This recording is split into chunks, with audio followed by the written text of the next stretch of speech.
by Ryan Burke. Chapter 1. "Just die already!"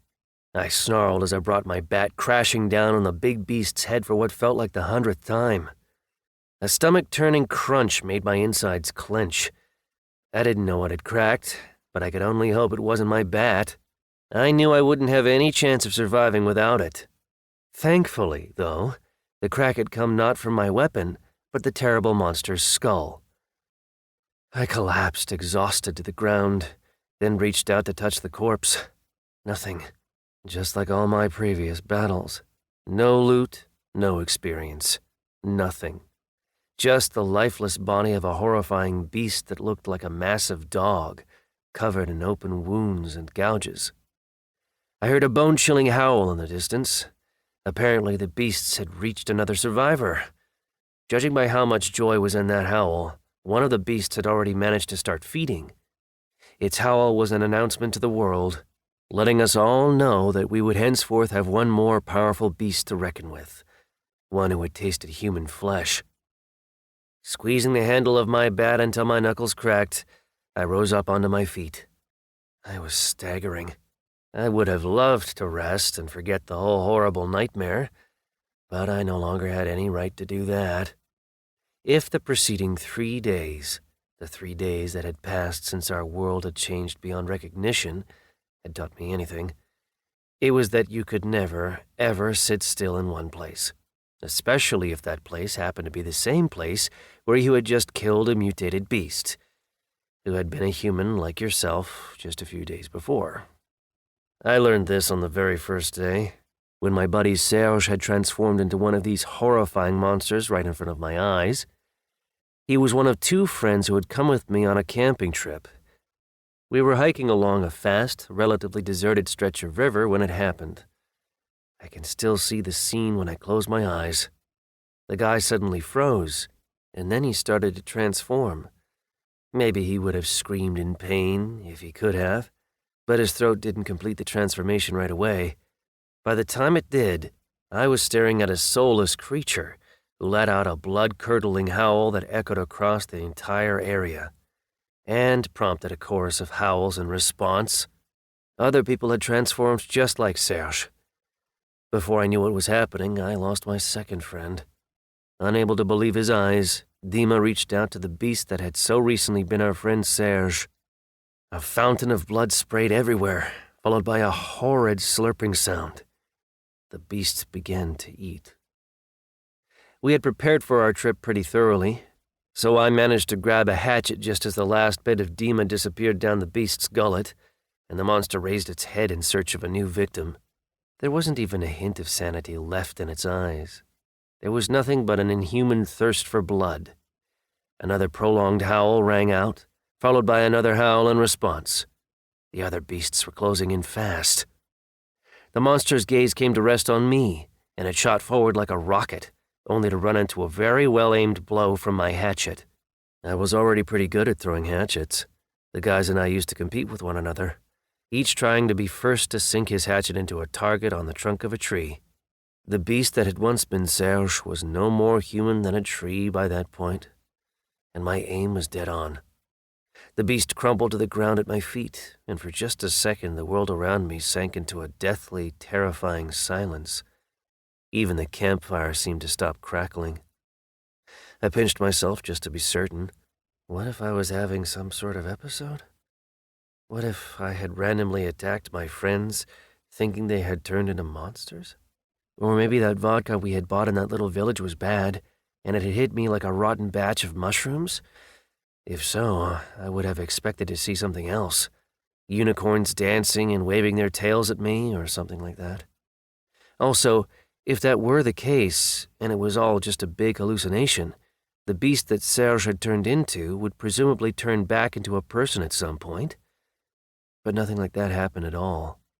I was just standing there, next to the monster's body, just like I had been before. Nobody was transforming anymore. At that point, a very important realization suddenly hit me. I had to get out of there. Immediately. The world's sounds came flooding back. This time it was the sound of branches breaking in the forest around me. A row of nearby trees started to shake, and within a second or two, another monster leapt out of them into the firelight. It was practically a carbon copy of the one Serge had just transformed into. The beast spotted me immediately, whereupon it let out a satisfied snort and lunged toward me at terrifying speed. This should be the part where I tell you how I took this second monster down, but I don't really remember the details at all. There was a fight. I was swinging my hatchet, trying to hit the beast's head, but I just wasn't fast enough. And at a certain point, I found myself disarmed by a blow from the monster's claw-tipped paw. Thankfully, I was wearing a thick cardigan at the time, but the claws still punched their way through the fabric a little bit. The axe flew off somewhere into the darkness, and I instinctively reached out to grab one of the big sticks we had dragged over to feed the fire. Without really registering what I was actually doing, I grabbed the stick and rushed back into the fight. How I actually ended up killing the monster? Well, I still don't exactly know. I probably just got lucky. Just before dying, the beast managed to let out one more loud howl. This one, too, elicited an answering howl from somewhere nearby. There was no doubt about it. I would be facing another monster in a few minutes, and I would be lucky if it was only one. I ran back to our campsite, where I froze in astonishment for a moment. Everything had changed. Gone were the big hiking backpacks, hiking poles, and tents. Almost none of the stuff we had brought with us was there anymore. Instead, there was a pile of weird-looking clothing on the ground, the sort of thing you might expect a homeless guy to wear. Serge's bat, which he brought with him everywhere, and a couple of fishing poles. That was it. Other than the bat, everything we had brought with us was gone. Even the inflatable motorboat, which I had bought on credit. In the spot where my newly acquired pride and joy had so recently been lying, there was now just a simple wooden boat. Maybe simple is too generous, actually, since I could see that it was already letting in water. I could hear the beasts howling as they came rushing to visit me. They couldn't have been more than a few dozen yards away by that point. The bushes around our clearing began to crack and rustle. Realizing that a single second might make the difference between life and death, I snapped up the bat and rushed down to the boat at the water's edge. I didn't know what exactly the monsters were, but it was pretty clear that they weren't the kind of animal a human could outrun. There was no time to look for the hatchet either. My only possible chance of survival would be to get the hell out of there as quickly as I possibly could. There were no paddles in sight, so I had to use the bat as a makeshift oar and start rowing as quickly as I could. I was only a few yards from shore when I saw three monsters burst into the clearing at the same time. They noticed me, and seemed to forget about the danger of drowning immediately as they plunged into the river in pursuit of their prospective meal. The monsters weren't terrible swimmers, and they might have caught me, but this time I had a heavy, weighted bat in my hands. With savage blows alternating between left and right, I kept the beasts from climbing aboard my boat. The water took care of the rest. The bastards drowned after taking some heavy blows to their heads, and I laid down on the bottom of the boat, unable to suppress the shaking in my body. Not surprisingly, perhaps, I was shaking pretty badly. Adrenaline was coursing through my veins like a hurricane. The thoughts in my head were swirling around furiously, without even a semblance of coherence. People, or at least some people, had turned into man-eating monsters. Our stuff had transformed, or just disappeared entirely. Even the stuff I was wearing. Only at that point did I realize I was wearing weird pants that didn't fit properly, and a thick, bizarre-looking sweater. And never mind my stuff, nature itself had transformed too. We had come out specifically to ride the turbulent, wind-whipped river, but I suddenly noticed that there was no turbulence to the water at all. After forcing myself into a sitting position with considerable difficulty, I looked out and caught sight of a campfire nearby. It looked to be about 50 yards away at most, but I had a very distinct memory of the river by our campsite being only 3 or 4 yards across. Also, the current had been so intense the day before that it almost swept Serge away when he stepped into the water. Now, however, I found myself gliding on a smooth surface of water that looked, and felt, a lot like a lake. There wasn't so much as a trace of the turbulent river we had been floating on the day before. It was still dark, so I couldn't really see any of the details of the world around me. Instead, I turned to look up at the stars, or rather, at the insanity that had replaced them. My throat went dry, and I couldn't hold back an involuntary gulp. The stars were completely different. Sure, I was no expert, but I knew that there should definitely be a Milky Way up there somewhere, a line along which the stars were more densely concentrated. But there was nothing of the sort anymore. Instead, the entire sky had turned into one big Milky Way. There were stars everywhere, and there were obviously way more of them than there had been before. I had read and watched a lot of different things in my life: fantasy, adventure, and detective novels, to name a few. I was also acquainted with manga and anime. After all, this was the genre that featured catgirls, who I had always considered particularly cute, and it was anime jargon that popped up in my head at that moment and gave me the best word to describe what seemed to have happened to me: Isekai. A genre where the main character ends up in a different world, although there are many ways that can happen within the genre. I had just been isekai'd, and I obviously wasn't the only one. My two friends, at a minimum, had also been transported to this strange world along with me. Except that whereas Dima, like me, had been transported in his human form, Serge hadn't been so lucky. He got isekai'd as a monster. And it wasn't some sentient slime or anything like that. He had turned into a terrifying, bloodthirsty horror, as had the 4 other people I managed to take out, whose names I would never know. The shaking had subsided by that point and given way to a feeling of utter confusion. It was a really unpleasant sort of confusion. Okay, I thought as I tried to get a hold of myself. Let's assume that I haven't gone insane and turned into a maniac who kills people who thinks they're monsters. Where are my experience points? I had killed 5 transformed beasts after all. According to every rule of Isekai, I should have gotten some sort of experience for that. That was what always happened. The fact that I couldn't see, hear, or feel anything that hinted at any experience points led me to a very unpleasant conclusion, namely that this wasn't actually an Isekai. I had gone insane, and that meant there would soon be a bunch of policemen trying to hunt me down. Still feeling completely bewildered, I decided to check some other familiar possibility from the world of Isekai. Status bar. Character attributes. Status. Exit game. Lots of words, no results. And yet again, the thought that it wasn't the world around me that had gone insane. It was just me on my own. Just me. God damn it. The next morning showed, however, that if I truly had gone insane, then so had the world around me. The landscape around me was nothing like the cold, mountainous terrain with its turbulent little rivers and streams. Yes, there was still a forest, but there wasn't a single coniferous tree in sight anymore. The trees were green and leafy, and there wasn't even the merest hint of a mountain. No matter where I looked, I couldn't even see so much as a hill. The narrow and turbulent river had transformed into a wide, calm lake. It wasn't even a river anymore at all. I spent several hours rowing from one shore of the lake to another, but I couldn't find any exit from the huge body of water. That said, I did see some more beasts.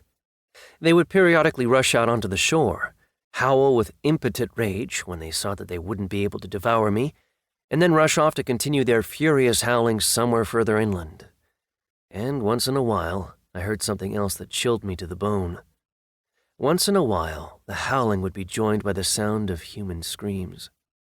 The sound of someone being eaten alive, just like my friend Dima. Apparently, not all humans had transformed into monsters. Some had gotten lucky, or rather unlucky, like me. I spent the following day and night in the boat, but by the start of the 3rd day it became clear that something had to be done. All I could think about was food.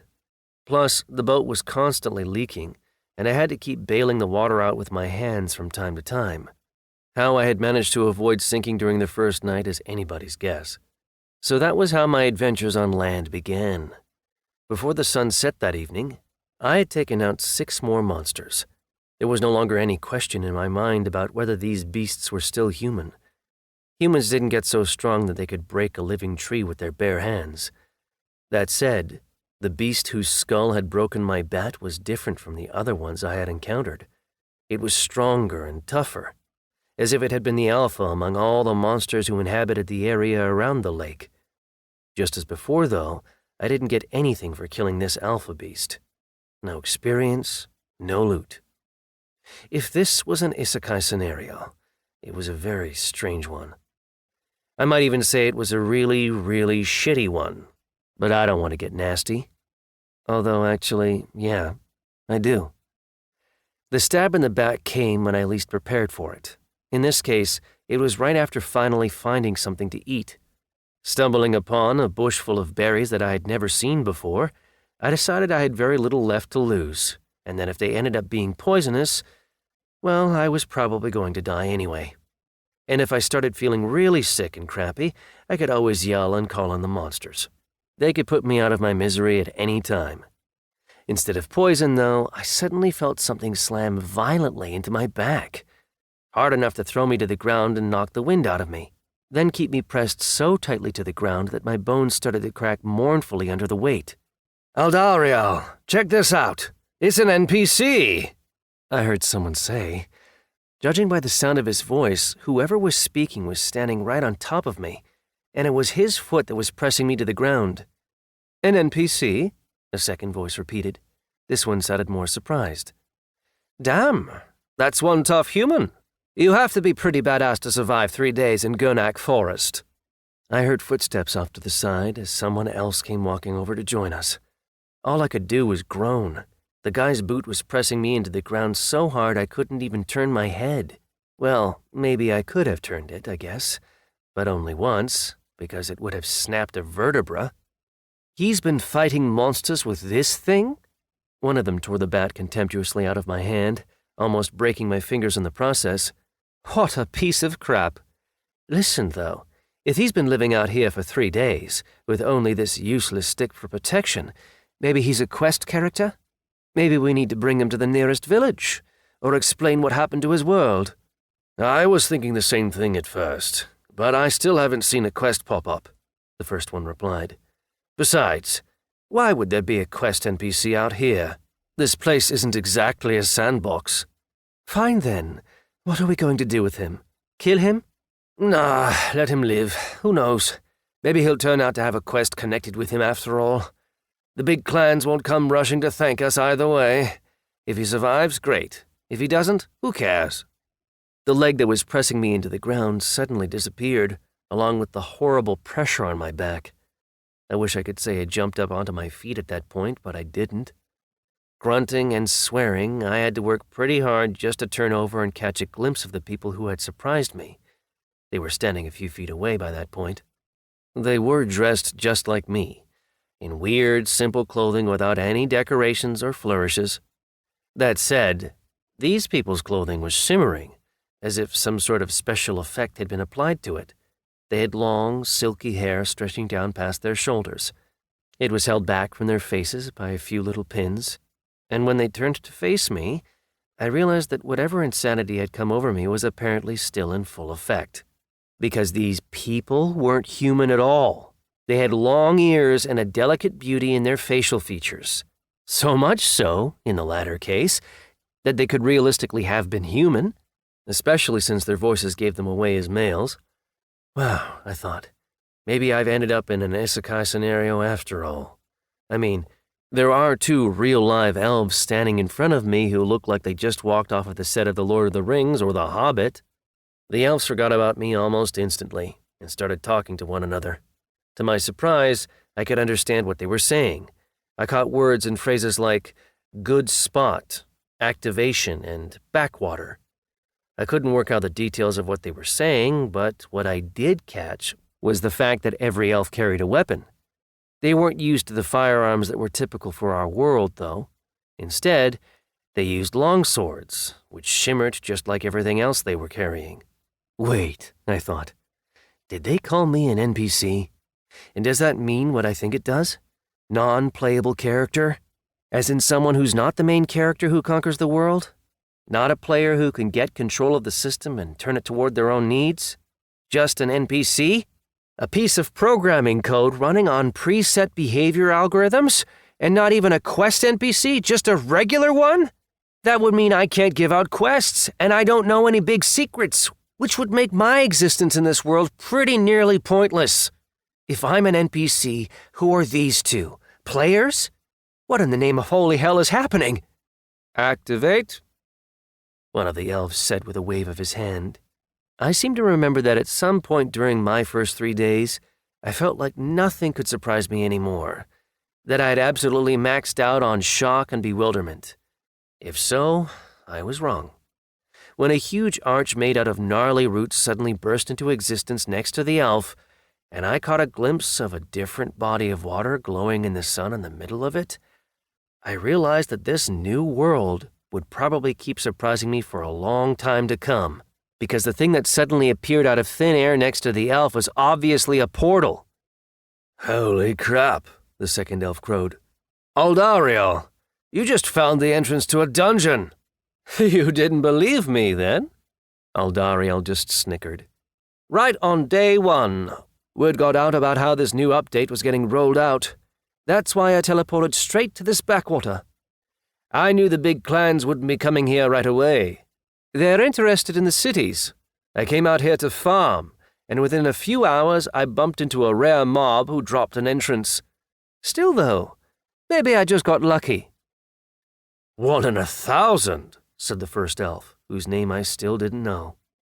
My strength was slowly starting to come back, so I started making small, slow movements back toward the shelter of the trees in order to avoid attracting their attention.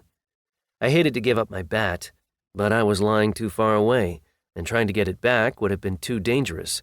I mean, what if they decided to finish me off, just because they could? If you're just going to keep saying that we should sell this entrance, you know what my answer's going to be. This is my chance to make it into one of the great clans.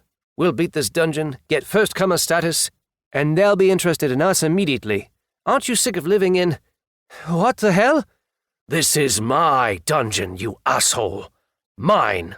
Damn, I thought. Good thing I managed to make it to the trees in time, because what broke out in the clearing at that point didn't look at all like a friendly conversation. The first elf had just been waiting for an opportunity, and as Aldario began to wax lyrical about something great and dramatic, he saw his chance. The tip of his sword emerged from Aldario's torso, and a life bar unexpectedly appeared above the latter's head. It was only half full. It looked just like the ones I had seen in all the video games I had played.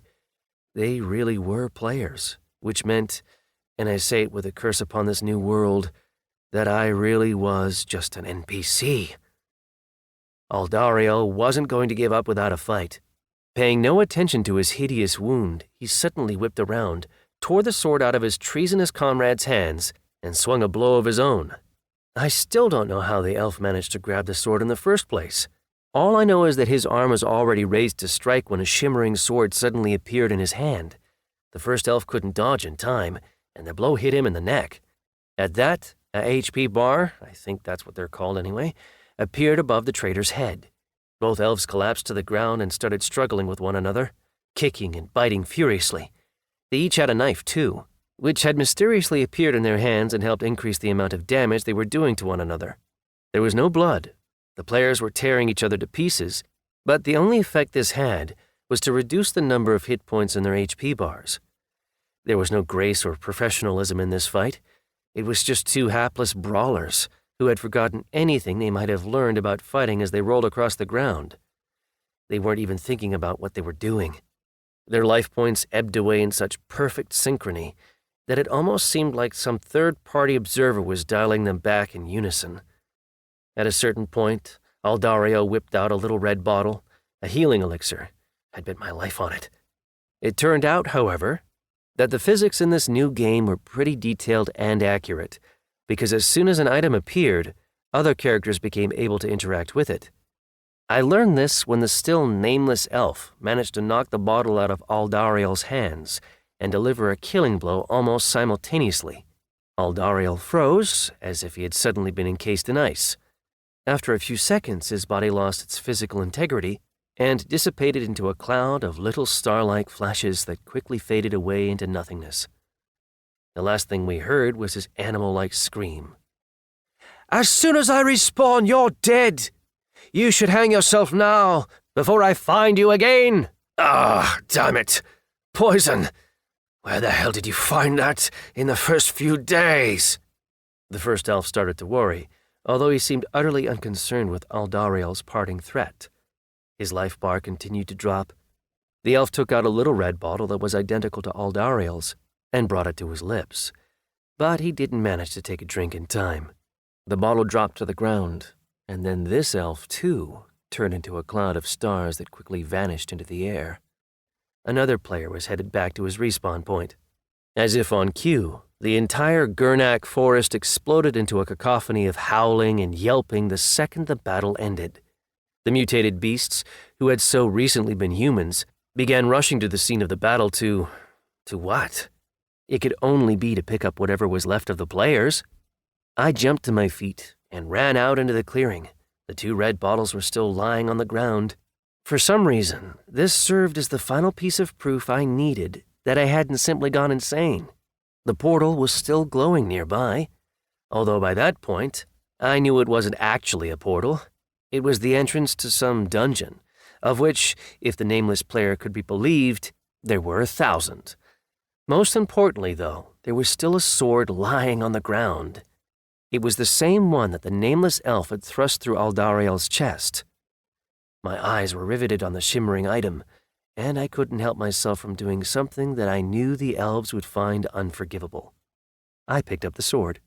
There was no thunder or lightning, no booming revelations from the heavens. I was just holding a shimmering sword in my hands, a sword I had absolutely no skill or experience in using. Realizing that I was probably doing something stupid, I nevertheless began to speak out loud. "Item properties!" In retrospect, I probably shouldn't have done that, because the reaction almost made me throw my prize away like some sort of poisonous snake. A bright point began to glow on the sword, which quickly expanded into a translucent hologram-like projection describing the item I had just acquired. "Hand and a half sword, level 1. Beneath that was a description of all the weapon's attributes: damage, penetration power, armor override, and magic. I knew that it was all probably extremely important, but I didn't have the time or attention to devote to it just then, because the clearing, with the dungeon entrance still glowing in its center, was soon surrounded by monsters. And I'm not talking 3 or 4. There were several dozen. Apparently, the appearance of those players in the forest had attracted all the beasts in the area, which only made sense, of course. Very few games, after all, would have required players to spend their time running around some vast location in search of monsters. But then I wasn't a player. I was an NPC, albeit one who had gotten his hands on some sort of magical item. With one last glance at my bat, which was too far away for me to grab it in time, I snapped up the 2 bottles of red liquid and rushed forward like a madman. There was no point even trying to outrun the monsters in the forest. That day's experience had already shown me that they were way faster than me. If there had been one of them, or even 2, I would have tried to stand and fight. But taking on 2 dozen was out of the question. Certainly more than a simple NPC could handle, especially one who wasn't even connected to a quest. That left only one spot where I could hope to hide: the glowing portal leading into the dungeon. Game logic suggested that the beasts probably wouldn't follow me into it, so it was probably my only chance of survival.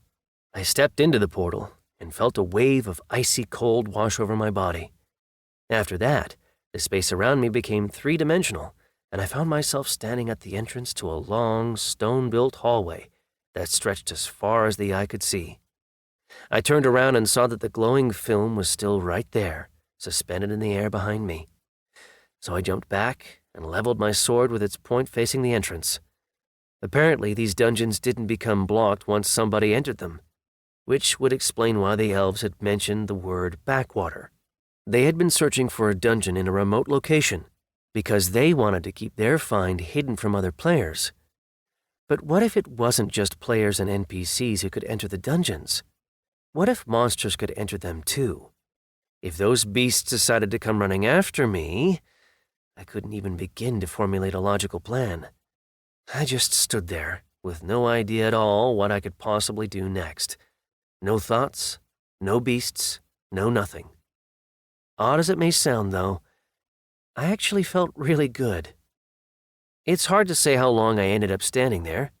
Having finally realized that the mutated beasts weren't going to follow me into the dungeon, I turned to face the long corridor and the darkness beyond it. I figured that if nothing had killed me by that point, that meant NPCs were probably at liberty to enter these dungeons if they wanted to.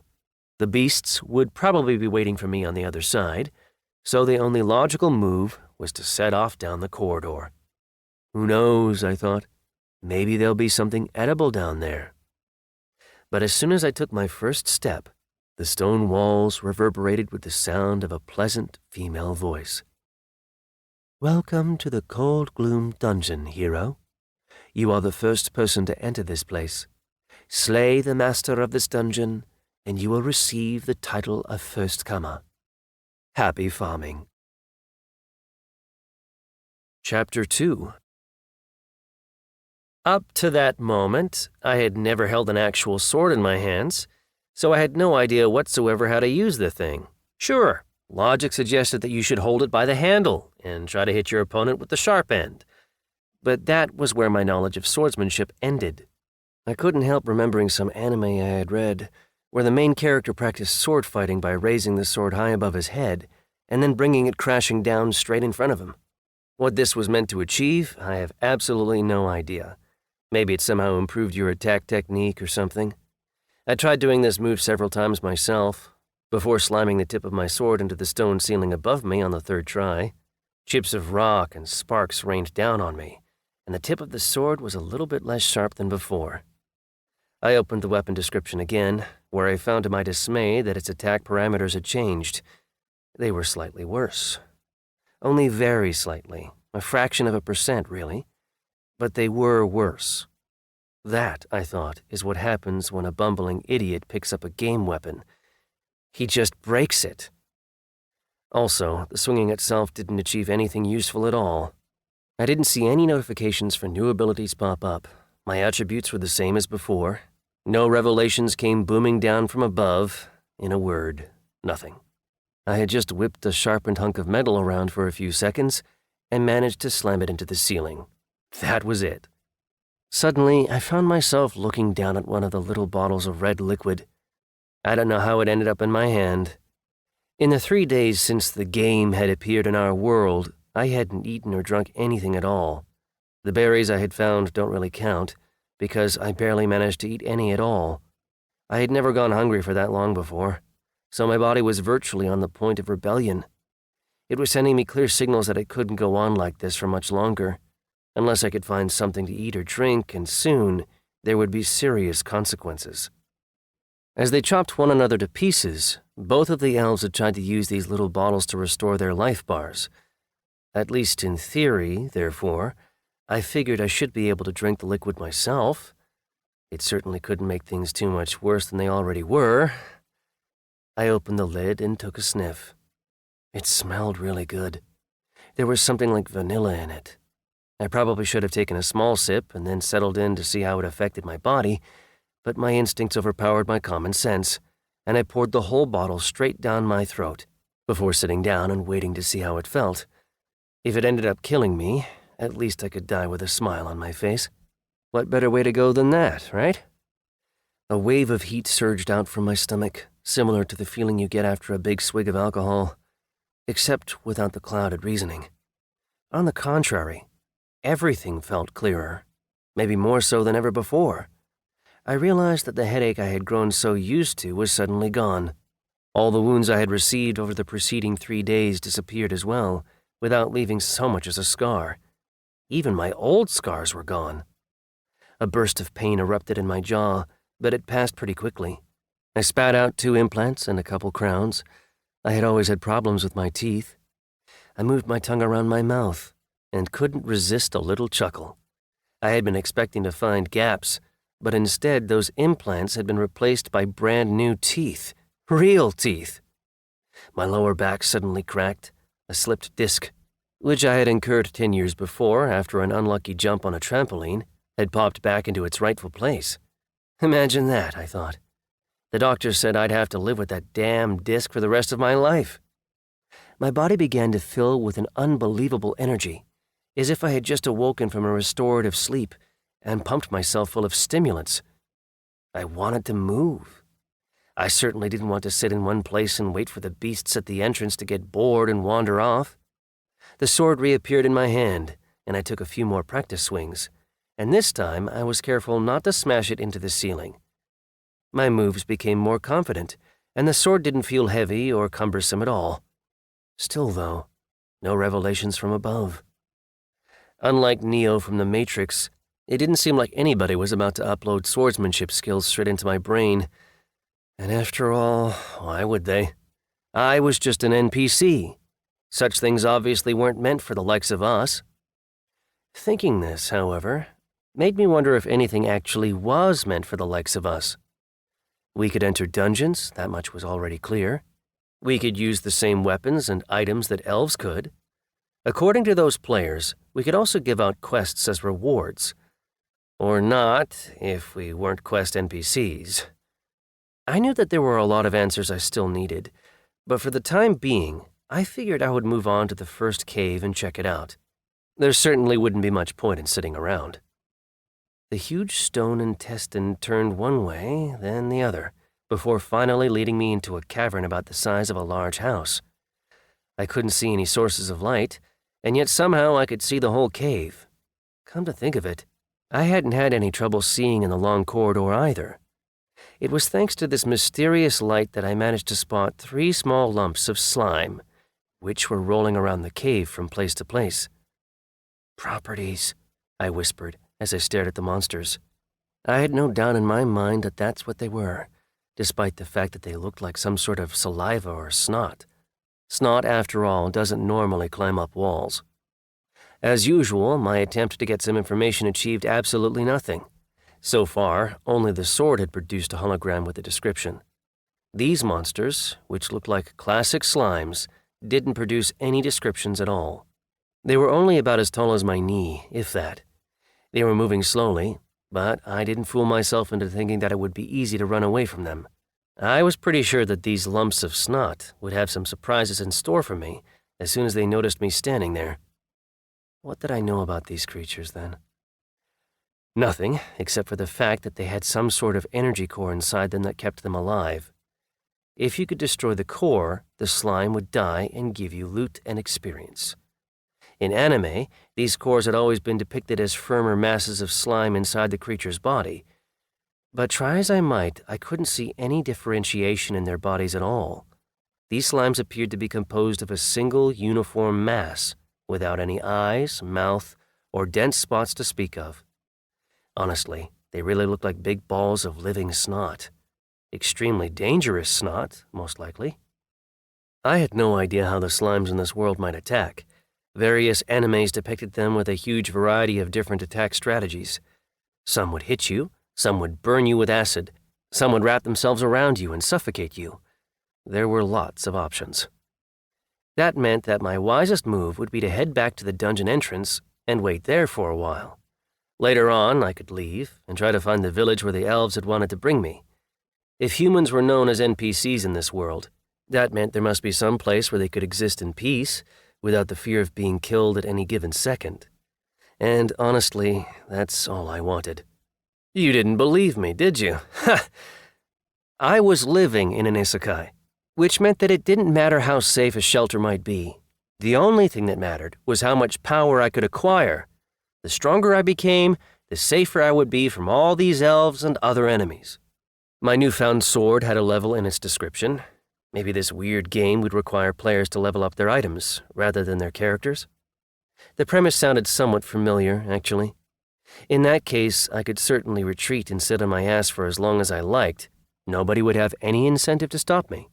Those elves would respawn, and they would definitely come running back to the dungeon as quickly as they could. After all, nobody had beaten this dungeon yet. That made it pretty valuable. But what if, instead of waiting, I made some moves of my own? I could fight my way through everything in the dungeon, kill those slimes, make it to the master, whoever that was. A voice in my head was already telling me that I could be a hero, so why not act like one? I picked up a small rock and tossed it at the nearest slime. The little stone sank into the beast's body and started to sizzle as it slowly dissolved. Okay, I thought. Acid slime. That meant I would need to dodge the acid they would spit at me and prevent them from devouring me. The monster was moving pretty slowly, but I could obviously tell where the attack had come from. Unlike the players, no life bar appeared above the slime when I threw the rock at it. Apparently, monsters and NPCs occupied the same rung of the local food chain. Either that, or the rock simply hadn't done any damage, which meant that the life bar hadn't appeared. There was no point even trying to hack the slime with my sword. It would just get stuck in their viscous bodies. My best bet seemed to be running them through, using my sword like a spear. That meant finding out where to stick my sword, and I actually had a stroke of luck where that was concerned. The dissolving rock had formed some sort of energy strand that stretched deep into the center of the slime. Once there, it twisted into a spiral and disappeared inside some invisible organ. I knew this must be the core that was giving the snot its life force. Perfect. Once I had moved within about 3 feet of the slime, I lunged toward it, sword first. The monster transformed. Long appendages flew toward me, as if the beast was trying to wrap me in a big bear hug. A bear hug that would digest me even faster than that little rock, which was already almost gone by that point. One of the appendages brushed against my sweater. A puff of unpleasant, acrid smoke billowed into the air, but the sword's blade sank into the slime at the same time. And I hadn't missed my mark. The thrust was deep and precise. The point sank into the center of the slime, where the rock's energy had just been devoured, and with that, it was all over. 1 second there was a slime, and the next second it was gone. No popping sound, no agony, no body. The creature just disappeared, leaving a nearly dissolved rock on the ground behind it, along with some sort of small dark crystal about the size of my pinky finger. Actually, if the crystal hadn't clattered across the floor for a second, I don't think I would have noticed it at all. Okay, maybe that's a lie. I would have seen it anyway, but only because it was glowing. It would have been hard to miss it. I was no longer afraid of any items that had that glow about them. 3 days before, I would never have laid a hand on anything that was radiating any kind of mysterious energy. It could have been radioactive, after all.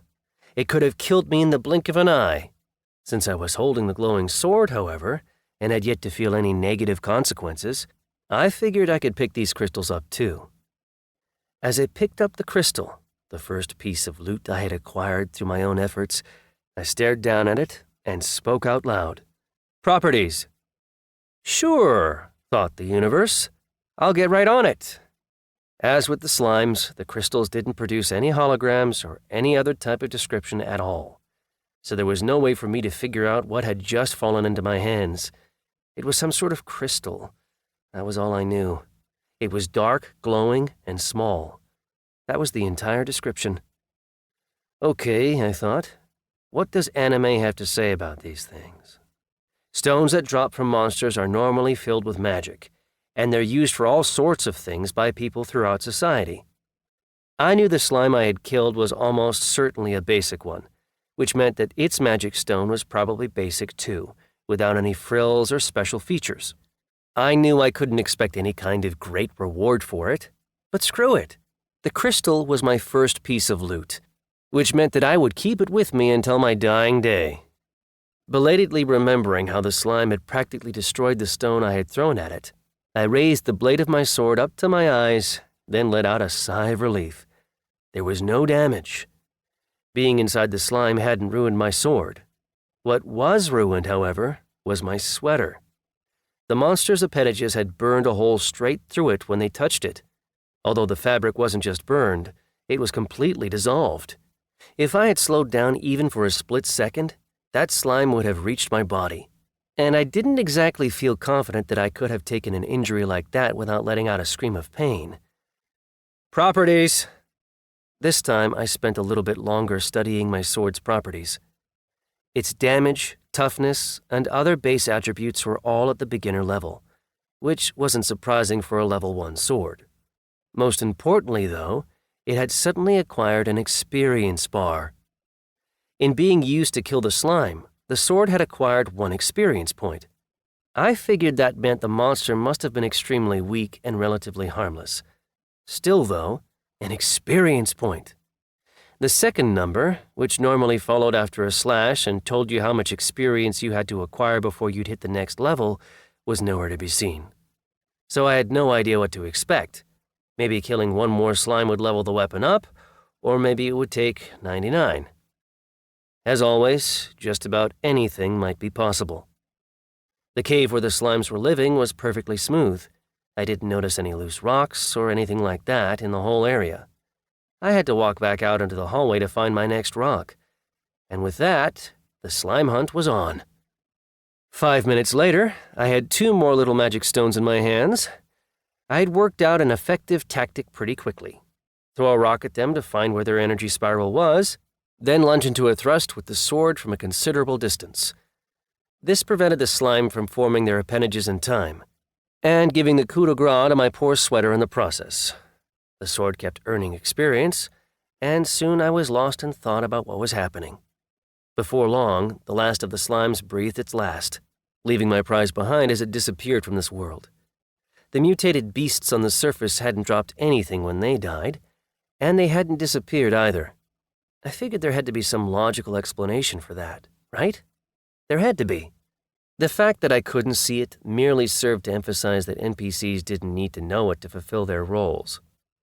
Spatial pocket inventories, standard fare in any computer game, obviously weren't available for NPCs, so I tied up the battered scraps at the bottom of my sweater and made a little pocket to store my bottle of healing elixir and 2 of my magical stones.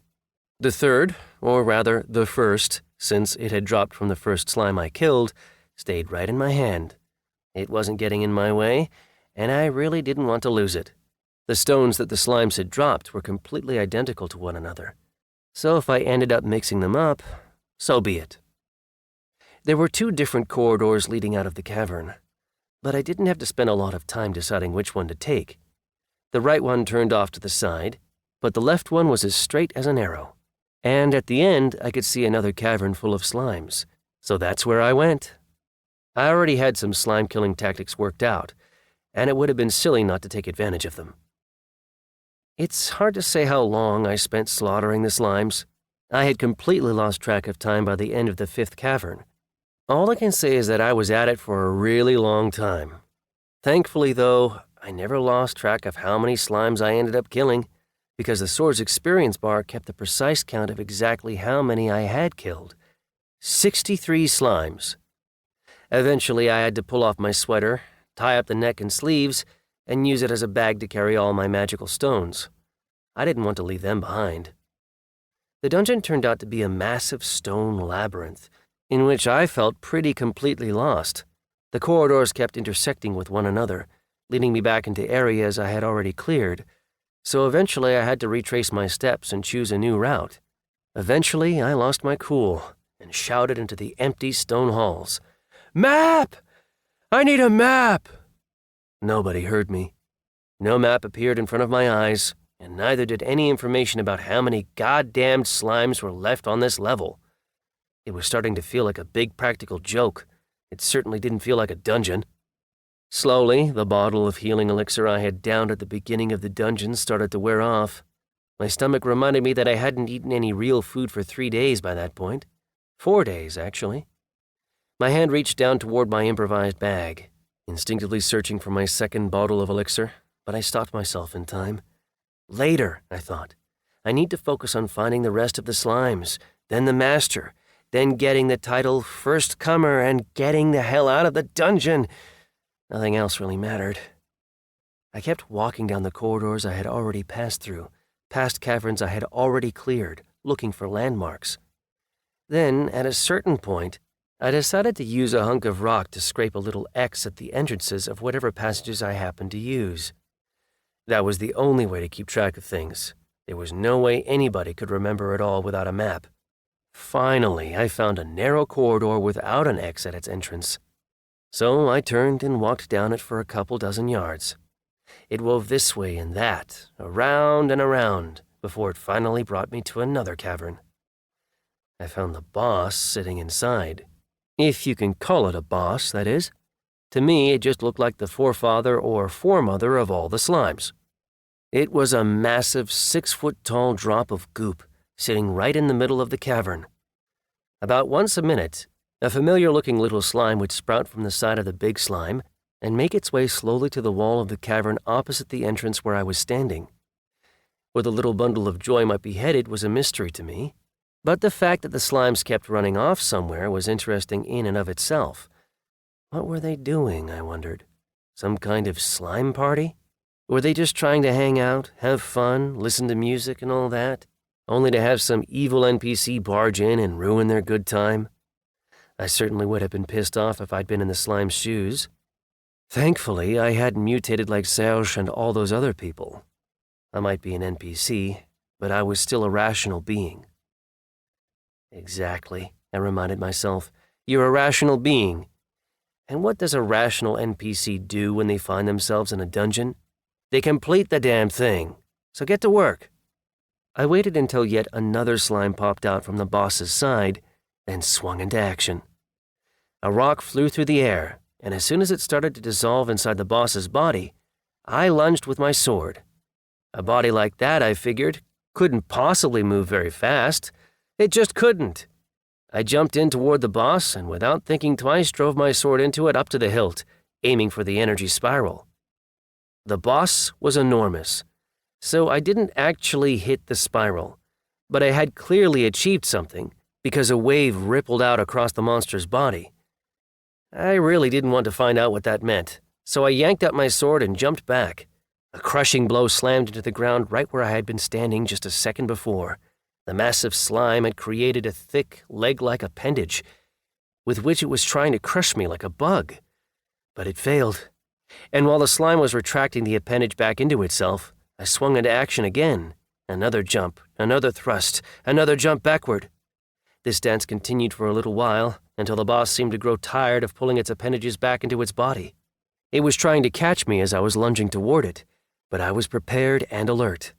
I stopped trying to strike my blows right as I jumped toward the boss. Instead, I would jump to the side, in order to dodge the dangerous swings that I knew would be coming. And only after those swings hit the ground, spraying a burst of crushed rock into the air next to me, would I actually lunge with my sword. Why such a complicated tactic, you might ask? Because the boss couldn't form its appendages out of thin air. It had to use parts of its body, and having 3 or 4 appendages that it still hadn't retracted forced its body into a pretty spread-out solid form, which was just what I needed to be able to sink my sword into its invisible core. This time, the disappearance wasn't instantaneous. After jumping back, I watched as the gigantic slime began to vanish. It started shaking slightly, as if an electrical current were coursing through its body, before abruptly contracting in on itself and disappearing with a loud pop. A big red crystal the size of my fist clattered to the floor, along with something else that I hadn't encountered up to that point. Loot. Or rather, the first piece of loot that I actually knew what to do with. I have no idea where the slime had been keeping the item, but when I picked it up, I knew exactly what it was. I had acquired a piece of armor for my chest. It was made of leather and had several chainmail strips sewn into it. It looked pretty simple, as if it had been made by an apprentice, and a beginner at that, rather than a master. Nevertheless, the item was glowing, so I didn't hesitate. Properties! Leather breastplate, level 1. Item has not been initiated yet. That was the entire description. The hologram that had appeared above my loot was openly mocking me. No properties, no details, or anything even remotely useful. If the item hadn't been initiated, I figured that meant NPCs couldn't use it. But it turned out I was wrong. I put the armor on, and as I did so, I began to experience some of the conditionality built into this new world. The armor expanded in size a little bit to sit perfectly on my torso, which, by the way, was something I was pretty proud of. At 25 years old, I didn't have any fat on my frame at all. I had obviously benefited from my time spent at the gym and the active games I used to play with my friends. My friends, who were gone. Okay, I thought. Enough.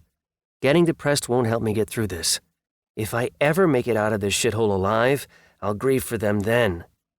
I'll find some local version of alcohol, drink to their memory, and keep on living. The armor fit me perfectly, and it also had some pockets on it, one of which was just about the perfect size for my big crystal. I bent over and picked up the red stone from the cavern floor. As far as I could tell, the big slime was a level boss, or a floor boss, or whatever they were called in these dungeons. But it definitely wasn't the master, because the voice that had greeted me at the entrance didn't say anything when the beast died. The rock didn't have any visible description either, so I threw it into my pocket and checked my sword's properties again. Given that I had just killed a higher-level boss with it, maybe I'd find that it had leveled up. Nope, of course not. It also messed up the slime count on my sword, which meant that I would have to sit down with a calculator and figure out how many slimes I had killed. The experience counter read 512, but the description still said that my sword was at level 1. Snapping up my improvised backpack, I set off to follow the smaller slimes, who had all fled the cavern by then. I found another passage at the opposite end of the cavern, into which I hadn't yet ventured. I stepped in, and stepped right back out again when I found something unpleasant waiting for me right inside the entrance. The path dipped into an abrupt descent, leading to the next level, but it was covered with a thick layer of ice, and the air was filled with a foreboding, chilly freshness. The second level of the dungeon was clearly going to involve ice in some way. What's the name of this dungeon again, I wondered? Cold Gloom? Now I can see why. The slimes that had fled from the boss's cavern were already there when I walked in. They had frozen to the ground along the path and turned into pretty little lumps of ice. I counted. Well, a lot of them. And I mean a lot. Some of them hadn't been lucky enough to freeze immediately and had crawled along farther than the others, but eventually they had all met the same fate. They were all frozen through to the core. At the moment the game had first appeared, my expensive sneakers had turned into some sort of weird leather boots, so I hadn't really had any problems with my feet up until that point. A single step onto the frozen ground inside the passage, however, made me realize just how thin the soles of my boots were.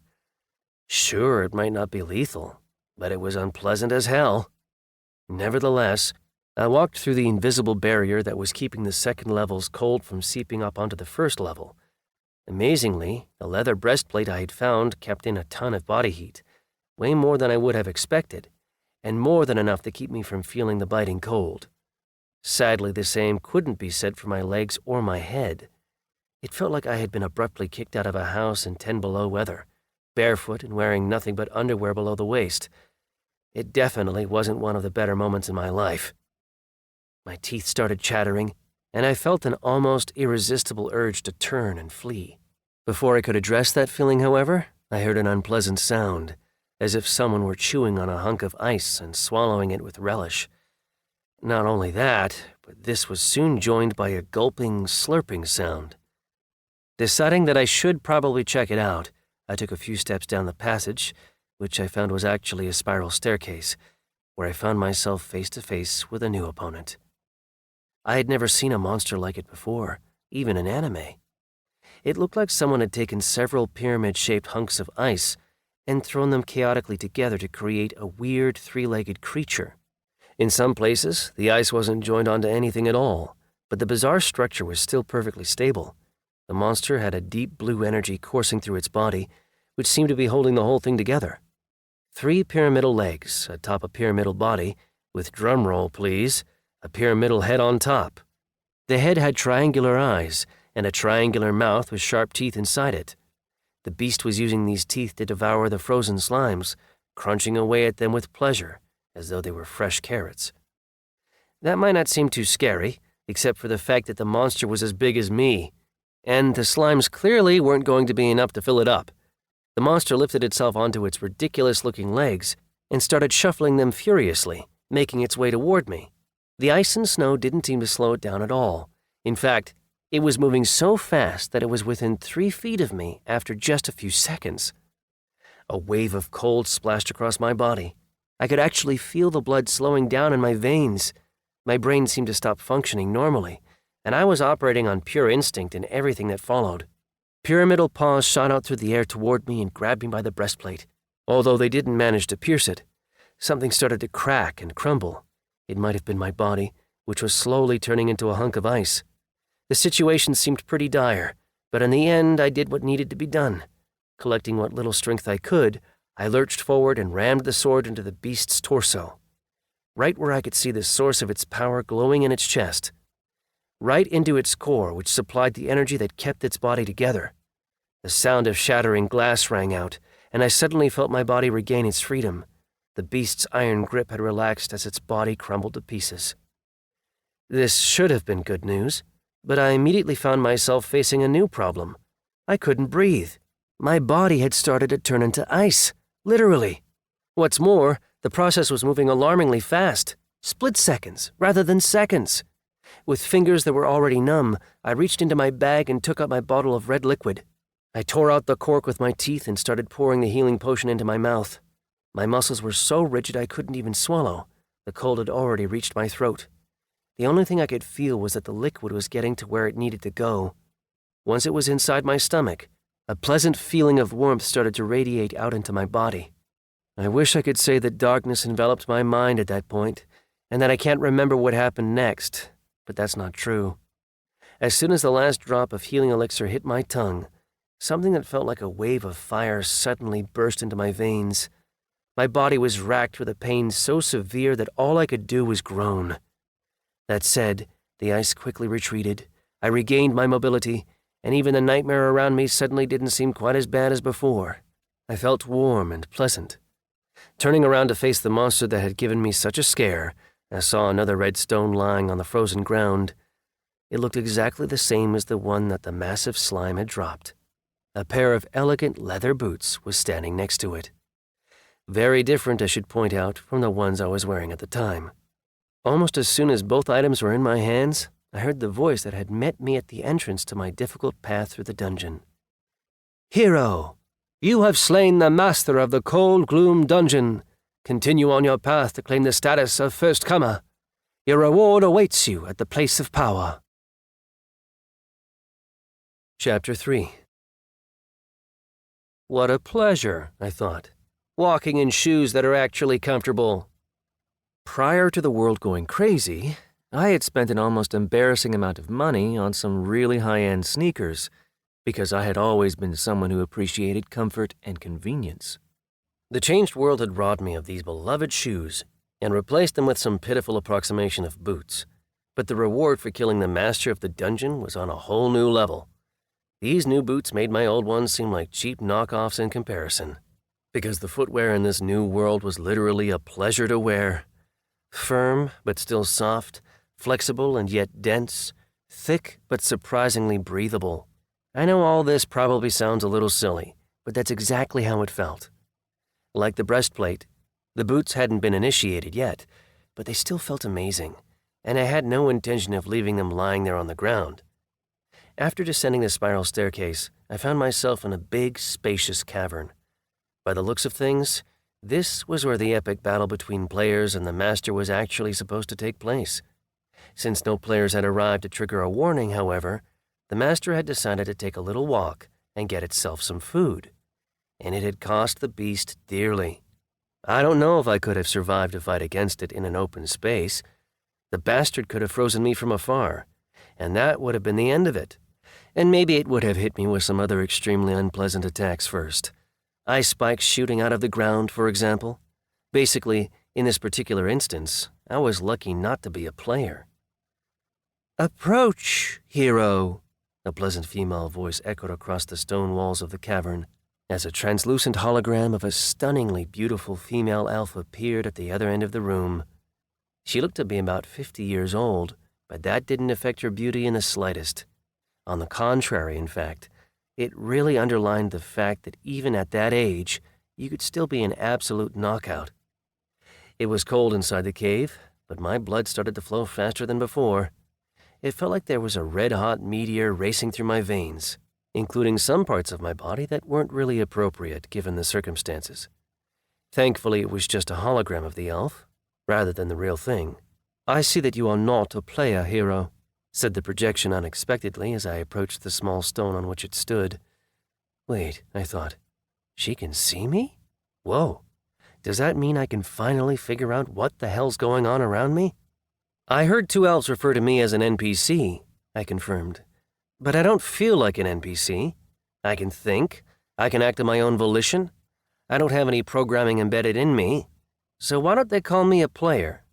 My functionality doesn't include explaining new release features to local creatures, the elf explained in a tender voice, although what she said pretty much removed any sense of charm.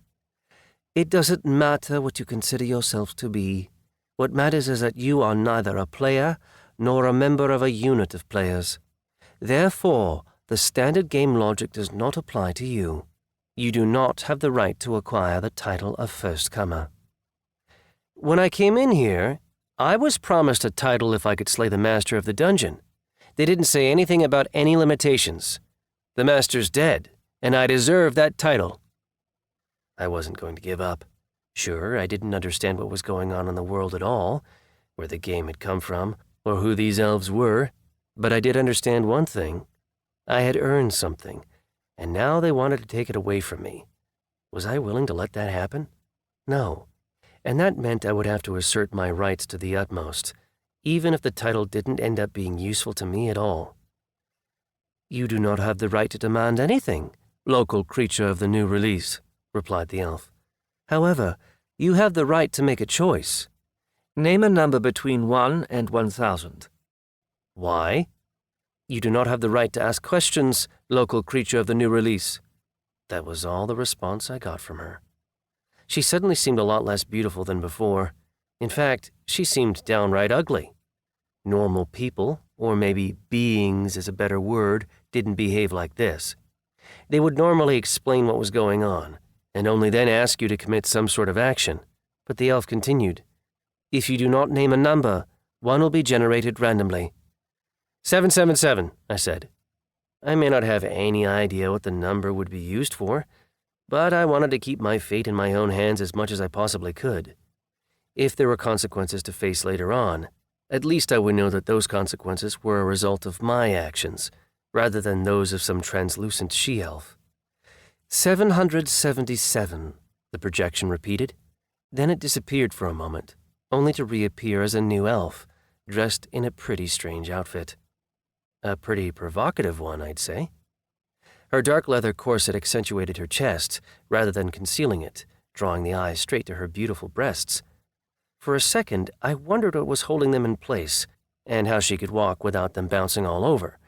But that question quickly passed from my mind when I looked a bit lower. Her corset ended at her belt, which was holding up a pair of revealing leather shorts that barely covered a pair of long, elegant, stunningly gorgeous legs. I had seen plenty of beautiful women's legs in my time, but I'd never even imagined that they could be that beautiful. The whole scene of supernatural beauty ended in a pair of sexy leather boots, which finally excited my poor brain, unaccustomed to such spellbinding sights, past the point where I could be annoyed at her anymore. Damn it, I thought. The elf had turned back into a knockout, and there was no trace of the slightly older woman who had been standing in front of me just a moment before. This elf was young, maybe 25 or so, with horns that... Oops, I thought. I noticed that detail just in time. The breathtaking beauty had 2 stout black horns growing from the top of her head that looked like they belonged on some sort of mountain goat. Only when I looked closer did I realize that they weren't actually part of her body, but were instead attached to some sort of ornate helmet. In her hands, the young woman held a strange-looking spear. I figured it probably had a name, but my knowledge base was too limited to allow me to see what it was. Basically, it was a thick shaft with the wavy blade of some fantastic sword attached to it. In fact, it might not have been a spear at all. It could just as easily have been some subtype of sword. Who the hell could say when dealing with these elves? Your choice has been accepted, local creature of the new release. Listen to my verdict. Henceforth, you shall have a potential of 7 stars. Your class is that of Fallen One who brings death and destruction, one whom others will hunt, one who will hunt others himself. Remember this image, Fallen One. You will need to find a mentor among those who are like me. They will teach you all that you will need to know, all that you must be able to do. They will teach you to be one of the Fallen. So they're going to start hunting me as soon as I leave this dungeon? Yes, they are. The fallen are the legitimate prey of players and their servants. Why? What's so bad about this class? And will I get a hat with horns like the one you're wearing? This is no hat. This is a crown, foolish local creature of the new release. You know what? I'm sick of you calling me that. I have a name. I'm Michael. Mike is also fine. Yeah, Mike. Or Mikey, I guess, if you absolutely have to. Your former name is of no interest to me, local creature of the new release, the elf replied, switching back to her former tone of complete indifference. Until such time as you register yourself with one of the guilds, that of adventurers, merchants, or tradesmen, you do not officially exist. And neither does your name. I have to register with a guild? I scoffed, although I guess it was good to have at least a little bit of info about the new world outside. How do I register if I'm a fallen one? Even if I manage to get into a guild, I'm sure they're going to ask me my class. What should I tell them? Hey there, name's Michael, I'm a fallen one. How long would I survive if I said that? They would kill you where you stood, the elf nodded, before falling silent to think for a moment. Until now, no local creature of a new release has ever acquired the right to obtain the class of Fallen One. Presumably, you will immediately have to do the same thing all other Fallen Ones do, namely to conceal your true nature. I will need time to consider this. Are Fallen Ones really so dangerous that everybody wants to kill them on sight? Fallen Ones can liquidate players. I was a little surprised that the elf had decided to grace me with an answer. Such is their defining characteristic. They are beings with the ability to liquidate. Fallen Ones originate as players, who reject their game components and start hunting their fellow players. You are the first local creature of a new release who has acquired the right to do this. Hunt players, you mean? I've already seen 2 players kill each other. Also, what's the point of Fallen Ones if players just respawn anyway? In rejecting the status of player, Fallen Ones acquire special properties. They lose their titles, including that of first comer. But for every title they lose in this way, they acquire abilities from a certain special category. You, for example, have already acquired such an ability. From now on, any player who looks at your attributes will see a line informing them that you have a 1% chance of inflicting permanent death on any player you fight. In other words, the player may not respawn after you kill them. They may die once and for all. These abilities are various. Some of them kill players. Others lower the level of players' items. Still others deprive players of all their items in the event of their death, including any that they may be keeping in spatial inventories. Just as players receive the title First Comer for being the first to successfully complete a dungeon, Fallen Ones receive abilities for doing the same. The more dungeons a Fallen One completes, the more properties they acquire, and the more players will come forward to hunt them. Here, this will conceal your nature. To my surprise, a simple little ring came clattering toward me across the floor. It actually seemed to be made of wood. It wasn't glowing, so it could easily have gotten lost in the dim, gloomy light of the cavern in which we were standing. I bent over and picked it up. Properties. Ring of Replacement. Level 999. Allows you to change your current equipment and class. I put the ring on, but I didn't feel any changes at all. It was just a simple piece of wood on my finger. It wasn't even glowing. A useless, boring, uninteresting little trinket. Great, I thought. Exactly what I needed. Did it work? I asked with a frown. It did. Henceforth, you are once again a simple local creature of the new release, without any class. If you alter your connection to this item, your true nature will be revealed, and everyone will know what you really are. This ring will allow you to hide your weapon and equipment. This will require you to choose which of your items correspond to which of your disguises. I have a sword, a breastplate, and boots, but I didn't get any choice when I got any of those. Apparently, I will have to teach you something about the peculiarities of the new world into which you have stumbled. You are a local creature of the Earth release. Your planet was chosen as a new location for a global game that was created by the ancients. You will learn the details at some other time. For the time being, you need to understand that there are players and there are local creatures. The difference between the two is that players can be reborn, while local creatures disappear after one death. The fallen, who have renounced the status of players, become local creatures as well. They lose the right to rebirth, but they acquire the ability to kill players. The balance must be maintained. Sometimes the bodies of creatures generated by the system will leave items behind when they disappear. You have already acquired several such items yourself. According to the rules of the game, local creatures are required to hand such items over to their guild, which will give them a reward in return. Wielding game items is a reward for local creatures, and it has to be earned through faithful service. To prevent local creatures from going rampant, all new items are found in an uninitiated state. Their properties are hidden, and they cannot receive experience. That is why you cannot see the properties of the two items you have acquired. The fact that you put them on at all was a mistake, which would earn you a punishment from any player or god who catches sight of you. Any items a local creature is allowed to carry are listed on cards that they are given, which they are required to show to guards on demand. Players can see a copy of these cards immediately in a local creature's attributes. If they see a creature wielding anything that does not appear on their card, they have the right to punish the creature, up to and including capital punishment. Players and their servants occupy the top rung of this world's food chain.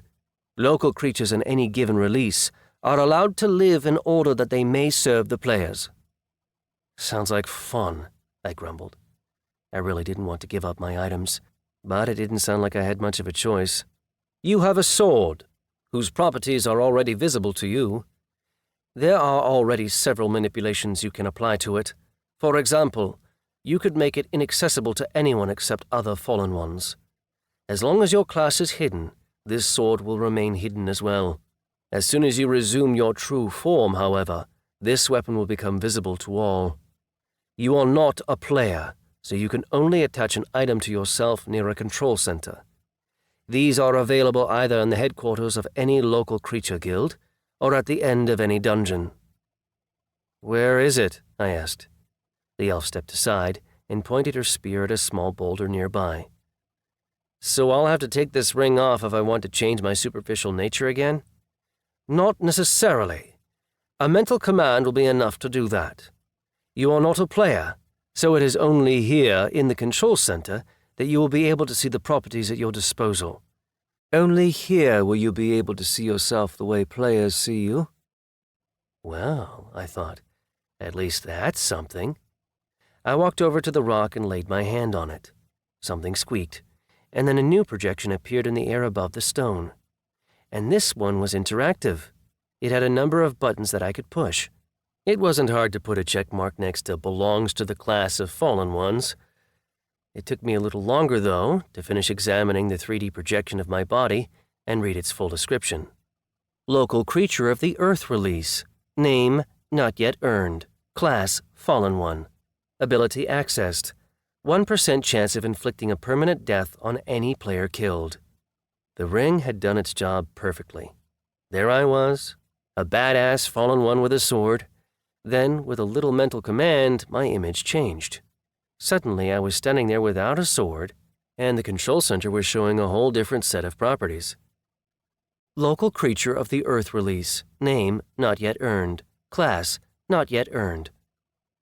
Another useless NPC, albeit one who happened to have found 2 glowing items, which would get that NPC killed the second anybody found out about them.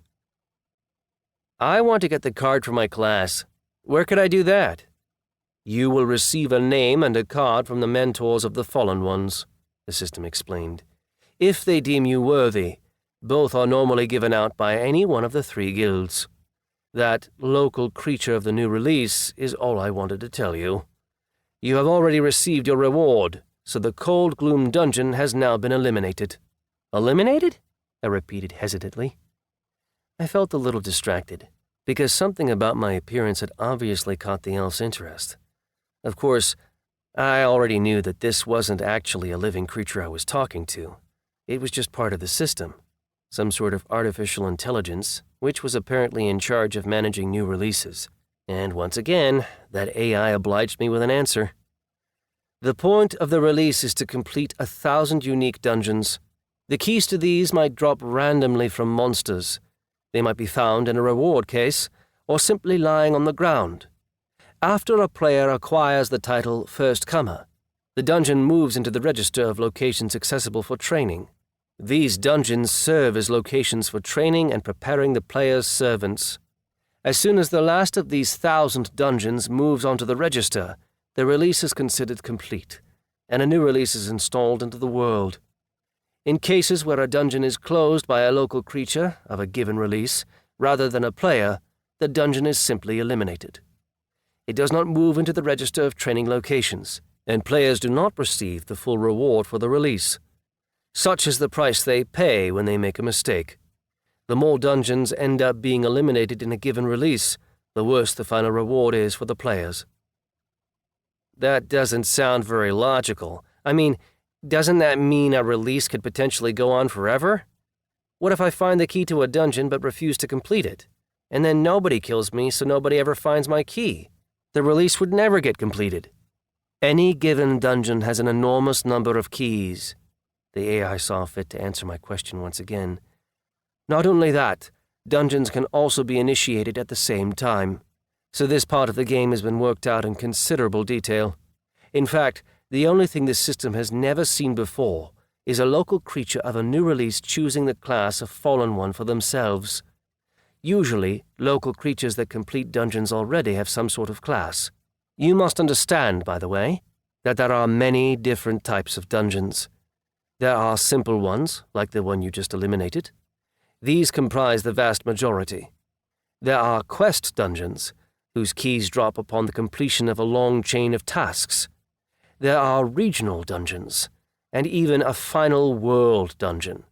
Put simply, the entire release is structured around preparing to complete the world dungeon. In the vast majority of cases, a new release is launched as soon as the master of a world dungeon is slain. There have only ever been 3 exceptions to this rule. What if the world dungeon gets closed by an NPC? I prefer to call you local creatures. Please refrain from using jargon in reference to people like yourself. If you, for example, were to eliminate a world dungeon, then, that would be quite an interesting experiment. Such a thing has never happened in the history of these releases. Yes, perhaps I'd be willing to entertain the idea. Very well, Fallen One. Inflict a permanent death on any player. Take their bracelet, and you will acquire the right to speak with me. Not the same way that players do, mind you. It will be restricted in scope, but even that will be enough to improve your prospects for development. This killing will constitute your first trial. Complete it, and we will talk further. For the time being, I will consider the possible outcomes of your threat, in case you are ever able to carry it out. I wanted to say that it was just a question, and that I didn't mean for it to sound like a threat, but I bit my tongue in time.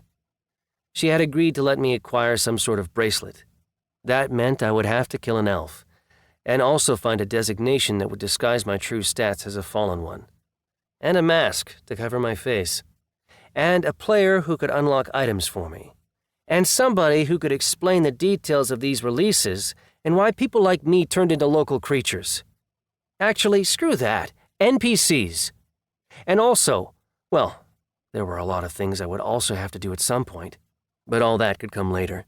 First and foremost, I would need to get myself out of the jam I had just stumbled into. Normally, I bid local creatures farewell forever after such meetings, but in your case, I'll say, until we meet again. The nearest village is located 12 miles north of here. Do not disappoint me, creature who calls himself Michael. The elf waved her spear through the air, and the space around me began to sparkle, before transforming into that same clearing where the 2 elves had slaughtered each other.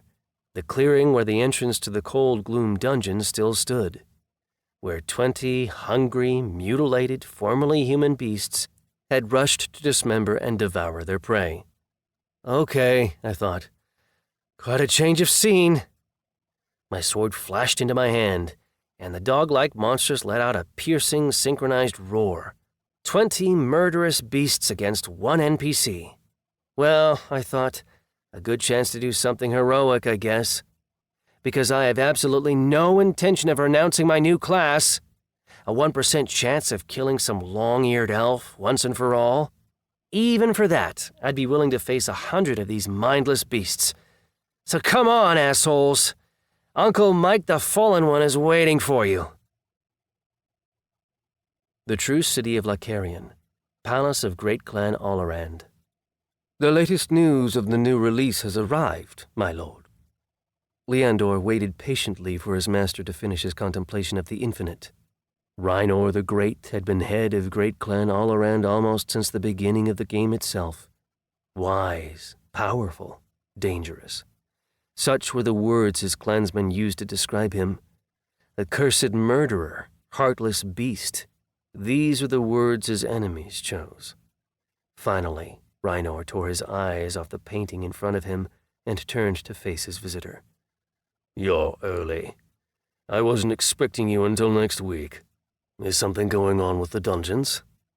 You remain as perceptive as ever, my lord, Leandor replied with a bow. Earlier today, the total number of dungeons shrank by 1. This has not happened for 3 releases. Who was it? Rhinor's voice was frigid. Most of the time, people who heard that tone ended up dead shortly thereafter. Leandor, the great clan leader's assistant, was an exception to that rule. Our people are investigating as we speak, my lord. None of the guilds are responsible. All their members are in their assigned settlements. It was some local creature from one of the old releases, one who acquired the right to transmigrate. Or a fallen one, Rhinor snapped. Normally, the Great Clan forbade discussion of this particular subject. Merely mentioning the fallen ones could result in the loss of one's position and items, as well as a disgraceful ejection from the clan. Although no one dared to say it, they knew that this was because the leader of the fallen was none other than Nolia, Rhinor's own daughter. All them, nodded Leandor. What measures have you taken so far? Our main raiding groups have already entered the release. I'd like to request your permission to send 10 rovers into the release. Send them. It's time to close the book on the fallen ones once and for all. Yes, my lord. I assure you, she will not suffer. Rhinor's steely glare fixed itself on his assistant. The latter went pale and bent down on one knee, in preparation to receive the punishment he knew he deserved. You will go into the release with the rovers, commanded Rhinor. I hereby authorize you to take command of this release on behalf of your clan. Reports weekly. Take 3 raiding groups with you as well. Since the reward for this release will now be minimal, we must acquire as many first-comer titles as we can. I have great hopes for this release. Do not disappoint me, Leandor. Yes, my lord. We will be the victors. The clan leader's assistant tried hard to maintain his calm expression as he nodded in reply. Leandor had just been sentenced to death. Whether or not that sentence would ever be carried out depended entirely on whether he could complete his task. 20 releases had come and gone since the last time Great Clan Allarand had won the title of victor. The time had come to rectify that. Chapter 4. Hearing that using prohibited game items could get me killed, and that my death would be permanent, pretty much ruled out the possibility of relaxing. I didn't want to die, especially now that for the first time in days, I finally had hope I could do more than just eke out an existence in this crazy new world. If I played my cards right, I could even become something more than I had been on Earth. So before setting off, I found a pit that had been formed by an uprooted tree trunk and made a little stash. I knew it would be dangerous to carry items that I wasn't allowed to use, so I sprinkled the crystals into the boots, then rolled them up inside the leather breastplate. I buried everything carefully, and only with that done did I finally set off on my journey. That said, I made sure to take the first crystal I had acquired with me when I went. I didn't want to part with my first trophy. 20 miles, I thought. How long would that take on Earth? It's not all that far, really. a 4-hour walk or 15 minutes in the car. But of course, I wasn't moving along smooth, paved highways or concrete sidewalks either. I had to traverse a vast, sleepy forest, which seemed to get gloomier with every hour that passed. On the other hand, I was running into mutated humans less and less frequently, as if I were moving away from the epicenter of the mutation. And that could only be a good thing. Despite the fact that the sword kept acquiring experience every time I killed one of these strange local zombies, there was nothing I could do about my physical exhaustion. I kept my Fallen One equipment concealed, just to be safe, and took it out only when I actually had to fight. The long walk through the woods gave me a much-needed chance to think. These elves had plunged us into their game, transformed humans into monsters, and then started treating us, local creatures, as a servile class. According to what the horned elf woman had told me, our status was somewhere between that of furniture and that of slaves. If NPCs could be killed just for using game items, that meant they didn't really have any human rights at all. Not only that, but in my specific case, my class would prevent me from living in peace and acquiring property. So actually, if I wanted to have any chance at a normal life, it wouldn't be enough to kill a couple elves. I would need to wipe them out entirely. And not just once, either. Only one death in every 100 would actually get rid of one of the long-eared bastards for good. I had never been a fighter in any way, and had certainly never killed anybody, but it seemed that a higher law applied in this situation, namely, when the going gets tough, the tough get going. That meant figuring out what sort of world I had ended up in, and how the hell I could survive in it. At length, the forest finally started to thin. I was utterly exhausted by that point, so when an old stone-paved road finally appeared in front of me, I just froze for a moment and stared down numbly at the paving slabs. I'm no historian, but this road looked just like the legendary Roman roads, which outlived the empire that had made them by many centuries. My exhaustion-induced stupor was no longer being softened by adrenaline. It felt like everything I had lived through was collapsing onto my shoulders. The feeling was so intense that my knees actually bent. Before I knew it, I was sitting by the side of the road, leaning up against the trunk of some coniferous tree. It didn't look anything like a fir or pine from my world, and I certainly wasn't enough of a botanist to figure out what it might be. For me, all that mattered was that the trunk was firm, and I didn't need to worry about falling over.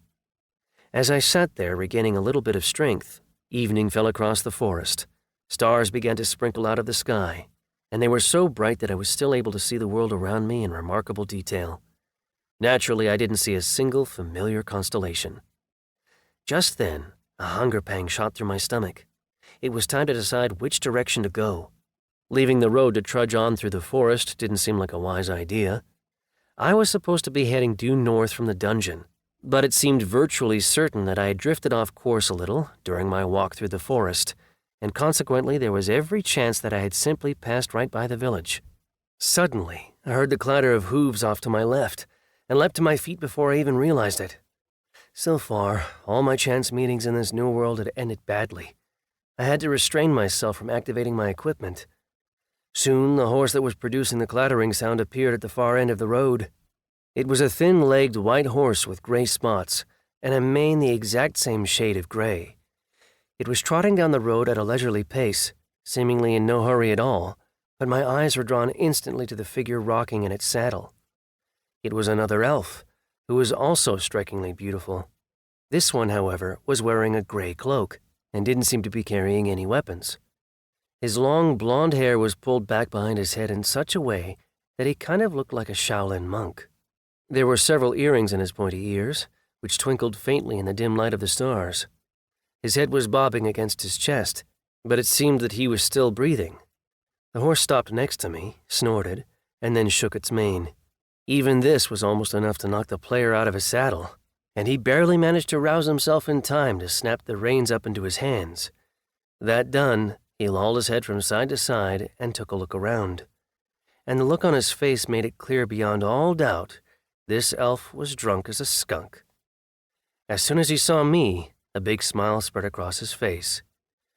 "Oh, NPC," he sighed, drenching me in a wet, misty sigh that stank of alcohol. I don't know what kind of swill he was drinking, but I think I actually caught a buzz myself when he exhaled. Meanwhile, the elf climbed clumsily down off his horse, still smiling. His whole veneer of elvish beauty disappeared in an instant, the second he started to move. "Hold on, I'll be right back," he slurred in an abandoning voice as he trudged confidently off toward the bushes on the opposite side of the road. His stride was decisive, but he was walking like a sailor, with big, bow-legged steps. Damn, I thought, this elf is really hammered. By the time he leaned over, placed his palms onto his knees, and started retching, I knew it was time to turn around and just stare at his horse for a while. Only after a few long, torturous minutes did the player spit one last time. Then, turning to face me, he took a little brown bottle out of his cloak pocket. The elf tore out the cork with his teeth, exhaled sharply, threw his head back, and drained the contents of the container into his mouth. "Piece of shit," the long-eared stranger growled as he threw the empty bottle aside. "Well, it can only get better from here, right?" Honestly, I was just trying to break the silence. I had met players before, but I was too weak and confused at the time to react in any coherent way. Beating that dungeon, however, had given me a little bit of self-confidence back, and I still felt confident. Not even the miles I had trudged since leaving that dungeon could take that away from me. Besides, it was hard not to feel a little bit of sympathy for someone who had just puked their guts out on the side of the road after an evening of heavy drinking. "You're right about that," he nodded as he staggered back to his horse. "What's an NPC doing out here? Some kind of quest?" I shook my head. "Heading to the nearest village," I said. "Any idea which way to go?" I hadn't forgotten about the way players normally treated local creatures, but I wasn't about to start kowtowing to the elf either. That wasn't what I had been fighting for, all those days in the forest and dungeon, to bow and scrape before these bastards, for whom it was all just one big game. "This is the Garnak Forest," the elf replied with obvious skepticism. "Where'd you come from?" "The forest, of course," I chuckled. "So, any idea which way to go here?" After thinking for a moment, the elf leapt up into his saddle with an elegance that was frankly shocking, considering how incredibly drunk he had seemed just a few minutes before. Apparently, it wasn't just healing potions that could work wonders in this game. "Hop up behind me, I'll give you a ride," the elf nodded. "That's where I'm headed anyway." Hopping up, however, was easier said than done. Finally, the long-eared rider muttered something to himself, obviously a swear word, then reached down, grabbed me by the forearm, and tossed me up into the saddle behind him with strength that seemed almost impossible for someone of his build. The saddle also turned out to be magical. Or at least, it somehow had the ability to generate a second seat in the brief time I spent flying through the air after the elf pulled me up off the ground. So I was actually sitting pretty comfortably. "Hold on tight, NPC," he commanded. And with that, he knocked his heels against his horse's flanks. The horse let out a heavy sigh. It obviously didn't like being treated this way, but it started moving all the same. Its master had to kick it a few more times before the speed increased to the point where he was satisfied. At the very least, we were moving faster than I would have if I had been walking. From where I sat, it would have been really easy to kill the elf with a single blow. But the horned projection had told me I needed a bracelet, and I didn't see any bracelet on his wrists at all. "Why'd you decide to help me?" I asked. "I mean, you're an NPC," the elf scoffed. "I'll deliver you to the village, and they'll raise my rep for it. Then I'll get access to the richest quests. Rep is everything." As he shouted that last sentence, he threw his left hand up into the air, which caused his sleeve to fall down and reveal a tattooed dragon winding its way around his entire arm. "It's harder for monks to level up," the elf continued. "We don't have a customary weapon.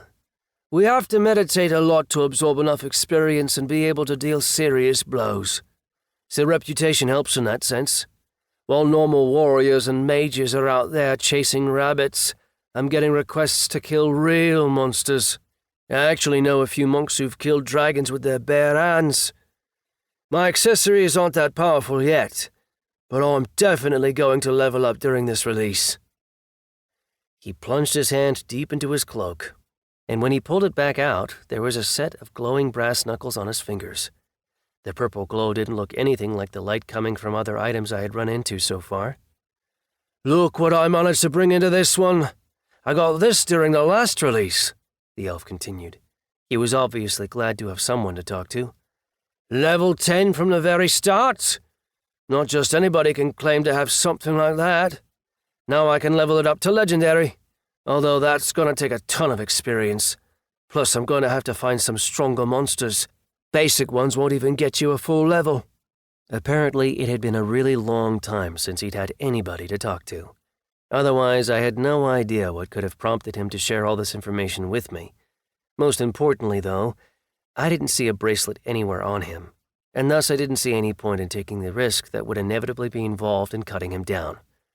Sure, he would respawn somewhere else, but he would definitely remember me. It seemed highly unlikely that local creatures killing players was a common occurrence in this elvish game. Soon, a tall stockade appeared in the distance. The whole village was ringed by tall wooden watchtowers, in which I could see guards wearing archers' armor. I couldn't see whether they were carrying anything other than bows, but the glow of magical items suggested that they were definitely equipped with player items. Night still hadn't fallen, so the settlement's gates were still wide open. Next to them, leaning on their spears, 3 more guards were standing around, looking bored out of their minds. I noticed that each of them was dressed differently from the others.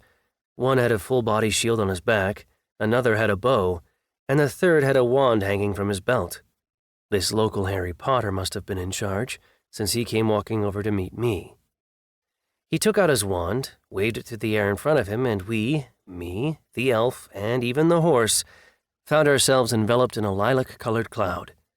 Clearly satisfied with the results of this strange examination, the wizard put his instrument away and stepped aside. "Who are you looking for?" the elf asked from atop his horse, who was still standing next to the guard. "Shapeshifters have appeared in the area," the guard replied. "Able to take on any form they want. Thankfully, magic dispel works great on them, so there are checks going on throughout the whole region." To my relief, it turned out that my ring's effect couldn't be broken quite that easily. Otherwise, I could only imagine how the guards would have reacted, let alone the player in front of me, who had unwittingly brought a fallen one into the village. "I brought a local creature," the elf announced as he gestured toward me. "He's new." "Bring him to the guild," the wizard nodded. "The headmaster will give you your reward." And with that, the horse trotted off. So, I thought, it turns out that the local administration actually pays these players to bring in NPCs. That would certainly explain the elf's offer to bring me back to civilization. I'm no specialist, of course, but this monk doesn't look like the kind of guy who's got money to burn. The village wasn't especially interesting. Classic timber frame houses, which would have fit right into any Isekai anime I had ever read, and villagers wearing clean, neat clothing, but lacking any trace of magic whatsoever. Only the guards, who I occasionally spotted on the streets, were conspicuous in having glowing game items strapped to their bodies. By my very imprecise reckoning, there were maybe 200 houses in the village at most. Not the smallest village by Earth standards, maybe. If my understanding was correct, we were somewhere at the very fringes of civilization, so it wasn't surprising that the settlement didn't look like an anime capital city. 2 big buildings towered above the center of the village. Judging by the symbol on top of its large spire, one of them was a local temple, done up in a sort of classic Catholic style. The other was obviously the guild hall. Whatever the case, there was a hitching post standing outside the porch at the latter building, where a soldier was sitting there with his face resting on his knees. "Get off," said the elf as he stopped next to the hitching post. He didn't have to tell me twice. I jumped right down onto the ground. The sound caused the sleeping soldier to snap out of his slumber immediately. He spent a few seconds staring intently at me, and only then noticed the elf next to me. "See to the horse," the long-eared rider commanded, as he threw the man a little coin made of reddish metal. "Consider it done," the guard replied as he stood up. The elf pushed the door open, and we found ourselves bathed in golden light. The sharp smell of stale alcohol, sweat, and overcooked food slammed into my nostrils. The elf took a deep breath and smiled with satisfaction. Yeah, I thought, people here don't seem to know about modern hygiene. That said, everything inside the building would have fit in perfectly with modern conventions and Asian animation. There was a desk opposite the entrance, with several pretty girls sitting at it. They weren't elves, of course. One had red hair, another blonde, and the third, well, the fox ears poking up from beneath her dark hair were visible even from across the hall. Holy shit, I thought. An actual kitsune mimi. There was a big bulletin board on the wall to my right, with pins marking the progress of the guild's various tasks. There was a bar off to my left, with a gray-haired, one-eyed old man standing behind it. His physique was pretty imposing. It seemed like he had probably been a weightlifter, or something like it, in his youth. His brown leather apron had streaks of blood on it in places, as if he had just finished cutting somebody to pieces. "Follow me," the elf commanded, as he headed over to the desk.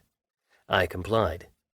That horned elf on the projection had said that I would need to register my name with a guild, and I figured this was as good a chance as any. "Welcome to the Adventurers Guild," chirped a red-haired young woman with a sprinkling of freckles on her nose. "My name is Victoria. How can I help you?" I was standing right next to the elf, but the secretary barely even looked at me. The elf took a rectangular piece of golden metal out from behind his belt. "I'm here to complete a quest, and I brought a lost NPC back while I was at it," replied the elf. "Your token, please," said Victoria, still with the same exact smile on her face. She reached under the desk and took out a metal box that was radiating a pale yellow light. There was a slot on the top of the box, into which the elf slipped his little metal card. The device let out a short, sharp ring, as though the elf had been using a credit card to pay for something, and the guild worker nodded. "Your quest has been registered," she said. "Your reward has been transferred." "Excellent. Please change one crystal out for gold." The fire in the elf's eyes made it pretty obvious that any gold she gave him would be turning into alcohol before too long. But then it didn't seem likely that the elves in this game, who, after all, used the residents of other worlds as servants, would behave with stereotypical elvish decorum anyway. Judging by what I had seen up to that point, the insufferable bastards functioned much more like a sort of aristocracy, in the absolute worst sense of that word. "Please take your 30 gold," said Victoria, as she held a little bag out for the elf. He snapped it up, whereupon it simply disappeared into thin air. This, I figured, must be the spatial inventory the horned projection had told me about. Interesting. "And for the NPC?" Victoria cast a quick glance at me, then removed the glowing box from the desktop and set out a colorless round crystal with leather trim around its edges. "Lay your hand here to register with the guild." I did as she had asked, and a window-shaped hologram appeared in front of me. The guild's interface was exactly like the one in the dungeon, except for the fact that here I could change my name. I couldn't change my class. Judging by Victoria's blank expression, everything that was happening seemed to be pretty routine, so I entered my name and confirmed the changes. Local creature of the Earth release, Michael. Class, not yet earned. "Congratulations on joining the Adventurers Guild," Victoria said with a smile that was a little bit more friendly, but still pointedly businesslike. "Here's your card. You're a guild mercenary from now on." A beam of light shot out of the crystal and projected a little copper plate about the size of an army dog tag onto the top of the desk. A convenient hole had already been punched in one end. There wasn't really anything particularly interesting about it, other than the information I had already gotten from the crystal.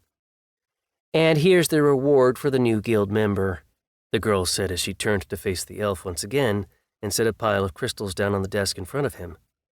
They were identical to the ones I had collected from the slimes, which, as far as I could tell, meant that his reward was really pretty meager. Mind you, it was anyone's guess how much these crystals might fetch in a city farther from the frontier.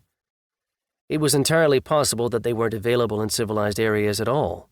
And really, why else would the elves make the journey out to the wilderness to complete quests? They could just stay closer to home, kill monsters in their own backyards, and get their levels that way. They were immortal, after all, so why rush? "Take care, Michael," said the elf, slapping me on the shoulder. I could tell he had just finished looking through his changed character stats. The affectionate slap came down with such force that my knees actually bent, But the elf didn't seem to pay this any mind, as he turned and made a beeline for the bar. With a sigh of pain through gritted teeth, I stood back up and rubbed my bruised shoulder. It turned out, however, that Victoria hadn't lost interest in me after all. I turned around and found her waiting calmly for me to regain my composure. "There are several rules in our guild, Michael," she began. The look on her face said it all. You could tell immediately that she was one of those insufferable people who sucked up to their bosses and everybody above them in the hierarchy, and who felt nothing but contempt for everybody else around them. First, nobody is obligated to provide you with anything if you don't work for it. Initially, therefore, you will complete whatever assignments other members of the guild may give you. Second, you are required to complete training, like all members of the Adventurers Guild. You will have several specializations to choose from. Everything else will be explained when the day comes. Training begins in 3 days, so you arrived just in time. I don't suppose you provide room and board to your members, too? I asked. We do, Victoria nodded. You can use your card to access any guild premise. The staff door is located to my right. You'll find the men's barracks in there. They're nearly empty. Feel free to choose any open bunk. As for food, we provide 3 meals a day in the kitchen. Clive can give you access to it. I followed her nod and realized that Clive was the bartender.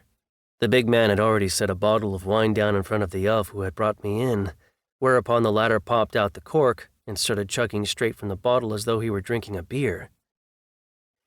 Third rule, no thieving, killing, or other criminal activity, the guild's woman continued. You carry the mark of our guild now, and players will no longer harm you just for the fun of it. That would earn them a serious fine, since you're guild property now, and the guild could simply stop providing quests to the clans and staffing them with servants. That precedent has already been set, in fact. Players have taken note of it, and they try not to let it happen anymore. That doesn't mean that you can now treat players with contempt, or that you have the right to use any items that aren't listed on your card. What if an item drops from a monster? What should I do with it? I asked. You're required to bring it to the nearest guild facility, she replied. The question didn't seem to have thrown her off at all. Naturally, if any player stops you on your way back to the guild, you can explain to them where you're going.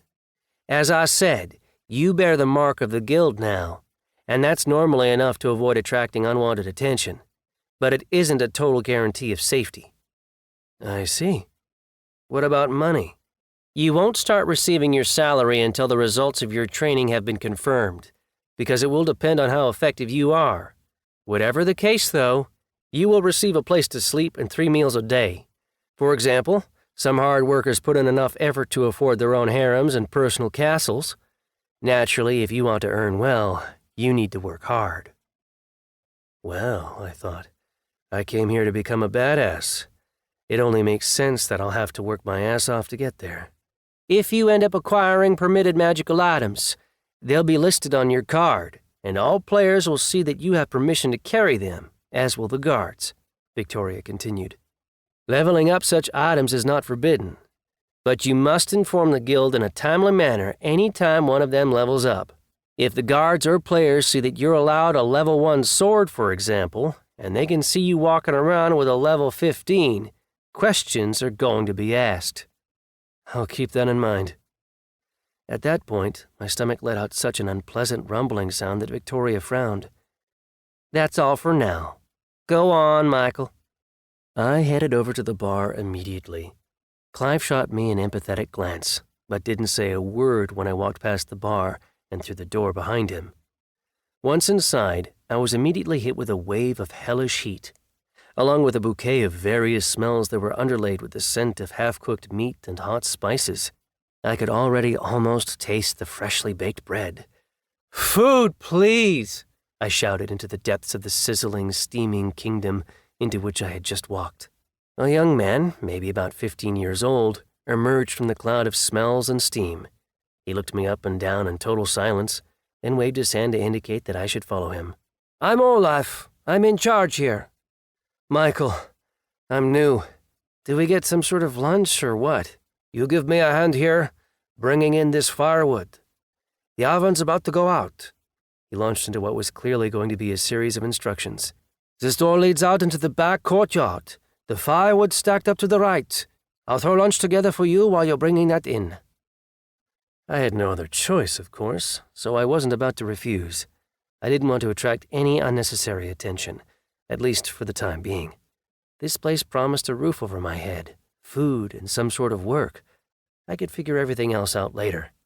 With a loud squeak, the door to the outside opened, and I stepped out into the courtyard.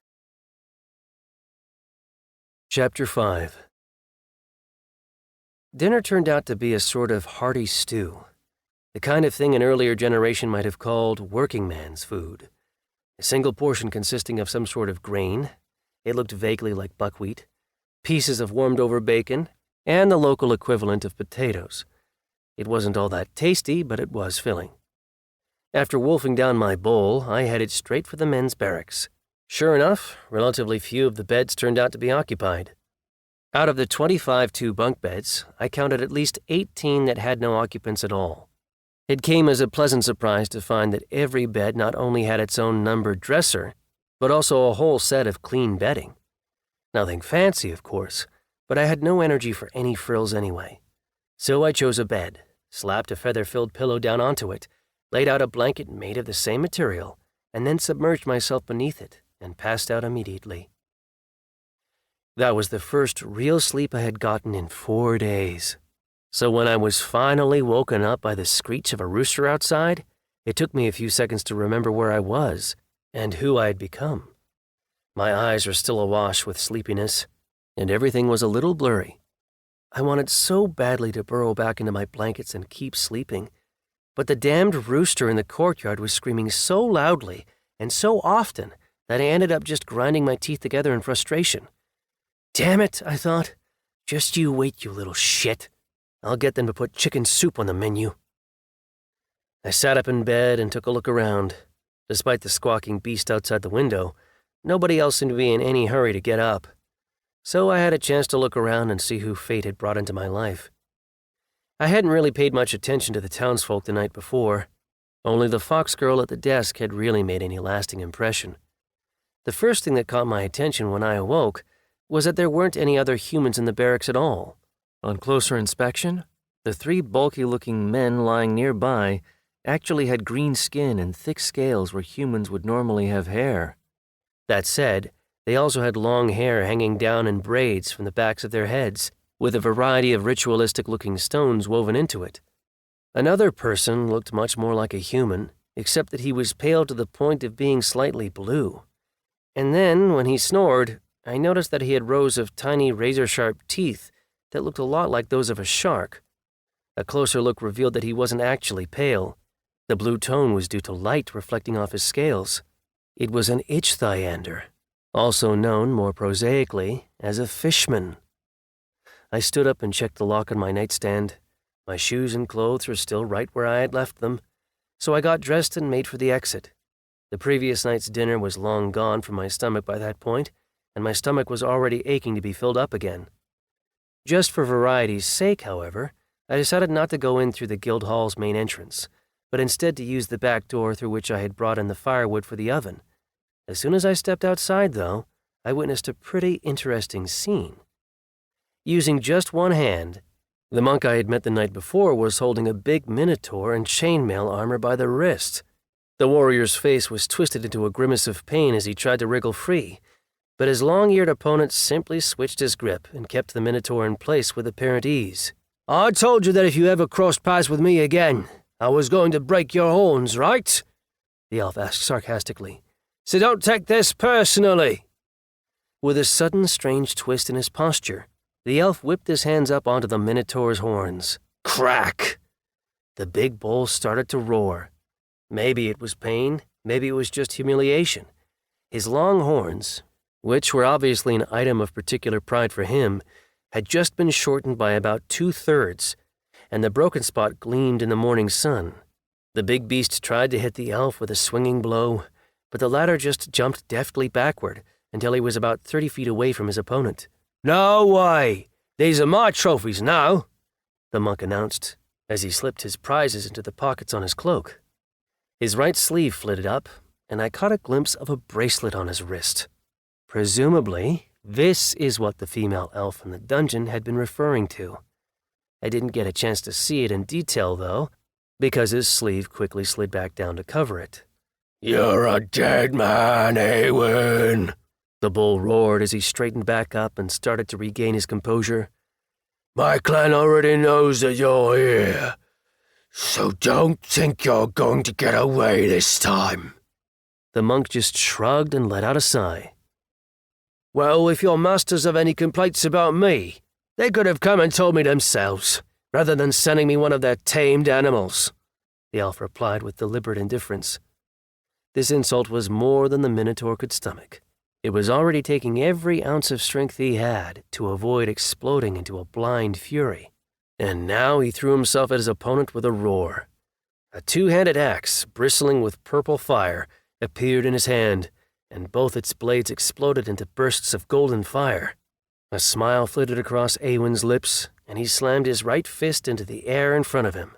His jewelry flashed, filling the morning air with all the colors of the rainbow for a brief instant, and then the bull collapsed to his knees and dropped his weapon as he started coughing and wheezing. "You forgot your place," the elf remarked calmly, as he strode slowly over to his stricken opponent. "But don't worry.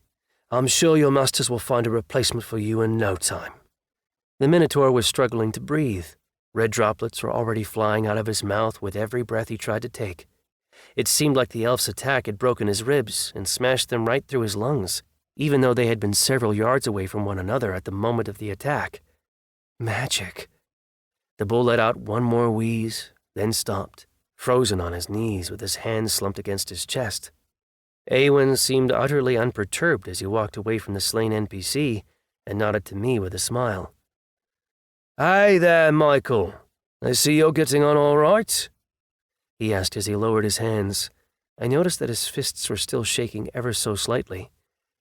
"If anybody asks about this pile of beef, tell them exactly what happened." "Town wasn't big enough for the two of you?" I asked.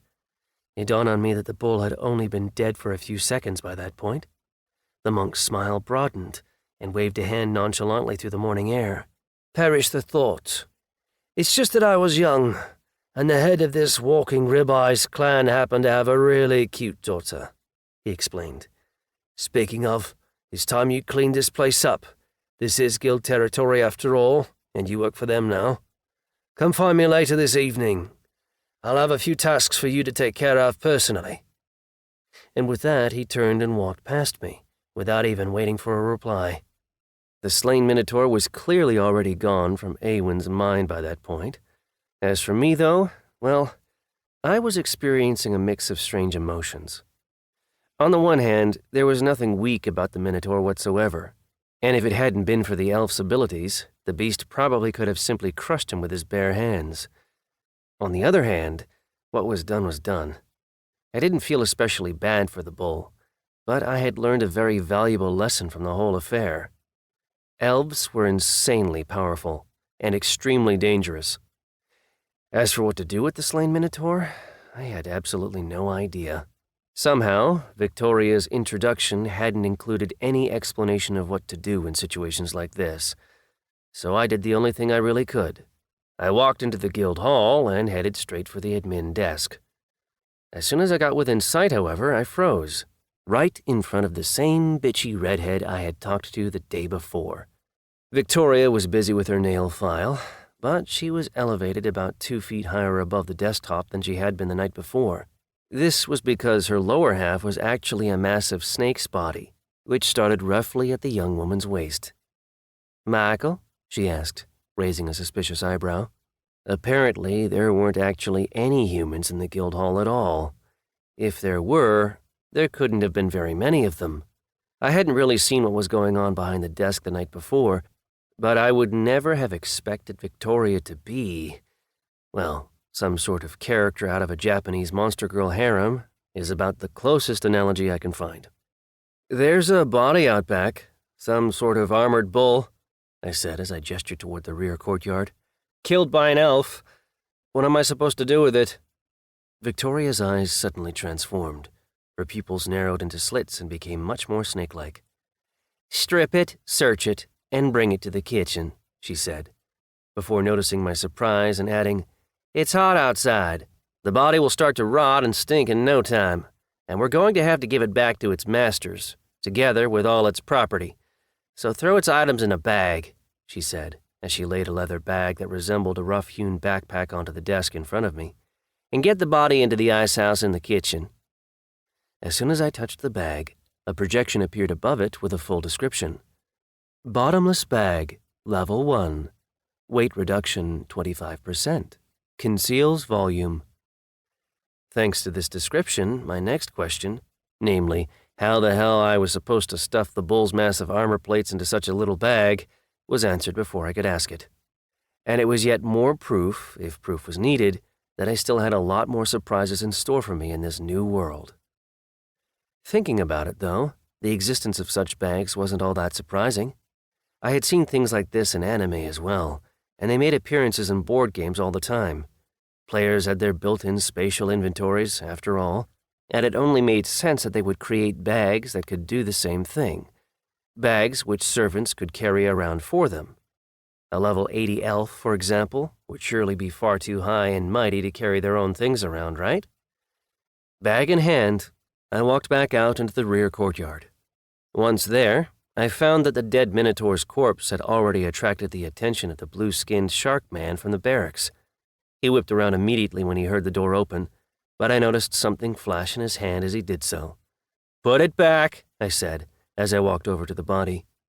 The fishman grinned, displaying his monstrous rows of teeth. Why? He asked in an insolent tone. If something goes missing, it'll obviously be you that stole it. You'll get punished, and I'll drink to your health. Wow, I thought. I wasn't expecting this. Just openly threatening to set me up? How confident must he be in his strength? Sure, I don't have any magical items, but neither does this little shark boy here. And the know-it-all expression on his face didn't scare me either, especially not after I had taken out so many mutated humans with nothing but a baseball bat. I'm gonna count to 3. Then I'll start counting your teeth as they hit the ground, I warned him as I stepped to the side. There were a number of garden tools lying by the wall of the building, shovels, mallets, rakes, etc. None of it was even locked up.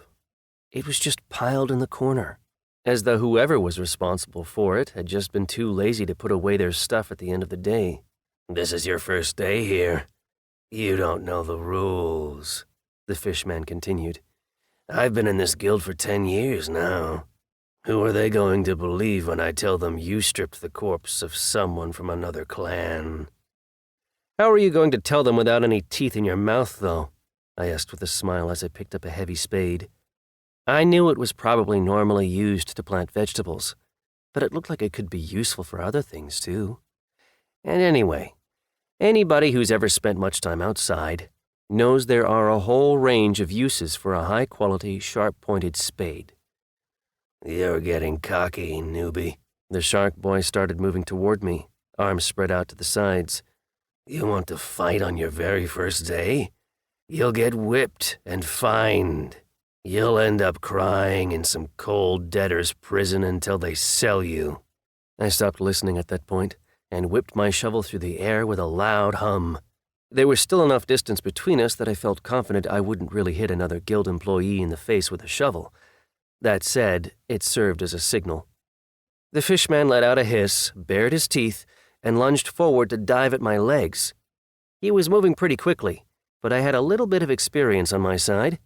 I slammed the flat of the shovel neatly into his forehead. The dull clang of metal on flesh rang through the air, and the shark staggered and collapsed onto all fours. I ended the whole affair with an exclamation point by delivering a kick straight to his chin. His scary-looking teeth clacked together, and the thief began to howl in pain as blood dripped from his perforated tongue. Put back everything you took, I said, after taking a few steps back. I had absolutely no intention of acquiescing and taking the rap for his thievery. Sure, the dickhead might have been working for the guild for 10 years by that point, but it didn't matter. I knew that if I showed even a hint of weakness, it would only be a matter of time before I turned into the clan's whipping boy. My resistance had to be rock solid from the very start. You ruthless shit, The fishman slurred as he jumped back onto his feet.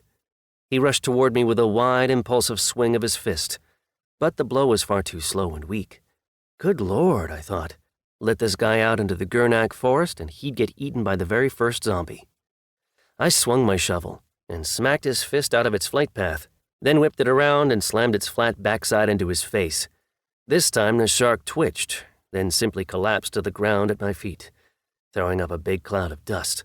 I stared down at him for a few seconds, watching his heavy, ragged breathing, then put the spade back where I had found it.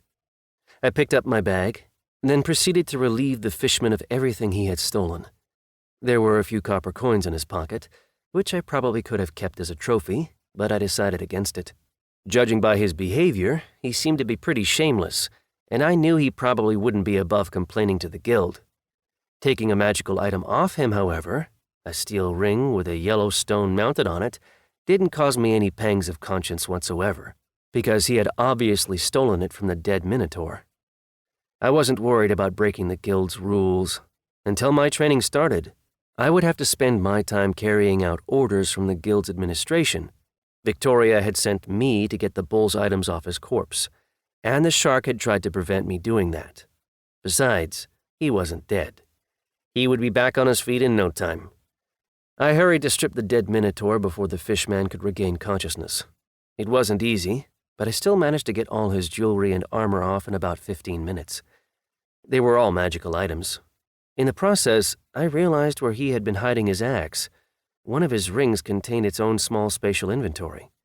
Despite the fact that I was still having to carry all my starting items around with me, the thought of filching that ring for myself didn't even cross my mind. There was magic in this new world, which meant that there were almost certainly spells that could force the truth out of someone during an interrogation. Plus, all the Minotaur's property was connected to his character. The only exception was the ring the fishman had tried to steal. I also confirmed my initial guess as to what had actually killed the bull. As I suspected, Awen had broken his ribcage. There was a big fist-shaped imprint on his chest right in front of his heart. His ribs hadn't broken through his skin, but the bumps all across his torso suggested they had all broken inward and punctured his lungs. That, I thought, is one dangerous monk. "Rise and shine, sleeping beauty," I said as I kicked the fishman lying on the ground in front of me. His head jerked to the side, and he let out a groan as he opened his eyes. His gaze quickly flitted up to my face, whereupon he suddenly tried to crawl away to the side. But I wasn't planning to finish him off, or even touch him at all. Hauling a dead Minotaur into the kitchen just seemed like too big a job for one person, and it would have been foolish not to carry out Victoria's orders. I needed to prove myself diligent and dependable, so they would send me off for training and help me get stronger. And I had a strange feeling that if I did the opposite, Victoria might just end up eating me, and that would be that. One NPC more, one NPC less. Who was counting? I wanted to set myself up in this new world as best I could, which meant I would need to use my head every bit as much as my fists. "Grab his arms, I'll get the legs, and we'll bring him into the ice house," I commanded, once I saw that my colleague was awake again. "And don't argue with me or I'll knock the rest of your teeth out. You'll have to drink your food through a straw." The fishman's physique wasn't especially impressive, nor was his strength. In fact, his half of the bull kept slipping out of his weak, shaky grip. Plus, the effects of the shovel's little kiss probably hadn't worn off all the way by that point. Nevertheless, with the help of a little elbow grease and some choice swear words, we managed to get the Minotaur into the appropriate room, where we dumped him unceremoniously on a shelf of ice. With that, the fishman scurried away as fast as he could, and I headed back out to the desk. There were already plenty of people in the hall by that point. I hadn't really taken a good look around the previous evening, but when I walked back into the hall, it immediately became obvious that I really was the only human in the whole building, maybe even in the whole village.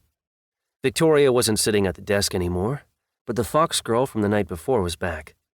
She was busy helping another elf process a completed quest when I walked over with the bag in my hands. The player didn't even cast a glance in my direction. Once he was satisfied that his quest was complete, he turned around and strode out of the hall without so much as a goodbye. His equipment was glowing, but the light was exclusively deep blue in color, which made me suspect that his level wasn't very high. Plus, if what Awen said about item restrictions was to be believed, then players would have to acquire most of their artifacts independently during a given release. So it wasn't likely that you'd ever run across some wide-eyed rube with a bunch of fancy artifacts. You had to be pretty savvy to get your hands on such artifacts in the first place. The Kitsune Mimi turned to face me with an inquisitive expression in her eyes. Compared to the other non-human beings who populated this new world, her appearance really wasn't surprising in the least. Even the fluffy foxtail drifting slowly from side to side behind her didn't really inspire anything other than a desire to pet it. "Victoria told me to collect the dead Minotaur's personal effects," I said as I laid the bag down on the desk. It barely weighed anything at all. "We put the body in the ice house." The fox girl grinned, revealing just the tips of a pair of fangs in her mouth. "Very good," she said as she slipped the magical bag under the desk. "I'll let her know you've completed her assignment. I'm Amaya, by the way." "Michael," I introduced myself in reply. "You're free to go, Michael. You can head into the village if you like, take a look around, but try not to get into any trouble." Amaya was still smiling as she said all this, and when she finished, her ears twitched to the sides.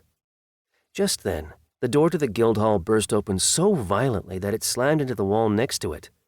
A trio of elves burst in, all of them clad from head to toe in plate armor. They raised their visors, gave me a good look at their beautiful faces, but my attention was distracted almost immediately by the symbol on their breastplates.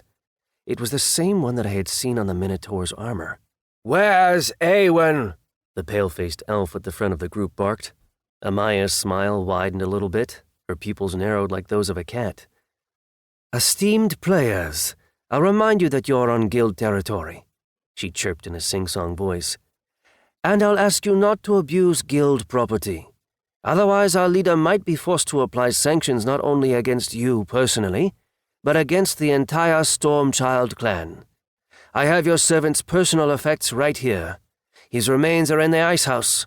You can take everything with you." The elves walked over to the desk, where their leader cast a carnivorous glance at the fox girl. Their armor gave off a slightly bluish glint in the light, just like that of the dead Minotaur, by the way. Interesting, I thought.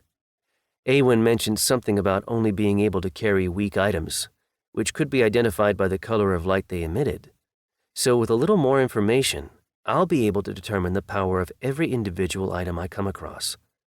"Personal effects," the leader demanded, while the Kitsune Mimi rummaged around behind the counter, pretending to be searching for the bag. I stepped back a little bit. I could tell that Amaya had decided to play with the long-eared visitors a little bit. She knew they couldn't lay a finger on her. And she was obviously showing the players that despite what they seemed to think, they weren't the biggest badasses on the block. I headed for the kitchen. I still hadn't had a chance to eat anything, which was something that needed to be fixed ASAP. So once I had a plate full of eggs, topped with bacon bits, along with a mug of surprisingly tasty kvass, I tucked in and checked out of the world for a couple pleasant minutes. Fresh, crusty bread made an excellent addition to the main dish. As I stared down at my dirty plate, I thought about how easy it had been for Awen to kill that NPC. I didn't really feel bad for the bull, of course, but the scene had served as a graphic reminder for me. Don't mess with players unless you actually have the power to hold your own. And why lie? I was actually really interested to see what the monk wanted me to do. After those three elves had burst into the guild hall looking for him, I knew there was no point waiting around for him, because he probably wouldn't come back anytime soon. The monk was a drunk, but he obviously wasn't stupid. I mean, he had somehow managed to sneak a forbidden object into the release, right? So he would definitely have known that somebody might be coming for him. If I wanted to meet up with him, therefore, I would have to be outside the guild's premises. I didn't really have anything to get ready, so I just walked right out the door. The night before, Awen and I had made a beeline for the guild hall, heading straight down the road from the gate without making a single turn. The fox girl's advice seemed logical enough. I would need to get used to the world around me, and checking out the village would be a logical first step. I hadn't been in a fit state to do so the day before. Plus, all the anime-style houses, which were basically meant to resemble medieval European houses, had looked pretty much the same to me at the time. In the light of day, however, I could see that every structure was at least a little bit unique. Some of them had weather vanes on the roof. Others had intricate carvings on their shutters. Here and there I spotted awnings and countertops facing the street.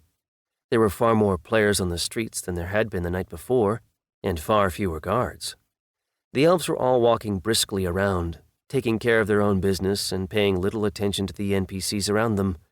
Apparently, they didn't even see us as real creatures at all. It occurred to me, however, that this very attitude could potentially open a number of avenues for interaction with players. It was sunny out and getting hotter by the minute, so I tried to stick to shaded streets as I walked through the village. I didn't really turn to look to the side too much, and passers-by largely ignored me as well.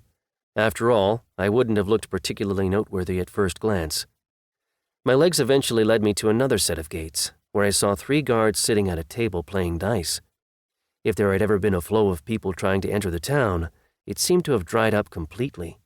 So it wasn't surprising that the settlement's defenders were a little bored. I wasn't about to head over to the gates, though. There was no reason for me to leave the village yet. The guild would surely have something useful to teach me. Plus, it would be lunchtime before long, and I had no intention of missing that. I stepped into a shadow. The heat was just getting more and more merciless. Sweat was already rolling down my back, and I was starting to wonder why I hadn't seen anything resembling a bathhouse or a sauna or anything else that might offer a chance to bathe. I don't know about my magical items, but my clothing certainly needed a wash by that point, as did the body beneath it. These thoughts were soon interrupted, however, when I noticed the monk sitting on the porch of a nearby house.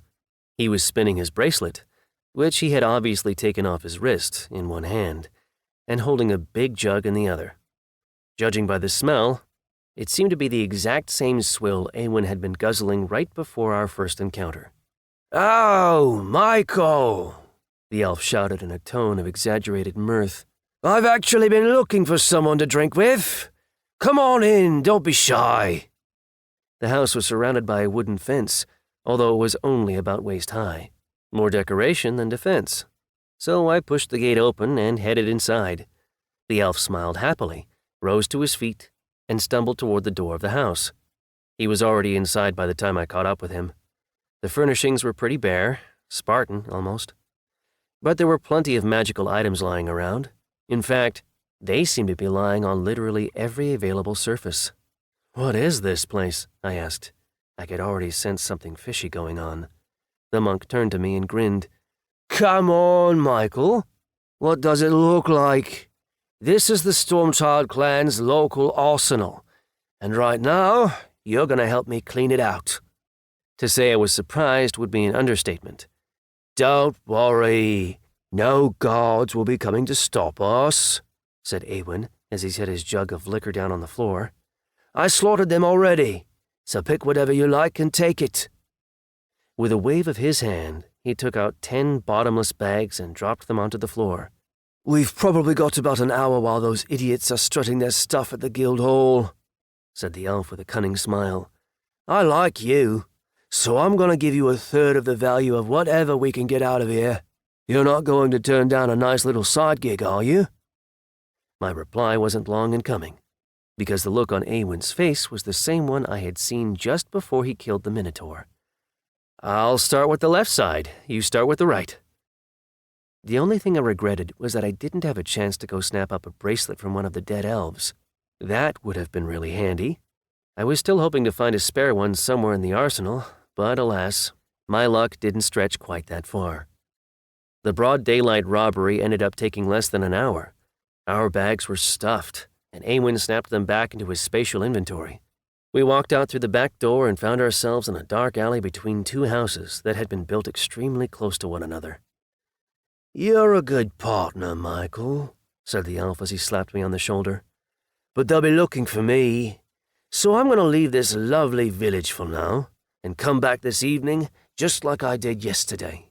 That means you'll have to bring all this stuff to auction and put it up for sale yourself. What do you say? Can you handle that?" Wait, I thought, an auction? Maybe I could just buy that bracelet. Chapter 6. I felt pretty on edge for the rest of the day. The representatives of the Stormchild clan really put on a show in the village, which, by the way, bore the utterly amazing name of Happyville. They were running all over the place, trying to find Awen. News that a single crafty player had robbed an entire clan single-handedly spread through the village like a brush fire. The residents of Happyville kept whispering to one another, sowing the fertile environment with a legion of conspiracy theories. Some said Awen had acted alone.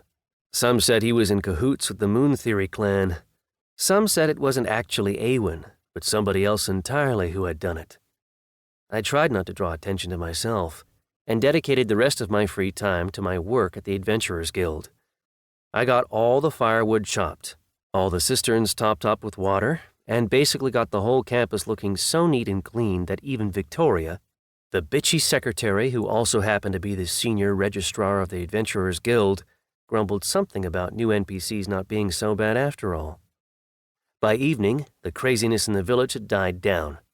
The representatives of the Stormchild clan realized that Awen was no longer to be found in Happyville, so they headed out to search the surrounding countryside.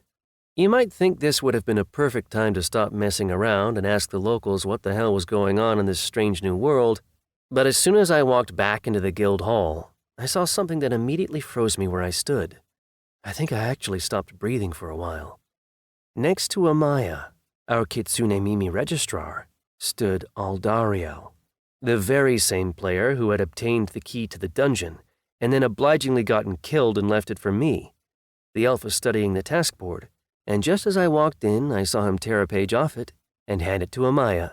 "Here it is!" he exclaimed impatiently. "Come on!" "Take out 20 mutants in the Gurnak forest," the fox girl read aloud. "Master Aldariel, this task is for players ranked D or above. I'm sorry, but giving this task to an adventurer ranked E is simply—" "Just give me the task, you moron!" the elf shouted. "I'm in a hurry here!" "Is there a problem?" Old One-Eyed Clive, the bartender, asked as he set a mug down and strode over to the elf. "Piss off, NPC!" Aldariel growled as he shoved the old man back. Clive flew back into the bar, slammed into it, almost breaking it in the process, and finally collapsed to the floor in an unconscious heap. The huge half-ogre certainly didn't look like a rag doll, but the wiry elf had disposed of him so easily that I started to feel genuinely terrified. Yet another graphic example of the fact that elves are some seriously strong sons of bitches. "Do I need to repeat myself?" Aldariel asked as he turned back to face a silent Amaya. Nobody dared to look at Clive. You might have thought he had never been there at all. Although, personally, I found it hard not to look at the pool of blood that was slowly spreading out from underneath the big man's unconscious body. "Your task," the fox girl mouthed silently as she stamped the paper with the task description. Aldariel threw a quick, indifferent glance around the hall, which lingered on me for just a moment longer than the others, and then turned and walked briskly out through the main doors. "Clive!" Amaya exclaimed, her voice somewhere between a scream and a groan, as she rushed to help the old one-eyed man. "Healer! We need a healer! On it!" someone shouted before running out of the building. I felt useless. I couldn't do anything to help. Everybody was still pretty guarded around me anyway, and when Victoria appeared, they started shooting me cold, withering looks. The grumpy snake woman, I remembered just then, that such a creature was normally called a Lamia, easily lifted the bartender up in her arms and brought him up to the second floor. That was where full-status guild personnel had their rooms. It was definitely not a place for people like me. "Oh, Michael, I'm so glad you're here," said Amaya as she sat back down behind the registration desk. She looked so upset that I instinctively wanted to wrap her in a big hug and stroke her hair. And this time I don't even mean that in an erotic way. "What was that?" I nodded at the bar, where somebody was already busy wiping up the blood. "That was a player," said Amaya as her ears flattened against her head. "We'll send a complaint, of course, but nothing will ever come of it. Nobody died, and the building didn't get damaged at all. And Clive's injury, well, we're NPCs, Michael. That's just our lot in life." Just then, the healer ran past us into the hall, yet another local creature, who looked like some sort of small gnome. He was broad-shouldered, bearded, and short. Classic gnome in every way, except for the fact that he was wearing some sort of weird robe that made him look like a priest. With a nod to Amaya, the gnome ran up to the second floor. "So what do you need from me?" There's a task here for you, Amaya sighed as she sat up a little straighter in her chair. Sure, it's not a pleasant one, but such is life. I've been through 5 releases. Feels like I've seen everything by now. Basically, you have to go into the Gurnak forest, pick up a package full of magical items, and bring it back to us. The Gurnak forest? The place where only adventurers ranked D or above are allowed to go? I repeated hesitantly. And you have to head out immediately. Amaya nodded. Give me your card. I'll enter the information you'll need to keep guards and players from asking why an NPC is carrying magical items. Victoria, how's Clive? The Lamia was slowly making her way down the stairs from the 2nd floor. I have to admit, the sight of her serpentine coils slithering their way down the steps had me mesmerized for a little while. Victoria sat down in her chair, shot me another withering look, then replied, "Bad. He'll live, but he's got 2 broken ribs. He's going to be hunched over from now on, in addition to being one-eyed. One-eyed and hunched. Not a bad name for a tavern, actually. What's this uninitiated NPC doing here?" He's got a task, said Amaya. She turned her eyes away from both of us as she said this. Here, look. Awen? The Gurnak forest? At night? Has he lost his mind? An uninitiated noob will never survive that. The Lamia seemed to have exploded into a flurry of indignant questions. How could you accept a quest like that, Amaya? As if I had a choice, the fox girl replied quietly. Actually, for some reason, her reply somehow made me feel certain that she had made a choice. Based on Victoria's reaction, and the way Amaya was strenuously avoiding eye contact with both of us, it seemed like the devious fox girl was in cahoots with Awen, and almost certainly getting a share of his profits, too.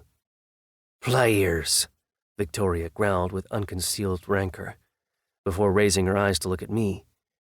Know how to use a sword, Michael? At a beginner's level, yes. I didn't want to make myself out to be a hero. Then take this. A glowing blade suddenly appeared on the desktop. It was exactly the same as the one I had already connected to myself in my incarnation as a fallen one. Amaya, register this weapon to him for the duration of the task. He may be a human, but he's our human. If he's going to die, I want him to die in battle, not squirreled away in some little foxhole. You'll fight to the end if need be, right, Michael? I survived 3 days in the Gurnak forest, I replied with a shrug, without food, water, or magical weapons. You think I'm scared of a little nighttime journey down the road? By the way, why don't you just use a healing elixir on Clive? Both registrars looked at me like I was utterly insane. Uninitiated, said Gloria with a grimace. Amaya just sighed, then started to explain. You're a noob, so we can forgive you for asking questions like that. Only players can use healing potions. Local creatures like us can't buy them. They aren't sold for gold, only crystals. That's why we have to run and ask the healer to help us. Crystals? I was trying to keep my breathing from giving away my excitement. Let's get some, then. Where do they grow? Here. In the blink of an eye, Victoria had swooped out from behind the desk, appeared next to the task board, ripped one of the sheets of paper off it, and thrust it in front of my face. Here's your assignment, G-Rank assistant. Perfect job for someone like you. There are level 5 shapeshifters running around somewhere in the Gurnak forest. That's where crystals come from. Kill a shapeshifter, drag the corpse back here, and then we can buy ourselves a healing potion. Victoria, this is a C-rank task. Amaya seemed genuinely scared. Exactly. We'll see what this uninitiated noob is made of. The head registrar had obviously made her mind up. Get this done, and you can spend the rest of the time until your departure living in a private room on the 2nd floor. Fail, and... Actually, I couldn't care less. It's not like you have much to lose. Amaya, register both tasks and the sword to his card. You're dismissed, human. Go show us what a local creature from this new release can do. One condition. I couldn't let the grouchy woman have the last word, even if she was half snake. When I get back after completing this task, you're going to tell me all about what's happening here. What happened to my world, how there suddenly came to be a village here, who the hell these players are, etc. Everything I'll need to survive. I had a plan, and it seemed eminently possible. Why risk trying to kill a shapeshifter when I could just go back to my stash, hand over my trophies, and then just say I got them by killing shapeshifters? I could say I ran into a whole pack of the bastards and wiped them out single-handedly, like the badass hero I was. I would just need to decide how to deal with the new sword, because there wouldn't be any experience on it. But whatever, I thought. I can decide that later. For now, I need to focus on completing the elf's quest. He might get annoyed with me if I don't hurry. And I had already seen what could happen to NPCs who annoyed him. They either got killed or maimed. Deal. The Lamia held out her hand. Sure, nothing was written down, but the way she looked when she shook my hand made it clear that the agreement Victoria and I had just made was perfectly serious. The gods will let you through, said Amaya as she handed me my assistant's adventurer's card and lowered her eyes to the floor. I could tell she felt guilty. I'm sorry, Michael. This isn't what Awen and I agreed on. Yep, I thought. I was right. The Fox Girl is on the take after all. Everything should have gone so smoothly. But then Aldariel showed up and threw a wrench into their whole corrupt little plan. Something distracted Victoria for a second, so I leaned in closer to Amaya and whispered, You owe me a date when I get back. Then we'll be even. It was funny to see the indignation in the Kitsune Mimi's reaction. Amaya was obviously about to object, but I wasn't listening anymore. After snapping up the sword and my card, I turned and walked right out the front doors of the Adventurers Guild. I would have said it was pitch black outside, but apparently, this new world was designed to minimize any obstacles that might otherwise have stood between the players and their farming. And here was another example. The stars were shining so brightly that I could see everything around me without much trouble at all. Night wasn't totally night, and day wasn't totally day. A strange world. The gates were locked when I arrived. The 3 guards I had met the previous evening were waiting to greet me once again. The mage, the archer, and the spearman with his shield.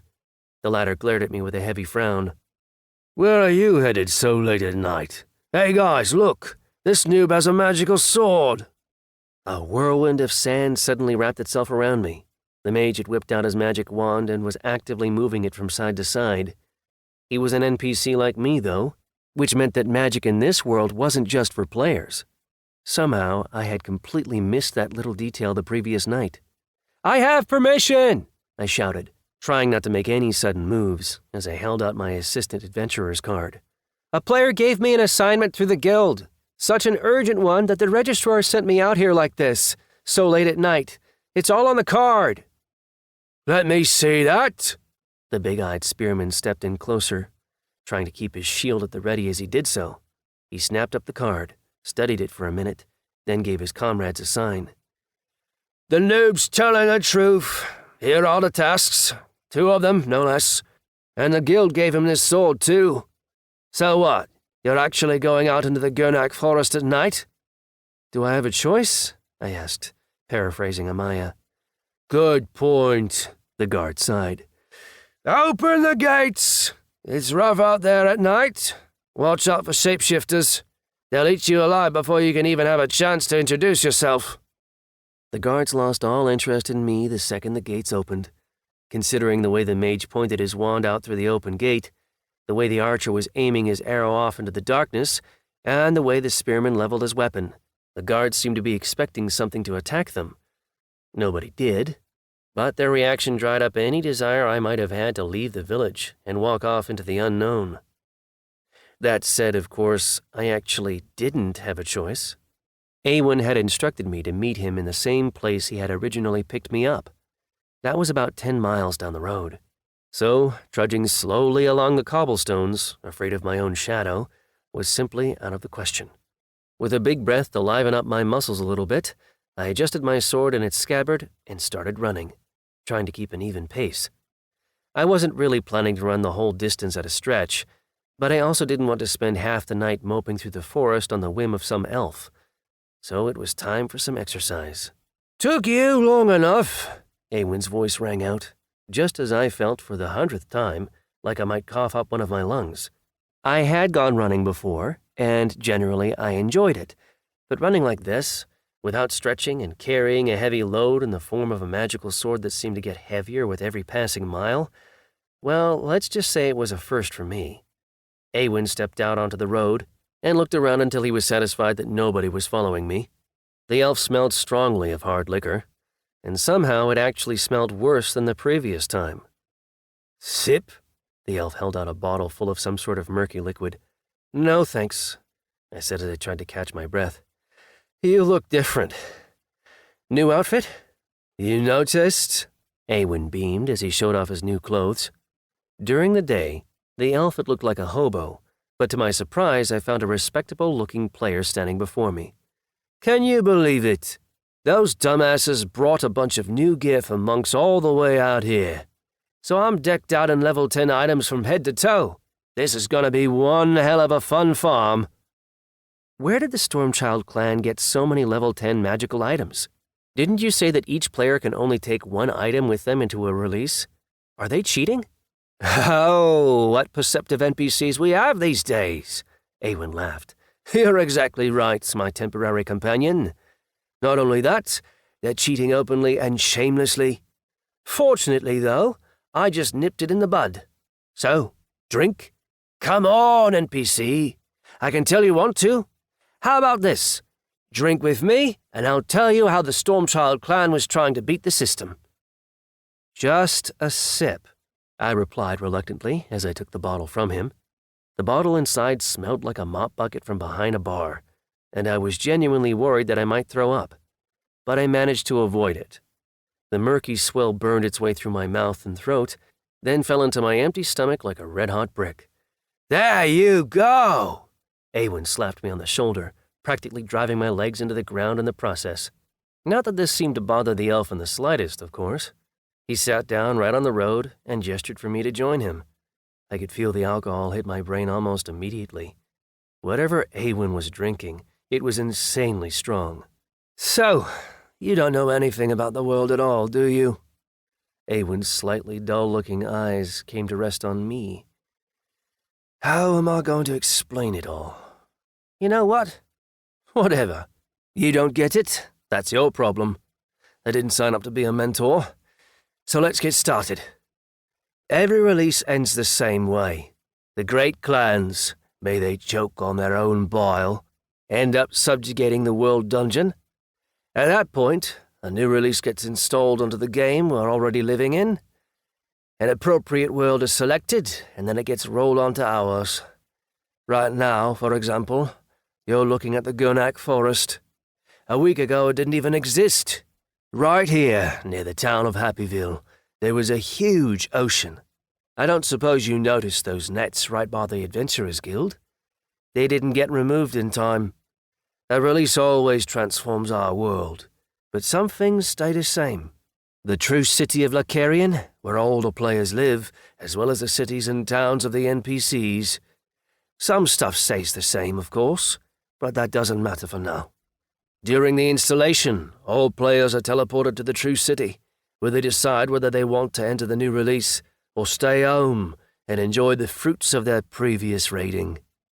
If you decide to enter, you can choose one level 10 item to bring with you, but you know that already. So players get teleported, but what happens to the local characters? I just couldn't restrain myself from asking this.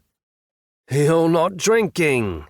The elf seemed genuinely offended, so I had to take another sip. The second one was easier. "Okay, good. You asked the right question, NPC, and the answer is that nothing happens. You simply notice that the world around you has changed, but certain rules also kick in, and some of them apply to you too. For example, there's a rule that NPCs can't carry items higher than level 10. See where I'm going with this? Before the Great Clans closed the last world dungeon, the Stormchild clan dressed a couple dozen NPCs from Happyville in level 10 items. Then when the new release came out, that Minotaur you killed made them all strip down and hide their items in the clan's storehouse. But the players couldn't come get their stuff right away, since you went and killed them all. And while they were respawning and running around filing complaints about you cleaned them out. Now you've got a big clan hunting you down, which is why you can't go back to Happyville. But you don't want to go back there anyway, because you've already pulled off everything you wanted to achieve. The only thing I don't get is, what do you need me for? Why can't you just sell this stuff yourself? Another drink. Good. I haven't sold this stuff myself because interesting NPCs like you always appear in these new releases. Ones who somehow manage to do things like survive in the Gurnak forest. So I thought, hey, why not take this guy with me? But then I thought, no, you're not a very good drinker. Plus, you haven't gone through initiation yet, so who knows how many stars you'll get. Which means that doing it myself, selling level 10 items in a store would practically be sacrilege. Putting them up on the game auction would be inviting retribution from the clan. Right now, they don't have anything on me other than their own suspicions. Put them up for auction, though, and even an idiot could guess where all my new lots actually came from. But if the items appear at auction on a listing by the Adventurers Guild, that's a different story. You can't see where the items were actually sourced from. Nobody can trace them back to me, so this rotten world would end up with a nice new batch of level 10 items. And take it from me, that's a pretty nice acquisition, especially in the first few years of a new release. Players will see it happen and start working for the guild in hopes of getting their hands on a sweet reward of their own. Tasks will get completed and life will be better for everybody. Not that any of that betterness will ever trickle down to me, of course, I snickered. Well, how about this? Finish that bottle, and I'll give you one item of your choice. I'm the task author, right?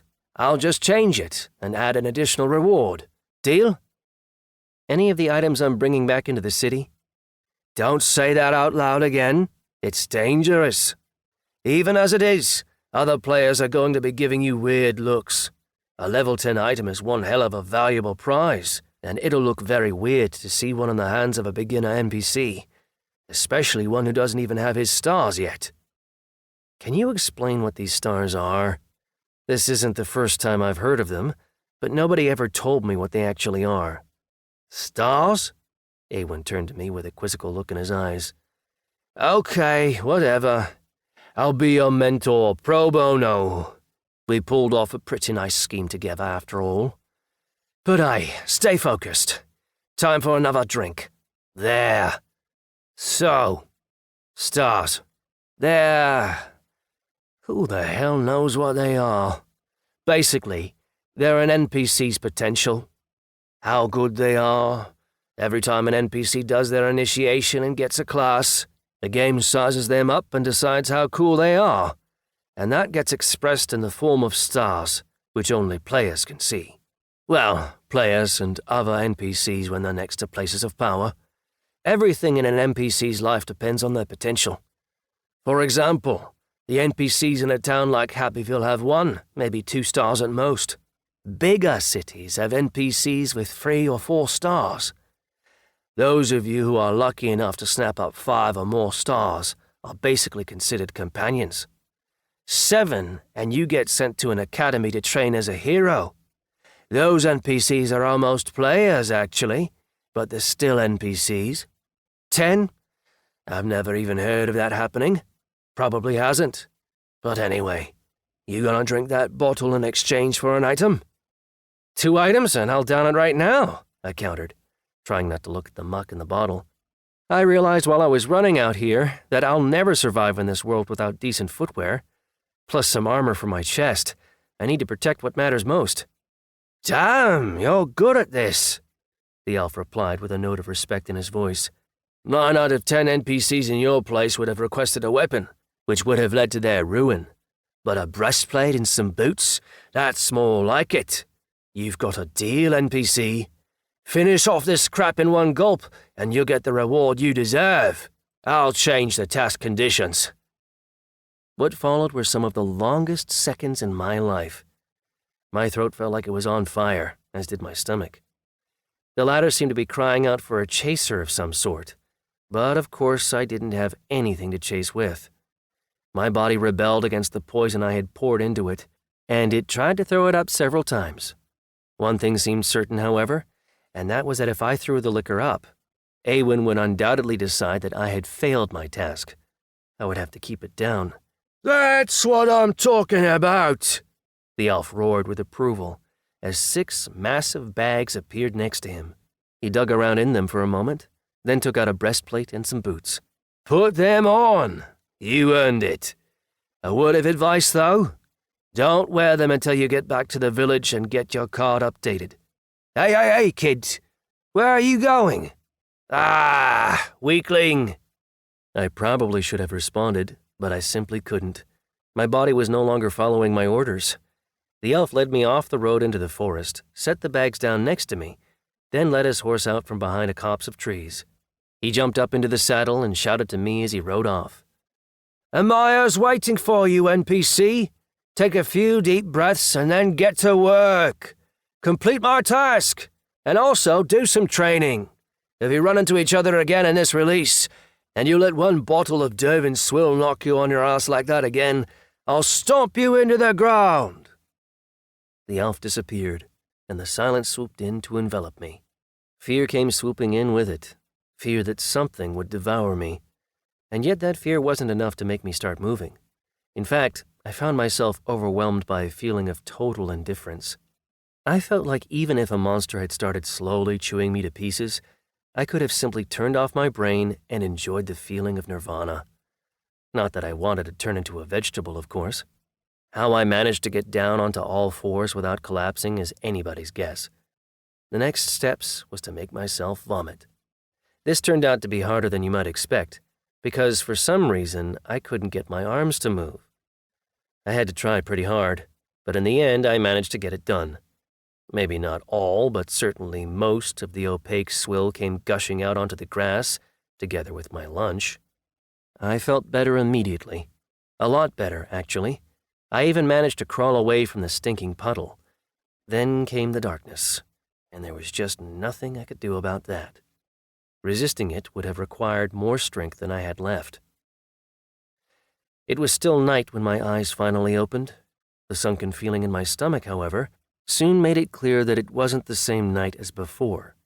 I had been lying in the terrifying Gurnak forest for an entire day, and nothing had eaten me.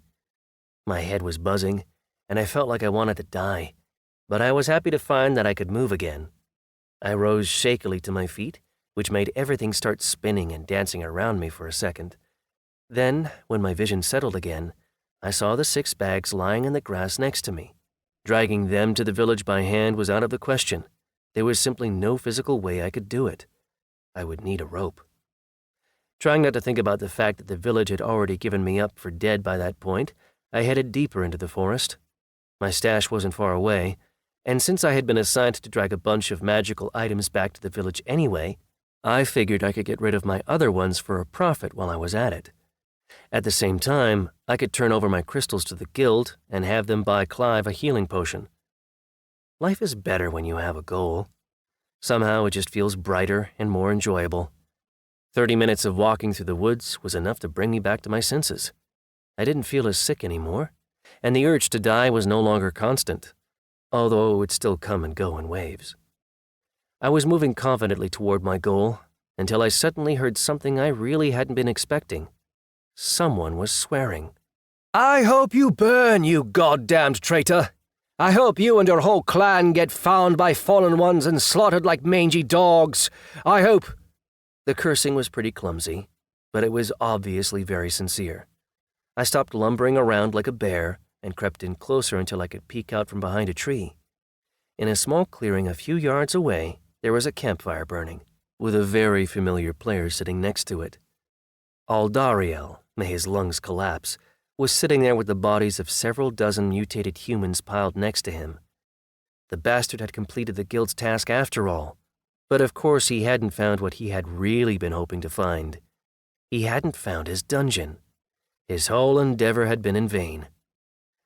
I didn't even notice myself switching over to my Fallen One form.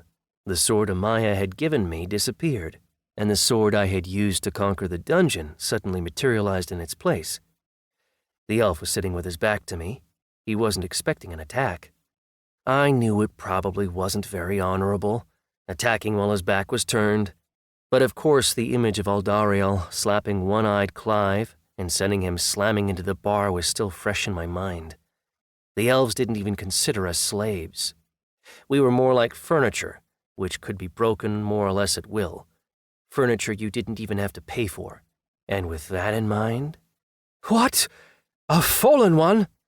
My first blow was perfect. The blade came down right on the elf's neck. In any other situation, it would have lopped his head clean off, but things worked a little differently with such high-level players. The sword bounced off, and a life bar appeared above the elf's head. I could only take comfort in the fact that it was half empty when it appeared. The player quickly scanned my properties, which proved to be a fatal mistake. Instead of swinging into action and bringing his full power to bear, he hesitated, which allowed me to swing another blow. And that was enough to raise a big cloud of stars into the air in front of me. Unfortunately, my Fallen One ability didn't kick in, so the elf went straight back to his respawn point. If it hadn't been for the remnants of that Dervan moonshine still flitting around in my system, I probably would have started worrying and getting anxious about what I had just done. Instead, I just looked around, saw that there was nothing useful around me, and resumed my march to find my stash. It had taken the elf 2 days to respawn and get back to Happyville, so that was how much time I had to work with before I would have to be out of the Gurnak forest. No emotion, maximum rationality. I had just proven to myself that elves could be killed, and I didn't need any more proof that they deserved it. The main thing was to sneak up on them when they least expected it. Anyway, I thought, time to snap up my stash and get back to Happyville. The Fox Girl had promised me a date after all. Alas, you know what they say about the best laid plans. I heard some weird gulping sounds as I came within range of my hiding spot. Speeding up, I soon made it to the collapsed tree and found a horrible scene unfolding in front of me. One of the forest's mutated bastards, who the hell knows what level, was noisily devouring all my magical stones. The boots and armor were already gone, most likely having disappeared into the monster's gullet. The beast lifted its head to look at me as it crunched down on one of my crystals with obvious relish. It turned out to be the last one. Nothing was left of my stash, not even a trace. A film of blood-red rage descended over my eyes, and I'm not proud of what happened next. The monster couldn't do anything to resist me. Its body was heaving and twisting in a series of violent convulsions. Apparently, the power of the magical stones was giving it new levels and abilities. But I had caught the beast at the worst possible moment during its transformation, a moment when it was absolutely defenseless. I didn't even use the blade of the sword, really. I just started smacking the beast with the flat side of the weapon, using it like a sort of unwieldy club. The monster was trying to resist, but it was totally hopeless. By the time my self-control finally came back to me, the beast had collapsed to the ground and started whimpering. I jerked my sword up into the air with the tip pointed down, then sank the sharp point into the neck of the still transforming monster. It jerked violently, then went quiet as it exhaled its final breath. The beast didn't look anything like the ones I had killed before. This one was bigger and scarier, and, at least in my opinion, it didn't resemble a dog at all.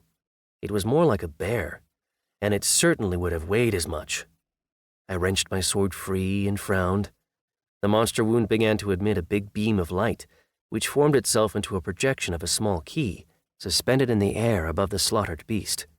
And the key looked so realistic that when I reached out to touch it, it actually dropped into my open hand. The glow disappeared at that point, and I saw my prize's properties appear before me. Key to the Fields of Hatred dungeon. Item has not been initiated yet. My heart started beating frantically in despair.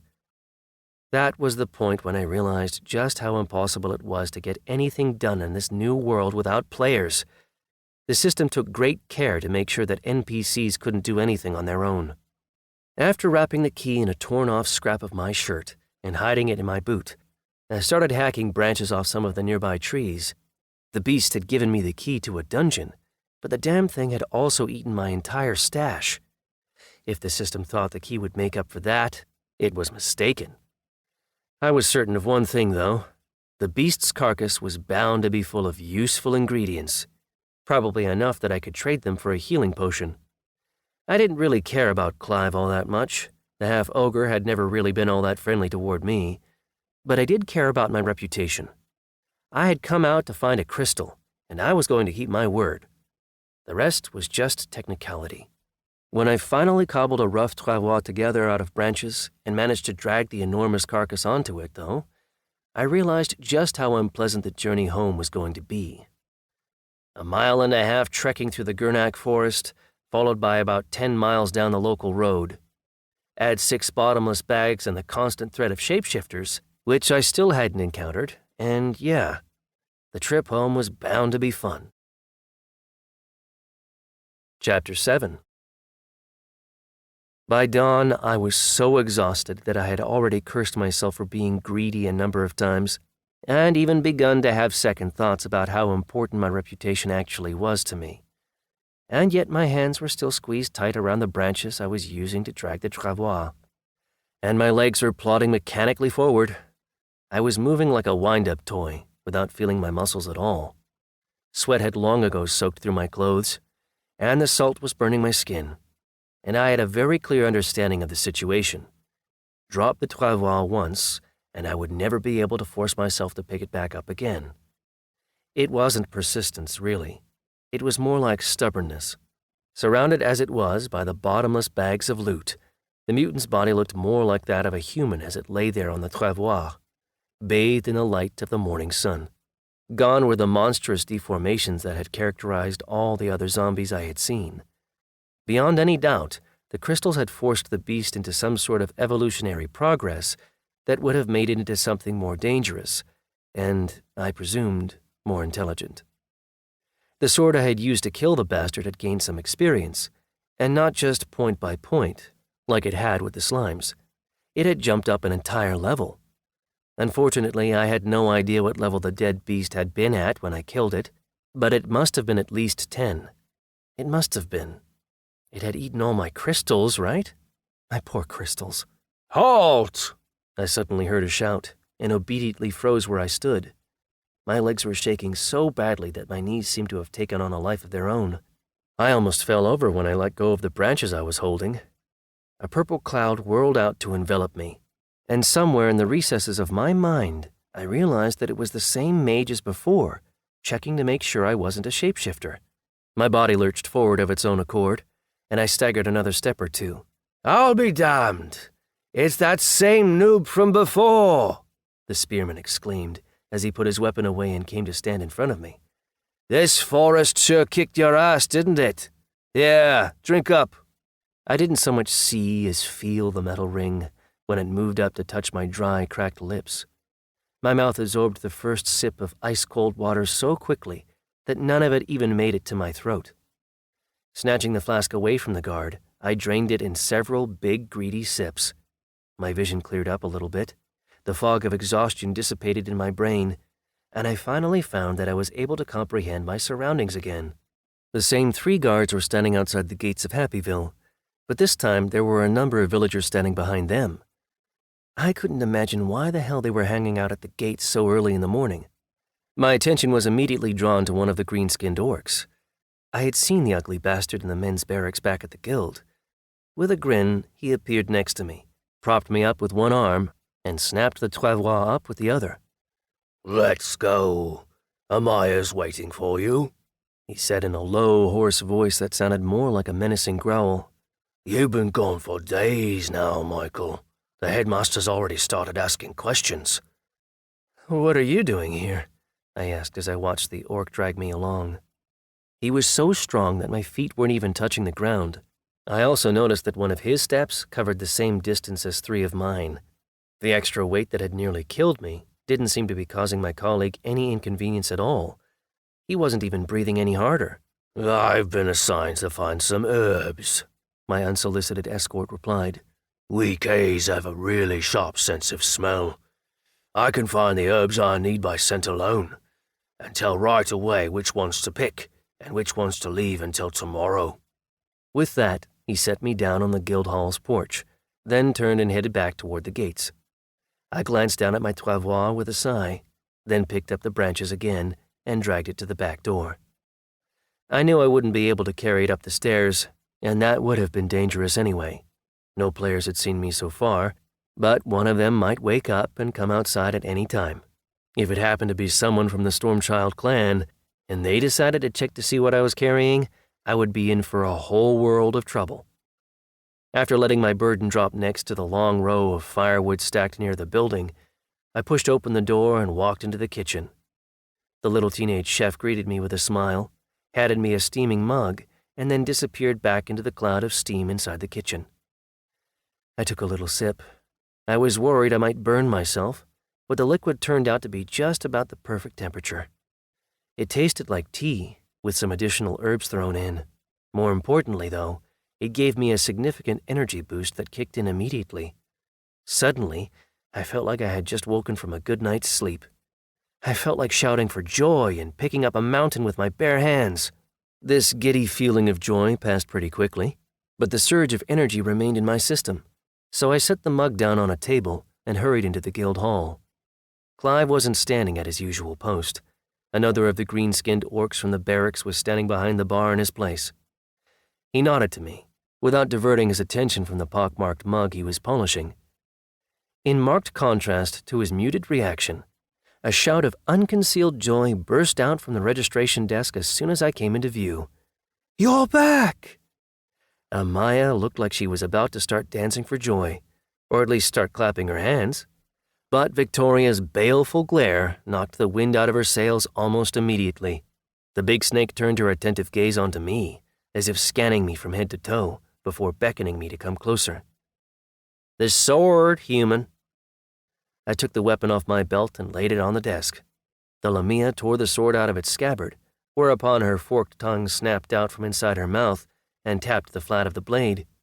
Victoria then spent a few seconds staring into the air in front of her, then turned to look at me with a bit more respect than she usually did. "Not bad at all, Michael," she said, sounding surprised by her own conclusion. "You've got a room on the second floor."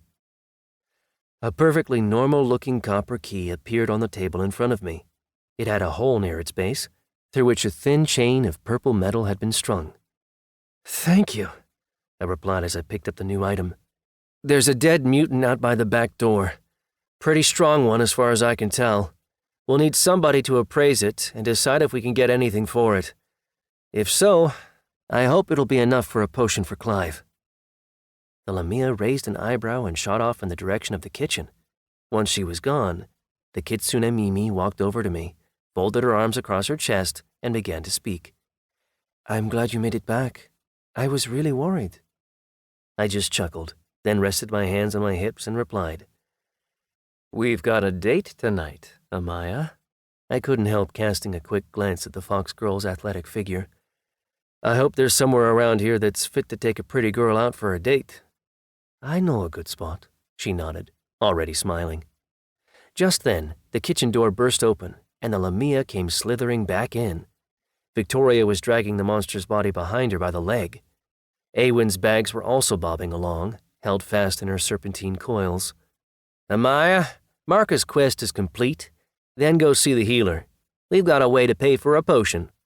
Victoria tossed her subordinate a crystal as she said this.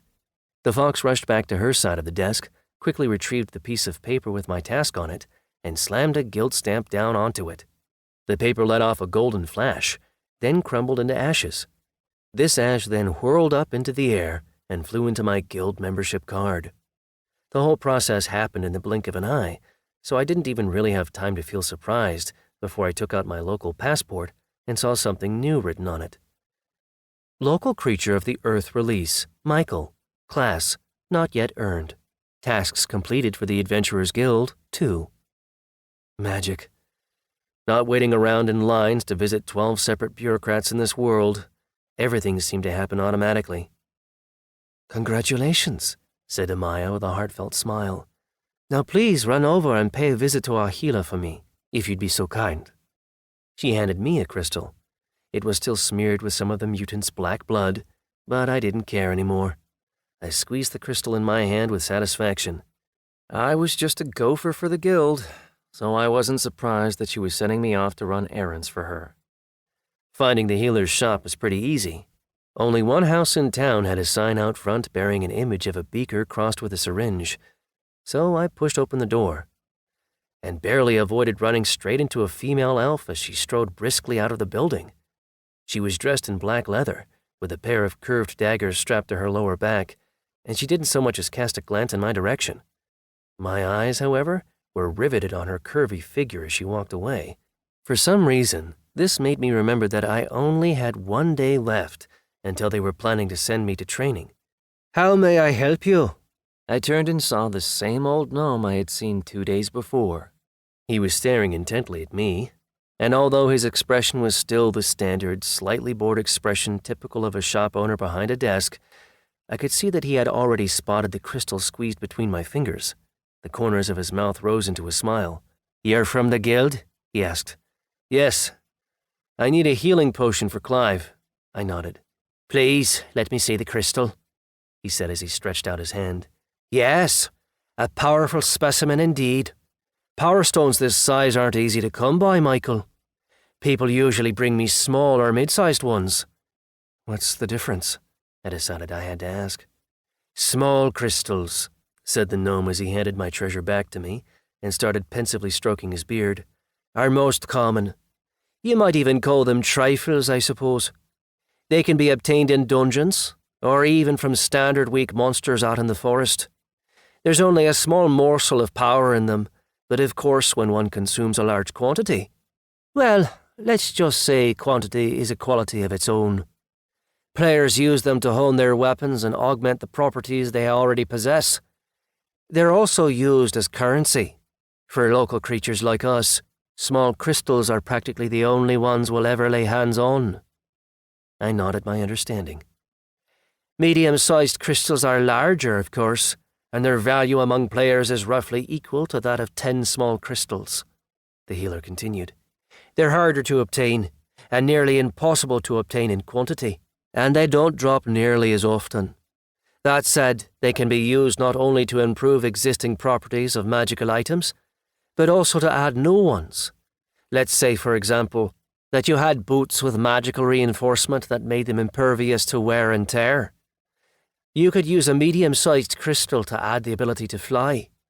This would all depend on the level of the boots in question, of course, and we wouldn't be talking about any long flights, but I suppose that probably illustrates the point nicely for you." "Yes, I see what you mean," I nodded. "Large power crystals," the gnome continued with a nod at the crystal in my hand, "are so rare that very few local creatures will ever see one. Many have never even heard of them. Our little town of Happyville, for instance, hasn't seen one for 5 releases. You can take my word for that. Its price in terms of small crystals is somewhere in the order of 1 to 1,000, but they also have an intrinsic value all their own. After all, they can do the same things as the smaller crystals, and they also have one other enormous advantage." He fell silent for a moment and started digging around behind the counter. I didn't rush him. The gnome knew exactly what I needed, so all I could really do was wait. And considering all the free information he was giving me in his lecture, it would have been foolish, as well as rude, to rush him anyway. Their special property is the ability to forge a connection between an item and its owner. Once this is done, the item can no longer be stolen or lost. Imagine a hammer that you can throw at an enemy, and then summon back to your hand as soon as it leaves a certain radius around you. Or a quiver whose arrows are all exactly the same, and never run out," said the gnome, as he set a small, bright red vial streaked with golden veins down on the countertop in front of me. "This is a mid-level healing potion. It's the most powerful medicine you'll find in Happyville." I suspected that the real value of the stone in my hand would have been enough to buy the entire village, but there was no possible way I could actually get the crystal converted into cash, so there was no point regretting anything. "And this is a large power crystal," I replied as I set the rock down on the counter. "Pleasure doing business with you, Michael." Yeah, I thought. The magic in this world is seriously impressive. You might be limited to items at level 10 and below when you come in, but by the end of a release, these big clans are probably strapped with much more powerful weapons than that. And by that time, their abilities are probably somewhere on level with the Olympian gods from ancient Greek mythology. Who knows? They might even be more powerful. Bottle in hand, I made my way back to the guild. Victoria immediately took the vial from me and disappeared up to the second floor. I turned to Amaya with a smirk, which made her blush.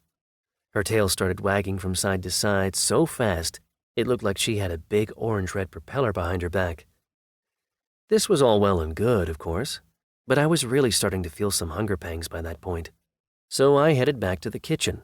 Once again, the chef greeted me with a smile, and this time he handed me a bowl of porridge, with bacon and a roasted chicken leg sunk into the middle of it. A big slab of rye bread and a cup of lingon berry juice rounded out the meal. Upon further inspection, it turned out that the chicken leg included a whole thigh. Long story short, I was finally able to eat to my heart's content. Feeling a little bit drowsy from all the food, I got up and trudged back into the hall. I knew they would come take me away for training the next day, but there was still one more piece of business I had yet to wrap up. "Michael, come over here," called Victoria. I walked over to the Lamia, who had already started taking breastplates and boots out of the bottomless bags Awen had given me. The two items looked markedly different, of course, but when I looked at their properties, the difference turned out to be less than it appeared on the surface. Both items were at level 10. Both had big, fat zeros in their experience bars. The system would almost certainly have blocked any item with more points than was permissible. Probably even a single point of experience would have been enough to disqualify them. So basically, I would have to choose from among the various items and select the ones with the properties that I needed most. "I'll take this leather breastplate," I announced as I took the garment off the desktop, "and this pair of boots." The breastplate was both waterproof and possessed of an especially high toughness property. It adjusted to my measurements as soon as I slid it over my shoulders. It had a ton of pockets, all of which were all fastened with little buttons, and there were more of these lining the joints in the leather. The leather itself was about as thick as my thumb, but the armor could still bend, which meant that it wouldn't interfere with my mobility at all.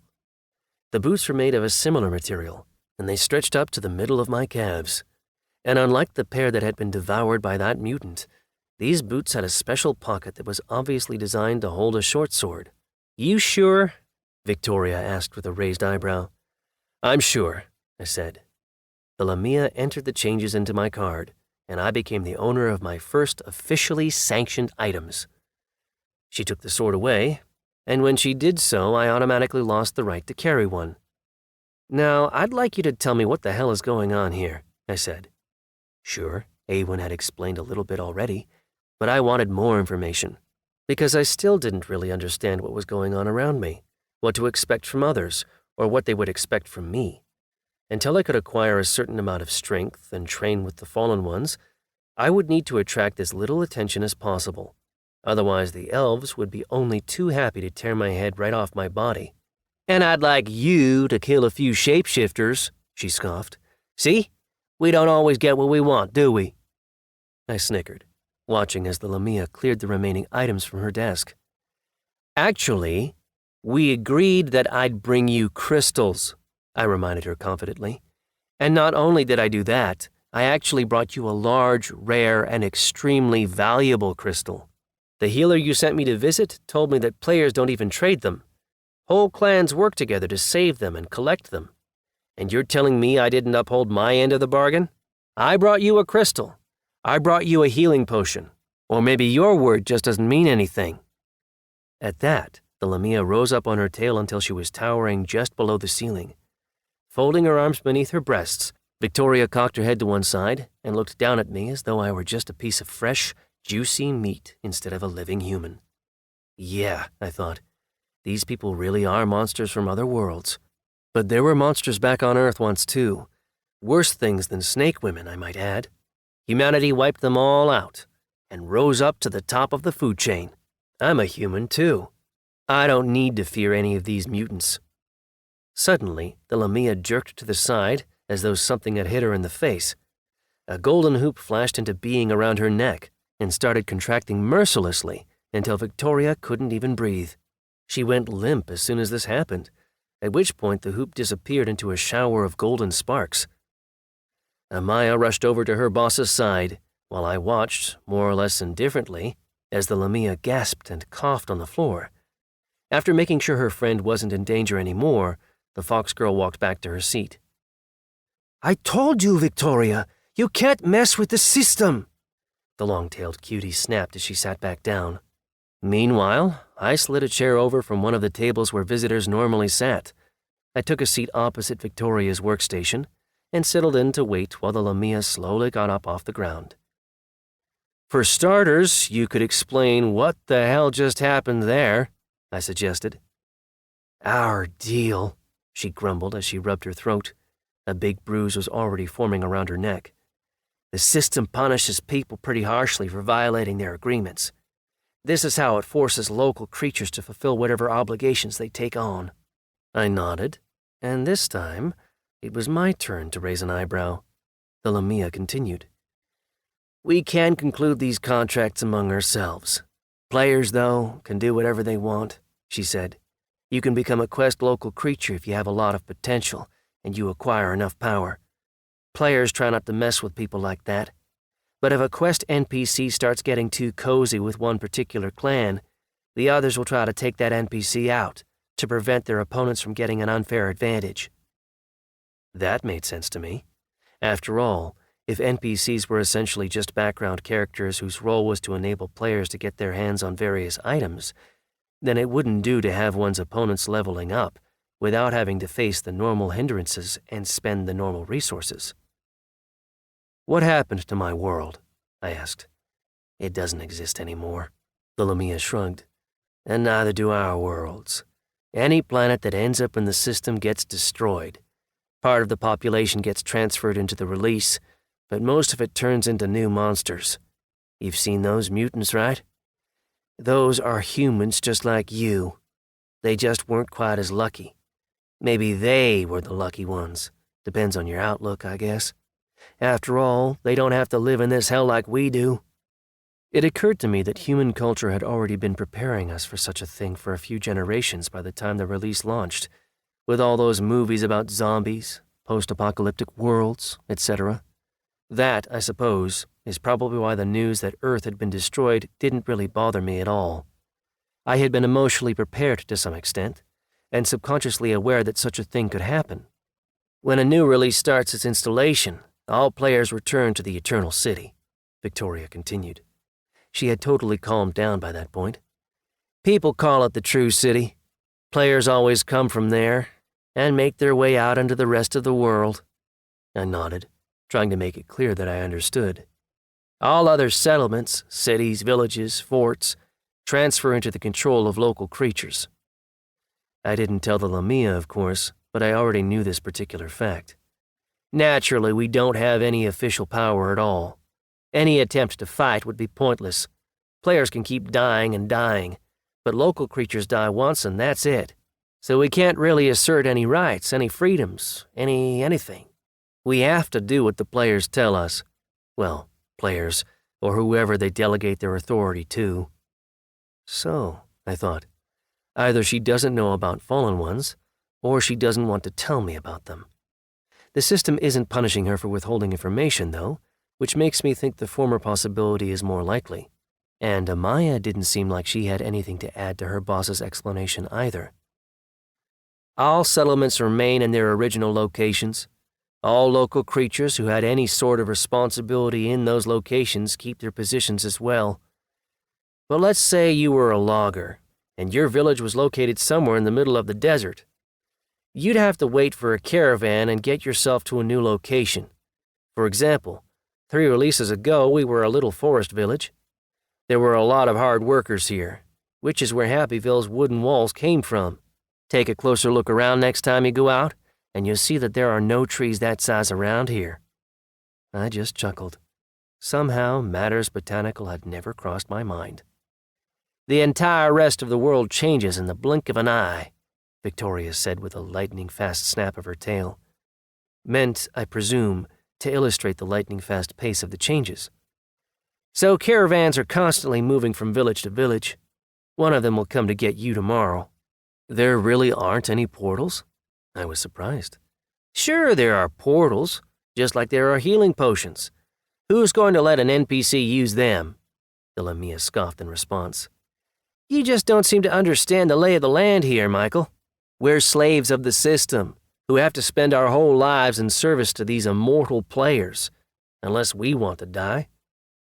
At that point, the staircase let out a loud creak, and I turned around to look at it.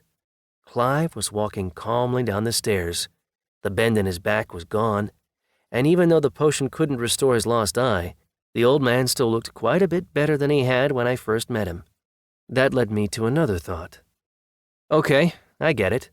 Local creatures aren't allowed to have items," I said as I turned back to face the Lamia. "But the healer can brew potions that can put them back on their feet and heal their wounds. I suspect that in some bigger cities, bigger than Happyville at least, you could probably find a specialist who could restore lost limbs." "Definitely," Victoria confirmed. "But there aren't many specialists like that, and every one of them has a serious clan behind them. Usually, local creatures like them end up sitting their days out in the eternal city of Lacarian, under guard and observation by some clan's soldiers. They live and work in a cage. A gilded cage maybe, but a cage nonetheless." "Okay," I thought. "I get that too. Not many people live a very nice life in this world." "So we're heading to a city. What are they going to teach me there?" I asked. "Depends on your potential, which will become clear at the moment of initiation," the Lamia explained, before launching into the same explanation of the star-based system that Awen had related to me, although maybe with a few more details. "If you don't end up with many stars, you'll be some sort of worker. If you get at least 4, you'll become an assistant in the Adventurers Guild." "That's what I'm doing now." "No, you're an odd job worker right now.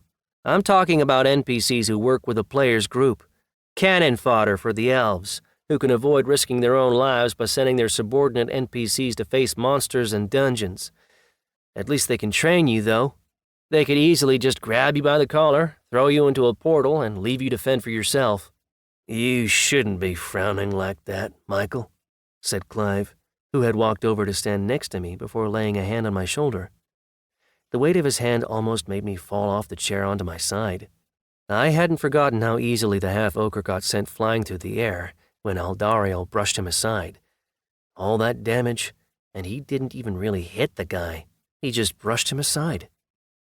"I was an assistant myself," he said. "That's how I lost this eye. And actually, we're called mercenaries. Players in the guild are the adventurers. We, the local creatures, are mercenaries. The more stars you have, the higher your potential, and the stronger you are, the more desirable you'll be for players. That will translate into better pay for your work.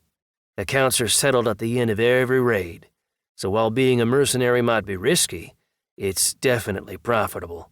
Besides, let's be honest, civilian NPCs don't have a very safe life in this world either. You've already seen that for yourself. Thank you for the potion, Michael." He removed his hand, and I nodded in response. "No problem, Clive." The half-ogre nodded to Victoria, then turned back and headed back to the bar, and I turned back to the Lamia. "So players come from the true city?" I asked the head administrator once Clive had gone. "Yes," she nodded. "As to where they come from within the city, don't even ask. I don't know.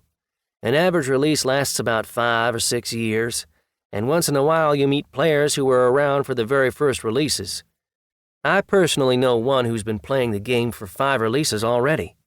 I figured she was talking about Awen, but I didn't ask her to elaborate. "That's all for now, I guess," I said as I stood back up. "I'll come back to see you if I have any more questions."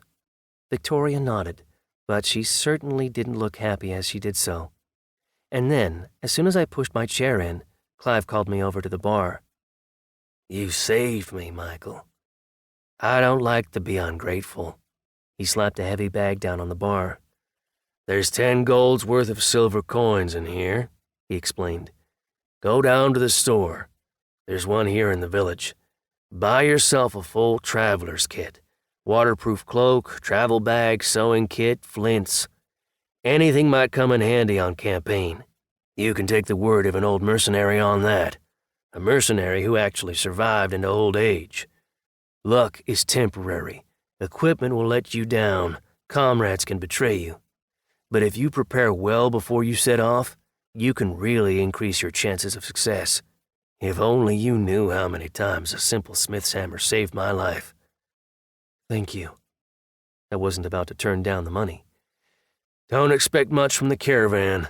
Nobody there will give a shit about you. They'll just get you from the village to the city," he continued. "Die en route, and nobody will even complain to them about it. They'll just assume you died because you were weak. They'll give you some chow, and you'll have a place in the cart, but don't count on anything more than that." Valuable advice. And perhaps Clive was right. Better to prepare for my travels myself than suddenly find out that nobody is willing and or able to help me. "Can I ask you a personal question?" I asked. I then had to sit there under the half-ogre's stern gaze for a few seconds. His experience as an NPC who had survived more than one release was certainly making itself felt. Finally, Clive nodded and led me into the back of the house. After shutting the door behind him, he turned to me and simply said, "Let's see it." Just like that, the bartender had figured out that I was carrying contraband. Experienced indeed. Or wait, I thought, am I putting my head in the lion's mouth here? I guess it's already too late to turn back at this point, though. Plus, I risked my own life to heal Clive, so it felt like a risk I could afford to take. Not all at once, though. Best to start with something small. I stuck my hand in my pocket and pulled out the very first prize I had won in this world. This is the first power stone that dropped from a monster I killed. I didn't want to get rid of it. I want to make it into some kind of talisman or amulet, keep it on me, but I have no idea if that's safe. Can I carry something like this around with me? "Victoria didn't tell you everything, Michael," Clive chuckled. "Small power stones don't drop from monsters out in the open world. You need special tools to extract them. Consider that carefully when you explain where you got this stone. Players and their servants love to dig into the details. Can I take this for a while? I've got a friend who can turn this into an amulet for you. I'll give it back tomorrow morning, right before you head out.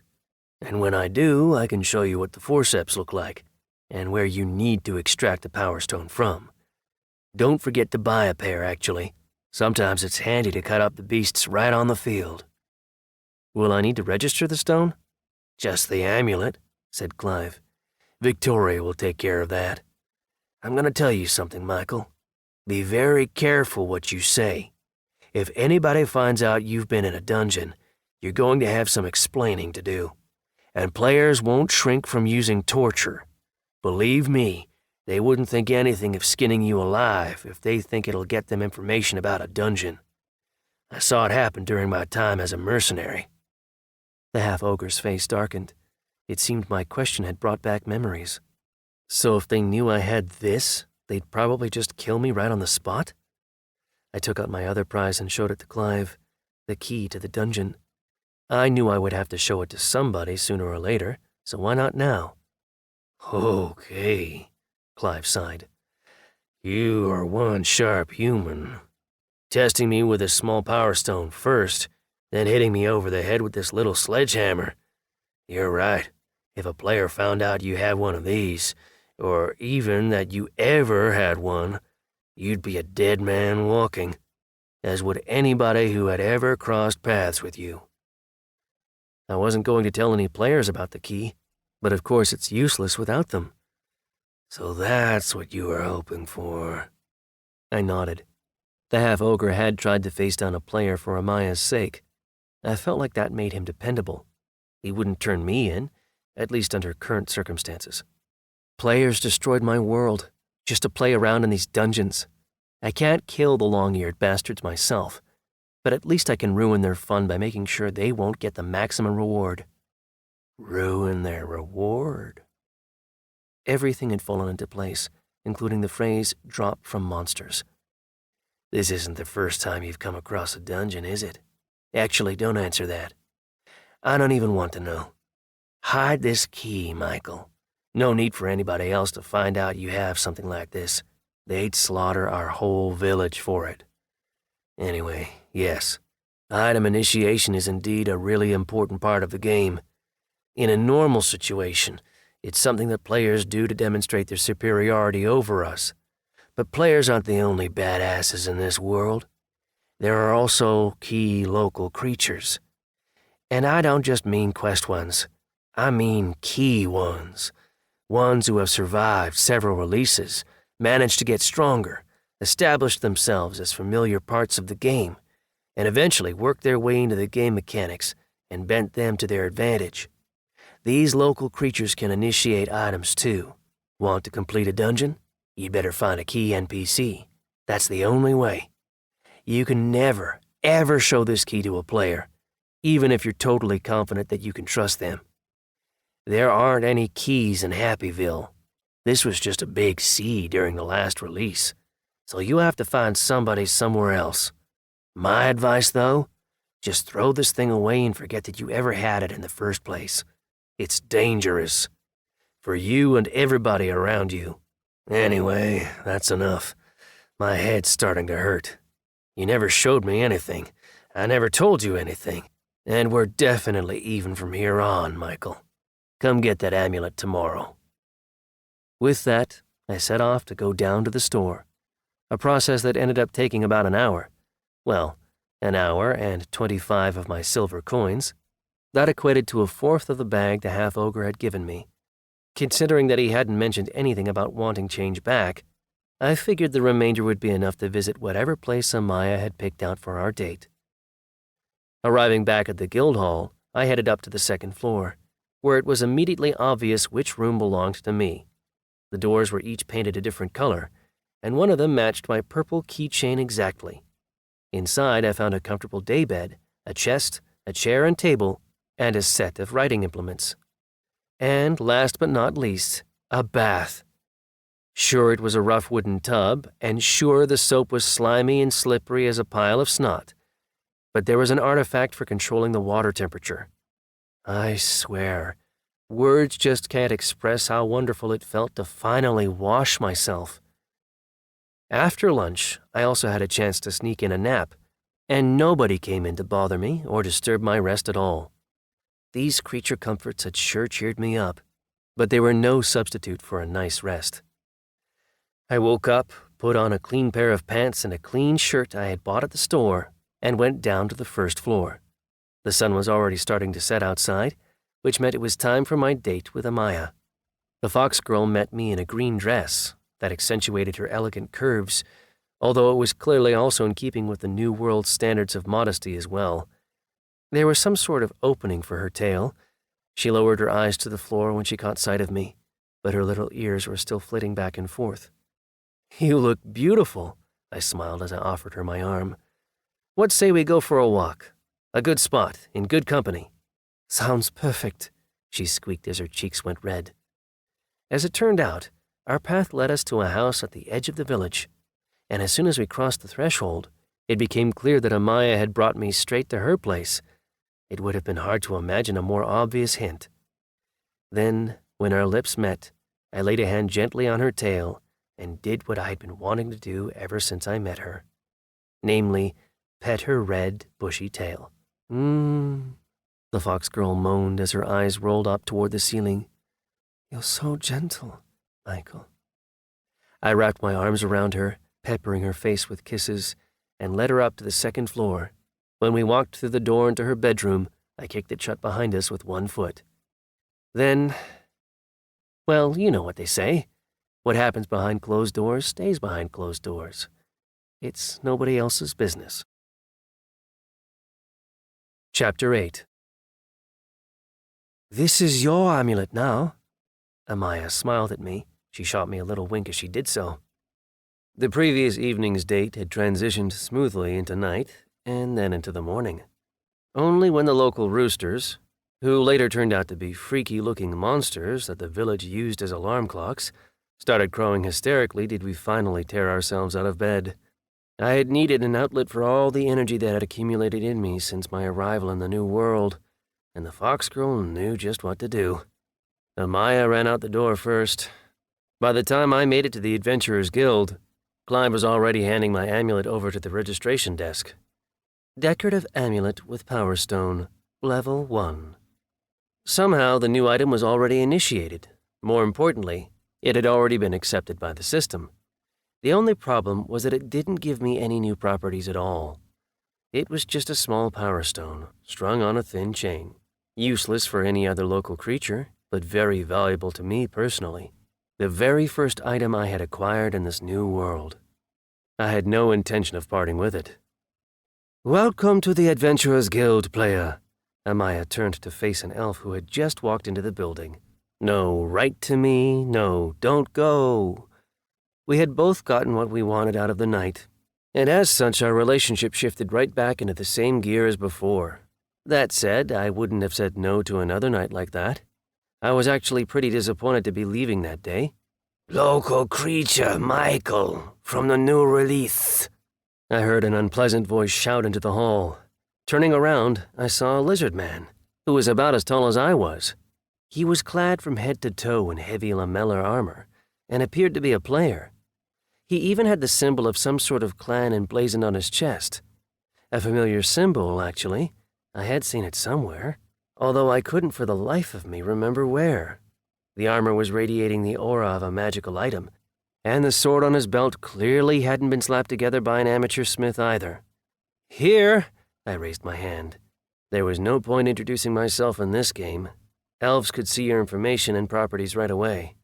Upon meeting another one for the first time, though, NPCs would normally exchange guild cards. Anybody could have introduced themselves as Michael, but nobody could have forged my guild card. The game made sure of that.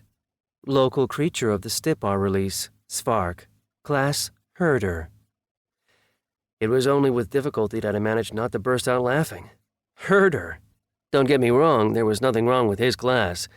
It was pretty funny that we didn't have a coachman, a guide, or a caravan boss leading us into the city. We actually had a herder. Yet another reminder that NPCs were basically on the same level as livestock, creatures that had to be herded from one place to another. I handed Svark's card back to him and followed him out onto the street. There was a large covered wagon waiting there, with several oxen-like beasts already hitched up to it. Apparently, speed wasn't of the essence for this wagon, so there was no need for horses. Svark pointed silently to the wagon to indicate that I should climb aboard. I only managed to take a couple steps, however, before something somehow went wrong again. "Everybody stop where you are. Don't move. Moon Theory Clan at work?" I saw elves start to rush out from the temple where the game portal was located. Lots of elves. And not the kind of 2-bit players who lived in Happyville and carried 2 or 3 beginner-level items either. We were being visited by the genuine article. Serious, well-equipped soldiers. And judging by the expressions on their faces, they were some very angry soldiers. They all looked very much alike, almost as if they were all biological siblings. They were all beautiful, majestic, and decked out in identical clothing. But even despite this, I could tell who was the leader. He looked like a wolf among a pack of dogs. Taller than the others, this elf was the first player I had come across who kept his face totally concealed behind the visor of his helmet. Somehow, I got the feeling that he could have waded right into a roaring river in that suit of armor. It simply wouldn't have allowed the water in. "Gentlemen, this village is under lockdown," one of the elves began to announce. The commander looked around, then barked out some orders. "Full check. Nobody gets missed." His voice was dull and metallic, but so powerful it almost deafened me. Even before that, I had thought elves as being almost unbelievably fast, but it turned out that I hadn't seen anything yet. Because the huge army that had just appeared in Happyville suddenly transformed into a big, blurry, formless mass. The elves were darting around almost literally at the speed of lightning, leaving little eddies of air and strange, quick-fading threads of light in their wake. The only thing I managed to glean from the whole insane scene was summed up in the reports the soldiers shouted back to their commander. "Clean! Clean! Clean! Clean! Sir! Strange NPC! Additional check required!" Everything in my abdomen tightened, because that last phrase came from an elf who had suddenly came to a stop right next to me. After reading my properties, the elf quickly delivered a report to his commander, then moved on to examine Svark, who, by the way, also required an additional check, which made me feel at least a little bit better. Apparently the elf who examined me had been surprised by the fact that I had a piece of officially sanctioned armor, so he handed me off to one of his superiors, rather than get caught up in poring over my information. And that's exactly how it turned out. The unit commander walked over to me and stared at me intently for a minute. Then, without a word, he turned to Svark. The elf spent more time on him than he had on me. Judging by how nervous the lizard man looked, it definitely seemed like he had reason to worry. With a single gesture, the commander summoned the 2 elves nearest him and pointed to the wagon. They ripped off the canvas cover, revealing 10 humans inside. They looked bad. Every one of them would have needed the attention of a healer. Some had a leg torn off. Others had horrible scratches all over their faces. At least 3 of them were lying motionless on the floor of the wagon and didn't seem to be breathing at all. It was such a horrible sight that I couldn't help swearing to myself under my breath. Neither the elves nor the herder cared about the condition of the noobs from the new release, of course. What mattered was the process of transportation to the initiation site. If the NPCs didn't survive the trip, well, that was their problem. The elves checked the humans out. Then, without even considering the idea of offering them help, they dumped them all on the ground and started taking the wagon apart piece by piece. Svark's skin took on a strange, yellowish hue. Presumably, this was the color of a lizard man's skin turned when they were afraid. Finally, after breaking open the bottom of the wagon, the elves started pulling magical items out of the inner compartment. Weapons, for the most part. Swords, knives, even a bow. But there were also some pairs of gloves. All in all, there were more than 20 items hidden away in the secret compartment. I could see the properties of each one, but there was nothing particularly remarkable about any of them. None of the items had been initiated, and they were all at level 1.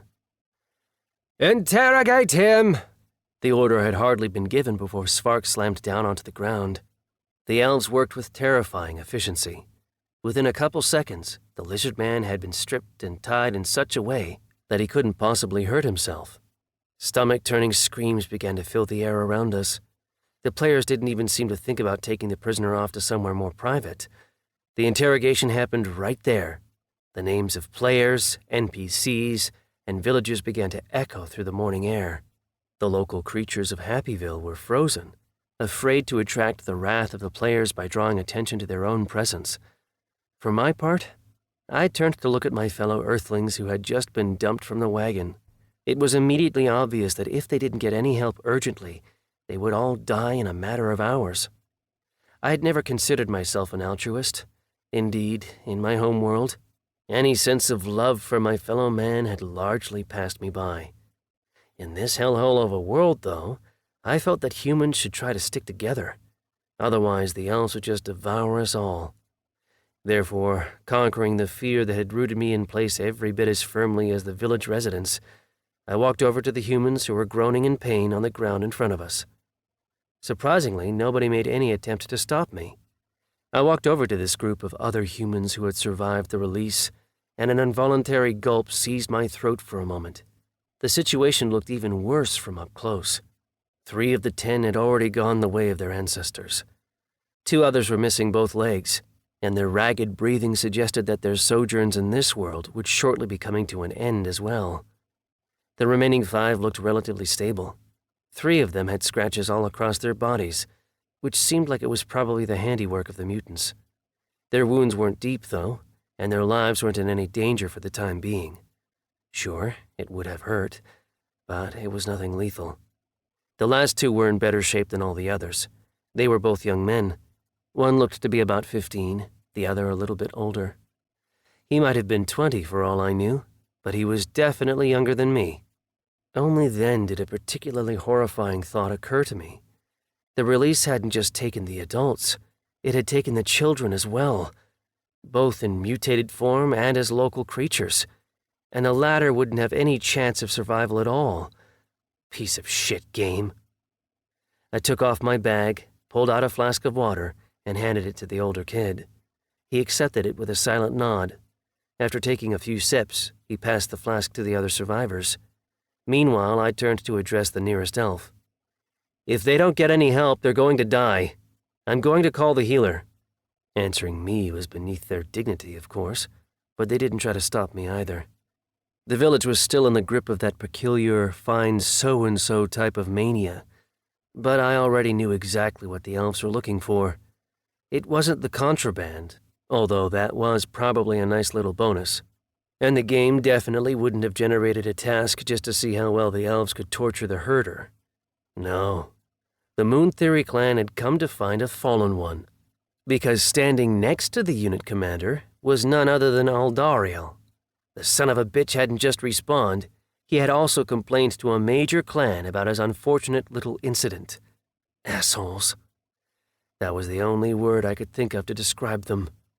It seemed that one elf was willing to torture and kill for the sake of another elf, no questions asked, while a whole group of dying humans couldn't even induce them to lift a finger.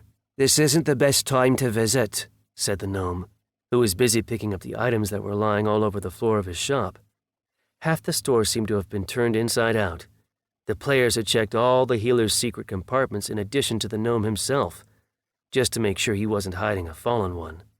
The entire village had been forced to submit to this kind of search, but nobody could say a word in protest. Everybody seemed to be content to simply accept their lot in life. "I need help," I said, before explaining the situation to him. The gnome frowned, then looked around with an expression of dissatisfaction on his face. This prompted me to add something.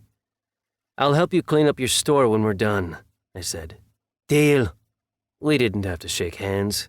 I just felt a fleeting tingling sensation on my wrist. The game had taken my words and generated what was, in effect, a task that only the game itself could see. As my experience with Victoria had shown, NPCs got punished pretty harshly for breaking their word. This was enough for the healer. Snapping up a bottomless bag, he headed out the door after me. He didn't bother locking the door. After all, what if one of the players decided to check the building one more time? No point losing the door, maybe even the whole shop, by trying to prevent a little theft. "How much money do you have, Michael?" the healer asked after he finished examining the patients, or more accurately, the humans. He still hadn't decided whether he would take them on as patients. I took out everything I had left, 75 silver coins. The gnome clicked his tongue, which didn't seem to augur well, then shook his head. "I can stabilize the wounded, but my skills aren't enough to heal them completely. They'll only be stable as long as they're here, in the village, under my control. So all 5 of the wounded will die on the road." "All they've got is scratches." "Scratches?" The gnome obviously wanted to let out some sort of vulgar curse word, but he restrained himself. The lizard man was still screaming, providing enough profanity for everyone. The healer bent down over the nearest survivor, and without even a hint of hesitation, he ripped off the bandage and pointed down at a scary-looking wound. Even with my very limited understanding of medicine, I could tell that it looked pretty bad. The wound was starting to blacken at the edges, as if it were infected. "Poison?" I asked. "Indeed," the gnome nodded. "It wasn't just any old monster that roughed them up like this." "Would the healing potions you make do the trick?" "If you can find a way to pay for them, yes, they would," nodded the gnome after throwing a quick, anxious glance at the elvish commander. "1 medium power stone per potion?" I continued my attempt to hash out some terms. Screw it, I thought. I don't care if the gnome is afraid of the elf. People are dying here. We don't have time for any bullshit right now. "How are you intending to acquire medium power stones, NPC?" The dull metallic voice rang out. I didn't even notice it when the commander of the elvish unit walked up to us. "I have a task from the Adventurers Guild to go out and kill shapeshifters in the Gurnak Forest," I said. I had no intention of backing down. "Am I right in assuming that this caravan isn't going to be taking us to initiation?" "Yes, this one isn't taking anyone anywhere," the elf confirmed. "I see the task. How are you planning to kill the shapeshifters?" "I survived 4 days in the Gurnak Forest with nothing but a stick. I had nothing else other than the will to survive. Now I have armor and an understanding of why I'm going out there. I'll buy an axe from a smith, or maybe a simple sword, and go out hunting. I can't abandon creatures from my own release. There are too few of us as it is. Healer, will 50 silvers be enough to keep these people alive until I get back?" "It will." The gnome would obviously have liked to haggle a little bit on the price, but the presence of the elvish commander kept him quiet.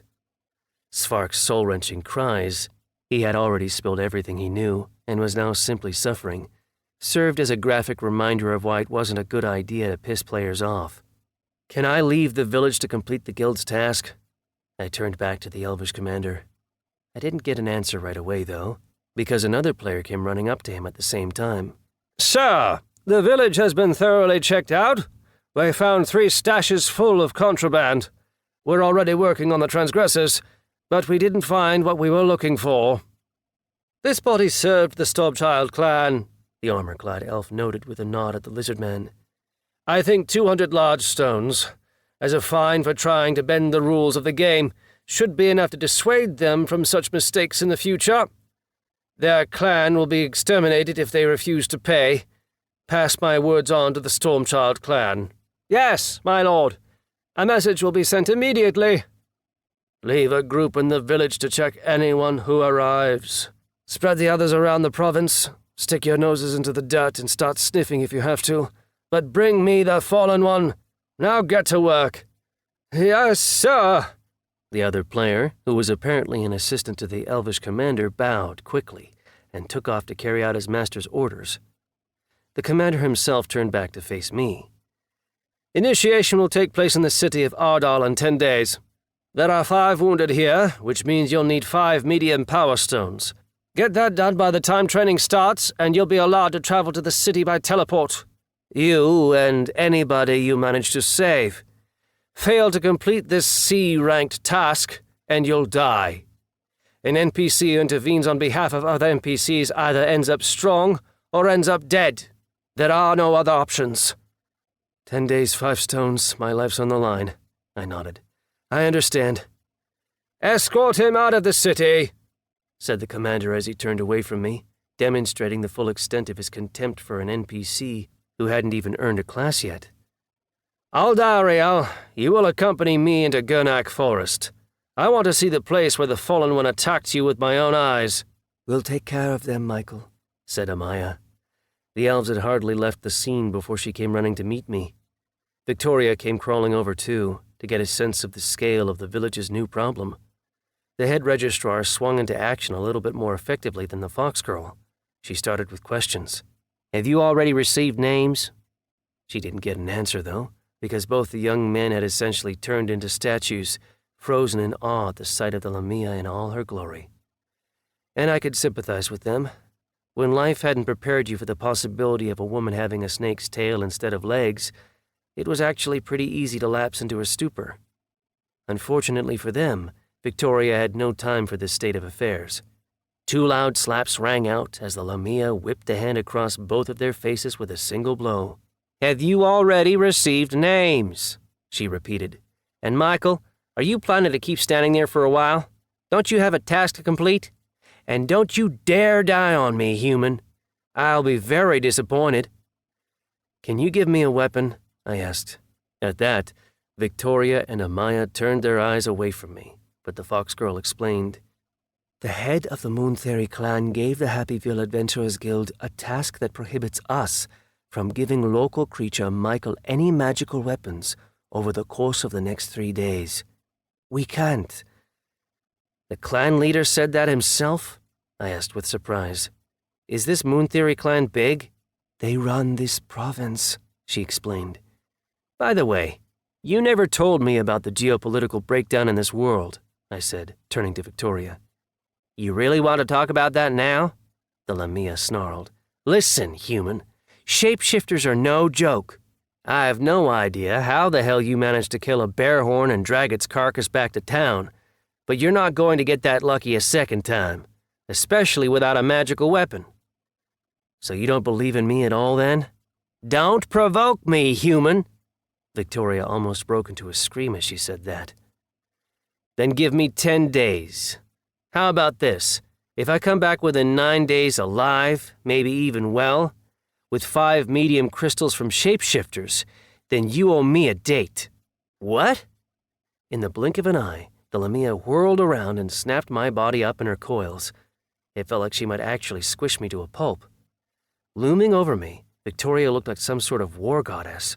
Terrible, fearsome, and, Well, why lie? She was also breathtakingly beautiful. Is that a weird way of saying yes? I asked.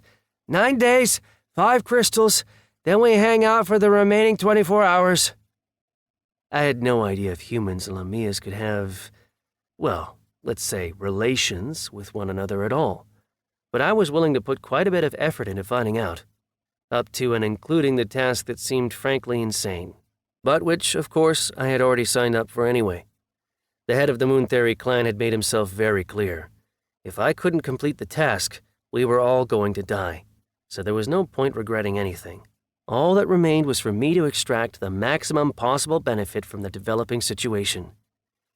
Very well, human. We'll have a date, the Lamia hissed. I'll give you 5 days to get back. Come back even 1 hour late, and the agreement is off. You got it? With that, Victoria released me and backed off a little bit. She continued to loom over me, though, and I was still so close that I could feel her hot breath on my head. It seemed like I could almost have leaned forward and kissed her. That, however, would have been an extremely stupid mistake. The Lamia would just stomp me out of existence, and nobody would even ask what my name had been. But what did it matter whose hands I died at? Some elf, or the beautiful woman towering over me? What kind of flowers do you like? I asked, still staring up into Victoria's serpentine eyes. Hey, I thought, if I'm gonna die, might as well go out in style.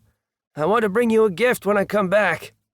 I don't like flowers, Michael, the Lamia replied in a perfectly pleasant tone of voice. There was none of the usual iciness. But if you bring me 2 or 3 field mice when you come back, preferably alive, I'd certainly say thanks.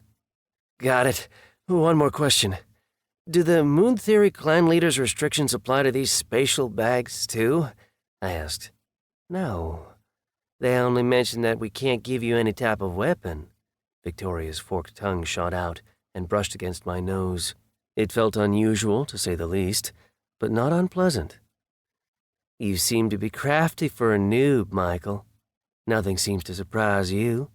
You behave with impossible confidence for a creature that supposedly lost everything just a few days ago. Look at these humans here. This is how local creatures of new releases always look. Wounded, devastated, dreaming only of surviving to see tomorrow. But you're different. It's like you've been through dozens of releases. And yet your questions, and more importantly the properties I've seen at the control desk, tell me you really are from the world known as Earth. 5 days, Michael, not an hour later. It's time to shine. Amaya, give him a bottomless bag and register it. I'll take care of the noobs. Nobody's even given them cards yet. Amaya grabbed me by the arm and dragged me back to the Adventurers Guild. There was nobody inside. Even Clive had disappeared somewhere. I tried not to worry about the possibility that one of the stashes the elves had found belonged to Clive, and that he was being punished for it. He seemed like a pretty good guy to me. After making sure nobody else was around, Amaya turned and threw herself on my neck, where she burst into heaving sobs. What's wrong? I asked, feeling mildly shocked as I stroked the weeping fox girl's hair. You're going to get killed, Michael, Amaya said through her tears. Even Victoria understands that. That's why she's agreed to your proposal. A local creature who doesn't even have a class yet and is forbidden from carrying magical weapons? There's no possible way you'll be able to kill 5C ranked shapeshifters, Michael. It's just impossible. Even if you're the greatest hero who's ever lived, it's just not possible. Don't tell me you want to come out with me and Victoria when I get back. I tried to joke my way out of the situation. Amaya's eyes widened when she heard my question, but instead of getting angry, she whispered, Can I? Give me a bottomless bag and wait for me to come back. Unlike what had happened with Victoria, I had no hesitation about kissing Amaya right there in the hall.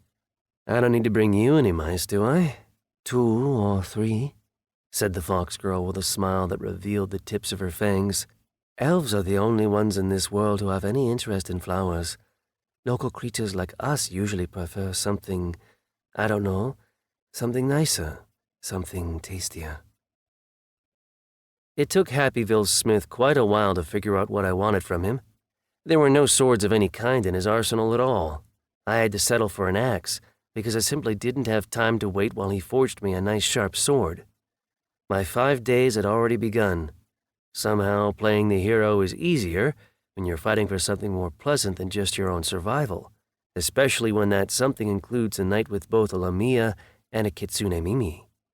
Hell, a reward that exotic could turn me into a hero full-time, especially since I had literally no other choice. Somebody had to save those humans. But as soon as I approached the gates, I felt an unpleasant squeezing sensation around my wrist. It was the game reminding me that empty promises weren't an option for me in this new world. I had promised to help the healer clean up his shop, and the time had come to keep my word. Otherwise, I'd get killed before I could even get started on my other task. I thought, what a wonderful world. But it would be a good lesson for the future. From then on, I wouldn't be making any promises to anybody. Chapter 9. The healer wasn't there to meet me. He was too busy with his new patients, who he was housing in a separate wing of his building, which turned out to have its own separate entrance. Deciding it would be best not to touch anything without the owner's approval, I stepped in through that door and immediately spotted the 2 Earthlings who had managed to escape any serious injuries.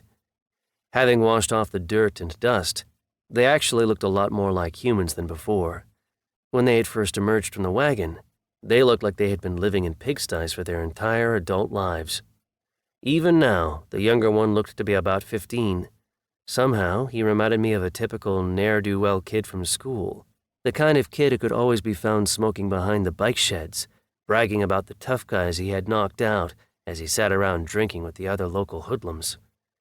Not the most dependable type of person, perhaps, but then I wasn't exactly planning on making him godfather to my children either.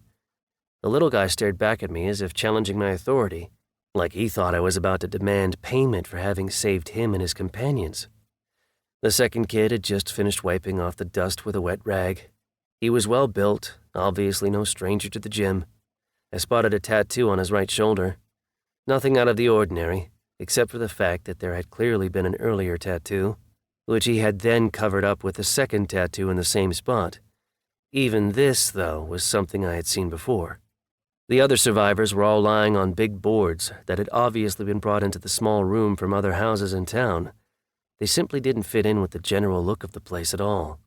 The healer was walking around in the midst of his patients, performing complicated gestures with his hands above each of them. A green glow seemed to drip from his fingers, falling in thick, heavy drops onto his patient's skin and absorbing itself quickly into their bodies. And the patient's condition seemed to improve almost immediately. At the same time, I didn't forget the gnome's warning that this was merely a stabilizing measure. "Thank you for helping us," the elder of the 2 young men said as he held out his hand. "I'm Greg." "Michael," I replied as I shook his hand. "Has anyone told you what's going on yet?" Despite the fact that I had intervened to save my fellow Earthlings' lives, I didn't experience any feeling of nostalgia. I had no concrete reason to trust any of them at all. On the contrary, seeing the thuggish-looking teenager had reminded me that no matter the circumstances, humans are still humans, and I would need to stay on guard. Greg shrugged. "We're going to be here under the healer's observation for now," he said, "and that's probably for the best. Those monster girls from the guild don't exactly set the mood for a peaceful recovery." If only you knew, I thought. One of them's actually pretty fun. And at least in a certain very important way, she's no different than any other woman. But I wasn't there as a tour guide. We would all be getting carted off to the city in about 10 days anyway. Or slaughtered, if the shapeshifters proved to be more than I could handle. "Help out as much as you can," I said with a nod at the gnome. "There aren't many Earthlings left as it is. The last thing we need is to abandon each other in times of need." "Yeah, I noticed. You've got to be tolerant to survive." Greg sounded extremely serious when he said this. "And also, if you need any help with anything, let me know. Who knows? Maybe there's something I can do?" "Maybe there will be later," I nodded. At that point, the gnome interrupted us, having just finished his rounds. Despite spending his magical power, the little humanoid didn't seem tired at all. With a silent nod to me, He turned and walked to the door that led into his shop. I followed. "So," he said with a click of his tongue, "you'll start with this corner." It took me 3 hours to put his shop back together. I wouldn't say it was hard. In fact, I actually learned quite a bit of new and useful information. The healer turned out to be a very good storyteller, and he wasn't shy about sharing his knowledge with me at all. Not that there was nothing surprising about that. The facts he was sharing would only have been useful to someone who made a living by foraging for products and selling them to stores like his. That said, my understanding of prices and the plants and other ingredients the system had created increased exponentially as he spoke. "Okay, you've worked off your promise to me," the gnome announced, whereupon I felt the squeezing sensation around my wrist once again. "I'll be waiting for you to come back with the crystals. But don't worry. I could take small ones if you can't find any medium ones. You know the conversion rate already. And if you happen to find any other resources I could use, don't be shy about bringing them here either. I can't give you crystals for them, but you know what they say. Gold and silver don't grow on trees either." "Thanks for the information, Colbert," I replied as I headed for the exit. But suddenly he stopped me. "Hang on a sec, Michael. Since you're going into the forest anyway, and this release is still extremely fresh, and the herbalists haven't combed the forests yet, well, the chances of finding something valuable close to Happyville are actually pretty good," he said as he set a small bag down on the countertop. "This is an herbalist's bag. A shovel to dig up plants together with other roots, 20 vials for pollen, and tweezers for seeds. Nothing that you put into this bag will spoil, but it can only be used to store herbalists' resources.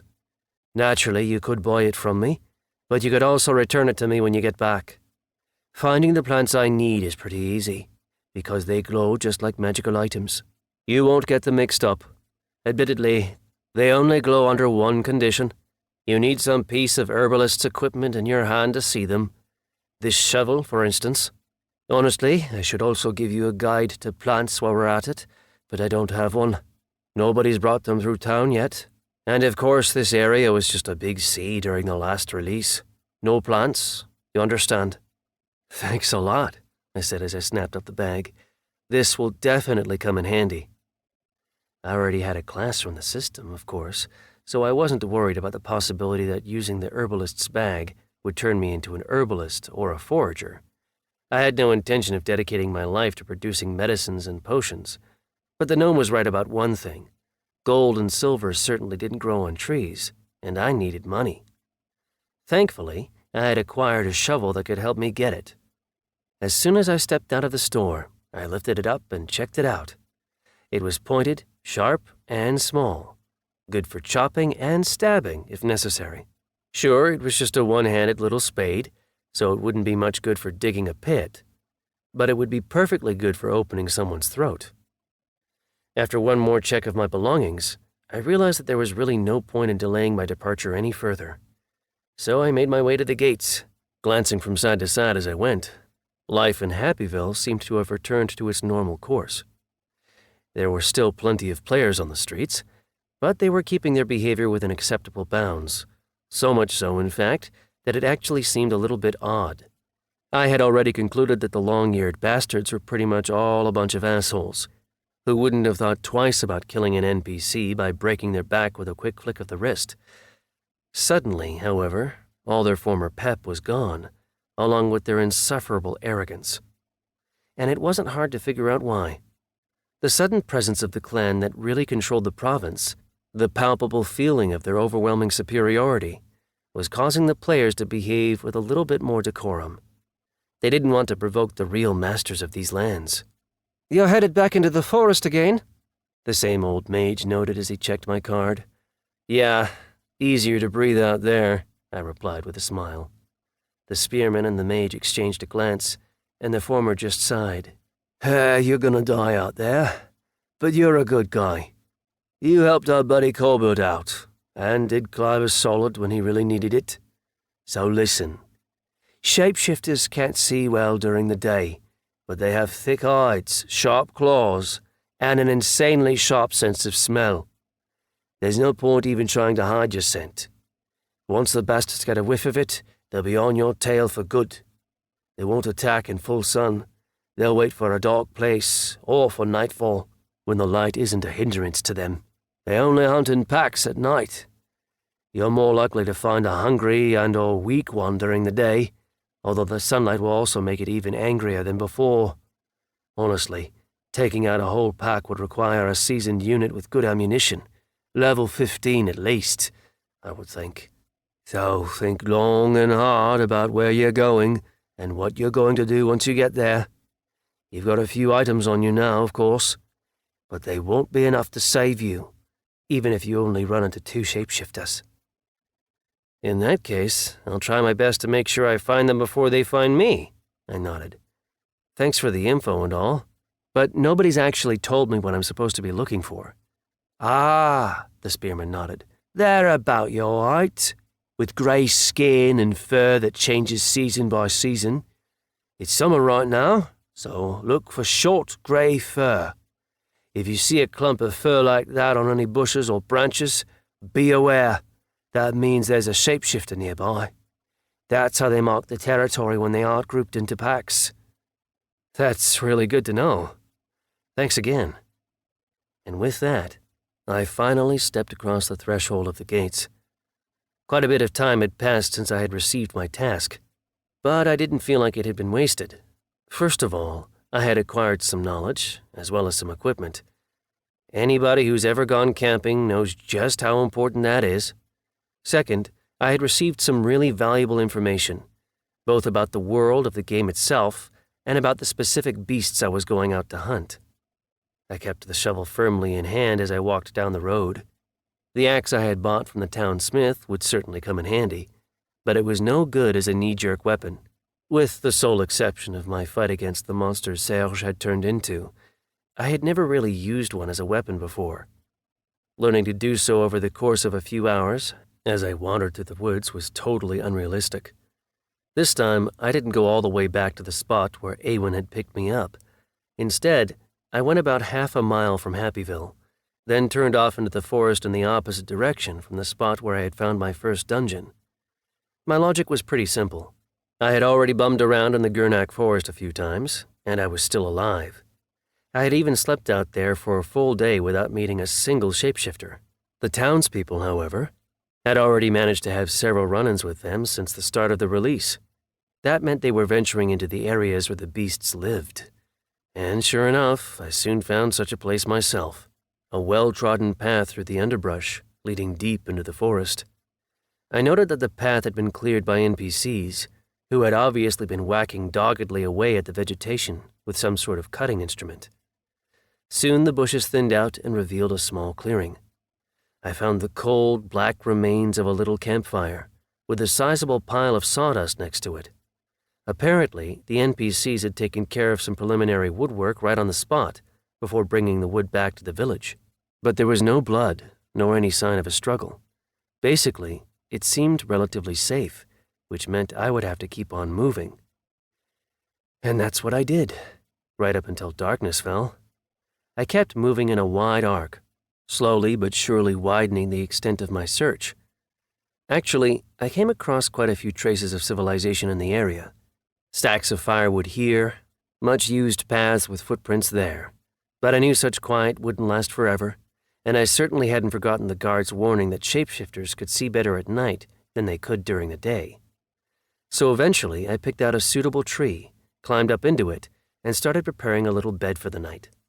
I had no intention of actually sleeping in such a dangerous part of the Gurnak forest, but I figured it would be useful to watch what went on during the night. There were probably all sorts of other animals besides shapeshifters living in the forest. Remember, I wasn't just living in a different world with different biological laws. It was an Isekai, designed to produce a game system and some fun for its long-eared players, so the normal laws of ecological development could probably be safely forgotten. Once I was firmly ensconced between some branches, I leaned my back up against the tree's trunk and settled in to wait. I had some food and water with me, although not a whole lot. I still hadn't touched my flask of water because I knew I would have to make it last as long as I could. My experience camping had made one thing pretty clear. Humans can subsist on a lot of different food, but they die pretty quickly without water. Therefore, I took just one small sip to alleviate my thirst, and the flask went back onto my belt. Time was passing extremely slowly. It felt like a few hours had passed by the time I heard the first nocturnal birds begin to screech. The forest had a life of its own. I heard something growling in the distance, and I spotted a black snake with a bright orange pattern on its scales as it crawled beneath my tree. It was big enough that I could have fit inside it easily. Hundreds of little light bulbs began to flash out in the darkness, or so I thought, until they started moving, and I realized they were actually fireflies. Unlike their counterparts on Earth, though, they didn't just float around the area. These ones turned and flew straight toward me. Well, this wasn't part of the deal, I hissed as I slapped the first bug down onto the ground. The second one soon landed on my knee, and thanks to its glowing ass, I could see it pretty well. And let me tell you, this was no cute little firefly. It was actually a massive mosquito, with a proboscis about as long as my index finger. Instinctively, I slapped it with the shovel, which I had been squeezing in my hand the whole time. The crunch of the big bug's chitinous exoskeleton was almost deafeningly loud in the silence of the forest. My shovel suddenly began to glow, and I hurriedly pulled out one of the vials in my herbalist's kit. Alchemical vial. Charm, stasis. Essence of fire mosquito. Capacity, 1 out of 1,000. Colbert hadn't mentioned anything about insects, but if it was working, well, then it was working. I felt certain this stuff could probably be sold, and I could certainly gather quite a lot of it before the night was over. There were tons of mosquitoes in the area, and for some reason they were all slowly drifting toward me. Even if I wanted to sleep, I would have to shelve those plans. I didn't even manage to swat the first batch of glowing-assed mosquitoes with my shovel before a whole new swarm appeared beneath the tree. I had thought the battle was almost over, but no. I had only completed the first phase. That said, I still didn't feel tired enough to give up and run away, so I just kept slapping the bugs down in mid-flight, using the herbalist's shovel to smash them against the tree, its branches, my own clothes, and even the soles of my shoes, in which case I would finish the job by slapping my feet together. I could only collect whatever essence ended up on my shovel, so the rest of the mosquitoes just died without bringing me any money. Experimentation quickly proved that I could only collect the essence during the first 5 seconds after swatting the bugs. After that, it would simply evaporate off the surface of my shovel. That said, I also realized that simply touching a dead mosquito within the same interval of time was enough to give me a unit of essence as well. Finally, the mosquitoes stopped coming, and I had a chance to catch my breath. The sweat-soaked shirt under my breastplate was clinging unpleasantly to my body. Plus, the tree trunk was giving off a palpable aura of cold air, and there was thick, dark sap hanging from my sleeves. I took one more sip of water and almost dropped my bottle. Another light had just appeared from beneath me, and this one was about half as big as my own body. Yet another mosquito, this one horrifyingly large, was rising toward me, moving up into the air with enormous difficulty. I couldn't see its wings buzzing, but I could feel a powerful gust of wind whipping into my face. With this wind came a nauseating stench of stale, rotten blood that reminded me of a slaughterhouse. Apparently, killing all those small fry mosquitoes had attracted the ire of the local boss.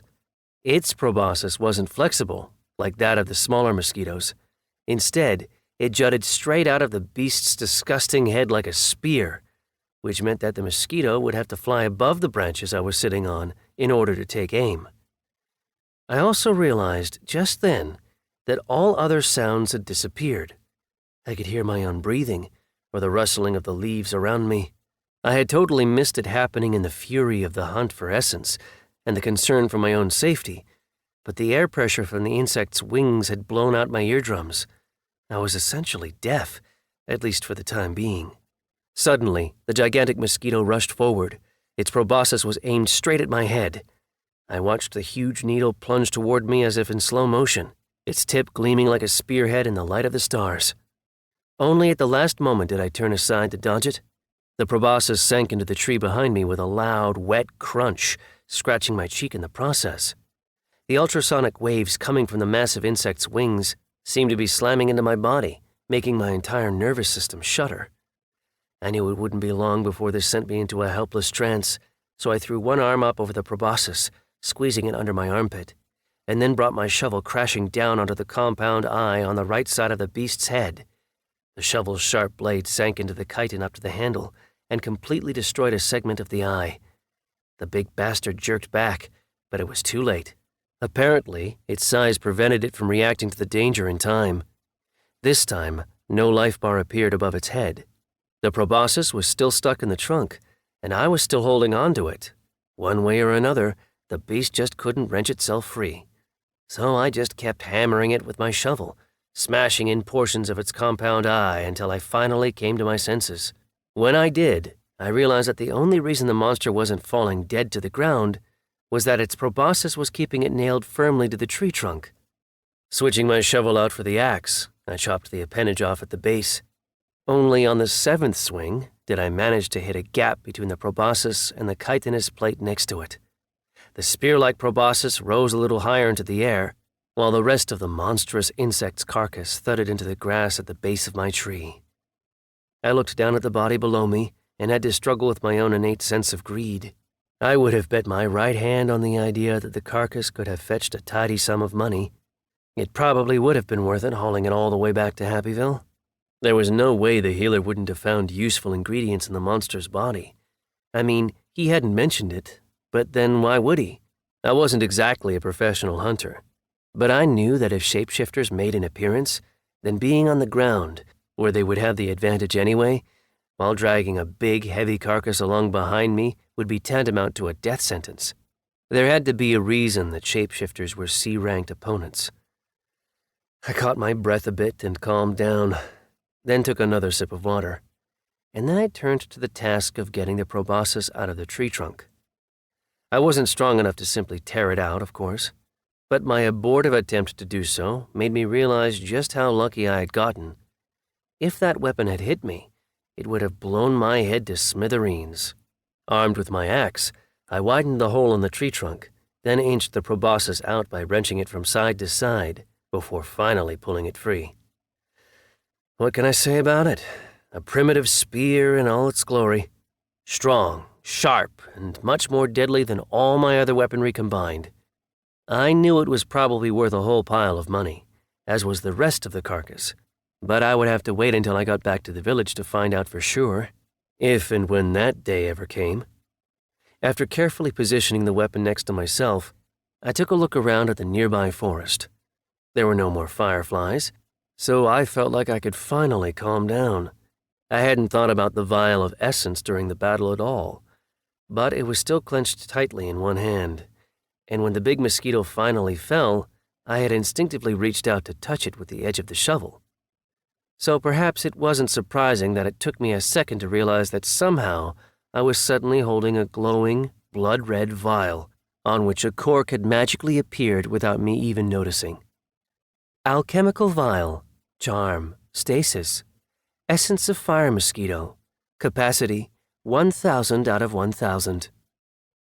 You know what they say, a mangy sheep will give you at least one pile of wool. After putting the vial back in my bag, I closed my eyes and let out a deep breath. I don't know how much time I spent killing the mosquitoes, but I was really tired by the time I was done. I just wanted to sit in silence and get some rest. However, my hearing had returned by that point, and suddenly it made me open my eyes. An unpleasant crunching sound echoed up from the ground, and I looked down at where the body of the gigantic mosquito was lying in the grass. A gray-skinned, upright-walking humanoid with a mouthful of shining, dagger-like teeth was tearing pieces off the monster's body, shoving them into its mouth, and chewing up the flesh together with its chitinous armor. The scene reminded me very much of the one I had encountered at my original stash. At first, I had decided against dealing with the huge bloodsucker's body for the time being, but damn it, that was my prize he was eating. I picked up the mosquito's severed proboscis, then tugged gently on the lower part of my rope, whereupon the knot that was holding me in place dissolved and let me go. I aimed, then took a big, deep breath. I knew I would only get one chance. The shapeshifter was too busy gorging itself, and it didn't react to my movements until the very last second. He probably heard me before he smelled me, because my drop was pretty noisy, and his hypersensitive sense of smell probably meant that the stench of the dead mosquito overpowered everything else in the vicinity. Plus, I probably smelled more like a mosquito than a human by that point anyway. My battle with the flying beasts had left its mark, and I was pretty filthy. I slammed down onto the monster's back, ramming the proboscis into the base of its neck as I fell. The shapeshifter collapsed to the ground beneath my weight, and my spear ran itself completely through the animal's body. Its razor-sharp claws were scraping furiously at the grass and soil around it, but my blow seemed to have paralyzed it from the waist down. Time to switch weapons. My fallen one's sword appeared in my hand. I grabbed the monster by the scruff of its neck, pressed the blade against its throat, and cut it open with one determined, grim pull.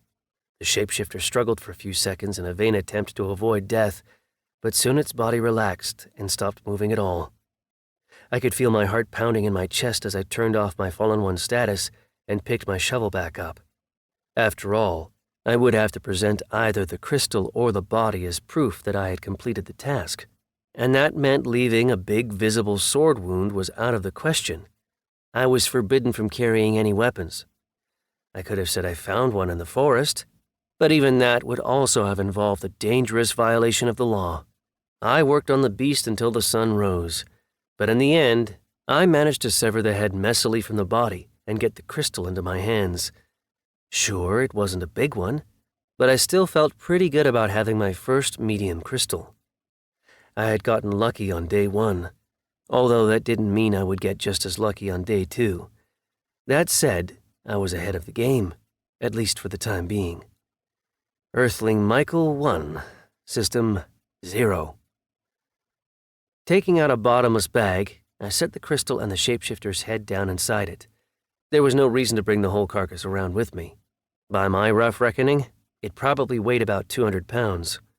Even with the 25% weight reduction, that still worked out to be something like 150 pounds. After cutting the mosquito's body apart, I found one more reward for all my suffering. True, it didn't seem like it would be very useful. Amulet, level 1, not initiated. And that was it. This particular beast didn't drop me any crystals, although the reward was still probably valuable in its own right. For elves, I mean, not for NPCs. Nevertheless, my greediness got the better of me, and I stuffed the gigantic mosquito's remains into my bottomless bag. The shapeshifter had eaten more than half of it, so it didn't actually weigh all that much. I just couldn't bring myself to leave the creature's wings and head lying there on the ground, but neither did I know how to dismember them myself. I didn't have the skills. Plus, this mosquito would serve as a gigantic example of how I deal with the Gurnak Forest's beasts. It would have been impossible to confuse the wounds left by my shovel with cuts from a sword, no matter how hard one might try to mix them up. If the elves ever started asking questions, I could just show them the remains of the mosquito and tell them the truth about how I had killed it. So enough, I thought. It's decided. 11 extra pounds won't kill me. After putting the amulet and the mosquito boss's carcass into my bag, I picked up the proboscis, which had given an excellent account of itself in battle, and headed back the way I had come. I desperately needed some rest.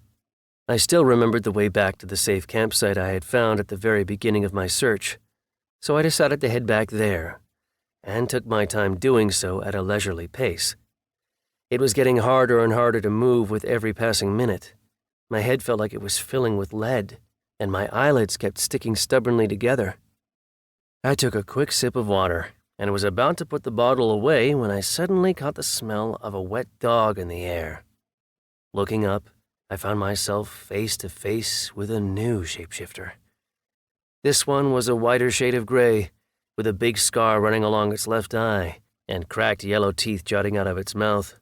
Blood was dripping from a wound in the beast's mouth. Apparently, it had just run into something that had managed to deal it some damage. We stood there, staring at one another. I could see the monster's chest heaving laboriously as it watched to make sure I didn't draw any weapons. The whole forest seemed to go silent. It felt like the only thing missing was someone to fire a starting gun. We began to move at the exact same time. The shapeshifter let out an ear-splitting roar and lunged toward me, claw-tipped hands spread wide. Meanwhile, I took a step back and fell straight onto my ass, from where I raised the mosquito's proboscis up into the air like a pike. The monster's weight had knocked me off my feet almost immediately. The stench of wet dog was almost overpowering. The beast's weight was pressing me into the ground. A swiping blow from the bastard's claws hit some piece of metal on my breastplate and sent sparks flying across the grass next to me. But it also gave me an opening to drive the proboscis, which had already begun to crack, into the furious monster's neck. A thin stream of blood shot out of the open end of the tube, whose other end was deep beneath the shapeshifter's skin by that point. As it stared down at the hollow spear in confusion, I whipped out my shovel and slammed it straight into my enemy's blood-soaked mouth, as effectively as my position on the ground would allow. The big wolf-like animal staggered backward, which gave me a chance to kick the back end of the shovel and drive it deeper into the beast's mouth. It was so deep that the handle actually disappeared into the shapeshifter's mouth and left it with a smile that reminded me of the Joker. "Critical hit, asshole!" I roared as I shoved the bleeding body off of me. The fight was down to a matter of seconds. The beast was about to die. "Switch weapons!" I staggered to my feet, leaning on my sword like a cane. Then, as soon as the moment presented itself, I sank the blade into the shapeshifter's torso. With a few more swings and thrusts, which had developed into reflexes by that point, the beast went quiet. I switched back out of my Fallen One identity. Instead of going straight for the crystal, however, I just collapsed to my knees from sheer exhaustion. I was so exhausted, in fact, that when I heard an unfamiliar voice, it took me a few seconds to realize what I was actually asking. "Fallen One?"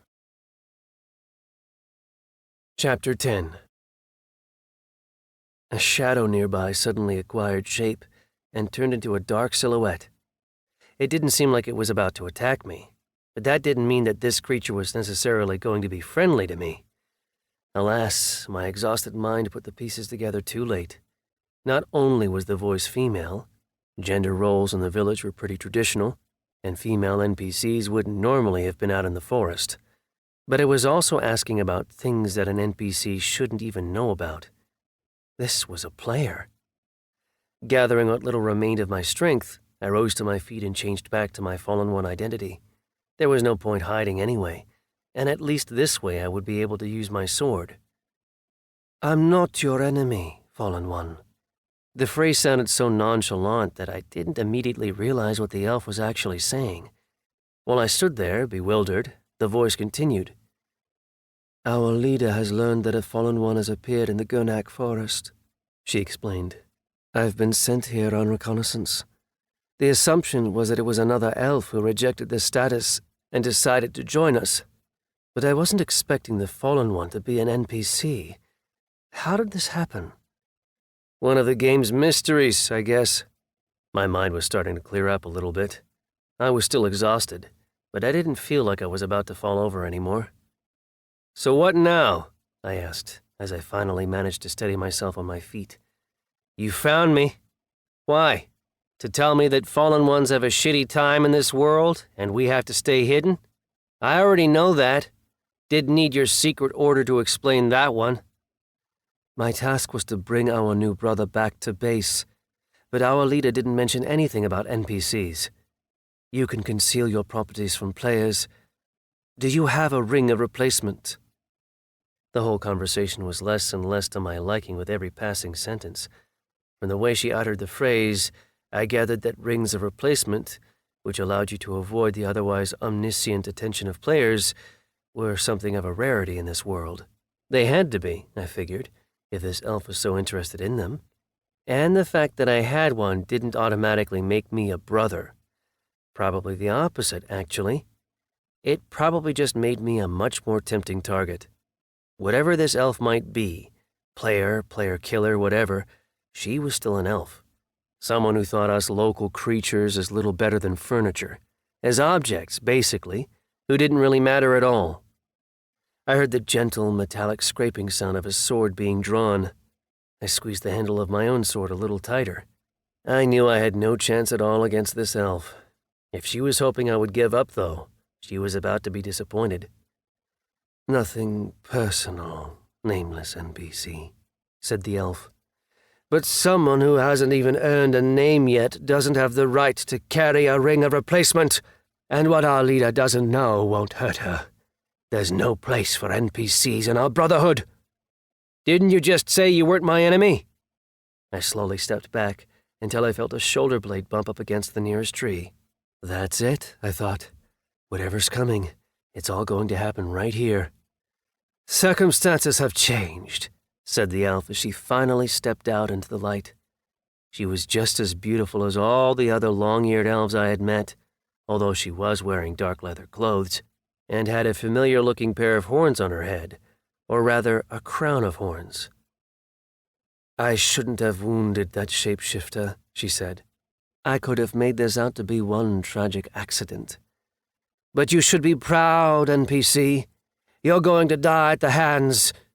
The elf never had a chance to finish. A streak of silver lightning flashed across the clearing toward her. It slammed right into the spot where the fallen one had just been standing, but she was gone. She was obviously an experienced warrior, and she had managed to duck to the side just in time. The lightning seemed to freeze in midair as it took on the contours of a shapeshifter, but there was a vast difference between this one and the ones I had managed to kill. In retrospect, it seemed that I had been fighting little baby shapeshifters, and that I was only now facing off against a full-grown warrior.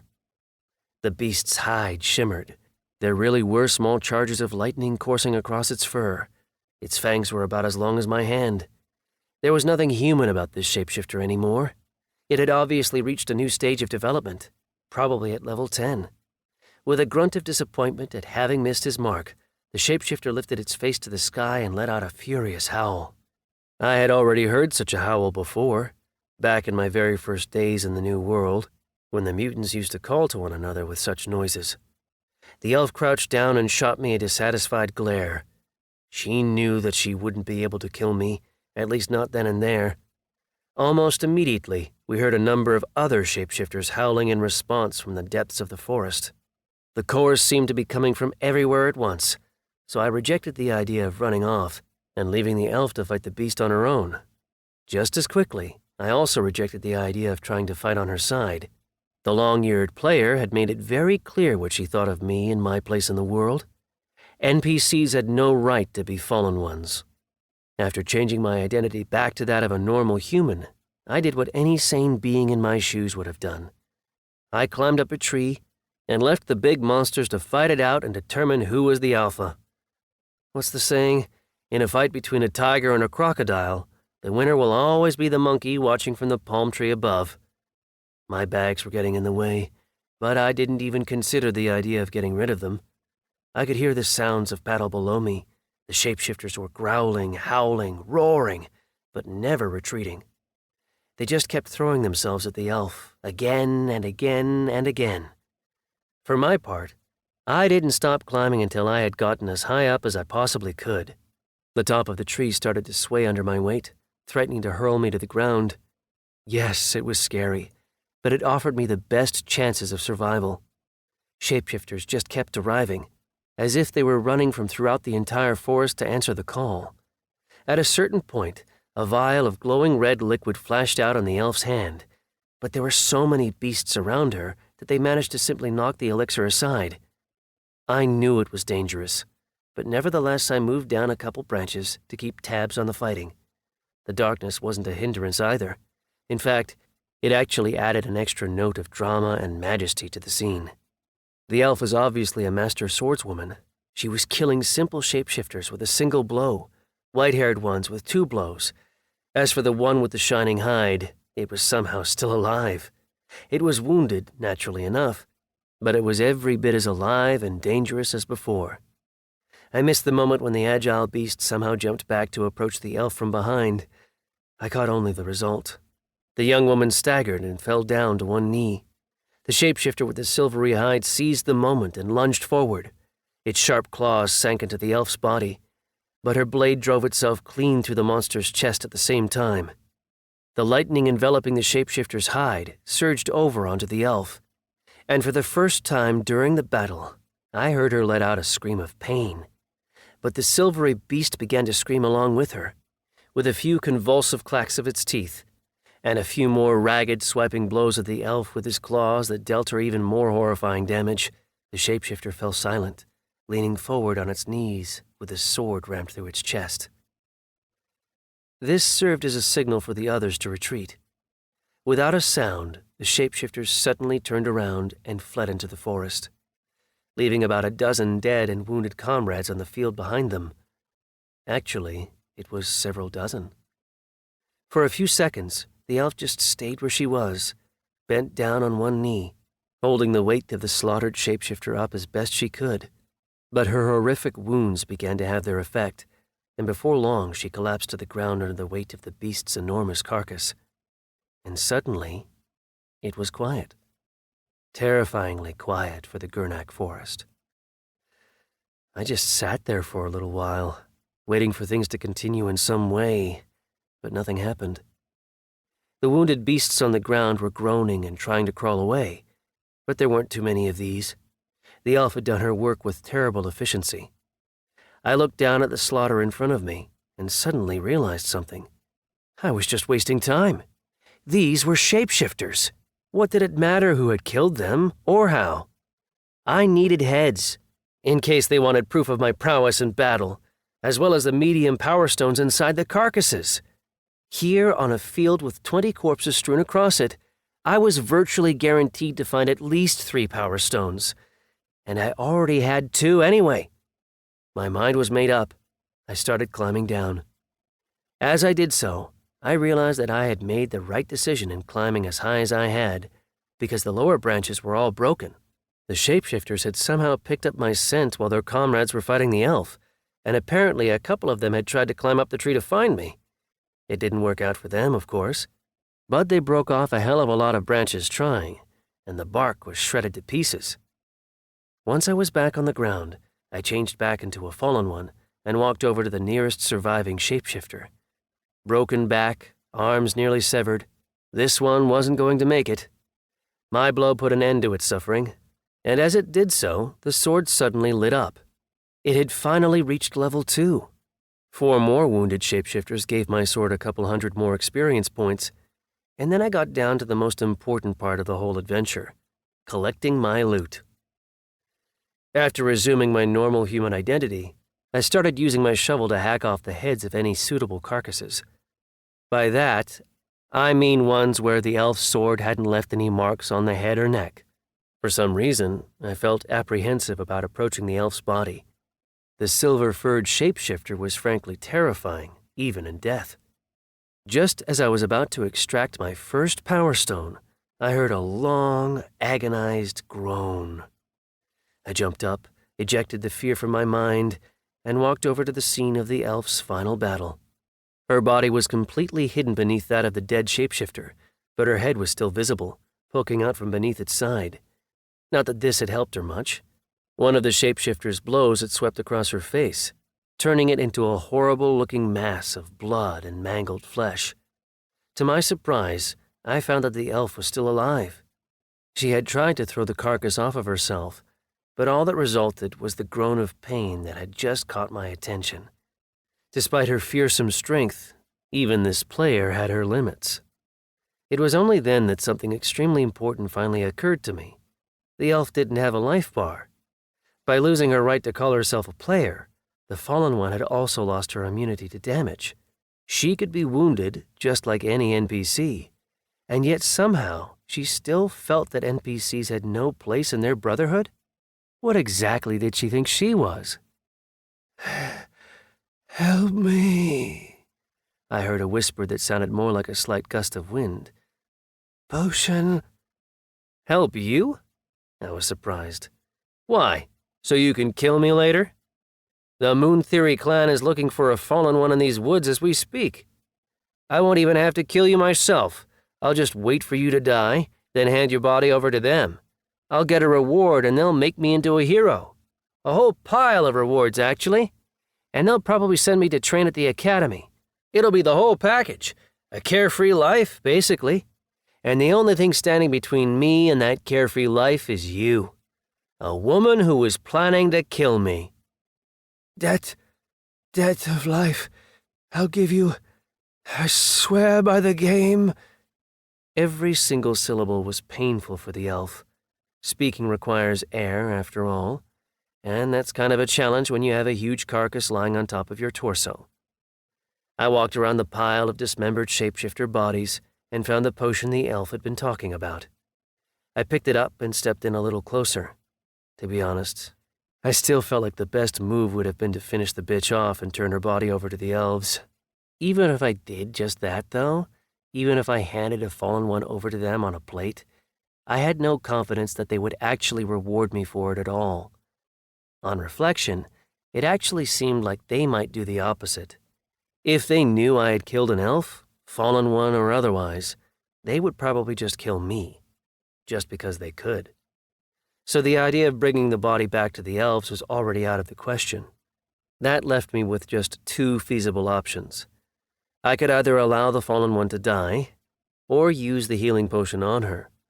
This potion, by the way, wasn't the same kind of thing that the healer in Happyville brewed. It was a real one, generated by the game. One that could basically bring you back from the dead. So, I thought. Option 1, I let the fallen one die, collect my power stones, and head back to the village. Seems to be the ideal choice at first glance, but what will happen when the elves find the scene of the slaughter? And they'll definitely find it before too long. They're combing the forest as we speak. They'll probably study it carefully, figure out what happened, realize where I got my power stones, and decide to have a nice long chat with me about the whole thing. The same kind of chat they had with the herder. An agonizing death, in other words. Option 2, I use the healing potion and give the elf her strength back. She'll throw the carcass off herself, pick up her sword, say shit happens, and gut me like a fish. Although actually, no, she can't do that. I suddenly realized that I had made the right choice when I agreed to help the healer put his shop back together. A simple task, which helped me understand something very important. You couldn't simply throw words around in this game. The system had the ability to punish you for that. Players were a different story. They could just keep dying and dying. They could respawn and be free of their obligation. Sure, they might lose an item or two, but it wouldn't necessarily be anything serious. For those of us with only one life, however, such promises had to be made very, very carefully indeed. Remember your promise, I warned her. It took me a few minutes to get the potion into her mouth. I'll spare you the details, but the flesh on her face had been damaged almost beyond recognition. Once that was done, I stood there and watched what, in polite society, was normally referred to as a miracle. The elf started to recover. Her wounds pulled shut right before my eyes. A new eyeball appeared, her face regained its former beauty, and even the hair she had lost grew back. The silvery shapeshifter's carcass began to shake, and within a second it flew away, freeing the wounded elf beneath it. Although, actually, what do I mean, wounded? I should have said, freeing the healthy, re-energized elf beneath it. What, I wondered, could possibly be mixed together in that little bottle for it to have such a powerful effect? My name is Saphalia, nameless NPC, and I owe you my life. With that short, fiery speech, she sheathed her sword once again. It didn't seem like she was planning to kill me, at least for the time being, which was already something to be thankful for. Nameless NPC? I repeated. So you can see my properties, but I didn't see a life bar appear above your head back there. Why not? For just a second, Cephalia's face twisted into a grimace. It was obvious that she didn't like having to converse with an NPC. She got a hold of herself quickly, though, and held up a familiar-looking bracelet. It was exactly the same as the one Awen, and other players, always carried. Fallen ones renounce this status as players, but they still enjoy some of the benefits of that status, the elf explained. The bracelet displays properties, provides a map of your locality, gives you a list of tasks and their completion status, and ensures access to the game auction. So fallen ones are still part of the game's community? I asked with a nod. They can trade with other players and enjoy some of the perks of being a player. So the only difference is that when you kill a player, you inflict a permanent death? That and the fact our own deaths are also permanent, nodded Sapphira. How did you become a fallen one? I need to report that information to Nolia, our leader. That information isn't free, I objected. I'll trade it for your bracelet. I nodded at the golden item on the young woman's wrist. Can't, she shook her head. Bracelets can't be transferred to other owners. They can't be bought. Even if we lose our bracelet, it always comes back to us. It will kill any NPC who tries to use it. That's a law of nature here. So you're not an NPC then, despite only having one life? We're fallen ones, Sapphira snarled angrily. Don't forget that, NPC. Hold on. So you have the same rights and privileges as a player, right? I had no hesitation at all about questioning her. Are you really so stupid that you don't know the answer to that question? Initiate this, then. I took off one of my boots, pulled out the dungeon key, wiped it down with a rag, then handed it to the elf. Her eyes widened, and her hand slipped instinctively down toward her weapon. But Sapphira seemed to receive some sort of powerful electric shock as soon as her hand touched the pommel of her sword. The game was insistent. She was in my debt. Where did you get that? She asked in a hushed tone of voice, her eyes still riveted on the key. For fallen ones, a key like this was valuable beyond reckoning. After all, closing a dungeon would give them an additional attribute that could make them even more dangerous to other players than they already were. Honestly, it was hard to say who had more to gain by closing a dungeon. Players, who would just get the title of first comer, or fallen ones, whose lives might well revolve around the abilities they could acquire by beating dungeons. Don't worry about where I got it from, I shrugged. What matters is that I have it, and I need it activated. I want to beat this dungeon and get a new attribute. Give that to me, NPC! If we can eliminate this dungeon, the whole release will be a failure. The players won't get any reward. One dungeon's already been eliminated, I reminded her, and the story behind that is standing right in front of you, waiting for you to stop dicking around and start helping out. I need an initiation. Sell it, then. If you won't just give it to me, I can give you items you'll never be able to get anywhere else. Sapphira started speaking faster and faster. After you get through initiation, we'll bring you back to our base and make you a worthy fallen one. I like the idea of selling, but I have a different proposal as to how to do that. I'm sensing that this dungeon key is important to you. Yes, they're the basis for our development, for any fallen one's development. Are there any restrictions on the number of people who enter a dungeon? 1, 2, 3, 10? Infinite? You want to go in with us? The elf caught my drift almost immediately. Exactly, I nodded. I'm stuck in Happyville for the next 10 days anyway. If you head back to the village, then use the portal like the other elves and bring, say, 10 of your comrades back here, we could beat the dungeon together and get the properties we need.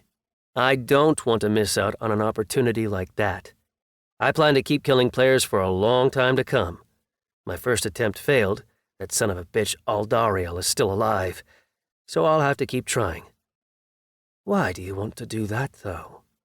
What do you stand to gain by killing a player, NPC? What do I stand to gain? A bracelet, I replied with a smile. Not so long ago, I had a conversation with a projection. Actually, she looked almost exactly like you.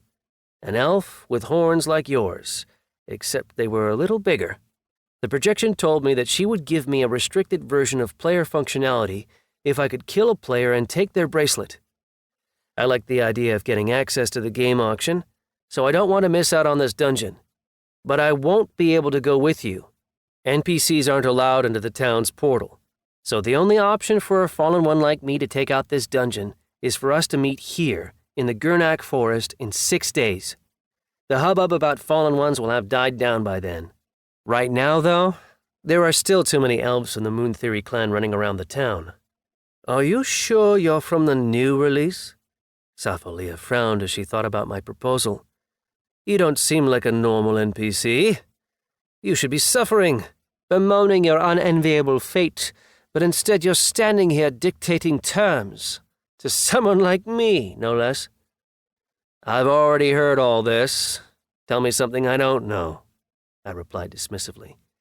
By the way, I'm going into this dungeon whether you like it or not, because as the projection told me, any elf might stumble upon another key to the same dungeon at any time. We need to hurry.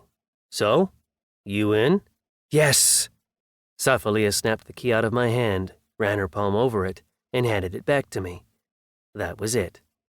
But sure enough, the description above the key had changed. Key to the Fields of Hatred dungeon. 6 days, brother fallen one, Sapphira said in a tone that suggested she was making a promise. I'll be back here in 6 days, either alone or with a unit of our brothers and sisters. Now you tell me something. What are you doing in the Gurnak forest? Hunting shapeshifters, I chuckled.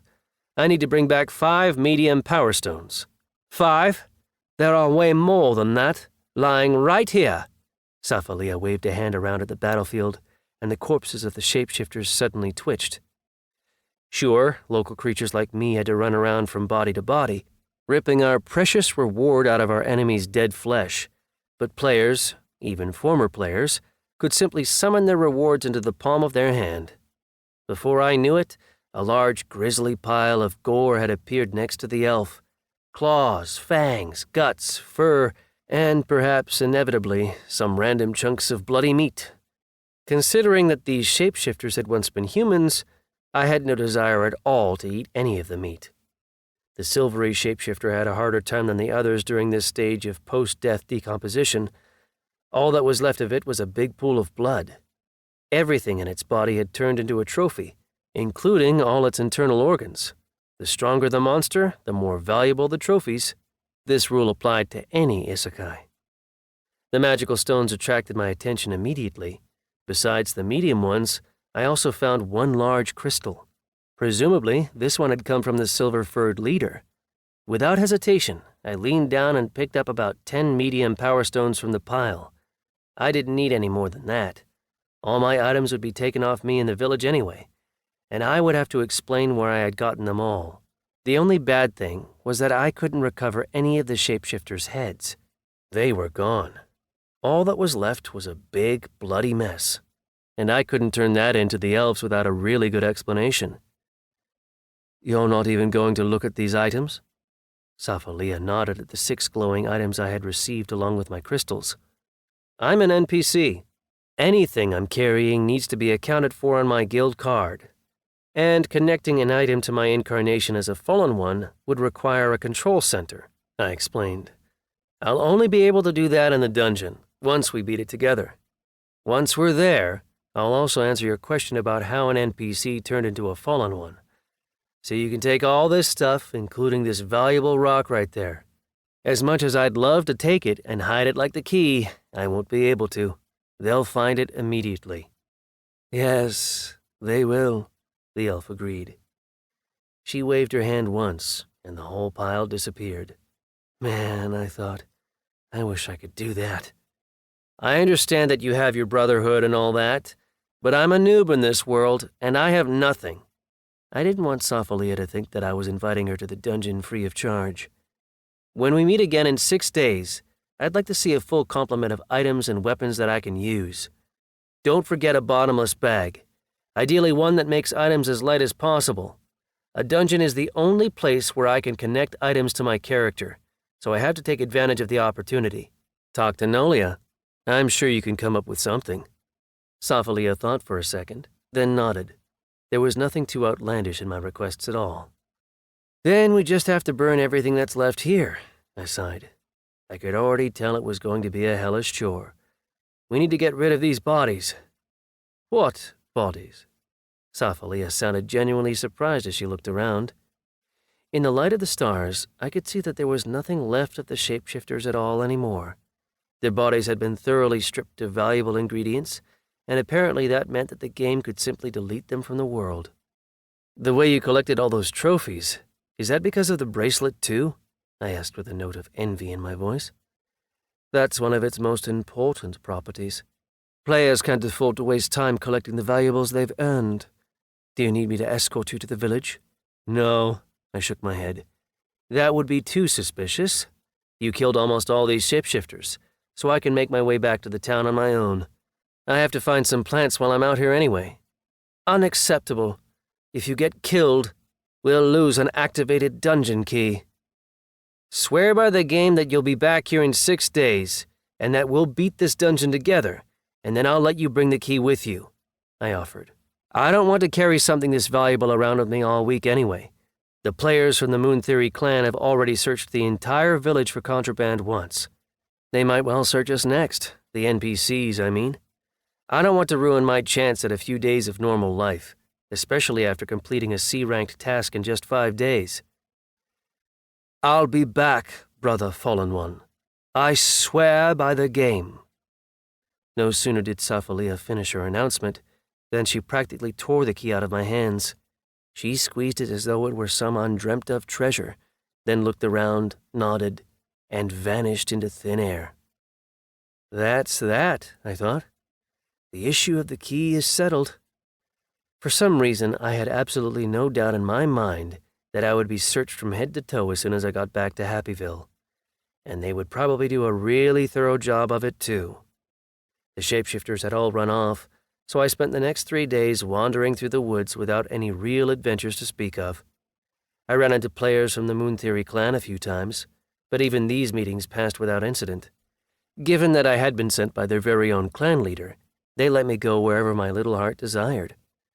There was one nice thing about these meetings, though, which was the fact that these elves would almost certainly report to their commander that they had seen me in the Gurnak forest, right where I was supposed to be. My story would be perfect, just like it needed to be. I didn't manage to collect many useful plants, maybe 10 specimens in all. Either I just wasn't attentive enough, or others had already collected everything in the area, or there had just never been any medicinal plants in the forest to begin with. That said, I did manage to collect quite a menagerie of small animals. Mice, lizards, some strange-looking cross between a beetle and a spider. Basically, I kept anything that fell into my traps. If the girls didn't like these specimens, I could always release them back outside the gates. After walking around for what felt like a plausible amount of time, I headed back toward Happyville at the end of my 4th day in the woods. I still had about 24 hours in which to complete Victoria's task and claim my reward from her, but the closer I got to the village, the more I realized that I really didn't want to act like a total asshole. Amaya and I hadn't made any agreements. I just warned her that she would owe me a date. She could have refused, consequence-free. She hadn't refused, of course, and as a result, we spent an amazing night together. But Victoria was a different story. We had an official agreement. If I returned to the village before my 5 days were up, she would have no choice but to sleep with me. I had never slept with a Lamia, of course, and it didn't seem like I would probably ever get another chance. Snake's tail or no, however, I simply couldn't imagine myself forcing a woman to have sex with me, and Victoria wouldn't have any choice in the matter if I returned. How would that differ from rape? What am I thought. A monster? Absolutely not. What the hell are you doing, kid? The 3 ever-present guards ran their magical scan to make sure I wasn't a shapeshifter, but stopped when I sat down right outside the gates. I wasn't willing to go any farther. I'm waiting. With that, I laid down. I have 12 hours to fail Victoria's tasks, so here I am, failing as fast as I can. Failing your task? The guards' faces contorted into expressions of utter confusion. They obviously didn't know what I was talking about. After whispering amongst themselves for a moment, one of them ran back into the village, but I wasn't worried about that. I watched as players hurried to and fro, and caravans of merchants or herders moved in and out of the city, and just generally sat there enjoying the nice, warm sunshine. For the first time in a long time, I had nowhere to hurry off to, so I just savored the moment of total do-nothingness. After what felt like hours, Amaya poked her head out through the gates. The fox girl seemed extremely hesitant to actually leave the village, as though touching a blade of grass outside its bounds might kill her on the spot. Michael? she called to me. She had obviously been watching me intently. You're really back? Yep, I smiled. I completed my task, so now I'm just waiting. For what? The Kitsune Mimi was obviously confused. For the time on my agreement with Victoria to expire. But you'll fail your task, Amaya replied indignantly. And you won't get what you want. Yep, I'll fail. And I won't get what I want. But I can't force Victoria to do something against her will. She's been too kind for me to treat her like that. How could she have known that I was such a badass that I'd bring back 10 medium stones instead of just 5? So no, Amaya, I'm not going to come back quite yet. I'm going to wait here for at least a few more minutes, and then, just then, I felt a light squeeze around my waist that quickly faded away. I had failed my task. Exactly 5 days had passed since my agreement with the Lamia. There we go! I jumped up, let the guards examine me one more time, although they were looking at me strangely the entire time, then headed into Happyville. A furious-looking Victoria was standing just inside the gates. Her tail was flitting from side to side like that of a rattlesnake. Apparently, the registrar had overheard my conversation with Amaya. Did that worry me, though? Not in the least. You're late, human, announced Victoria as she folded her arms across her chest, waiting for my reaction. I am, I agreed. So you don't owe me anything. But I brought you a snack as promised. Although I don't actually know which of these you can eat and which are dangerous. Here, look for yourself. I started setting my makeshift cages down on the ground in front of me. Victoria's eyes widened. The Lamia snapped up a few of the cages. Then, without so much as a thank you, she slithered back to the guild hall. Amaya was also pretty excited to see my catch. She licked her lips hungrily, then grabbed the remaining animals before she also ran off. I probably should have followed them to register my main quest as completed, but I still had 5 days to do that. It could wait. What couldn't wait, though, was a bath. I had been lumbering around the forest for 5 days and was basically a big ball of dirt by the time I got back to the village. I wanted to wash up and feel like a human again. The knock on my door on the second floor came closer to nightfall, when the stars had already begun to shine above Happyville. I opened the door and saw Victoria standing outside. The Lamia's icy glare was nowhere to be seen. There was something else in her eyes, something that made my heart start pumping harder, and suggested that I wasn't going to be getting much sleep at all that night. Stepping aside, I gestured to invite Victoria into my room. She didn't say a word the whole time. For my part, it would have been stupid, even wrong, to have said anything. The Lamia hadn't come at the behest of the game. She had come of her own free will. She didn't say anything until much later on, by which time I had already learned that relations between humans and Lamias were very possible indeed. Although actually, that's nobody else's business. What happens behind closed doors stays behind closed doors. Chapter 11. The next morning was the first time I had actually felt genuinely good since my arrival in the game. The matters of life and death that had been piling up on my shoulders were finally in the process of being resolved. I had established contact with the Fallen Ones, gotten crystals for the healer, and completed my task. All that remained was to register it as complete. On top of all that, I was establishing cross-species relationships, in more ways than one, I might add. After getting up from my soft bed, I took a quick bath. Nobody who hasn't been on a long trip in the woods can really appreciate the pleasure of lying in a hot bath, putting their head up against the backboard, and just tuning out for an hour or two. Victoria's visit the previous evening had a certain unexpected benefit, in addition to the obvious expected benefits. My old clothes had disappeared, and new ones had appeared in their place. A white shirt, thick, dark pants, and a leather vest of the kind many of the villagers often wore. Once dressed, I immediately felt like a human again. Naturally, my magical items were still there, but they had somehow been cleaned until they shone in the morning light. The scratch marks in my leather breastplate had also been stitched up. Long story short, all my character's vital signs were in tip-top shape, and yet there was nothing new about my outward appearance. Not that that really mattered, of course. My bottomless bag still hadn't been touched, and it was still registered on my card. Glancing inside, I immediately grimaced as the powerful stench of wet dog and blood wafted out of it. Nobody had touched my prizes from the task, but whereas in the forest, while I was sweaty, dirty, and at the point of physical exhaustion anyway, the smells hadn't really bothered me. I had absolutely no desire to touch them now that I was finally clean, well-rested, and wearing brand new clothes. I pulled the drawstring shut, threw the bag over my shoulder, and immediately remembered that Awen had promised me a third of the value of his haul from the Stormchild clan's arsenal. I hadn't seen any of that money so far, and I really needed to fill my wallet back up. So I headed downstairs to the first floor, where I greeted Clive with a nod. The half-ogre was standing behind the bar, wiping down yet another mug with a gray polishing cloth. Neither Amaya nor Victoria were anywhere in sight, which was surprising. It was the first instance I could remember when neither of them had been sitting at the registration desk. I decided that I didn't really need to hurry, though, so I headed back to the kitchen. A heavy breakfast of beef sausages, eggs fried with bacon rinds, pickled cabbage and cucumbers, wheat bread, and berry juice. It all fell into my stomach and sent a wave of satisfaction surging through my body.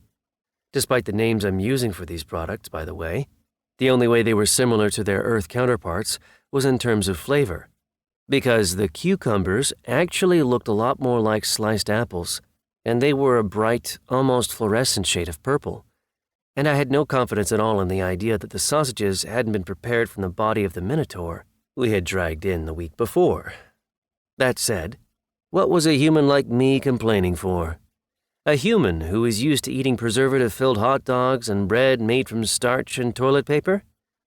Thinking about this, I suddenly felt like a hero from an old war movie who had been magically transported into the future and sat down to enjoy a rat burger in some space-age ghetto. Civilization. By the time I got back to the registration desk, a third young woman had taken her seat behind it. The blonde one, who I still hadn't interacted with, and whose name I didn't even know yet, shot me a withering glare. "Don't think for a second that I'm going to sleep with you," she announced categorically as soon as I walked up. "Nobody said you were," I snickered. "But I need your help. I recently completed a task delivering some items to the guild." She started digging around in the papers on her desk. After paging through a few, she pulled out the requisite task and laid it in front of me on the desktop. "The quest is complete," she announced. "You received a reward in the form of a breastplate and boots. Is that correct?" "Yes, but the requester also promised me money." I nodded, still staring down at the sheet of paper. There was some handwriting on it, but I couldn't make out a single syllable of what it said. I don't know which world the writing system had come from, but the lines and boxes, which looked vaguely like Japanese script, were utterly unintelligible to me. I figured that reading them would have required either a knowledge of the language or a bracelet, which would have translated the handwriting for me. "You won't get the money until the guild sells the items," the blonde young woman shrugged indifferently. "It'll be deposited into your internal account in the Adventurers Guild Bank. You'll be able to withdraw it in any city, but for the time being, your account is empty." "Does the guild sell these items only in Happyville, or is there some sort of general auction?" I asked. This was a critical question, because there was absolutely no way that the players in this little village had much money in their pockets at all. More than that, there weren't many players in the first place, besides people from the Moon Theory and Stormchild clans. I mean, sure, there were some hoodlums hanging around, but they only accepted the easiest of tasks, and I would probably die of old age before any of them could afford the quality items we had stolen from the Stormchild clan. "There's a general auction for the whole province," the blonde explained as she rested her elbows on the counter. "That's where the guild sells everything. Other provinces have their own guilds, so they have separate auctions too. Players have their own exchange system, of course, which isn't connected to a province. That one covers the entire release, but local creatures like us don't have access to it. Unless, of course, you get a task that requires you to work with a player to do something on the auction." "Thanks for explaining," I said, before setting my bag down on the desk. I need to close out a quest. She raised an eyebrow and held out her hand. Your card. It seemed that the young woman decided to stop being so snotty with me once she realized I wasn't trying to get into her pants, because her attitude improved almost immediately. She wasn't a human either. She had her own peculiarities, like a tail and fangs. That said, she didn't seem to differ from a human in most respects, or at least the ones that I could see from where I stood. The desk and her uniform concealed most of her body. As she checked my details and looked for the piece of paper with my task on it, I smiled at Amaya, who had just walked into the guild hall.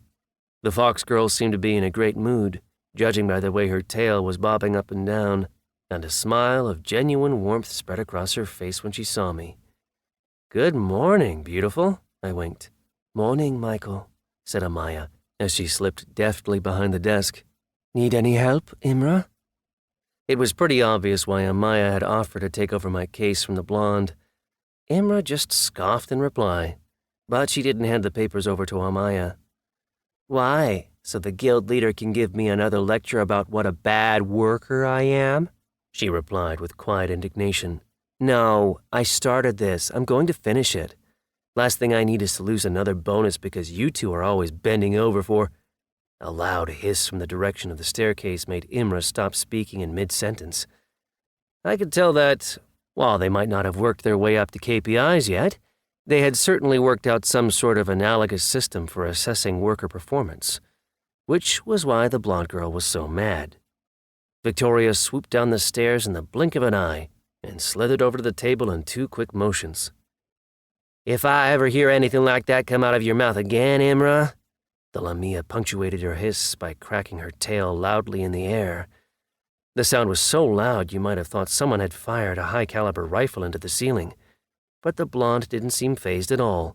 She just lowered her head in submission. Whatever you say, Victoria.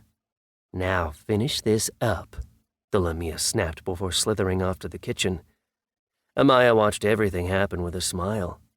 Imra, however, pretended that nothing had happened at all. Yep, I thought. Office politics always finds a way, with or without an office. And apparently, that's true in all worlds. For the shapeshifter task, you were supposed to get their crystals. The blonde girl called my attention back to her once again. Let's see what you got. I turned the bag upside down and shook out its contents onto the table. Or rather, I thought about doing so, and before I could actually do it, the items in question simply sprinkled out onto the table. Everything else, everything I wasn't planning to take out, simply remained inside, as if stuck to the inside of the magic bag. Whoa! The registrar didn't bother trying to conceal her reaction. Impressive.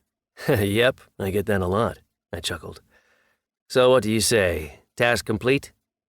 Instead of an answer, Imra just took out her stamp and pressed it against the paper. Another golden flash lit the air as it flew over into my guild card. Local creature of the Earth release, Michael. Class, not yet earned. Tasks completed for the Adventurers Guild, 3. Done, the blonde finally replied. If you keep this up, you'll make it to F rank. We'll see, I said. I certainly had no objections to the idea. I scooped up my crystals and threw them back into my bottomless bag. It was quite a bit lighter without the remains of the shapeshifters in it. I noticed that Imra had already lost interest in me entirely, so I stepped over to Amaya. The fox girl was leaning her hands against the desk, with her breasts propped gently up on top of them. This, plus the little spark of craziness in the Kitsune Mimi's eyes, reminded me how flexible she was. But I quickly chased these thoughts out of my head. It just wasn't the time. By the way, I wanted to ask, does the guild buy stuff like this? I asked, as I took out the remains of the fire mosquito. Sure, the shapeshifter had eaten quite a bit of its body, but I figured there was probably still something worth salvaging. After all, I hadn't forgotten just how many ingredients Saphalia had managed to extract from those other monsters' bodies. So why would this location boss be any different? Amaya barely managed to back away in time before the partially devoured carcass plopped down onto the desk in front of her. After examining my prize carefully, the fox girl asked, Did you really beat this thing yourself? It's normally only players or groups of mercenaries who can take out monsters like this. I just got lucky, to be honest, I admitted. A whole fire mosquito carcass would normally sell for 10 gold. Amaya started to explain as she examined the body. The way she was doing it, you'd have thought she was a professional butcher. But yours is missing the proboscis, which is worth 2 gold all on its own. A part of the thorax as well. I was already expecting her to tell me that I had wasted my time and effort bringing the thing back to the village. And that proboscis, I couldn't even remember where and when I had lost it. Maybe it had turned into a resource when Sapphilea was stripping the corpses for ingredients? But then Amaya stood back up, took a little bag out from under the table, and slid it over to me. Here's 1 gold, 75 silvers, she explained. If you want, you can try to sell it to other local creatures instead. Kobold might buy some ingredients from you, but you won't get a bigger reward for the whole thing anywhere else. Deal, I said. I had crystals and herbs to bring to the healer anyway. I figured those would provide a little extra cash. So dragging the mosquito across town didn't really make sense. Also, I knew Colbert would take the whole carcass from me, but he'd only offer to pay for the parts he could actually use, which would be less than what the guild was offering anyway. Pleasure doing business with you, Michael the mercenary. The fox girl purred as she licked her lips and pulled the mosquito carcass off the desktop. If you need any more tasks, you know who to come see. Just then, the door to the kitchen squeaked open, and Victoria came slithering back into the hall. At the same time, the main doors to the guild hall opened to reveal an elf in full armor, with the Moon Theory clan's pattern emblazoned on it. He cast an attentive glance around the premises, before his eyes came to rest on me. You just completed a task? He asked. The tone of his voice was already full of arrogance. Yep, I'm bringing the crystals to the healer, I replied, not seeing any reason to hide my intentions. I happen to know that you won't need at least one of those crystals. Give one to me, said the elf as he stretched a demanding hand out toward me. The Moon Theory clan will take 1 crystal. I turned to Amaya. The fox girl was looking at the elf without any trace of the usual deference, but it didn't seem like she was going to intervene on my behalf either. So the head registrar stepped in. Michael is a mercenary of the Adventurers Guild, Victoria pointed out as she folded her arms across her chest. We acknowledge the Moon Theory clan's power over the province, but you need to obey the rules too. Michael belongs to the Adventurers Guild. That means his crystals belong to the Adventurers Guild. Are you trying to take them from us? The elf's doll-like face twisted into a frown, and he added, 1 medium power stone for 10 gold coins. The long-eared stranger tilted his head slightly, and a little bag appeared in his palm. That's the standard price your guild pays for crystals like this. I wasn't going to refuse. I had more of them than I needed anyway. So I exchanged the bag of gold for one of my medium crystals, and as soon as I did, the elf turned his back to me. He seemed to lose interest in all of us immediately as he sat down on a vacant chair. His longsword whipped through the air with a bright blue-tinted flash. The elf bit down on his lower lip and squinted his eyes. It seemed to me that he was praying for a particularly intense run of good luck. The crystal in the elf's hands dissolved into a cloud of golden sparks, which then flowed down into his sword. I couldn't see the weapon's properties from where I was standing, but the big, happy smile on the elf's face seemed to suggest that the attempt had been successful. This made me realize something. The fact that he had been unsure of whether it would work implied that such improvement attempts could simply fail, despite having all the necessary resources. Meanwhile, the elf leapt to his feet, pulled a huge bag of coins out of thin air, and threw them down onto the table in front of him. Everybody drinks on me today, the elf announced as he deftly slid his sword back into its scabbard. There's 1,000 silvers in here. Should be enough to get the entire village hammered. And with that, the elf disappeared without so much as a glance around the room. In fact, if it hadn't been for the door that slammed shut behind him, I'd have assumed he had simply vanished into thin air. It's a tradition, explained Victoria, when she noticed my surprised expression. When a player has been trying unsuccessfully to improve their weapon for a long time, and they finally get the result they're looking for, they have to pay for their good fortune. At least that's what the players themselves believe." I nodded, then walked off, passing by the money for my mosquito, which was still lying on the desk. I snapped it up into my bag, which nobody had demanded back from me despite my task being complete, and headed straight off to see the healer. As I passed by the temple, however, I suddenly stopped, and I realized why the elf had known that he could buy one of my crystals from me. There was one less earthling to save. The thuggish teenager, who had rubbed me the wrong way from the moment I met him, was hanging by the neck from a lamppost, his body swaying slowly in the breeze. Someone had hung a sign around his neck, and it lit up the second I looked at it. Thief. I knew immediately why I was able to read it. The message had been left specifically for NPCs like me, who didn't have bracelets. Plus, there were local creatures of the new release in the village who couldn't have read the local script anyway. More than anybody else, it was the noobs who needed to be taught the rules of polite behavior. I turned away from the dead thug and continued on my way to see the healer. Colbert happened to be right in the middle of a stabilization procedure when I stepped across the threshold into his clinic. I took a quick look around the room, but I couldn't see Greg anywhere. The gnome noticed my interest and headed over to see me right away. "Hello there, Michael. What have you brought me?" he asked, after stopping within a few steps of me. "Follow me." We went into the storefront, where I found the missing earthling hard at work.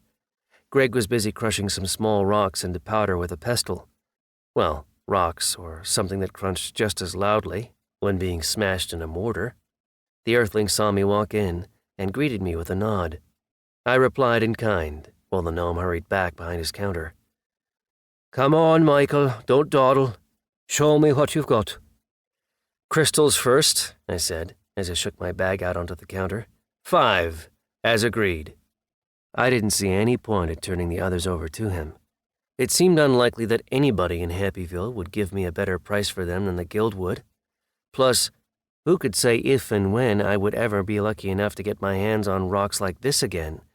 Judging by that player's reaction in the guild hall, such crystals were enough of a rarity that it was well worth running around after an NPC who had some in his inventory.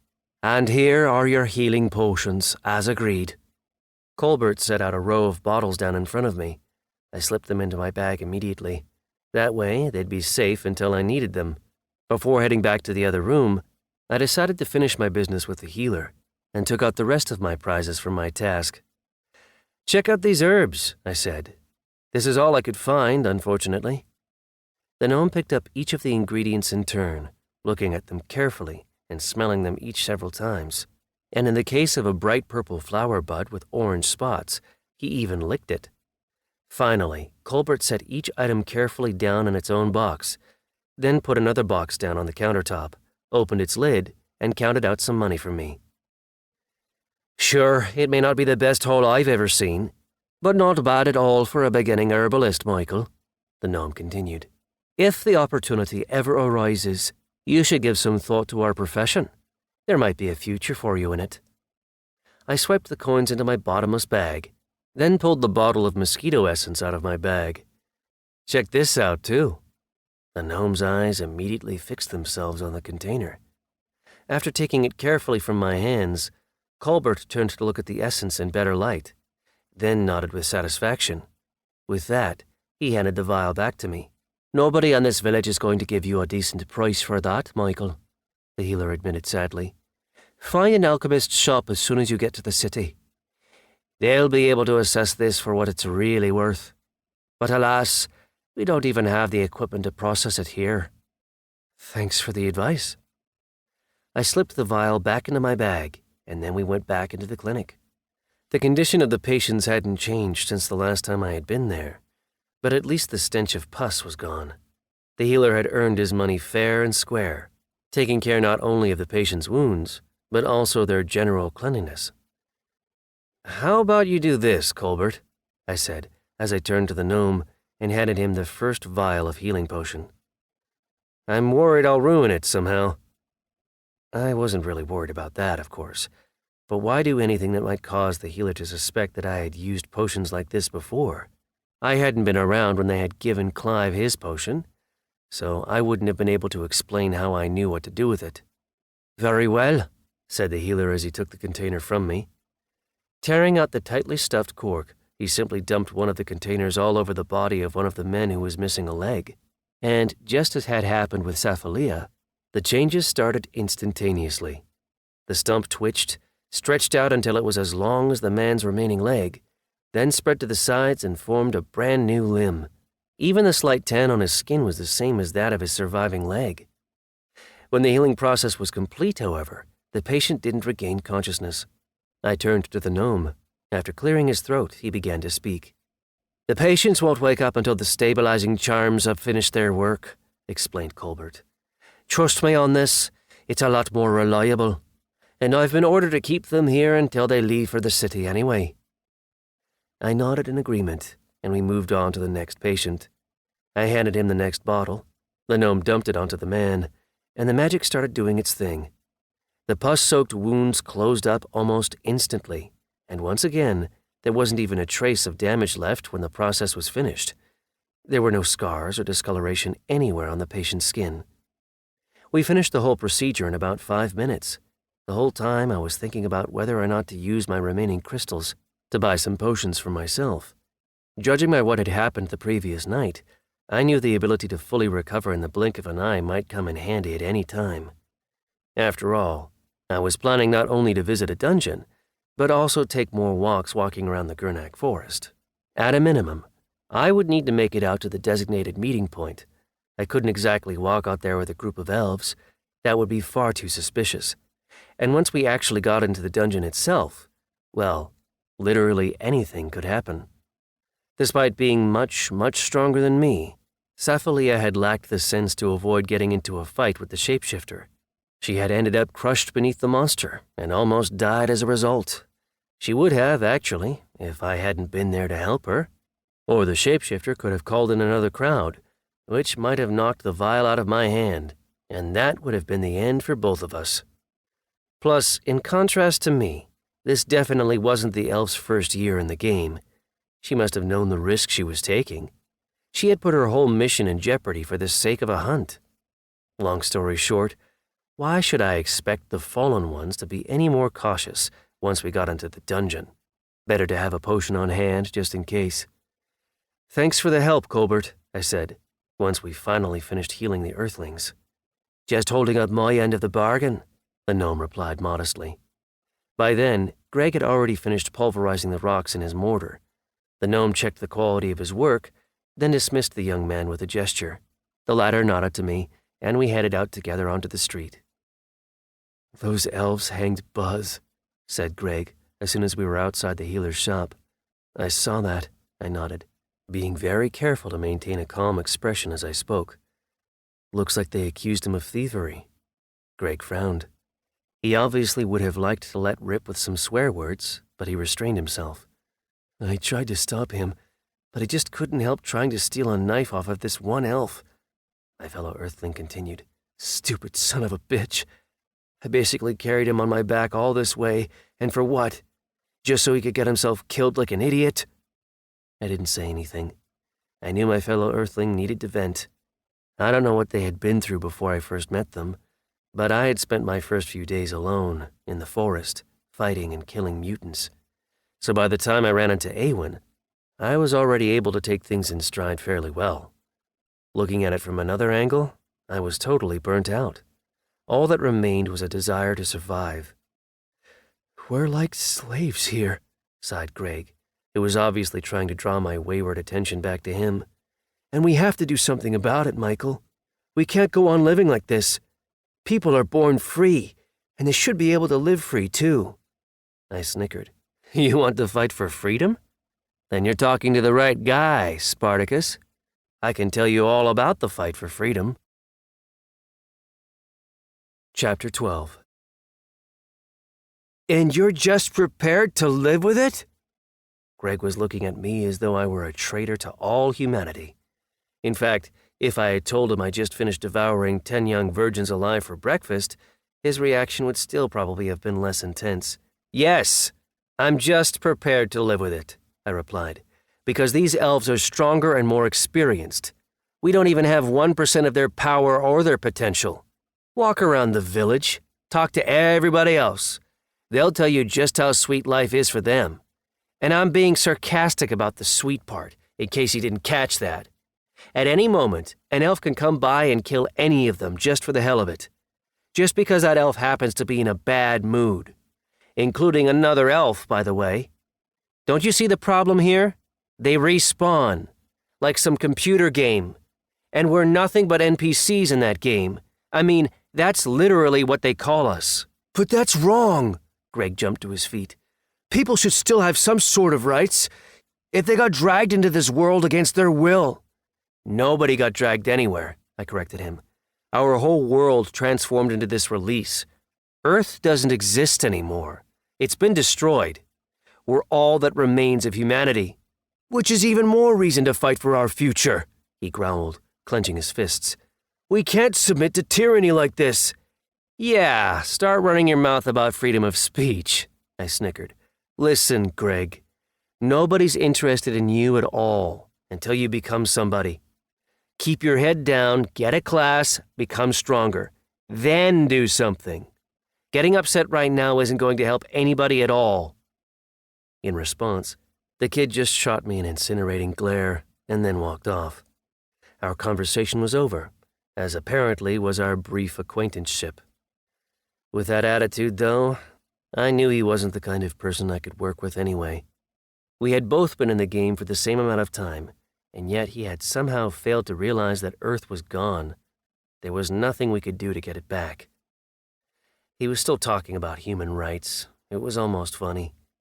I was too busy worrying about surviving until the sun rose the next morning. I didn't have time to worry about my rights. Come with me, NPC. A voice boomed out from behind me so abruptly that I actually jumped. Turning around, I saw an elf, and a pretty strange one at that. When he stopped moving, he seemed to blend in with the world around him. He wasn't moving anywhere, but my eyes seemed to slip right past his outline when I tried to look at him. The moment he moved, however, I could see where he was immediately. What is this, I wondered? Some sort of class ability? Like eye aversion?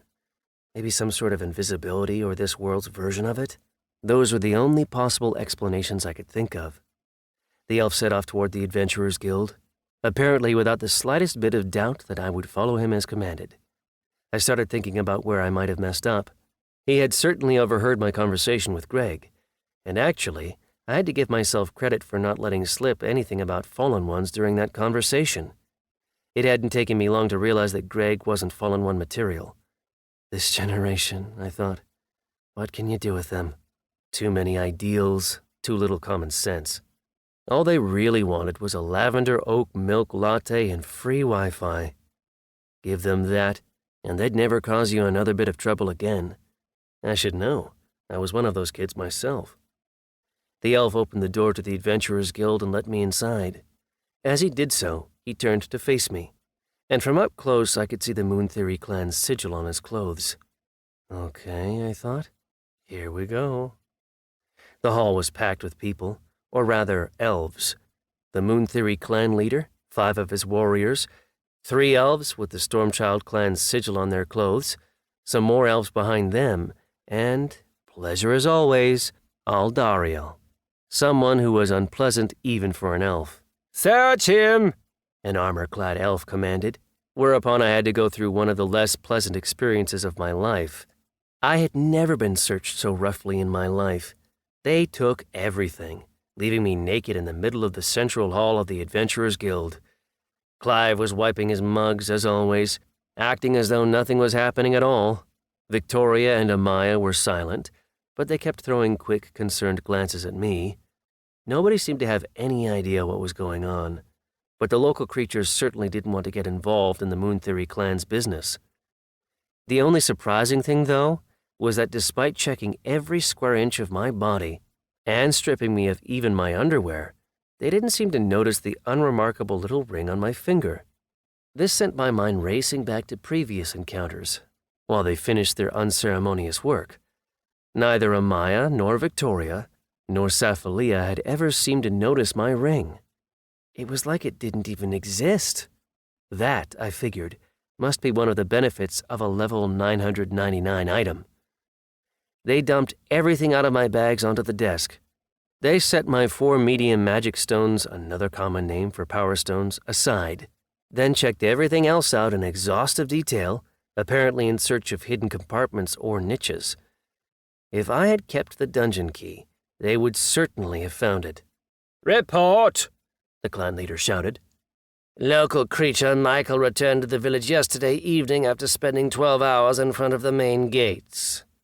The elf who had brought me in recounted everything I had done since the moment of my return to Happyville the previous day. He didn't leave out a single detail. Everybody I talked to, everything I said, everything I suggested. He even presented the plants I had gathered in the forest. I figured he must have bought them or confiscated them from Colbert. The elf also mentioned the homemade cages I had used to hold the little woodland animals, which I later gave to Victoria and Amaya. There was still one little cage left, with a small spider-like monster inside it. Apparently the fox girl had decided not to eat that one. "Everything has been checked, sir," the other elves reported once they finished their search. "All magical items are in this pile here." "These are your items?" The clan leader nodded at the boots and the breastplate. He wasn't addressing me as he said it, though. He was facing the elves from the Stormchild clan. And from what I could tell, it didn't exactly seem like these elves had come from the bottom of that clan's corporate ladder. "Yes," one of them replied after quickly glancing down at a list in his hand, presumably some sort of inventory. "This is all Awen's doing, Sir Ilram." "I didn't ask your opinion. Explain to me, local creature, how you managed to kill 10 shapeshifters and 1 level 10 fire mosquito?" With that, the mosquito I had sold to Amaya appeared on the floor, right next to my stuff. Okay, I thought. The Moon Theory clan really does control everything in this province, no matter how small scale it is. And the province must be pretty big, given that it takes 10 days to get to the next city by caravan. "Only one of the shapeshifters and the mosquito were mine," I said. "I didn't actually kill any of the others. I have no idea who did. All I saw was a twinkling light, like stars flying out in all directions off in the distance. And then I just walked up and collected the trophies. I wasn't sent into the Gurnak forest to kill shapeshifters myself. I was sent to go collect medium power stones. So that's what I did." "Details!" the clan leader barked. I couldn't see any reason to hide anything about the fight with the mosquitoes, especially since the vial of essence was in the clan leader's hands as I was speaking. Basically, my hopes were resting entirely on my ability to tell a convincing story. Therefore, I told him about the battle with the mosquitoes in maximal detail. Exactly how I had crushed them, exactly how I had collected their essence. Sure enough, they reached in and took out my long-suffering shovel and checked it as I spoke. Could it possibly have some properties I didn't know about? I finished my story with the fight against the mosquito boss and the first shapeshifter. From there, I went on to tell him how the beasts had started howling all around me, how I had climbed up a tree, and how they had tried to drag me out of it, before all the beasts suddenly seemed to reconsider their actions and turn away before a huge battle started. I couldn't see anything from my hiding place up the tree, just a bright, flashing glow, as if a huge pile of gunpowder had been detonated into the night. I told him how silence had settled across the battlefield, and how I had sat there until morning before coming down and finding 9 dead shapeshifters. I had already been taught how to extract their trophies, so that part was easy, and all the stones turned out to be medium-sized. Then came the minor stuff. I told him how I had wandered around the forest for several days, collecting plants for Colbert and animals for the registrars. I also told him why I hadn't walked back into Happyville as soon as I returned. Lots of people had already heard that part of my story, so I didn't see any reason not to repeat it yet again. "It was a player, then," the clan leader concluded as he turned back to Aldariel. "Are you sure you saw Fallen One? Because, as you can see for yourself, this NPC is not a Fallen One. Tell me what you've been doing in my province, Aldariel." "It was a Fallen One. I showed you the logs," the elf replied hotly. "And it was an NPC from the new release. He didn't have a name." "An NPC can't become a Fallen One, Aldariel." If there had been a puddle anywhere near Ilram, his tone would have frozen it solid. Yes, but Aldariel's eyes started darting frantically from side to side. it was definitely him. There weren't very many NPCs from the new release in this location to begin with. It has to be him. Look at his clothes. The clothes that Awen gave him, Ilram countered. Never mind that for now, though. What about the small stone? Where did an NPC get a small mage stone? Awen again? Everybody turned to face me at that point, which suggested that it was time for me to come up with an answer. Thankfully, I had one ready to go. On the third day after our world transformed, I crossed paths with a strange mutant, larger and more dangerous than the others. It took quite a bit of effort for me to kill it, I calmly explained. Its ribcage was torn open by the time it finally died, and I found the stone inside, while I was trying to figure out what the hell I was dealing with. How did you kill it? With a stick? I shrugged. Just a stick? Well, maybe more like a club. Where is that club? It broke. I had to find a new club after every fight with the mutants. They always chewed the wood to pieces before I could kill them, I explained, before quickly adding, Can I get dressed now? It's cold. How many stars do you have, Michael? Ilram suddenly asked. The question was so unexpected, as was the fact that he had addressed me by name, that I almost blurted out the number 7, the same number the projection in the dungeon had quoted to me. Right now? I don't know, but I'm hoping it'll be more than 3. I've met some wonderful creatures in Happyville, but I don't want to spend the rest of my life here, no matter how calm and comfortable it might be. In my world, I mean, the world that was wiped out by this release, situations like this were described by many different writers, including situations involving the devouring of our world and the initiation of the new world that followed it. They spoke of the fact that one would need to work hard prior to initiation to establish a name for oneself, I explained. So here I am. I'm working rather than sitting around.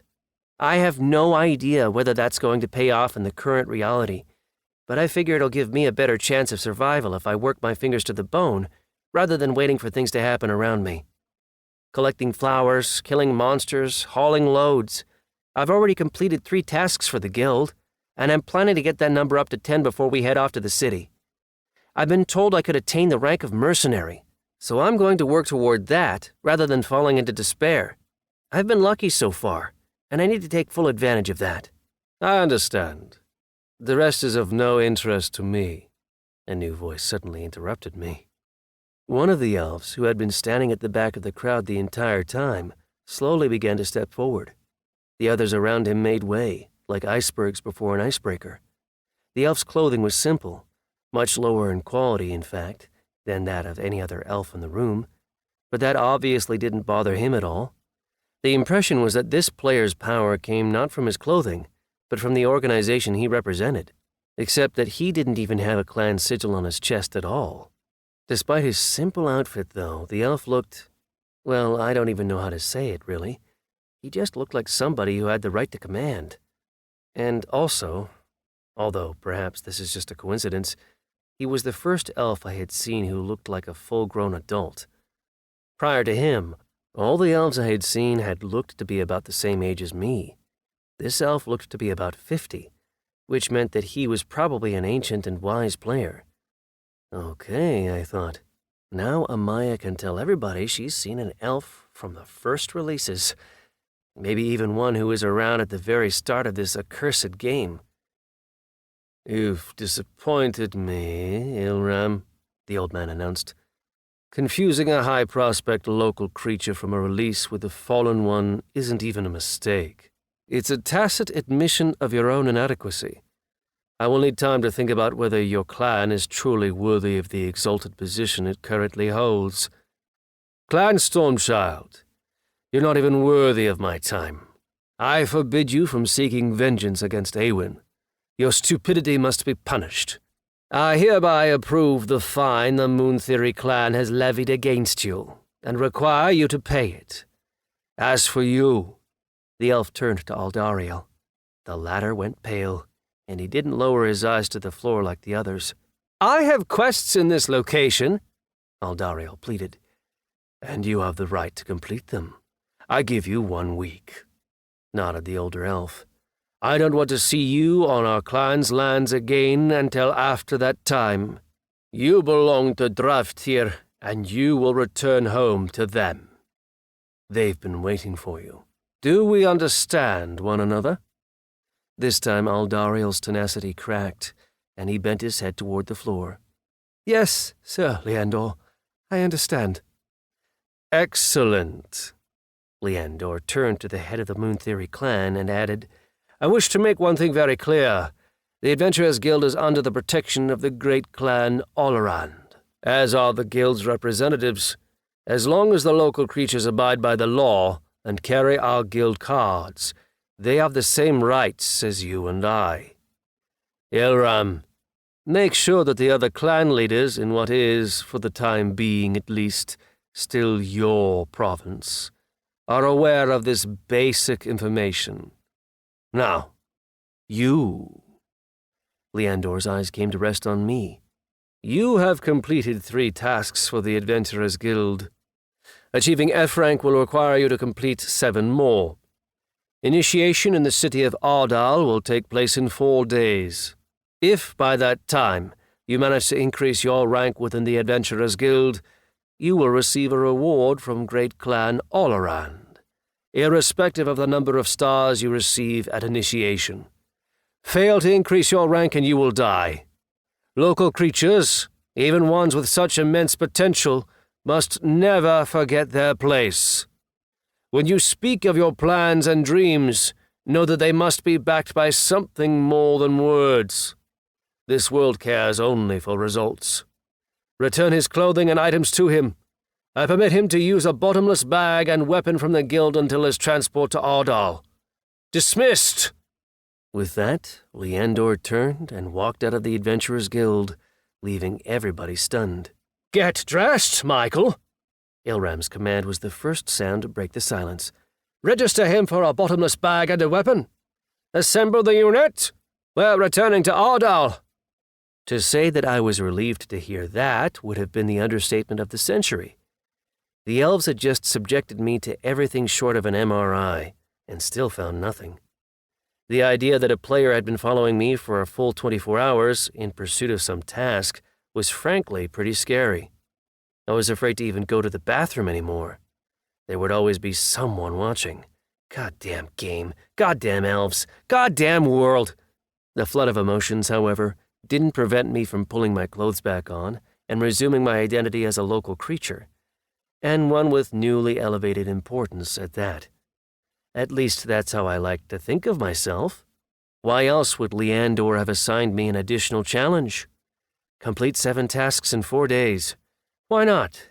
I would just have to make sure not to choose anything too difficult, which meant no more trips into the Gurnak forest, at least for the following 2 days or so. Weeding flowers, chopping wood, and other simple tasks like that, though? Bring it on. "I know it was you," I heard a furious whisper nearby. Aldariel had waited until the rest of the elves left the Adventurers Guild Hall before walking over to me. Amaya and Victoria straightened up a little bit behind the registration desk.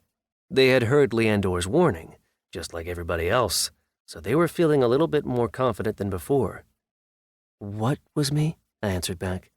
"You ruined my dungeon, NPC. I remember you. We ran into you right before I activated the key." "No, that wasn't me," I shrugged. "I have no idea what you're talking about. What key? What dungeon?" "Sure.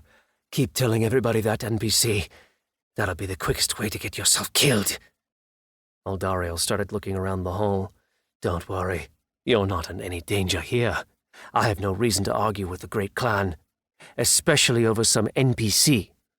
But you're going to have to leave the village at some point to complete your tasks. What if you suddenly run into a monster while you're out there?"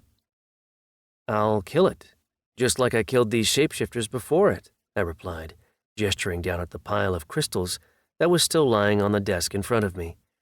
"But I'll have a sword this time. I'm sure the new monsters will die just as easily as the others have. Anything else you'd like to say to me, player? I have to go take care of an assignment for Leandor of Great Clan Olorand." "Assignment?" Aldariel scoffed. Okay, NPC, sure. I have an assignment for you right here. Hey, over here, you half-baked snake. I want to give this NPC a personal assignment. I'm listening, most honorable player. Victoria had turned on her Ice Princess setting. She was wearing the same expression she had greeted me with during my first few days with the guild. By now, of course, that reaction just made me smile. Have this NPC head into the Gurnak forest and bring me 3 vials of fire mosquito essence filled to the brim. I suppose I can take one of them right now. Hear that, NPC? I'm waiting. Victoria leafed through a book on the desk for a moment. As I wrestled with the temptation to simply kill the insufferable player, the head registrar found a line in the book and began to read. According to the Ardal Province Price Edict, a full vial of fire mosquito essence costs 2 large magic stones, she said. And you need to present the reward for me to write up the task, player. You can save that honorable player shit, Aldariel snarled furiously. 3 vials will cost you 6 large magic stones, most honorable player. Victoria clearly didn't want to annoy the elf any further. Shall I write up the task?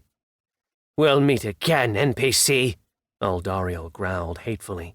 Then, turning and bumping me with his shoulder, he literally seemed to fly out of the doors of the Adventurers Guild Hall. You're fun to have around, kid, said Clive.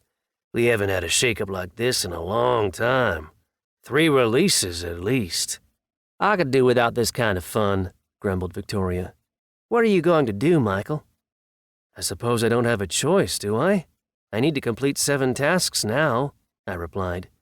We used to have a saying, my tongue is my own worst enemy. Although actually, it was fun to see the Ice Princess's face turn red when I said that.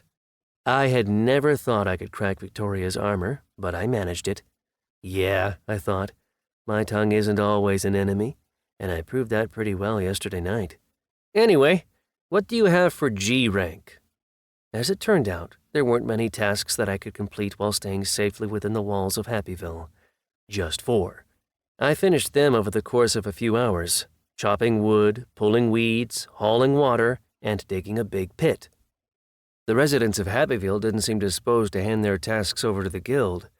It was easier to simply do things themselves and get players involved. The latter, after all, would demand payment. And worse, they might not be satisfied with what they got. And who would want to tempt fate like that? We'll think of something tomorrow, Michael, Amaya assured me when I stopped by to close the last task. I'll talk to Colbert. Maybe he'll be able to help. No need.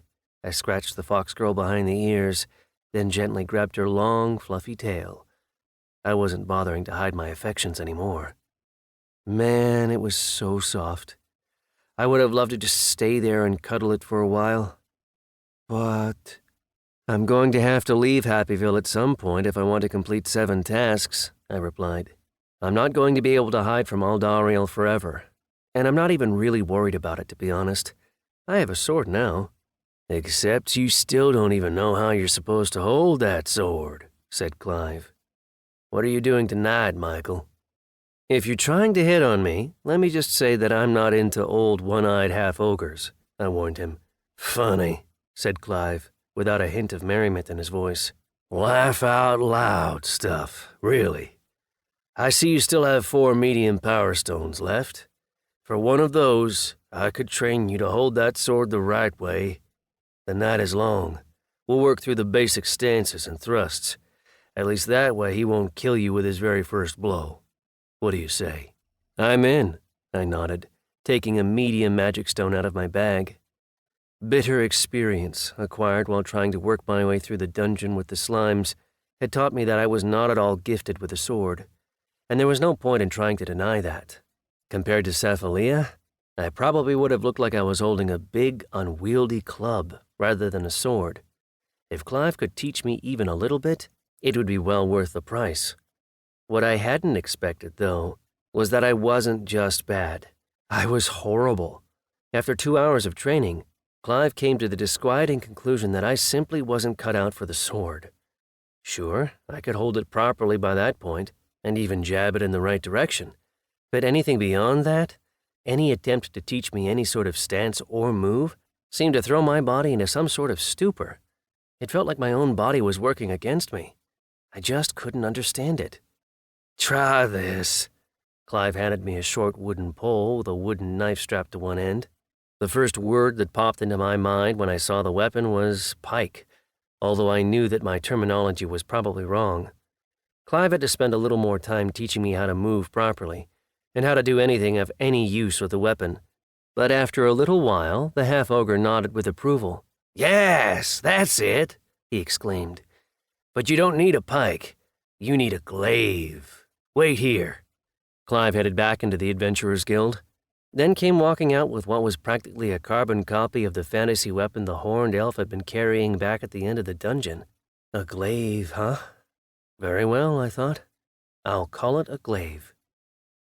Listen, Michael, this is a real weapon, Clive warned me. We don't have a dummy glaive here, so this training is going to be almost like a real battle. For starters, show me what you can do with it already. From there, the time flew by, even despite the fact that we had to head to Colbert's in the middle of the night to buy a healing potion from him. I lost the rest of my magic stones, but gained the strength to keep training. As it turned out, my body wasn't quite ready for such an intense workload. I set 2 healing potions aside for later. I had no doubt that they would come in handy very, very soon. I can't say I'm totally pleased with the result, but we're better off than we were when we started, said Clive as the sun rose over Happyville. Update your card, Michael. You'll have to give that sword back. It's not your strong suit. Have Amaya register you a glaive, and, well, good luck, kid. That's all I can say. Players are a vindictive bunch. They'll keep hounding you until they get what they want, even if it takes them several releases to do it. I nodded, then headed off to buy supplies. With that done, I updated my card, took 4 new tasks in the Gurnak Forest, and made my way out of Happyville. I didn't see Aldariel anywhere nearby, but that didn't mean he wasn't watching from somewhere in the bushes. So, I thought, players are a vindictive, vengeful bunch, are they? No problem. Let them vindicate and avenge all they want. I have no objections.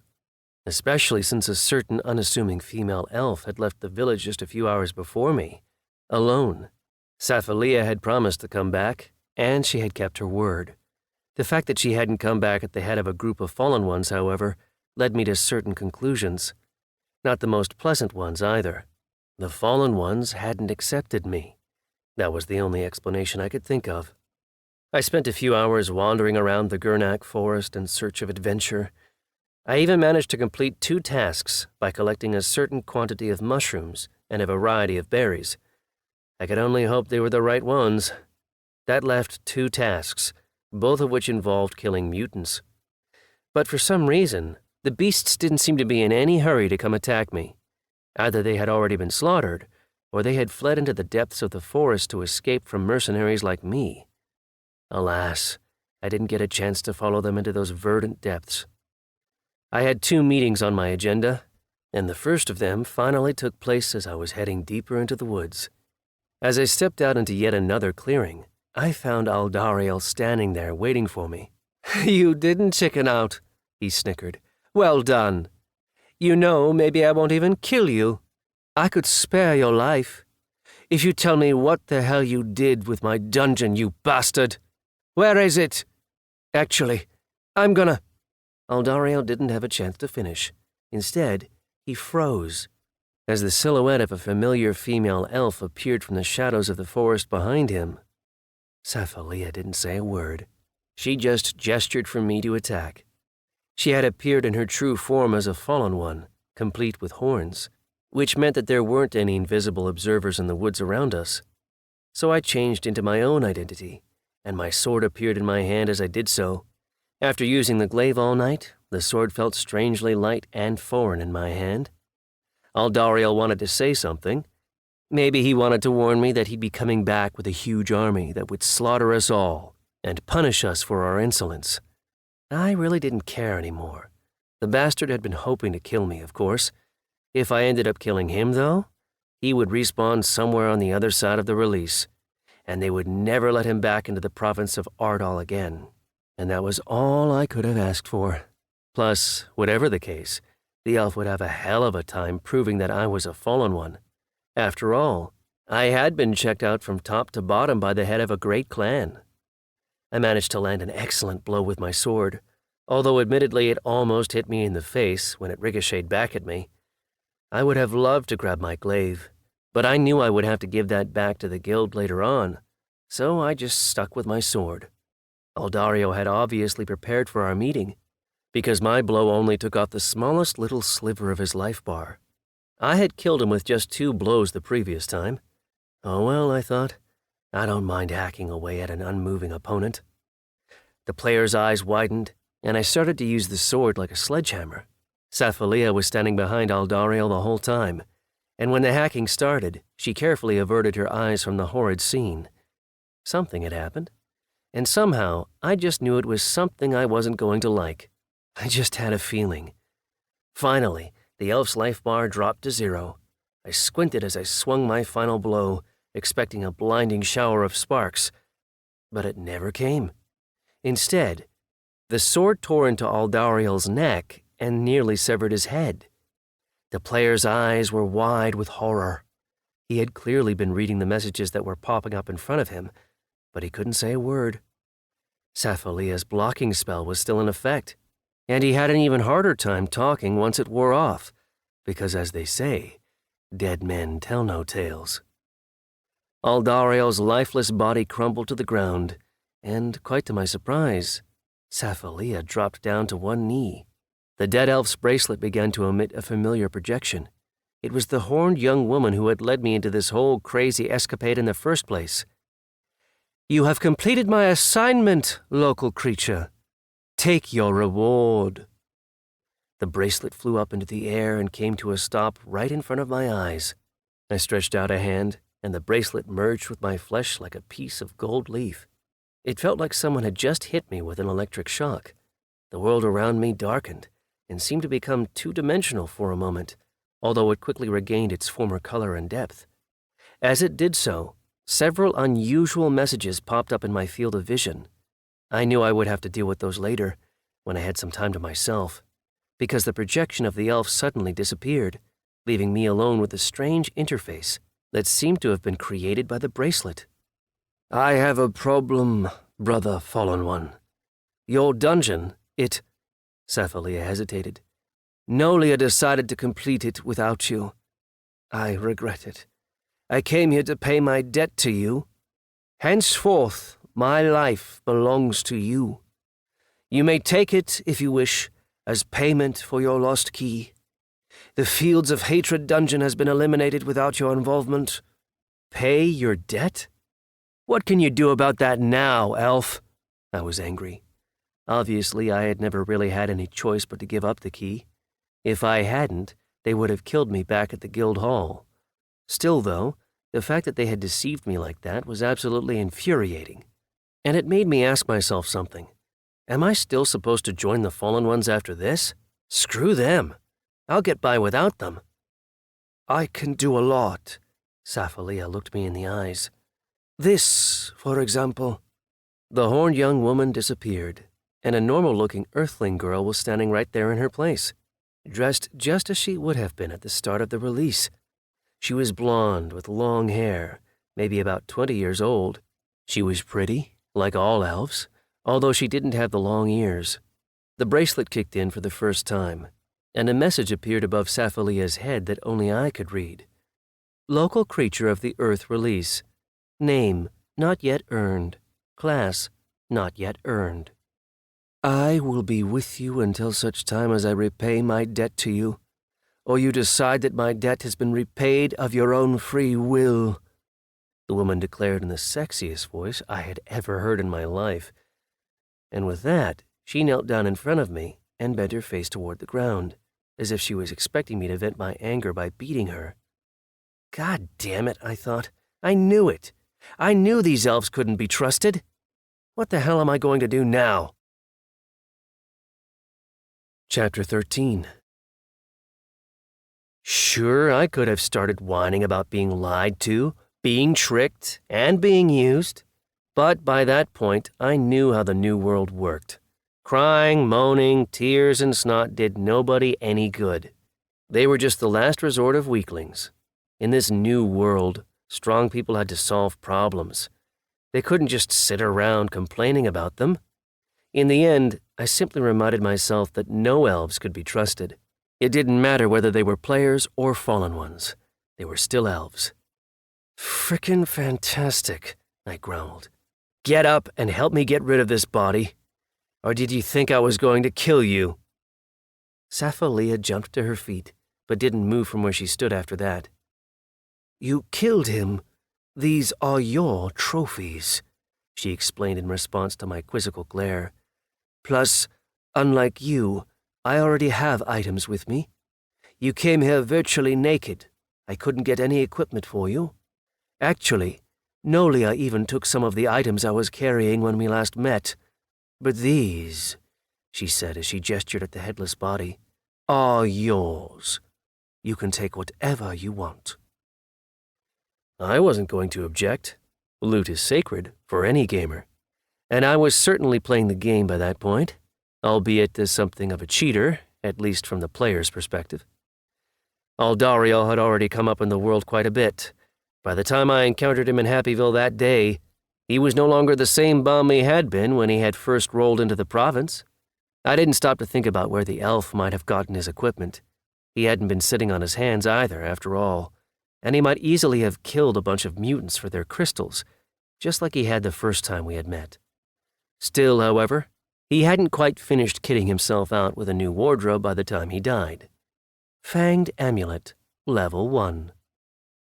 This was a coin-shaped piece of jewelry with the face of a wolf stamped into it.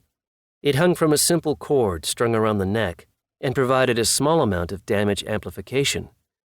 I didn't know how the formula worked, nor did I really care. I had more pressing tasks at hand. After slipping the amulet around my neck, I used my bracelet to connect it to myself immediately. I swung my sword through the air to test its effect, and noticed that the swing was faster than before.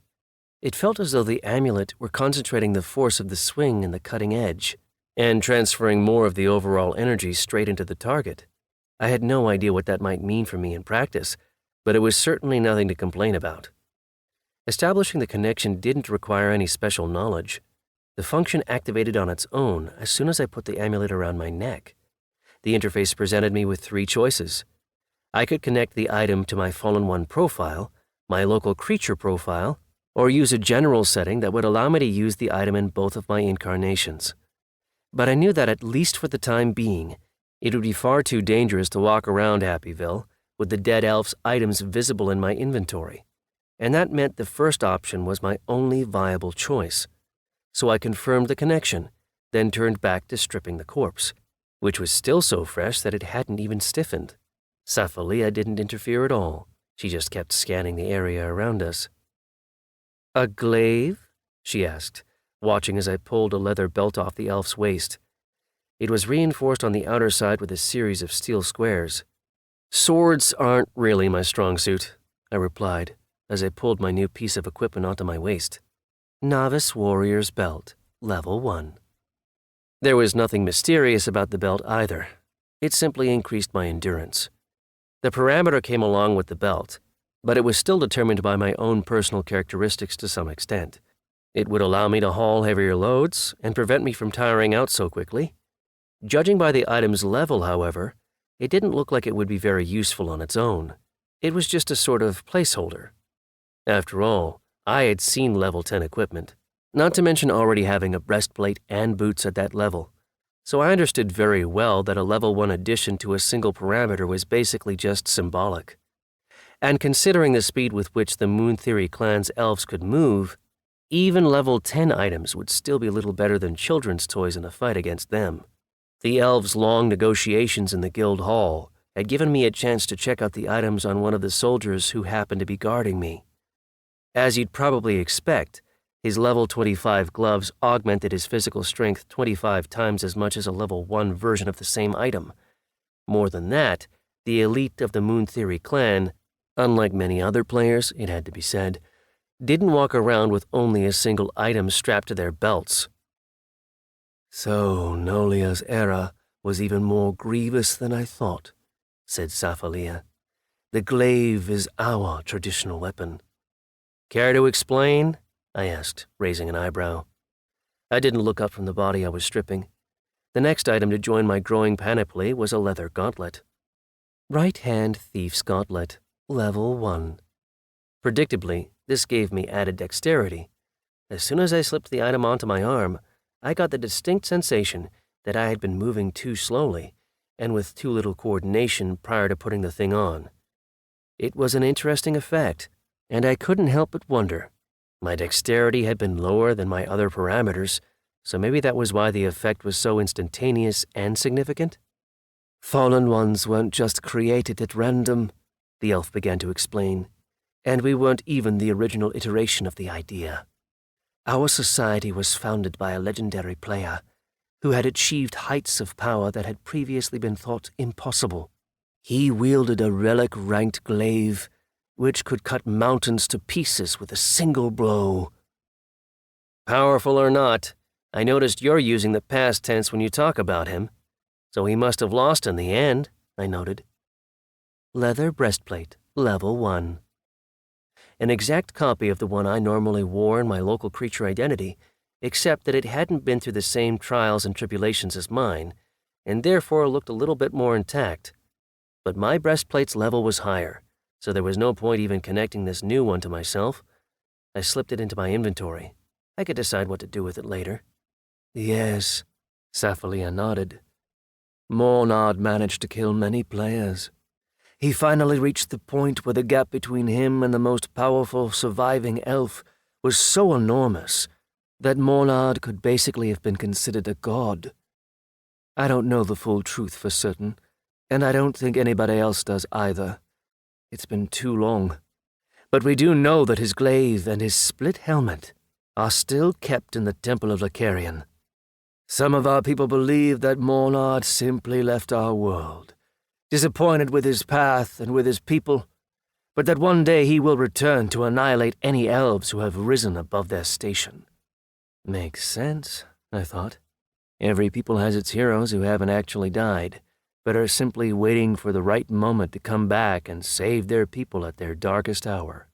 Ragnarok is probably the best example. The great battle to come, in which all the worthy warriors of Scandinavia will surge into battle against their enemies for the final time. I kept working as Saphalia spoke, acquiring a brand new wallet. Judging by the fact that it was lying with the body, about a little ways off to the side, it looked like it had fallen out of its safe place inside the bracelet at some point during the fight. I shook out the coins inside and counted out my new fortune. 20 gold coins, about 50 silvers, and a pile of copper large enough that I couldn't hold it all in one hand. As they say, though, money is best when it's thoroughly counted, so I took the extra time and found out that I had exactly 113 coppers. Explaining a find of that size back in Happyville would be risky, to say the least. If anybody was still following me, they would already know how many tasks I had completed, and what the requisite reward for each of them was supposed to be. The elves would never believe me if I said that I had found the money lying on the ground somewhere. Therefore, the money went into my Fallen One inventory. I planned not to touch it again until I reached the city. I also found a bottomless bag next to the body. There were 4 healing potions inside, which would obviously come in handy for me. In the end, you could actually say that Aldario had paid me back for all the negative energy he had sent my way since my arrival in the game. That's it. I'm not going to get anything else off this guy, I said as I rose to my feet. Crystal, Saphalia reminded me. An elf killed by a fallen one produces a crystal, but you won't be able to get it without using a bracelet. I glanced at her, then pulled out my hunting knife and took aim for a blow. I wasn't especially impressed with my reward for the grisly task. It was just a small power stone, which glistened in the starlight, and which I wouldn't be able to make use of anytime soon. But what was to stop me from leveling up the items I already had in my possession? It would have been stupid to invest in the sword, of course, since I wasn't very good with it anyway. But the breastplate that protected the most valuable parts of my body? That was a different story. And actually, as soon as I conceived the idea in my mind, The crystal in my hand dissolved into a shower of what looked like golden sawdust. This whirled up into the air and into my armor. A message popped up in front of my eyes, informing me that my attempt to raise my item's rank had failed. Not my lucky day, I sighed. You have to use crystals to move from one rank to the next, my companion noted. You can't just improve your item on the spot like that. Even that was never explained to you? Who would have explained that to an NPC? I chuckled in response. NPCs usually don't even get the chance to touch these crystals at all, right? The elf chuckled. It still hadn't sunk in for her that her brother was actually a local creature who didn't understand anything that was happening around him. Mind you, that was only to be expected. It takes time to adjust one's thinking to new circumstances. This player must have been a noob, noted Sapphira, who was standing right next to me by that point. That's why his crystal is so small. It occurred to me just then that I would need to start addressing her differently. You never know. The elves might sense that something was up, given that Sapphira was a pretty unusual name for an earthling woman.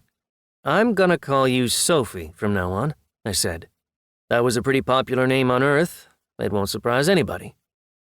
That said, I knew a lot of people in the game were like me in being very difficult to surprise. Victoria, for example, hadn't really thrown me off at all, despite the fact that she was a Lamia, as well as being from another world entirely. Very well, Michael, she replied. What next? Well, now that the dungeon's not going to happen, I need to complete these tasks, I shrugged. Then we'll head back to Happyville and tell everybody I found you in the forest, where you've been managing to stay alive since the start of the release. The story sounded pretty plausible to me, considering that I myself had somehow survived my first 3 days in the Gurnak forest. I stood up and put away my Fallen One equipment. The loot from Aldariel disappeared as I did so, and I felt the item's bonuses disappear too. It felt like a blow to the head. One moment I was strong, and the next I could barely stand on my own 2 feet. Thankfully, the bracelet also disappeared, leaving no trace at all of its presence. Why, I started to ask a question, but cut myself off before I finished. If it were that easy, if you could get the bonuses of a Fallen One while masquerading as a normal player without having to show your true identity at all, then nobody would ever have found out about Fallen Ones in the first place. In practice, you had to keep switching between identities if you wanted to achieve genuine power. B is for balance, and I just loved having to balance all these considerations in my mind. I switched back to my Fallen One incarnation and opened the bracelet's menu. What else do you have to complete? Sophie asked. I have to collect some burning flowers, tear off some glowing bark, and collect 15 stone rabbits, I said as I studied the map that came built in with my bracelet, and slaughter some mutants. I had no idea which areas Aldariel might have visited. I could only see the places I had visited myself, which was a pity on the one hand, but on the other, well, what could he really have found anyway? The elf's luck must have been extremely good already, given that he had managed to get his hands on a dungeon key. It must have run out sometime before his fatal encounter with me. Then let's go. I know where to find some rabbits, the elf suggested. I switched back out of Fallen One mode, and when I did, the feeling of weakness seemed to ease a little bit. For the time being, at least, the difference between my 2 sets of equipment wasn't very significant. And to make sure it didn't become a problem in the future, I knew I would need to stock up on local creature items before too long. Lead on, I nodded, gesturing with my glaive. Contrary to my expectation, the rabbits were just as furry as normal ones. It was their obsidian claws that set them apart, and the beasts weren't at all shy about using them. They would jump abruptly into the air, shooting forward so fast that they literally became a blur, and start whipping their hind legs about so crazily that one of them knocked me right off my feet with its first blow. Thankfully, this ability required a recharge period after they used it. I took full advantage of this to chop right through the animal's neck. I did this right from where I was lying on the ground. Damn, I thought. Glaives rule. I stood back up and examined myself.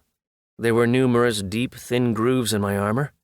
My companion couldn't use her Fallen One bonuses either, so I ended up having to use her as bait. In the end, however, We managed to kill enough rabbits that we not only filled the quota for the task, but also collected some meat for ourselves to eat. True, it took a bit of work to get that meat prepared, but I handed the knife to my new companion, and she got right to work skinning our prey. "You have no idea how to skin a rabbit," I said, when I noticed a couple chunks of meat lying on the ground after she finished. "The bracelet does it for me," she snarled back. The whole experience took me back to my experiences camping in the woods.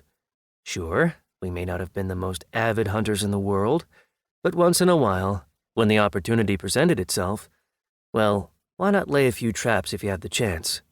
Long story short, I had a pretty decent idea of how to cut up a wild animal. And compared to Sophie, the difference was night and day. I had to explain to her how to do it, and show her at the same time. Otherwise, we'd have burned through all our rabbits, and still ended up going hungry.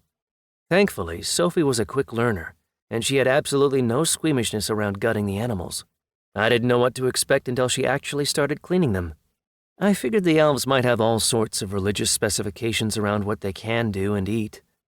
The fire was already burning out by the time I threw the last stick into it. Feeding 2 full-grown adults required 2 rabbits. The task had come from the only tavern in Happyville, which made me wonder who would ever order these animals as a meal. I had a few spices with me in my bag, but they didn't really make the dish any more appetizing. Plus, stone rabbits turned out to be only moderately filling.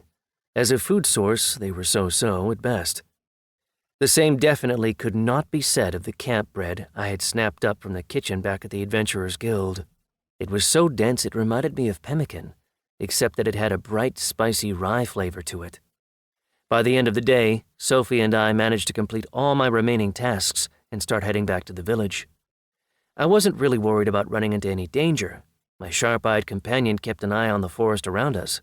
Plus, the enemies we faced that day didn't end up forcing us to look for them at all.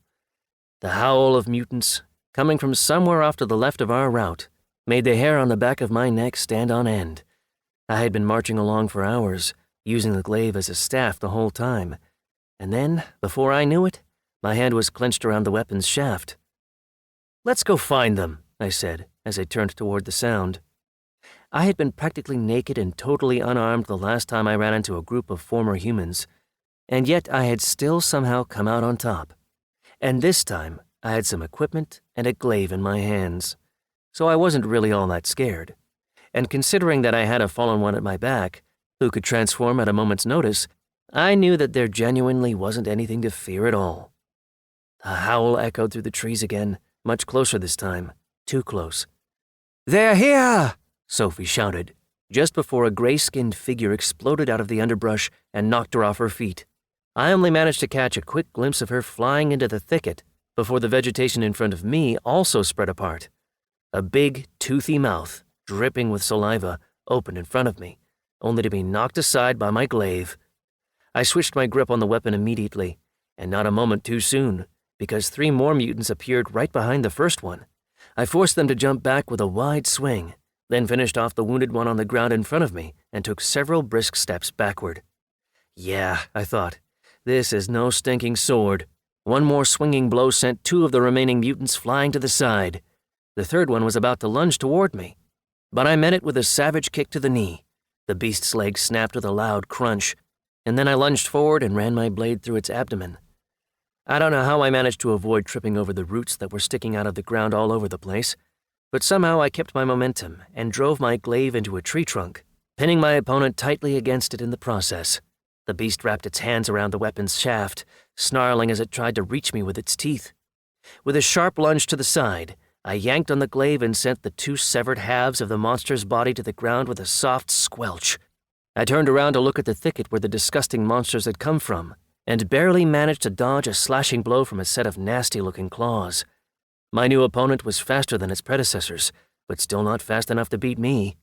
The claws sent up a shower of sparks from the blade of my glaive, which I had thrown up to block my face, whereupon I spun the weapon down and sank its blade into my opponent's neck. The monster's head was hanging by a thin strip of skin, and I kicked its body aside to make some room for myself.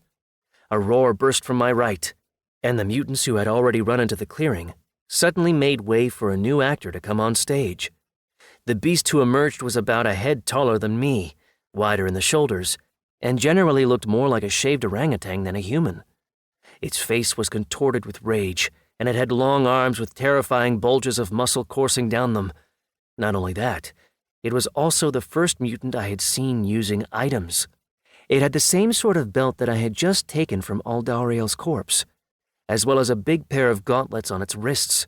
It was still wearing the remnants of some sort of pants, although I couldn't tell what kind they had been, because there was nothing left of them below the middle of the monster's thighs. Flesh Devourer, level 30. This information popped up in front of my eyes and made me blink. I was especially struck by the glowing red skull symbol following these words. It was a warning, and it couldn't have been clearer. This devourer was going to eat me. Down! I collapsed face first onto the ground as a powerful blast of wind tore across the clearing. I heard the tree behind me start to groan, and glanced back to see what had happened. The stout trunk into which I had pinned my opponent was falling forward, and was about to collapse right on top of me. I quickly rolled to the side, whipped my glaive through the air to clear a path through a couple mutants, and heard the same horrible roar echo from behind me. Glancing back at the clearing, I saw that Sophie had thrown a metallic wire around the monster's neck, then swung up onto its shoulders, stood up, and threw her arms out to the sides. The devourer managed to grab one of the wires just before its head dropped off its body with a loud pop. The monster started to fall backward, but Sophie, who had already transformed back into a human, simply sprang into a long jump toward the area where I was standing. "These beasts usually drop a large crystal," she said, already having landed behind me. "But don't get distracted." I quickly slapped back an attack from a new enemy, which instantly drove away any thoughts of the elf and the monster she had just beheaded. The mutants didn't seem discouraged by the death of their leader. They just kept coming, without any regard for their own lives. By the time they were finally all dead, it took me a second to realize why things were suddenly so quiet. Heavy breathing rasping out of my mouth, the hammering of my heart in my ears. Those were the only things my ears could pick up. I looked around, then leaned over onto one knee, using the glaive like a crutch. My legs were simply refusing to keep my body vertical any longer. I wanted to lie down and stop moving, forever, if at all possible. Nevertheless, I had a newfound appreciation for my equipment. I wasn't an Olympic fencer by any means. I had missed a ton of blows, especially toward the end, when I had stopped thinking and started fighting purely on reflexes. My breastplate was scratched up, and I had several long gouges on my arms and thighs. But I was alive, which meant that my problems with the Stormchild clan had clearly been worth the hassle. "Did you use a glaive in your homeworld?" Sophie asked as she stepped in closer. All I could do was shake my head in reply. Even this sent a drop of sweat trickling down my hair onto the ground. "Fate, then," she chuckled. "I saw the way you were moving. I may not be a master with a glaive, but I can definitely say you have a talent for it. Sure, you'll have to work on it a bit. As you are now, any serious student of the weapon could beat you without breaking a sweat, but I'm glad that fate brought me to you." I didn't respond. I was still catching my breath. "We need to collect some proof," I said. "I can close another task with this." Strictly speaking, I could have thought seriously about throwing down a challenge to the great clan. I had been ordered to earn 1 rank, but with a little bit of extra effort, I could potentially earn 2. There might not be enough quests inside Happyville to make that happen, but with Saphalia at my side, even horrible monsters like the Devourer would be manageable. "What was that wire?" I asked. "A weapon for stealth killing," she replied. "Not all fallen ones specialize in open battle. Stealth has always been my specialty. It looks like your talent is pole weapons. Mine is stealth sabotage." I closed my eyes, then let out one last heavy sigh and started standing back up. My muscles were practically humming from overexertion. Like it or not, I would have to be done fighting for the day, and I knew my body would ache the next morning. But of course I hadn't really had much of a choice. The battle had made one thing very clear to me. Even by level 10, items could be genuinely dangerous, and I don't mean just for my opponents, I mean for myself. I hadn't forgotten the feeling of omnipotence that had washed over me and sent me plunging confidently into battle against one enemy after another. It was like being in a trance. I didn't feel the tension in my own body while it was happening. But everything has its price, and with the fight over, It was time for me to pay. Actually, I think that if there had been 10 more mutants, I might simply have dropped dead from overexertion.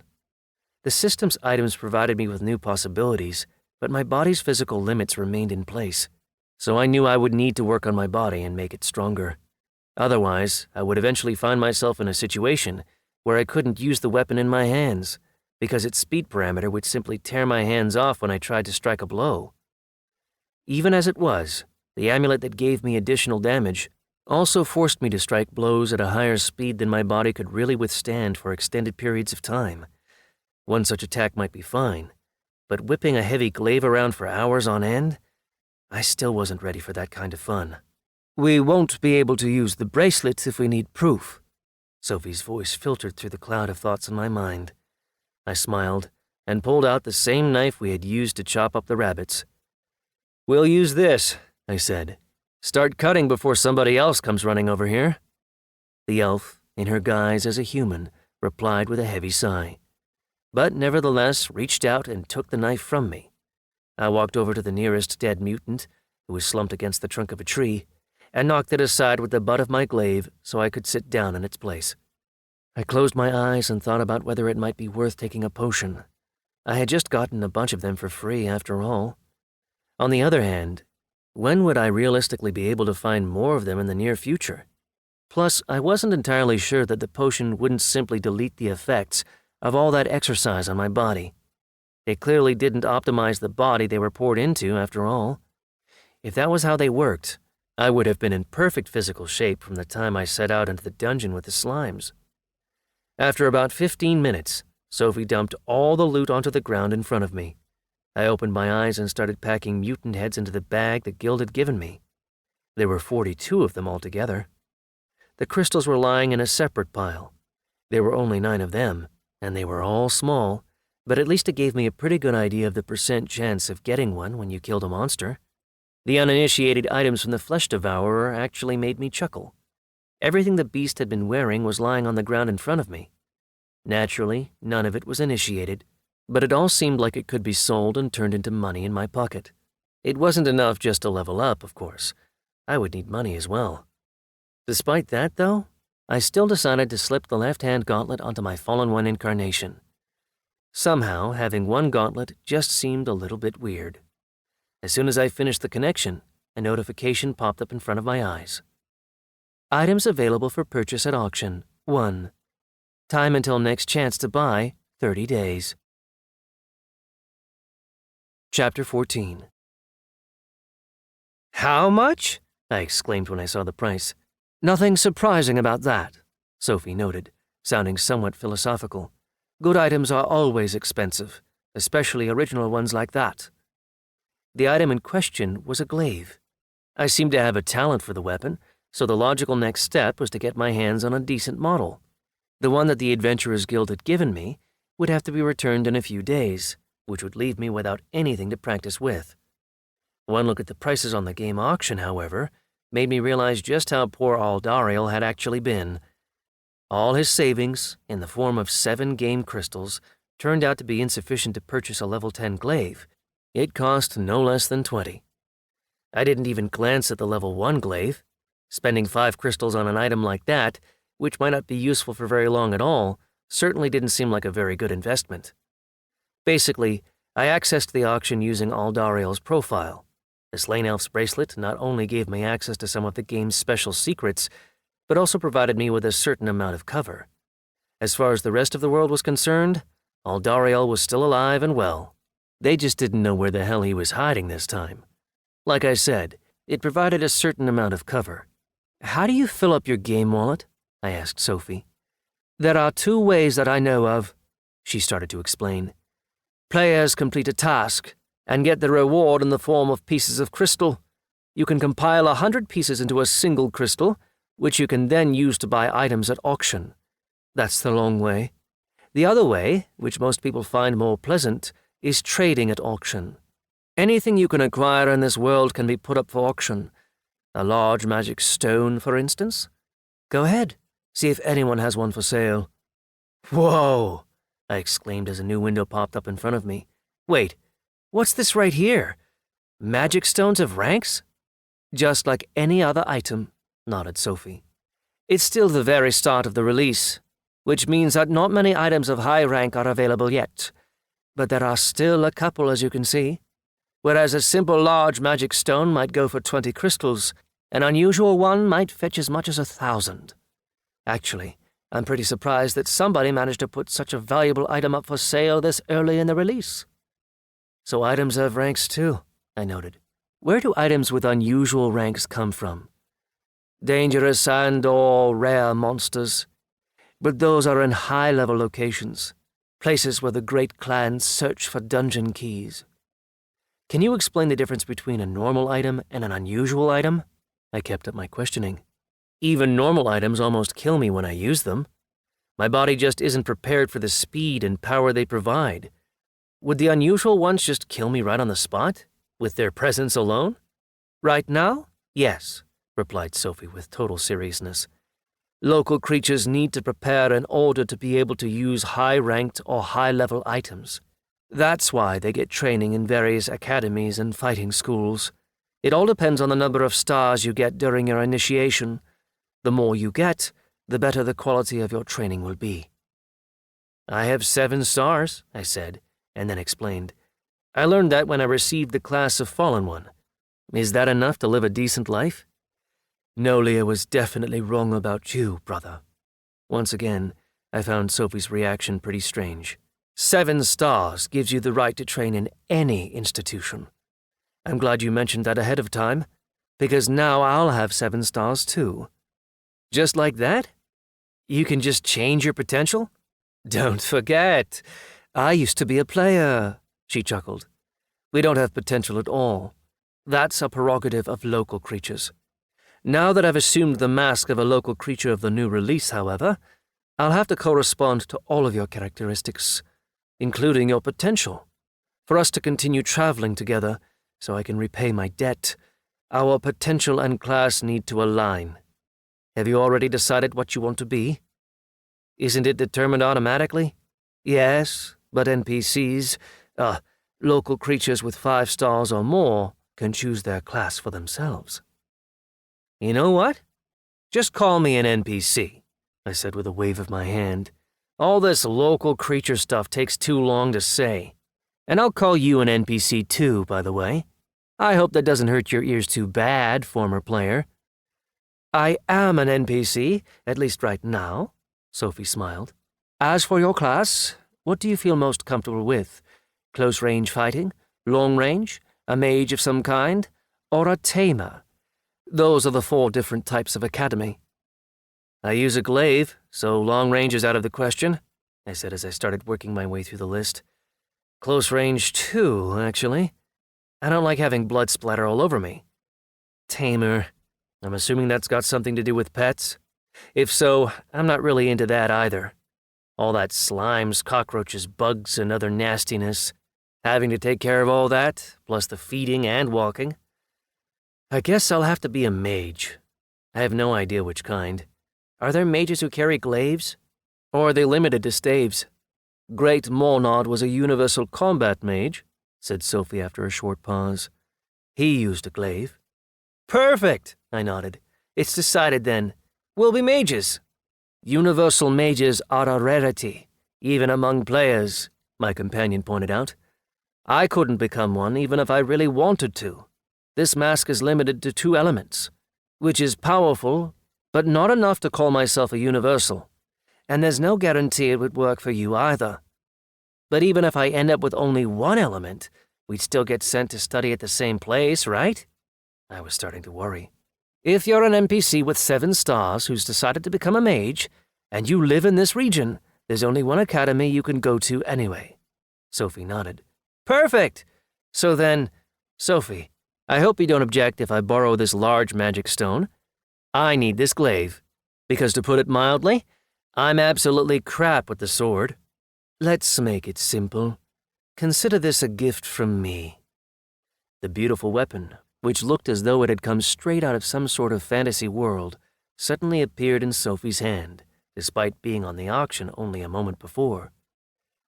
Glaive, level 10. The weapon seemed to lay itself down in my hands without any effort on my part. It was a surprising feeling. I could feel its weight and power almost instinctively, and I could tell that any monster in the Gurnak forest would fall like cut grass at its first blow.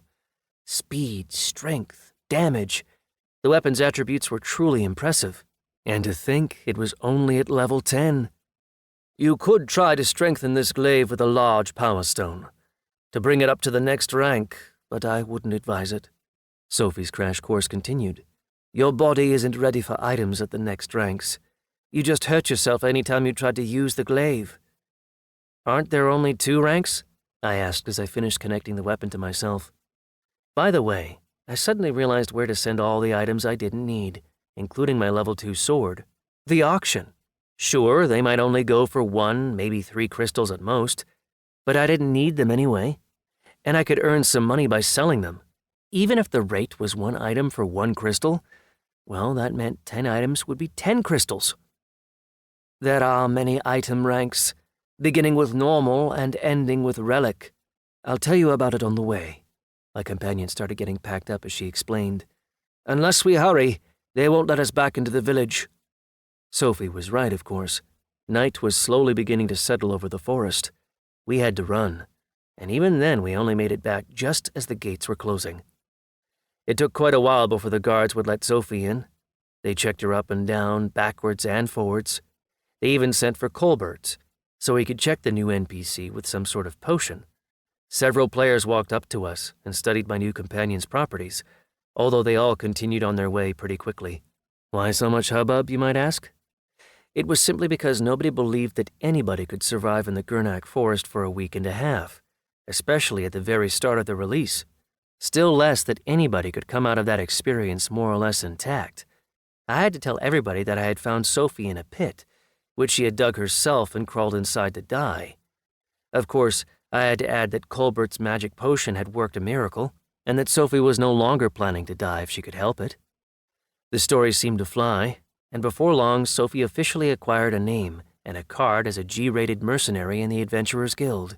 Michael, you got all these tasks done? Amaya gasped, as I started pulling all my trophies out of my bag. Whoa, even this? All 4? Victoria, Michael did it! The Lamia slithered over to check everything out in her usual fussy manner. She even tapped some of the herbs with her tongue, as if she couldn't believe that I had actually brought back the right thing. Only once she was sure that everything was in order did the Ice Princess finally permit herself a smile. I never doubted you, human. Sure, I was worried, but I never doubted you.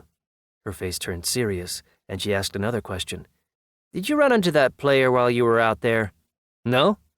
I didn't see any choice but to lie. I guess I just got lucky. Or maybe he just thought twice about trying to catch me and decided to get the hell out of the Gurnak forest. Or maybe the monsters got him and sent him back to his respawn point. I don't even want to think about him. Good idea, nodded Victoria, as my mercenary card changed color. Congratulations, Michael. You're an F-ranked mercenary from now on. I still have 3 days before I have to go to Ardal, I said, looking Victoria straight in the eyes. The Lamia obviously caught my meaning. This new rank is dangerous, she continued, but I could tell by her tone that she was just running through the standard info she was required to go over with any newly promoted mercenary. F-ranked tasks are calibrated for players. Local creatures don't usually take them. Our lives are already dangerous as it is, I shrugged. I mean, any player could come along and just end it for all of us, just because they got up on the wrong side of the bed. Leandor's expecting me to achieve F rank. Let's keep him waiting a little longer. I'll become an E rank mercenary. That's 30 tasks, warned Victoria. If you start down that road, players might find out about it, and you might end up getting slapped with new conditions. As it is, you have the chance to spend 3 days enjoying some peace and quiet in the village. I do, I agreed, but I'm not going to take advantage of it. Tell me something. Do I have to register us as a group in some way before we set out? I'm going to complete these tasks with Sophie. We'll move up to E rank together. Victoria was silent for a long time after that. At first, her eyes turned as cold as the first time I had met her. Then they turned as hot as they were during the night we had spent together. Finally, the senior registrar spoke. I'll register you as a group, Michael, she finally decided. You'll have access to group tasks now. If you take a task meant for single players, you'll each have to meet the single-player quota separately in order to complete the task. Give me your cards and I'll update your info. My mercenary card flashed and was back in my hands before I knew it. That's it, then. From now on, you two are in a group under the command of Mercenary Michael. Players will only be able to hire you together. It will be impossible for them to hire you individually. She paused, and when she continued, it was in a pretty different tone. You know, Michael, I'm actually a little envious that a creature like you appeared in this release instead of mine. I would have laid eggs with you. Come here, Sophie. I'll give you the standard beginner's equipment so you can complete these tasks. Sophie received a sword and a bottomless bag, just like the ones I had. It was funny to watch my companion playing her role. She was shy, awkward, and she jumped whenever the Lamia looked at her. She kept asking Victoria to repeat things and stared adoringly over at Amaya. Basically, everything a confused young earthling woman would do upon finding themselves in this accursed game. Hollywood's loss was the Earth release's gain, I guess. We can get straight to work on these group tasks, right? I asked as soon as Victoria was done with Sophie.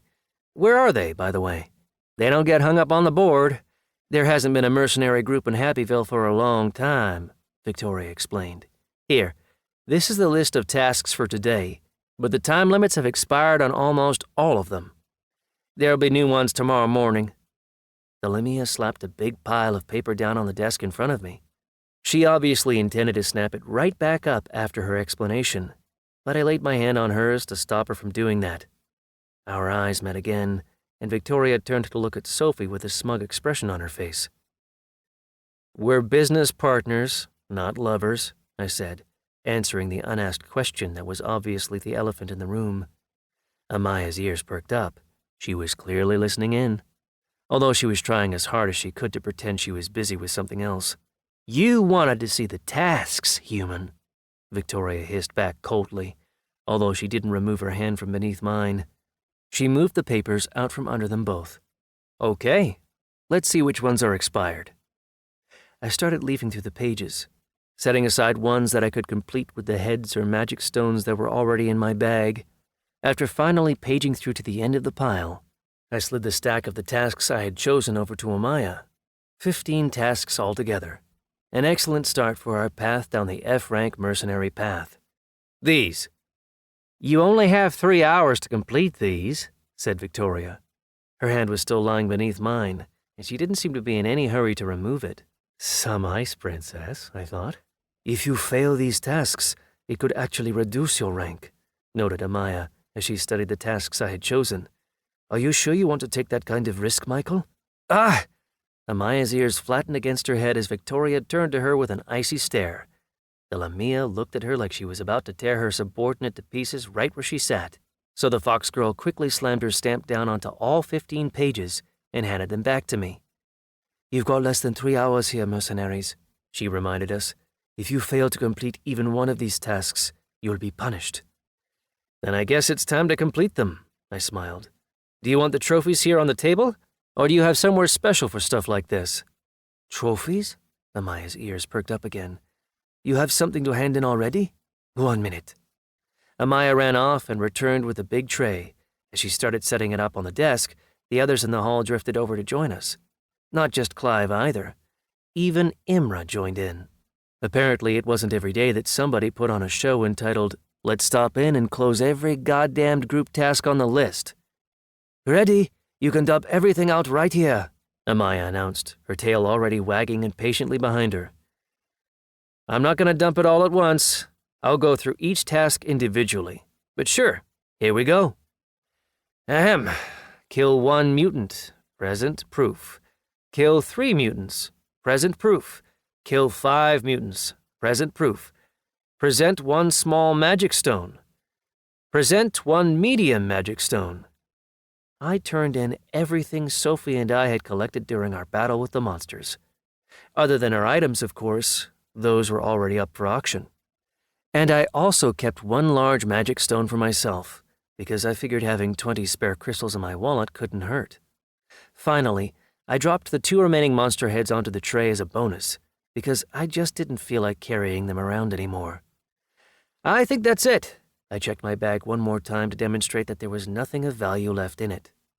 My herbalist's kit, camping gear, and... Actually, that was it. Nothing prohibited at all. Clive couldn't help asking, "But they didn't drop a single item?" "Not my lucky day, I guess. You can check for yourselves if you want. No contraband on either of us," I chuckled. "It's been graphically explained to me already that an NPC who wants to live needs to be a law-abiding NPC."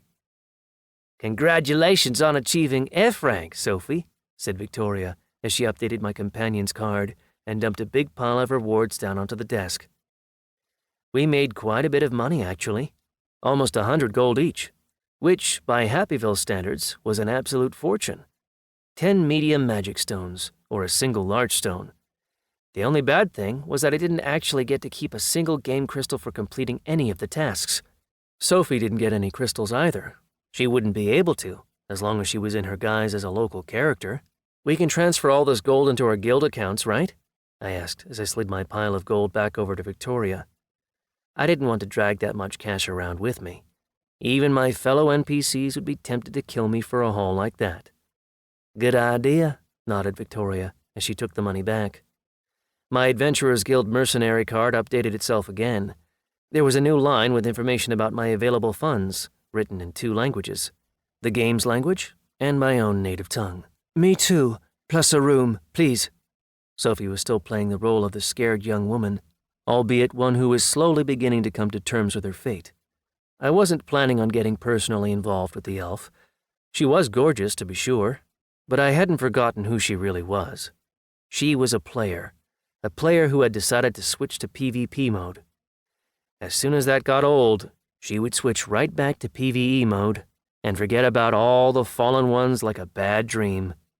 Once her fancy had been sufficiently tickled, she'd be on her way.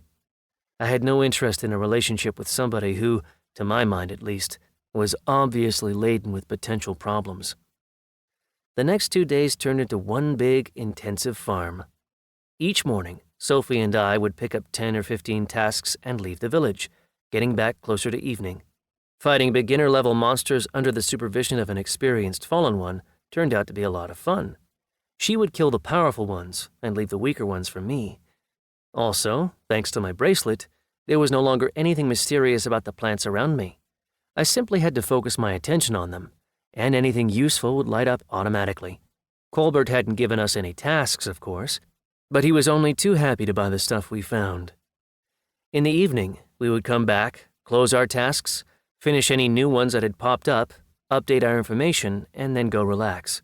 Running around the Gurnak forest was pretty tiring, and Sophie had also slipped into full-on trainer mode. She would make me do stretches and workouts during any free time we had. These, after all, were the only available ways to make my body stronger, at least for the time being. "Congratulations on E rank," said Amaya, as she handed Sophie and I our updated Adventurers Guild cards. "You now have access to new tasks, but moving up to D rank will require you to complete 200 E rank tasks. Lower ranked tasks won't count for anything. Michael, a few of your items sold at auction. Your share as a mercenary has already been added to your account. See? Check your card." I looked down at the only official document I possessed in this new world. Local creature of the Earth release, Michael. Class, not yet earned. Rank as a mercenary in the Adventurers Guild, E. Tasks completed toward next rank, 0. Available balance in Ardal Province Adventurers Guild mercenary account, 1,273 gold, 12 silver, 34 copper and coin. "Can I buy something on the Adventurer Guild's auction?" I asked, but Amaya just shook her head. "Sorry, Michael, but you'd need to have 6 or more stars to do that. Only deserving NPCs get the right to use all the perks in this world. People like us, with 1 star, don't get to buy anything," the Kitsune Mimi explained with genuine sympathy in her voice. "Oh, I almost forgot. There's a message for you. Transfer to Ardal will take place tomorrow morning. Don't be late." We had a feast that evening. No, I mean really, a feast. I think they invited the entire village. 10 players even showed up, although I think they were mainly just surprised at the brouhaha the NPCs managed to throw together. The beer flowed in rivers, and my gold flowed just as fast, but I wasn't worried about the cost. Happyville had left a warm impression on my soul. The creatures there were peaceful. Everybody had gotten used to things as best they could, and yet somehow also managed to find a place for themselves and help one another out in whatever way they could. The fact that our worlds had been destroyed didn't mean we needed to destroy one another ourselves. That night, once the main party had died down, the three of us headed off to Amaya's. And by that I mean Amaya, Victoria, and me. The registrars weren't just going to let me leave without saying goodbye.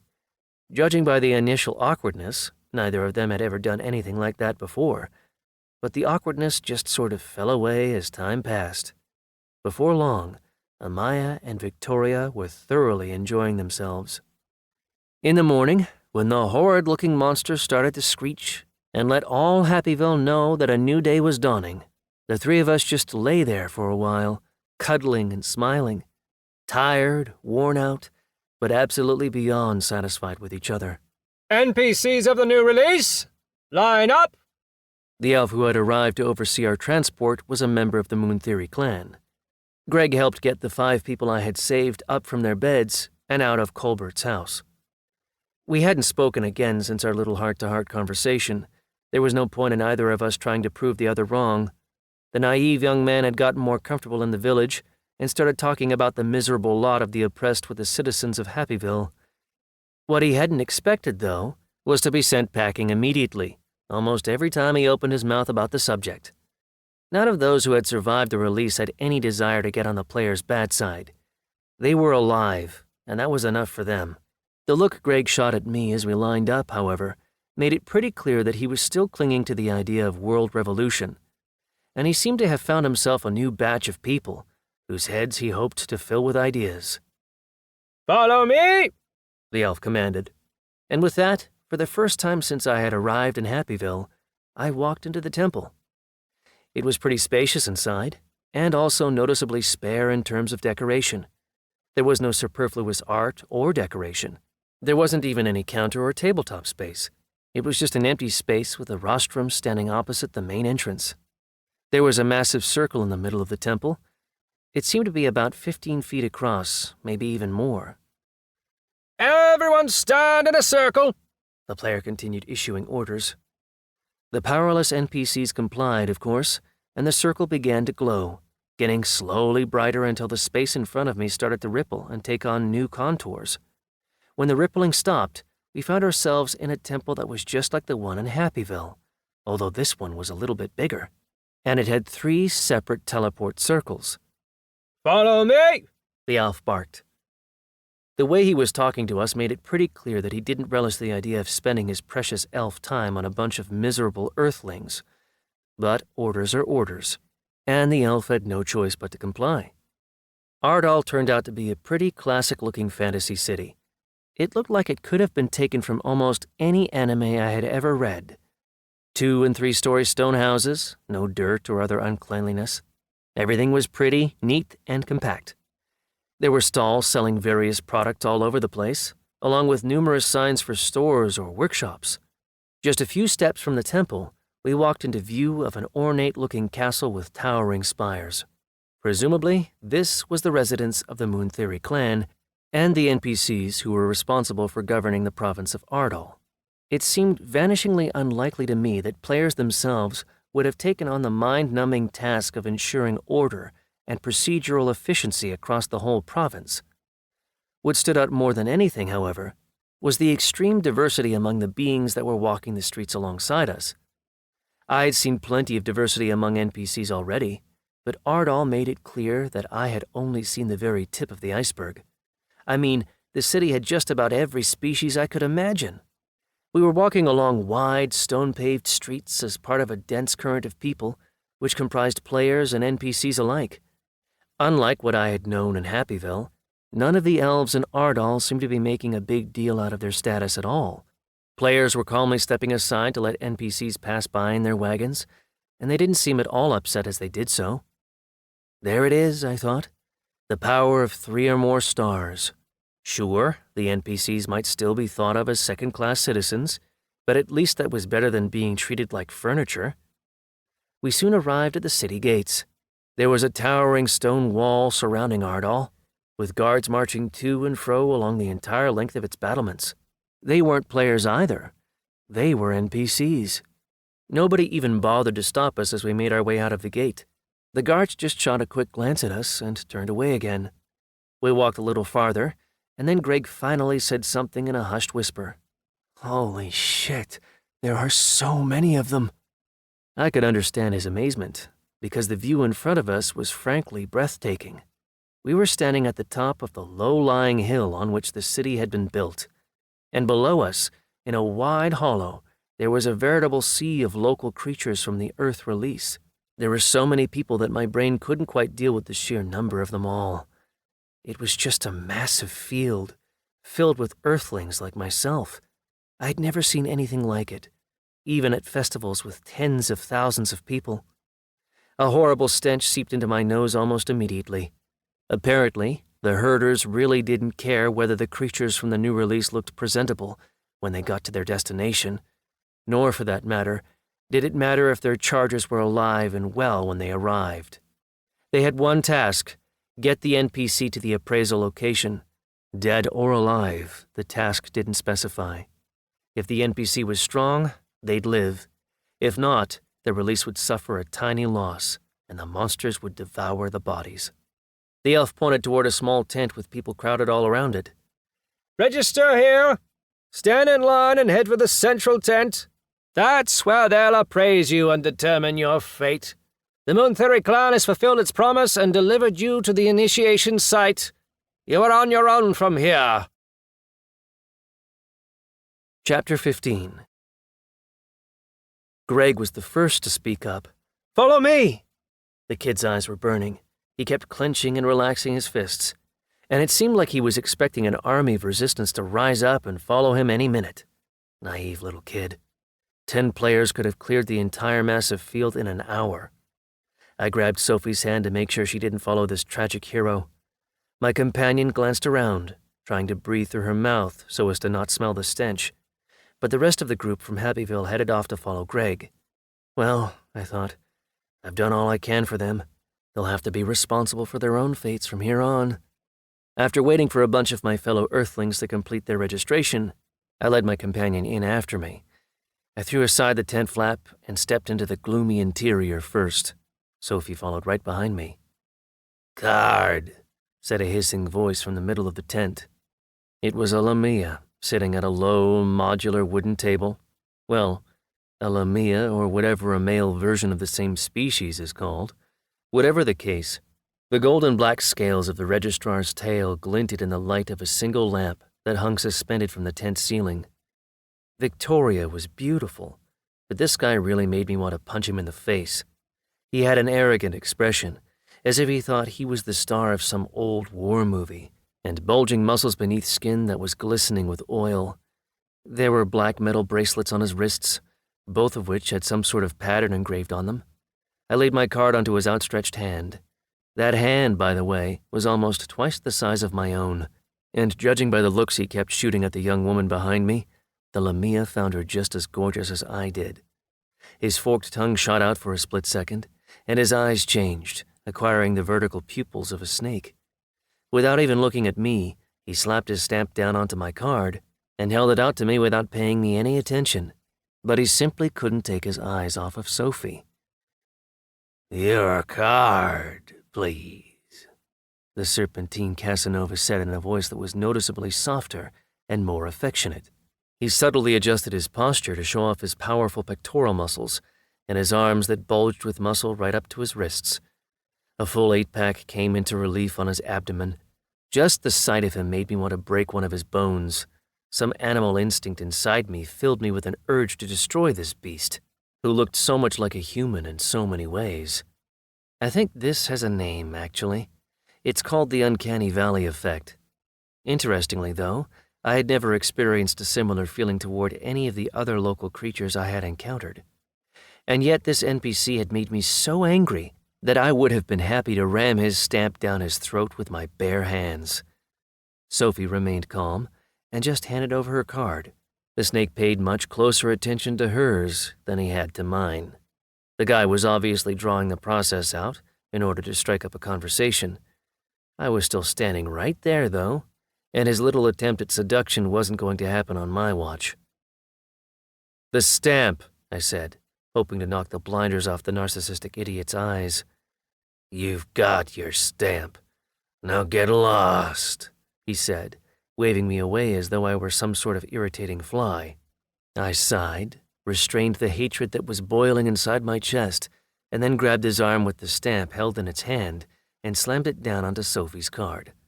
The snake's eyes bulged. He started to hiss and was clearly about to lunge at me, but then his eyes stopped on the card that was sticking out of my breast pocket. "E-rank mercenary?" he gasped. He seemed to wilt like a flower before my eyes. "Please, forgive me. I don't want any trouble with the Moon Theory clan." Sophie's card flew back into her hand, and we stepped out into the light on the other side of the tent. Nothing had changed during the few minutes we had spent in the tent. Same crowds of people, same stench, same doomed expressions on everyone's faces. The sight had an immediate and total cooling effect on my heated nerves, and I kept moving toward the central tent. "Do you know why that scared him so bad?" Sophie asked. I was still holding her by the hand. "Simple," I shrugged. "It's only been a while since the release started, and I've already worked my way up to E rank. The locals would never think I could achieve that kind of progress on my own. So they assume the Moon Theory clan actually helped me level up, rather than just taking a passing interest in me. That means a conflict with me is a conflict with the owners of the province, who they assume are my patrons. And of course, if that were true, they might have made that scaly bastard pull off his own scales and eat them for trying to mess with me. Players can't stand it when NPCs display initiative in areas where it's not allowed, and the higher a player has risen in the ranks of those self-important immortals, the less patient they are about such initiative. Just think about the head of our guild. Even the Moon Theory clan's leader was practically tiptoeing around him, ready to jump at the first command. Leandor was old, and he didn't have any items on him, and yet his appearance alone was enough to make the province's mercenaries piss their pants. My companion nodded with satisfaction at my explanation, and we moved on in total silence. We ran into a number of herders along the way. It turned out that most beings who chose this profession were of the same race as Svark, the smuggler who had brought the humans into Happyville in the first place, but there were plenty of other NPCs on the scene as well. I didn't see a single one who wasn't busy with some task, or indeed several tasks at once, and the presence of non-human species moving through the human sea felt perfectly natural to me by that point. I also noticed that players were giving out assignments based on these NPCs' race. We saw about 10 more Lamias, of both sexes, who were busy stamping the cards of certain groups of humans. Based on the fact that there was a big banner standing behind each Lamia, they seemed to be buying particular humans to serve the needs of the various clans. Overseeing it all were a number of big, red-skinned orcs, heavily armored and gleaming bone plates. Any one of them could have swept away the 3 guards at the gates of Happyville without leaving so much as a wet spot on the ground. "When you get your classes," I heard one of the Lamias hiss off to my left, "your clan will teach you all you need to know and give you the necessary equipment." Standing in front of her was a gaunt-looking man who was holding an equally gaunt-looking woman by the hand. They both looked to be about 40, at least if the characteristic bald spot on the man's head was any indication. His face wrinkled. He was squinting in a way that had obviously become habitual. Where, after all, would he have found glasses in this new world? His companion was obviously in a state of considerable shock as she stared at the Lamia in front of her. And there was certainly something to stare at. Her long, straight hair hung down across her shoulders, and there were thick rings of eyeliner that stood out strikingly against her pale face.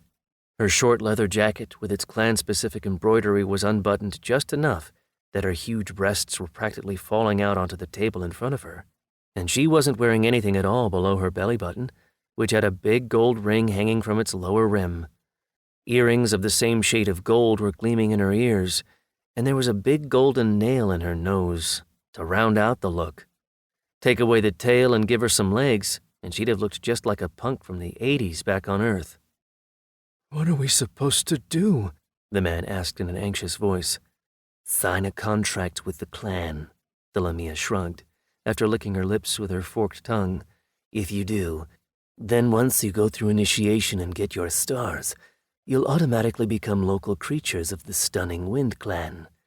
You'll have all the possible perks, unlike those who don't have a patron clan. And what are the terms? The woman asked. I stopped listening at that point as we walked past. The clans wanted to take in as many NPCs as possible, and I could understand why. It would allow any of their members who got their paperwork sorted out in time to acquire some new servants. They wouldn't get anybody with real prospects, of course. The Moon Theory clan would definitively snap up all those NPCs for themselves, but they wouldn't necessarily quibble over the mid-level NPCs. Ah, there you are, said Greg as he turned around to face us. I was starting to think you'd all gotten lost. I figured out what's going on here. We're all going into the tent in one enormous line. Most people here haven't been through initiation yet, so this could take quite a while. Over there, he said with a wave to the right, is where you can get food and a minimal set of clothing, but just one per person. They give food out once a day, but there's no limit on water. He continued pouring out all this information to us, despite the fact that Sophie and I obviously knew what to do already. Nor was it our first day on the block, so to speak. We were the only people who already had magical items on us. But I realized that Greg wasn't actually explaining this out of concern for the two of us. He was showing himself to be a caring leader in front of anybody who might decide to follow him in the future. After all, if you want people to obey orders unquestioningly, you first have to take an interest in them and show them who you are. Then you can slowly start giving them small, trifling tasks to get them used to obedience, and make those tasks steadily more complicated as time goes on. Yeah, thanks, I nodded, no longer paying attention to him, as I pulled my companion along behind me and walked away from him. Bye, everybody, Sophie smiled as she waved to the group we had arrived with. The more time I spent with her, the more convinced I was that she had some phenomenal acting skills. And in light of that, her apparent willingness to sacrifice her life when she was helping me kill Aldariel suddenly didn't seem quite as convincing.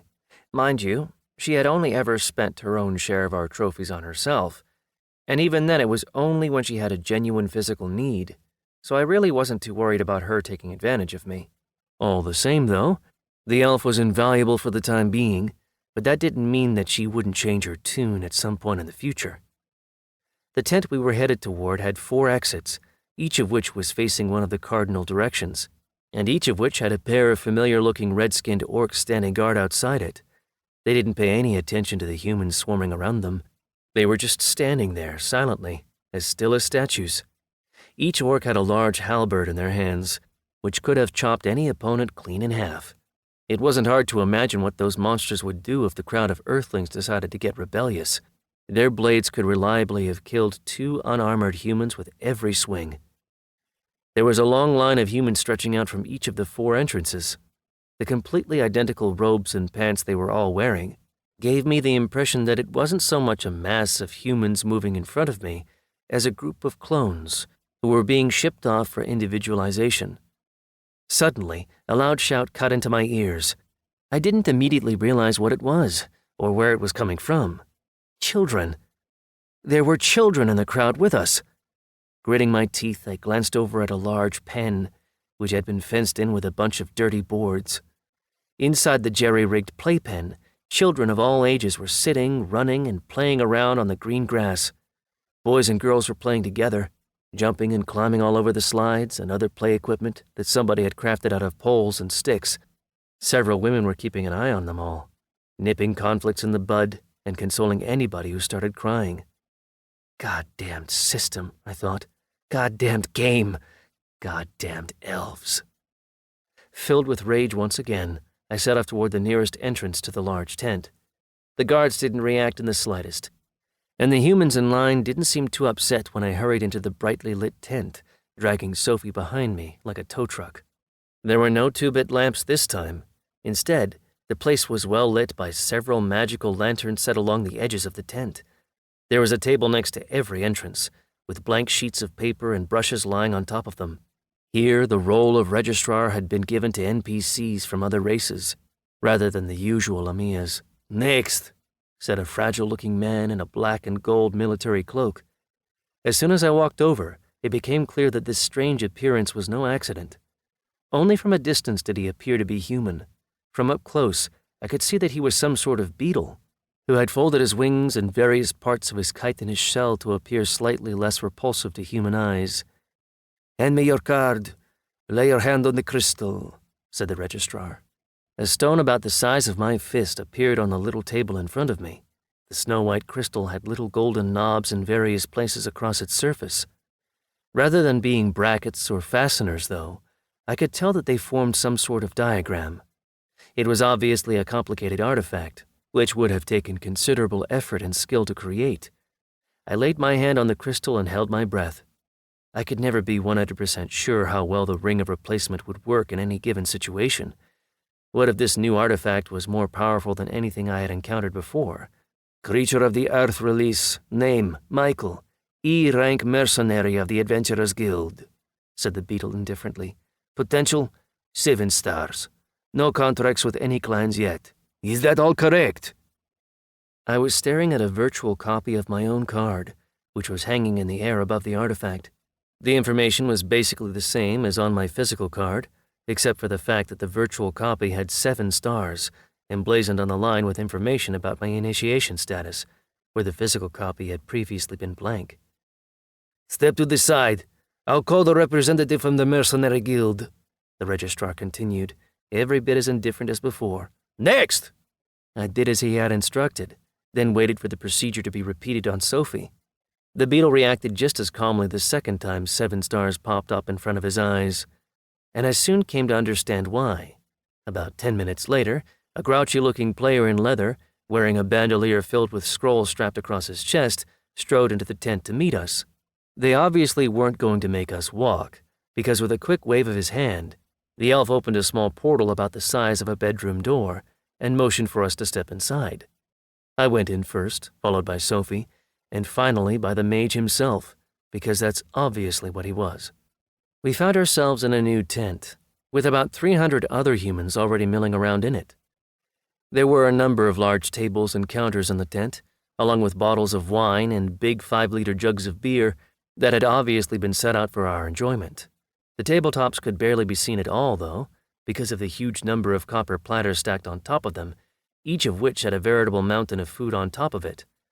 As we walked in, we found some of the players calmly filling their bellies, not paying any attention to what was happening around them. "This is where all NPCs with 5 or more stars gather," the elf player explained in a bored-sounding voice. "They'll start the distribution process once you're all initiated. So for now, just eat, drink, and be merry. This might be your last meal."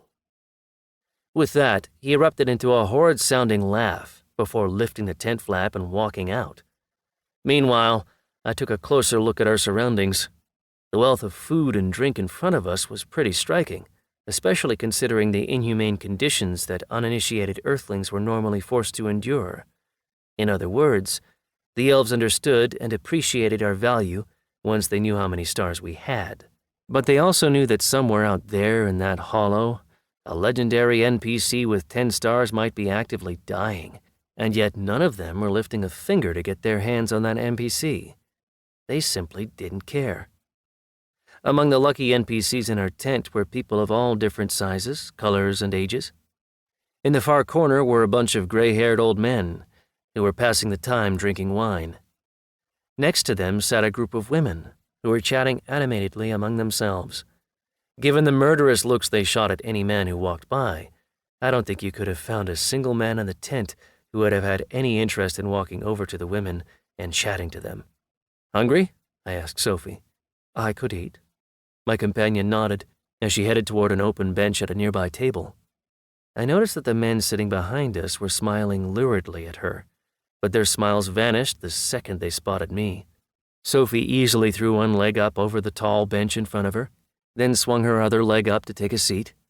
I was standing behind her the whole time, which made the men on either side of her inch away from us. Damn, I thought. It's like being in a goddamn zoo. Why can't they just act like normal human beings? But no. We didn't even manage to sit down before a big bastard with tattooed arms stood up from the other side of the table. Well, welcome to the table, hottie, he said, flashing his suspiciously intact teeth at us. Unlike everybody else around us, he was dressed pretty nicely. But those teeth. The guy had taken some healing potion at some point. There was no doubt about that, which only left me with one question. Did he loot it from someone's corpse? Or had he sold himself to one of the clans in exchange for all the perks they could offer? Sophie decided to ignore the guy, but I took out my hunting knife and slammed it down into the table in front of us. The dishes rattled. The magical items I was carrying had made me a lot stronger than a normal human, and the elf's training had also been having some effect. So the blade sank quickly and deeply into the wood. I found this man infuriating. Maybe he wasn't as big of a douchebag as he seemed, but I needed to vent all my pent-up tension on something anyway. Our whole planet had disappeared. There were barely any humans left at all, and yet he was still trying to force everybody else under his thumb? Okay, sure. I had also been trying to make as big a deal out of myself as possible. But there was a big difference between doing that and being a jerk to your fellow Earthlings. Eat up and give that spot to the next person, I said. You're not the only one here. Calmly and quietly, Sophie tore a leg off the bird she was eating. I don't know what kind of bird it had been before it was slaughtered, but in terms of size, it could have competed with an average pig. A light spray of warm, aromatic juices splashed across the table as my companion tore the thin, almost transparent layer of skin off the bird. The blonde wasn't paying any attention to us at all. Her teeth were already gnashing into the meat in front of her. "What's that, little pup? You found a chunk of steel on the street, and now you think you can strut your stuff around here, making threats to decent, law-abiding people?" The interloper spoke with a fearsome bass. "I've done enough killing over the past few days that I don't care who I have to kill anymore," I replied calmly. "If you want to be next, then be my guest."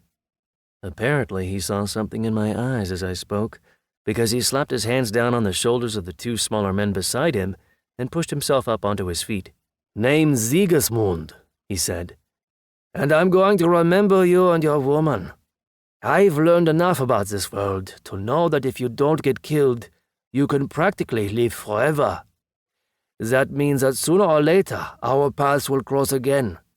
The guards here won't let me break your legs right now, but you won't be able to hide behind their skirts forever. Remember that." But their places didn't remain empty for very long. Some other people came and sat down across from us, and they didn't seem interested in anybody around them at all. They were more interested in the food on the table. I noticed, by the way, that the food on Sigismund and his buddies' plates had disappeared the second they walked away from the table. The copper dishware was sparkling clean in the blink of an eye. Maybe it was a cleaning spell that kicked in once its user moved a certain distance away. Or maybe it kicked in as soon as a new diner sat down to eat. I was getting more and more intrigued by the magic with every passing day. Who knows, I thought. You might, for example, be able to give somebody some grapes, then transform them into Virginia creeper berries halfway down their throat, and poison them without them ever suspecting you. And that's just one example. Actually, in a similar vein... Long story short, I continued thinking about these things as I swept up all the plates within my reach and licked them clean. As soon as a given platter was about 3/4 of the way gone, the dish would change. The food on each dish was still the same, of course. If you were eating poultry, the dish would fill back up with the same poultry. A bottle of wine would fill back up with the same type of wine. A never-ending bottle. Every alcoholic's dream.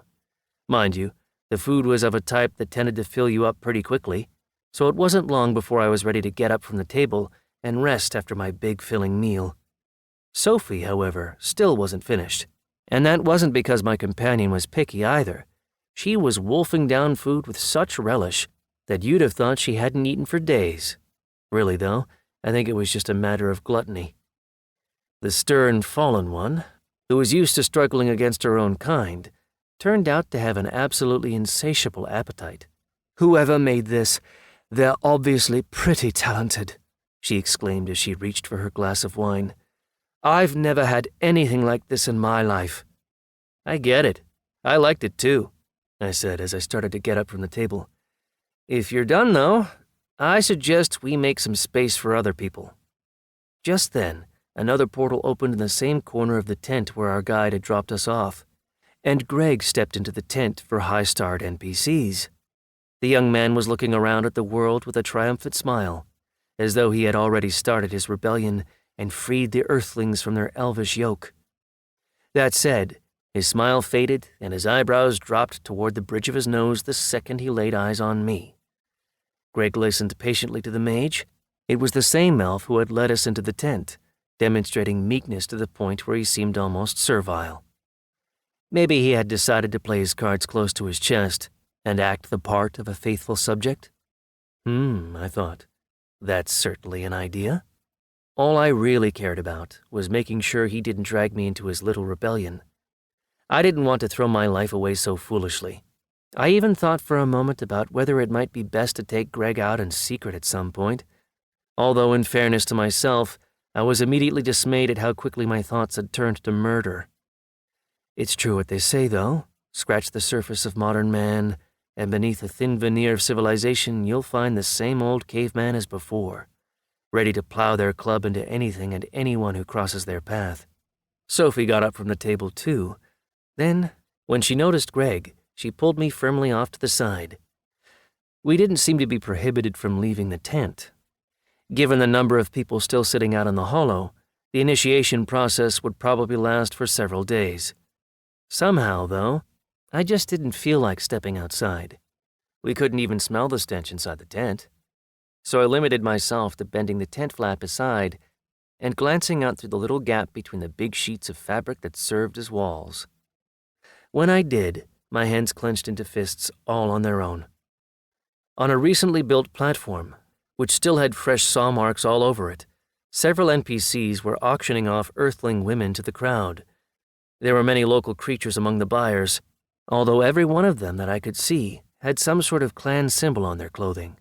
I was immediately reminded of the Minotaur that Awen had killed with a single blow. Serving the elves so willingly, buying other victims of the same horrible system just to serve the player's needs, it was simply beyond my ability to comprehend. I would never be willing to sink so low. "That's why I say we need to free ourselves from these elves," whispered Greg. "You don't think everybody sitting in this hall knows what's happening 100 feet from here? They all know. I even asked before registration. This is where the clans buy 1- and 2-star NPCs for themselves. Some get lucky, and they get work and food. Others get sent under the knife for experiments." I didn't respond. I didn't want to get into a philosophical discussion with the kid, and he didn't seem to expect an answer from me anyway. "You're already lucky, even just in the fact that you didn't become a mutant," said Sophie. "Then you got even luckier by not dying in the first few minutes after the release launched. Then again, when they determined you were useful for something in Happyville, Michael saved those wounded people from that herder. What have you done, Greg? Run your mouth mainly? Anybody can talk the talk." Anger flashed through the young man's eyes, and a blush of shame appeared on his cheeks. "I'm trying to fight the good fight here. All the local creatures you're corralling into a rebellion will meet a far worse end than those people they're selling to the clans right now," my companion noted indifferently. "At least those NPCs out there have a chance at some sort of a life. Anyone who follows you is going to get executed. Think about that." "Well, at least their deaths wouldn't be for nothing," Greg shot back. "You can kill 1 person, 10 people, 100 people, but if a real revolution gets going, the elves wouldn't dare touch anybody, because these bastards are way more dependent on local creatures than they realize." "This argument is pointless," I finally said. "You want to help people? Then help them. The camp they just brought us from was full of people who were wounded and starving, people who can't help themselves. Go do something for them, then come back here and talk to us about the greater good that we should all be giving our lives for." Greg looked me up and down with a dissatisfied glare. "We can't leave the tent." "Really?" Sophie raised an eyebrow. Nobody told me anything about that. But anyway, aren't you supposed to be a rebel? Go on out there and find out for sure. I don't think they'd kill you. Worst case scenario, they might maim you, but you must have prospects since you're in this tent with us. So they won't let you suffer for long. They'll heal you pretty quickly. But anyway, Greg, what do you say? Want to go see how far our freedom of movement extends? Or are you feeling a little light in the balls for something like that? Greg clenched his fists, then took a decisive step out of the tent. Chapter 16. What do you need? The elf in charge of maintaining order in the tent was obviously unhappy that I had walked over to bother him. He didn't get too heated, of course, because he could see that he was talking to somebody with 7 stars. And as I had already discovered with the help of my bracelet, there was nobody else in the tent with that many.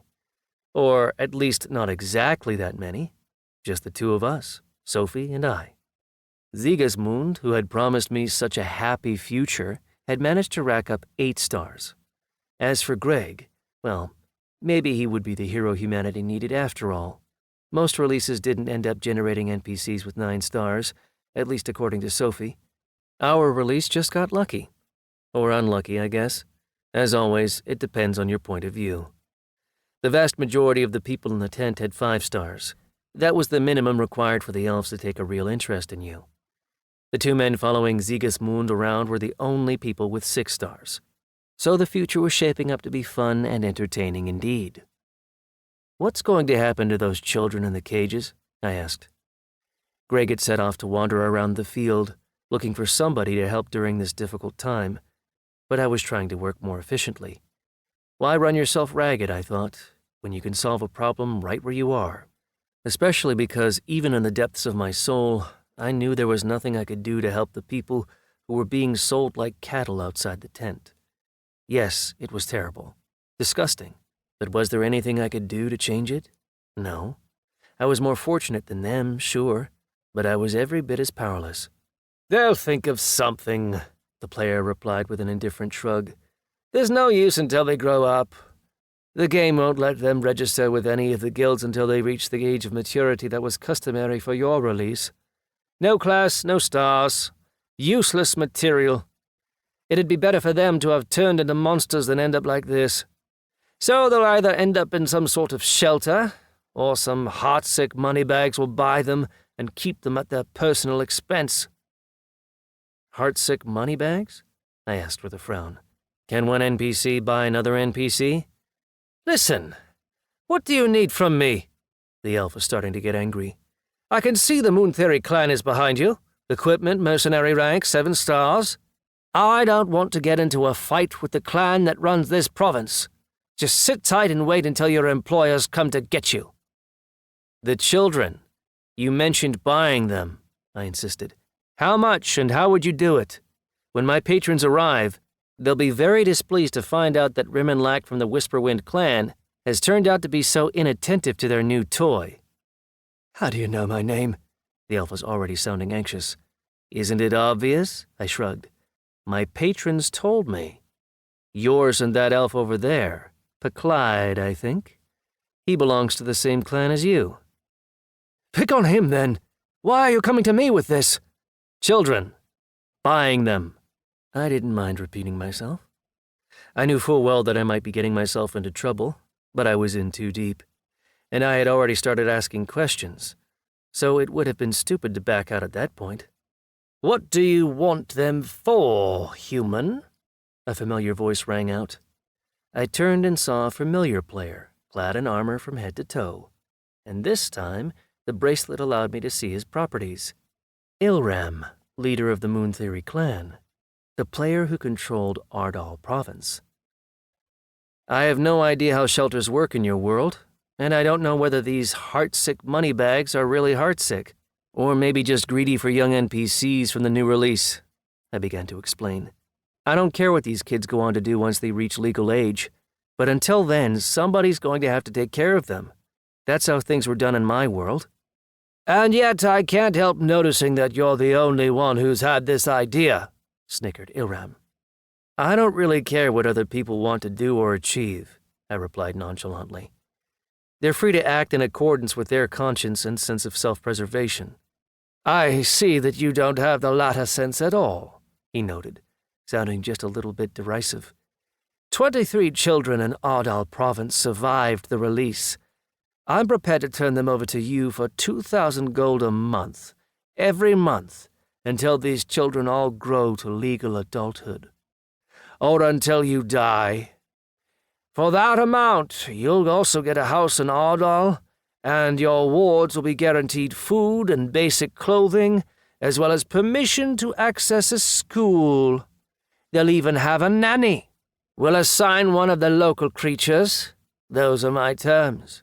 You have until the end of the day to decide whether to accept them and give me the first month's payment. Well, you can see I don't have 2,000 gold, I said, trying to remain as calm as possible. My anger was growing, but I knew I had no right to let it overpower me. Ilram was one of those elves who could have me put to death on a whim. Even the great clan to which he was subordinate wouldn't do anything about it. Sure, they'd probably scold him afterward, but actual punishment? I really doubted it. Yes, I can see that, the elf confirmed. That's precisely why I chose such a prize. You want to do something in contravention of the way things are normally done in this game. So find a way to do it. I see you've already managed it with your rank. You were told you attain F rank. You ignored that order and made it all the way to E rank. That was your decision. But it means you're going to face the demands of an E-ranked mercenary. 2,000 gold a month, Michael of the Earth release, and the children will be yours. If not, they'll die this very day. I don't see any reason to send these weaklings to a shelter anyway. Have you chosen your class? Mage. I still don't know what kind yet. Maybe a combat mage, I replied, despite the abrupt change of subject. I had just a little over 1,000 gold in my account at the time. Ilram didn't know about Sophie, but that was his problem. My companion also had a little over 1,000 gold in her account, so we had enough for the first month. We could think of something before the next payment came due. Is that so? Ilram actually chuckled as he asked this. Why a mage? Magic didn't exist in my world, so I have no idea at all how it works. I want to give it a try. I'll be back by evening, said the leader of the Moon Theory clan. You'll need to give me an answer about the children by then. You'll either have to find enough money for the first payment by then, or watch them all get killed. I'm done here. Ilram waved a hand through the air to open a portal and disappeared. Damn, I thought. I want to be able to do that. As far as I could tell, it seemed to work only over short distances, and only between predetermined points like our tent and the field outside. Still, though, the very idea of teleportation was mind-boggling. There hadn't been anything like it back in my homeworld. The elf I had been talking to before Ilram's arrival had slipped quietly away to the side while we were talking, and I couldn't blame him. What kind of NPC, after all, could have prompted the leader of the province's ruling clan to walk over and talk to him? From the point of view of any normal player, being anywhere near me was likely to be fraught with problems. To be honest, though, I didn't really know why Ilram had decided to come talk to me in the first place. I mean, there had to be a reason he had asked about my class, right? Maybe the gift the great clan had supposedly promised me would somehow be useful for my future class. Personally, I was expecting them to hand me another bottomless bag and tell me to have a nice life. So we're poor again? Sophie asked as she walked over to join me. Is that a problem? I asked. Not at all, my companion shrugged. Your concern for the youth is understandable, and actually pretty logical in some ways. But it seems to me that 2,000 gold a month, in exchange for the maintenance and training of 23 children, isn't actually that much money at all. It's actually going to cost much more than that, especially in a provincial capital. The Moon Theory clan is meeting you halfway here, Michael, despite the fact that these conditions seem almost impossible to meet. Just then the tent flap opened, and Greg came walking back inside. Judging by his appearance, he had just been lying in the mud somewhere, Or somebody had thrown him into the mud. That certainly wouldn't have surprised me. I tried to avoid it, but we soon made eye contact. Mistaking this for a signal that I wanted to talk, he came walking straight over to me. "Have you seen the children, Michael?" 23 of them, aged between 4 and 12, sitting in that cage, I nodded. There were some women taking care of them. "What kind of person are you?" Greg stopped just short of grabbing me by the collar. "They're kids! It's one thing with us. We're adults, and we're responsible for our own fate. But what did these kids do to deserve this? 23 kids, Michael. And how many more probably died on the way here?" I stayed calm despite his emotional outburst. Actually, my feeling of calm just got stronger the more Greg worked himself into a lather. "Tell me something, Greg. What do you need from me right now?" I asked. "You were going to help people, as I remember. Did you help many of them? Save anybody from being sold into slavery? Protect anybody from getting punished for insubordination? You want to be a hero, Greg? Then be one. But don't drag me into your heroics while you're doing it," I warned him. "My friends died right in front of me. My parents are probably dead too. Everybody I knew in my former life turned into terrifying monsters. Don't you get it by now? There were 8 billion people on Earth. How many are out there on that field? 20,000? Maybe 30,000? At most. This whole new world is divided into 3 sectors. Each sector has 10 regions. Each region has 20 provinces. And each province has 20 to 30,000 people in it. Can you do the math? Seems to me it's a hell of a lot less people than there used to be back on Earth. The elves don't give a shit about us at all, Greg. Even if we all die, they'll keep right on going. They'll just roll out another release. They wiped out almost 8 billion people just to keep playing their little game. What do they care about 10 or 20 million more? "You're never going to get it, are you?" he exploded. "You're in here, stuffing your face and enjoying your special status, while there are kids sitting in cages right outside. In cages, Michael, like animals." Okay, I thought. If this kid ever had any common sense, it must have gone on a really long trip to somewhere really far away. But whatever, there's another option here. "Kids, you say?" I asked. "Okay, Greg, let's get those kids for you. Players are always reminding me that showing initiative in this world gets you punished. You want to take care of those kids? We'll make it happen. How many stars do you have?" I knew the answer already, of course. But technically I wasn't supposed to. But Greg didn't bother trying to hide it either. 9. They said I was the best in this release." "The best?" Sophie intervened in the conversation again. "You can shove those stars straight up your ass, Mr. The Best. We already know you're the best, at least when it comes to flapping your gums like an idiot. You're so worried about these kids. Have you even found out anything about what's going on with them?" Judging by his pursed lips, Greg hadn't quite made it to that point yet. 23 kids, Sophie continued. "They're willing to give them to us for about 2,000 gold a month, but they're not going to give them to Michael and me anymore. They're going to give them to you. We'll pay the first payment, sure. We'll buy these kids and get them settled in a home where they'll be looked after. But from then on, Greg, they're going to be your responsibility. 2,000 gold a month. Where you get it is your problem, Mr. Revolutionary. And if you don't get it done, I swear, I'll find you and then I'll kill you. Just to make sure nobody else has to listen to any more of your bullshit, which is all just empty words anyway. Do we understand each other?" "You're gonna buy those kids?" Greg asked in a shocked whisper. "We've basically already bought them," I said. "Now, if that's all, go on and start thinking about where you're going to get 2,000 gold every month. You want to be a hero? Be one. But do it on your own dime." I didn't feel bad at all about what I was doing. The kid had 9 stars. Time to match some deeds to all those big words. I think Greg was pretty upset with us over the whole thing. He didn't come back to see us again until later that evening. Meanwhile, our tent was getting a little more crowded. I think there were probably about 400 people there by evening. As before, though, none of the new arrivals had more than 6 stars. Most of them had 5. "Your choice, NPC." Ilram appeared just as unexpectedly as he had the first time.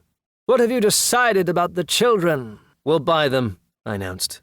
I'm putting in 1,000, Sophie's putting in the other. Follow me, the player exclaimed, and before we knew what was happening, we found ourselves in another tent. My bracelet told me immediately that it wasn't the simplest and most basic of tents either. There were no humans or any NPCs from other races present at all. Just an elf. Another representative of a great clan, I wondered? My bracelet immediately gave me the information I wanted. Voltanar, distributor, great clan all around. But it wasn't the elf who gave the place its obvious sense of importance. It was the fact that it had a control center, which looked exactly like the one I had seen in the dungeon. There it is, I thought. This is where we get a class. You first, the elf pointed a finger at me. Come and lay your hand on the stone. My bracelet would have allowed me to work with the power source from a distance, but I wasn't going to take that risk. I walked up, laid a hand on the stone as instructed, and a familiar projection of all my properties appeared in the air above the stone. For some reason, I remembered how perfectly Sophie was playing her role and frowned. As far as these elves were concerned, I should never have seen any of this information before, except for a single occasion at the Adventurers Guild, back when I barely had any information in my profile anyway. So a little bit of surprise was in order. Your potential is 7 stars, the elf continued. Choose your class.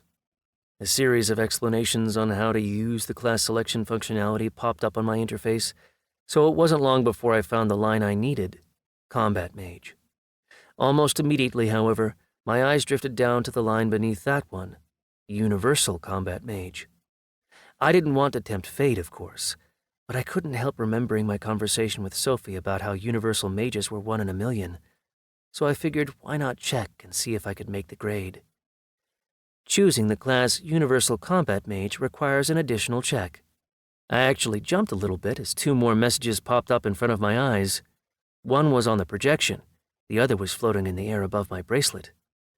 This requirement didn't seem to surprise the elf at all. He summoned a small glass sphere out of thin air right next to him, which seemed to be filled with a white-colored fog. Lay your hand down here, said Voltanar. Before choosing this class, you need to make sure you're capable of using all the different types of magic. Things were getting more and more interesting. I had never felt any sort of pull toward the occult, or anything supernatural, or any kind of gift from above inside me. The only reason I was so firm in my decision to become a mage was that I didn't like any of the other choices. Plus, Sophie had said that universals were very rare. Basically, I did what the elf had asked, without really worrying about it, or expecting anything significant to come of it. I didn't feel any pokes, any shocks, or anything like that. Nothing at all. The white fog in the sphere just started to change shape, taking on a variety of strange contours. It split into 4 neat, even sections, each of which looked noticeably different from the others. Fire, water, earth, air. I think I heard the elf gulp. His former indifference was gone. What the? He almost let an exclamation slip out, but he quickly caught himself and continued in a confident tone of voice. Choose your class, local creature, Michael. I stepped over to the control center again, but I didn't even manage to take the final step before a new projection appeared in the air above my bracelet. Here's a gift for the rank you've achieved. Keep developing. Whoa, I thought. So the game itself was reminding me that there were certain understandings between us, and it just decided to help me out? If so, I was certainly grateful, but somehow it had extinguished any desire I might have had to become a universal mage. Why, you might ask? Because as they say, the only place you ever find free cheese is in a mousetrap. I hadn't asked the game for help, and we hadn't negotiated any sort of payment. This meant that sooner or later, there would come a time when the game would demand something in return. That said, I wasn't about to turn down the offer. The game wanted to play with me? Then it was time to play. I chose my desired class once again, and this time the selection process wrapped up without a hitch. The only change was a new line in my status bar. That was it. The class acquisition process was done. Far too much time wasted, I thought, for such a minor change. But the elf wasn't finished with me yet. You've met the terms of the agreement that you concluded with the great clan all around, he announced. You've received this vial as a reward. Drink it. A pretty-looking bottle of purple liquid appeared in the elf's hands. There appeared to be little stars floating inside it. Sophie gulped as she read the item's properties. I could see them too, but they didn't tell me very much. First elixir from the Archmage set. Drink, the elf commanded. Ilram took a step forward and appeared behind my back. Hell hath no fury like a player scorned, and he seemed prepared to bring all that fury crashing down on my head if I didn't comply with the command. So I had to drink. The liquid tasted unusual, almost like something a little kid would mix up. It was dense, syrupy, and nauseatingly sweet, and it left a strange aftertaste in my mouth when I swallowed it. The elf from the great clan continued. You are now enrolled in the first course at the Ardal Academy of Magic, he informed me. Your overseers will be informed that you've drunk the first elixir from the Archmage set, and they will compose your curriculum accordingly. Your card! They handed me back my Adventurers Guild card, with my updated information already emblazoned on its surface, and that was that. I had officially become a full-fledged member of this insane new world. At least in the false form I had assumed. I would need to find Nolia in order to earn a name as a fallen one. But I still had no desire to go meet with the elf who had stolen my dungeon from me. Local creature of the Earth Release, Michael, Universal Combat Mage. Rank as a mercenary in the Adventurers Guild, E. Tasks completed toward next rank, 0. You have been granted permission to buy magical items on the Adventurers Guild auction. Elixirs taken from the Archmage set, 1 of 12. Available balance in Ardal Province Adventurers Guild Mercenary account, 83 gold, 36 silver, 11 copper and coin. Whoa, I thought. There must have been something pretty special in that bottle, given that it made my attributes appear right on my card. My stars, by contrast, were not listed. But on the other hand, there was now a line stating that I had the right to buy pretty much whatever I wanted without worrying about it. And that was definitely a good thing, as long as whatever I wanted was eminently useful and didn't cost an arm and a leg. Your turn! The elf's finger drifted over to Sophie. Ilram grabbed me by my leather breastplate and literally dragged me away from the control center. Sophie walked over to the elf and started the selection process, but I suddenly found that I could no longer spare any attention from my companion. It felt like a fire was roaring up inside me. It was small at first, almost like a minor fever, but with each passing second, the heat became more and more intense. Within a minute or so, I felt like I had spent several hours lying under a burning desert sun. The only thing I remember from Sophie's selection process was that, just like me, she was ordered to lay her hand on the stone, and that when she did so, the range of choices available to her was significantly smaller than mine. You are not fit to become a universal mage, I heard the elf's voice ring out into the tent around me, and at that point I started to feel genuinely sick. I reached for a healing potion, but Ilram snatched it mercilessly out of my hand. Apparently, mixing your liquors wasn't allowed. That was the last straw for my weakened brain. Darkness closed around my field of vision, and I passed out. Miran, capital of the Miran region, sector of Great Clan Allurand. The news on the local creatures of the new release, my lord. Leandor quickly ran his eyes across the report and snickered. A hero with 9 stars? They've left him alone so far, my lord. Complicated personality. He'll need correction, the subordinate elf explained. I've prepared a report on this NPC, right here. Leandor studied the documents in his hands, then set them aside and thought for a moment. A minute passed, then another. Soon it had been 5 minutes. Through it all, the servant didn't move a muscle. He knew that his master was deciding the fate of this new character. Finally, Leandor made a decision. An archer hero, he mused aloud. We haven't seen one like this for a long time. It'll actually be more interesting this way. He must be sent to Miran Academy, but not right away. Have him learn the basics at Ardal Academy. We need to make it clear to the players of that province, those of the whole region ideally, that heroes are not to be trifled with. More than that, we need to assure him the maximal level of support in his development. See to it that he's provided with the very best." "Yes, my lord," the servant nodded. "Forgive my impertinence." Why am I interested in a hero who's hoping to start a revolution? The regional commander of Great Clan Olorand took the words out of his servant's mouth. To make him into a key NPC. Tell me, why did we enter this release in the first place? "To find and destroy the fallen ones, my lord."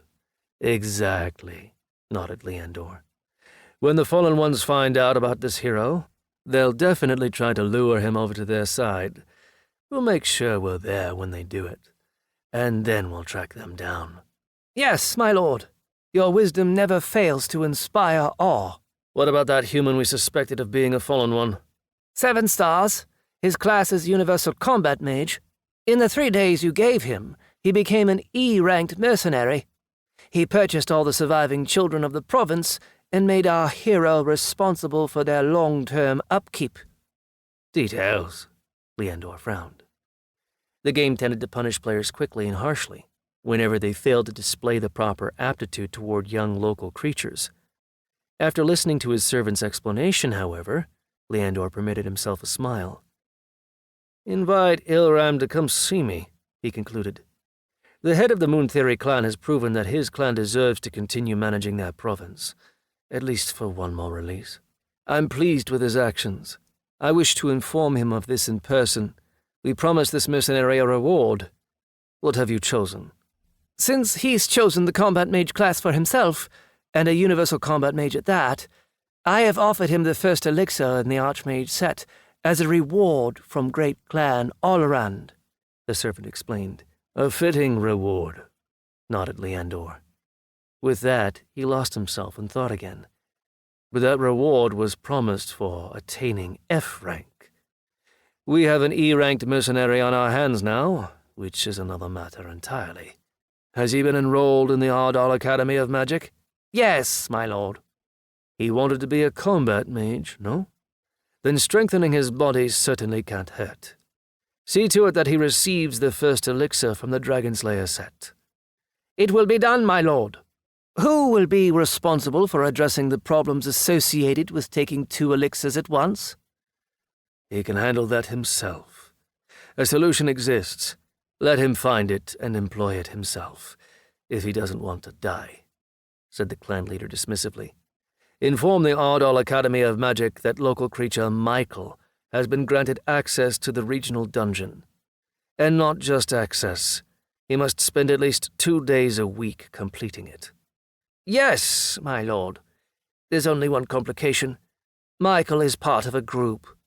Sophie, 7 stars combat mage. Here are her details. Is it your wish that she be given the same elixirs? The agreement was between me and Michael. No other NPCs factor into it. If they're registered in the same group, access must be the same for both of them. It would be a shame, of course, to lose 2 NPCs with 7-star potential at once. But if they manage to survive, the world will gain 2 key characters who will provide the game with the diversity that everyone so craves. The servant bowed and left, while Leandor perused the attributes of the 2 NPCs one more time.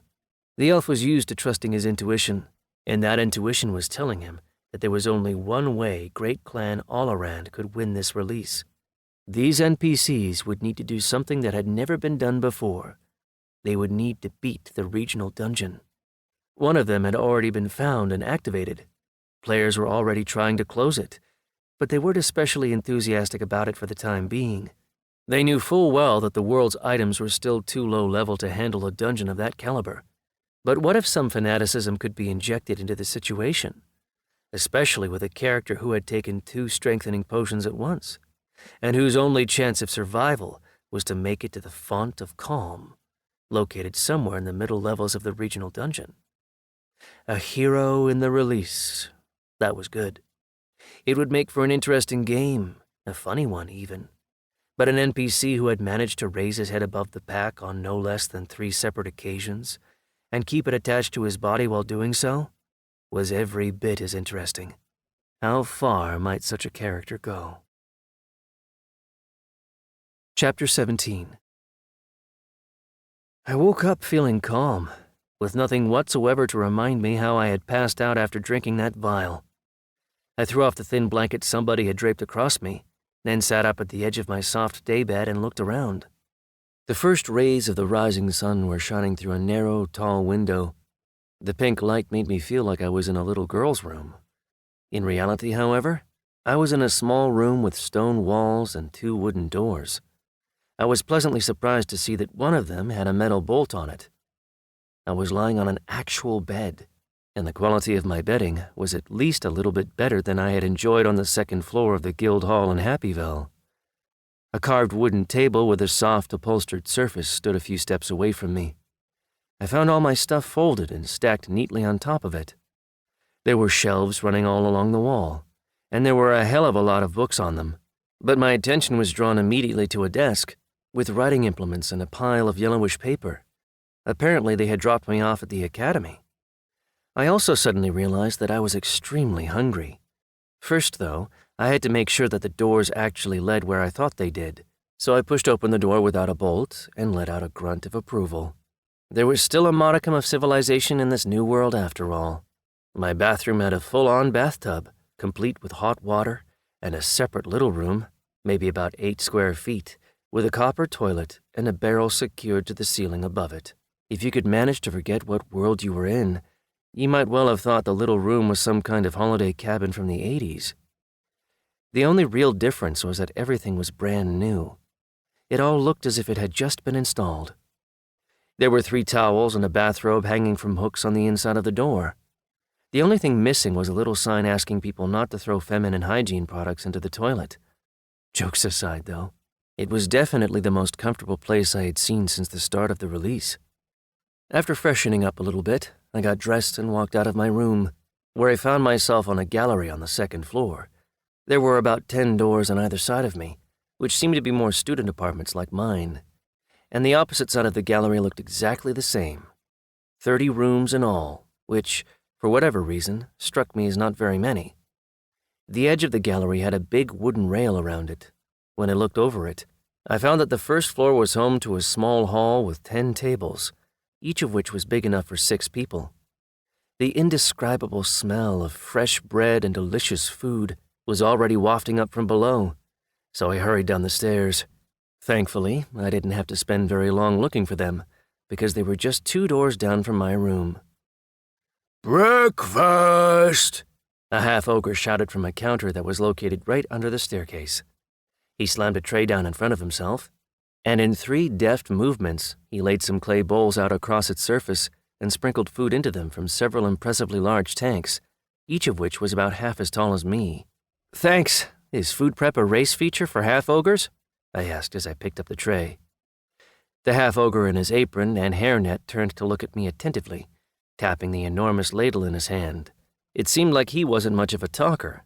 Whatever the case, he looked like he was trying to determine how many times he'd have to hit me in the head with that ladle in order to kill me. "Take your tray and sit down. Eat, and then piss off," he growled. I should point out that he was quite a bit younger than Clive, and while he also looked a little less muscular, he could at least boast a full set of bodily organs, and the luxuriant hair on his head would have been the envy of supermodels back on Earth. Got it. I'm no idiot. An idiot wouldn't get it," I replied as I stepped away from the counter. I didn't see any other students yet, so I just walked up to the first table I saw and stood there to eat. There weren't any chairs in sight. Presumably, this was so the students would eat, then piss off. The bowl of oatmeal with meat, bacon rinds, and fried onions was exactly the kind of thing my body needed. The gray flatbread turned out to be exactly the same as the stuff I had been buying from the guild. The 3rd cup contained some sort of thick cherry-colored juice that smelled like apples. I had already stopped paying attention to the unusual food by that point. An apple that smelled and tasted like a cherry was no big deal, nor did I bother asking whether this meat used to oink, or meow, or speak before ending up in the kettle. I just wolfed it all down. The pleasant feeling of fullness that followed made it easier to take an optimistic view of the world around me. That didn't mean I was just going to sit there, however, so I cleared my tray of dirty dishes at the other end of the cafeteria and set out to walk around the academy. Why not, I figured, especially with a huge set of double doors right there on the wall opposite my table. I expected the doors to require some effort, but despite being around 60 feet tall, they opened up easily, almost as soon as I laid a hand on them. A blast of fresh breeze blew into my face and made me squint. After a few seconds, I opened my eyes and looked around. The castle in which the academy was located stood on a high mountain peak. Before me stretched a valley, drowned in a deep shade of green and ringed by harsh black specks. Off in the distance, a hazy fog was slowly rising into the air. It was a waterfall, cascading down the side of a mountain and into an impressive lake with several structures on its shore. There were more mountains on the other side of the castle, and these ones weren't just black spires of rock. They were tall enough to be capped with snow that flashed and shone in the rising sun. A stone road, just like the one I had found as I made my way out of the Gurnak forest, stretched down from the veranda where I was standing and into the valley, where it quickly disappeared in the lush vegetation. The prospect of a siege didn't seem to worry anybody, given that nobody had thought to clear the thick screen of trees and undergrowth that obscured even the nearest approaches to the castle. Although, who do they have to be afraid of anyway? I snickered aloud to myself before turning and heading back into the castle. Once again, the doors opened easily, and this time they closed themselves without me even having to touch them. Which was good, because my attention was immediately distracted when I saw Sophie walking down the stairs. My companion's appearance had changed. Her eyes seemed to shine with a sky-blue fire, and this color wasn't static. Light seemed to be shining and flickering within it. "You're awake again," the elf noted. "I was starting to think you might need help." Sophie nodded toward the cafeteria, suggesting that I should go with her to breakfast. "So how long have we been here?" I asked, once the half-ogre had laid a tray in front of Sophie that contained the same meal I had enjoyed not long before. "They teleported us here last night," replied Sophie. "Have you eaten yet?" "He already had his," said the big cook with a growl. "No seconds. Now eat up and piss off." I couldn't hold back a smile. This particular NPC seemed to have a catchphrase. Mind you, his refusal didn't mean I couldn't go with the elf and stand next to her at the table while she ate. "When you passed out, I finished my initiation, and they teleported us here," Sophie explained before tucking into her food. "Why are you looking at me like that?" "Your eyes are glowing." "Yours would be too, but they're the wrong color, so they just absorb the light," my companion replied as she took a knife out of her bottomless bag. "Here, see for yourself." The blade of her knife had been polished until it could serve as a mirror, and sure enough, it showed that I had 2 black gaps where there should have been eyes. As if my eye sockets were sucking in all the light around them. A closer look, however, revealed that this darkness was actually some sort of layer, and that I had perfectly normal eyes underneath it. "Does this happen to all mages?" I asked. "It'll pass," said Sophie with a reassuring wave of her spoon. "They explained it all to me while you were sleeping. Your body will adjust to it with time, and once it does, the glow will only appear when you're actually casting a spell. By the way, I hope you're ready for our training today." This admonition made me chuckle. Why do I sense a trick in those words? "You and I have been ordered to spend 2 days a week at the regional dungeon," Sophie explained. "We can visit any day we want, but we need to spend at least 2 days there every week. They want us to hone our skills and develop as mages while we're there. The reservoir that the potion created inside you is pretty small. It needs to be built, just like a muscle, and with time it'll get bigger." I nodded. Other students were starting to come out of their rooms by that point. They were all humans, naturally enough. One of them was a dry-looking old man with dark skin, who looked like he was from somewhere in India. The others were all about my age, or maybe a little bit older. "There aren't very many of us," I noted, as the others grabbed their trays and headed over to the tables. "They told me that they always get fewer mages than any other type of class," noted Sophie. I knew perfectly well that all her talk about "they told me" and "they explained to me" was just good acting. The fallen one had almost certainly known everything herself before we ever arrived. But we weren't in the Gurnak forest anymore. Somebody could well be listening. Why draw any unnecessary suspicion? So when does our training start? I asked. They said that NPC distribution will finish tomorrow, and then our teachers will come back to the academy. She shrugged. They're also local creatures, by the way. The only players who come here are the occasional visitor and the director from the Moon Theory clan. Of course, I thought. Putting the production of their new toys completely in the hands of other NPCs would have been far too risky. Besides, I hadn't forgotten about the players' attitude toward NPCs in general, and I knew better than to expect too much in terms of personal freedom. I see, I said. The academy's doors opened, and in walked a beautiful green-haired woman, wearing the exact same shade of green.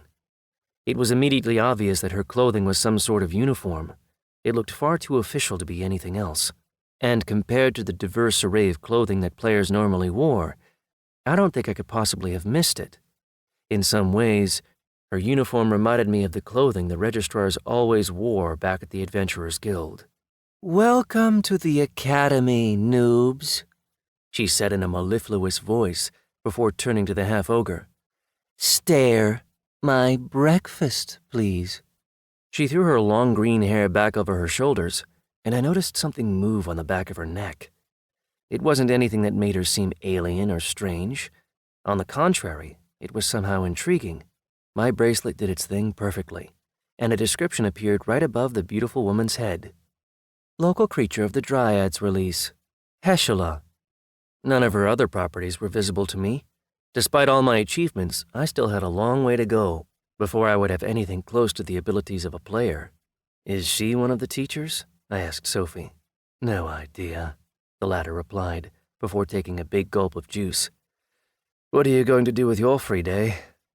"There are a bunch of books on the shelves in my room. I want to read through them," I said. "Okay, I'll join you then. We'll read them together," nodded Sophie. "I'm interested to see how different our classes actually are. You're a universal, after all.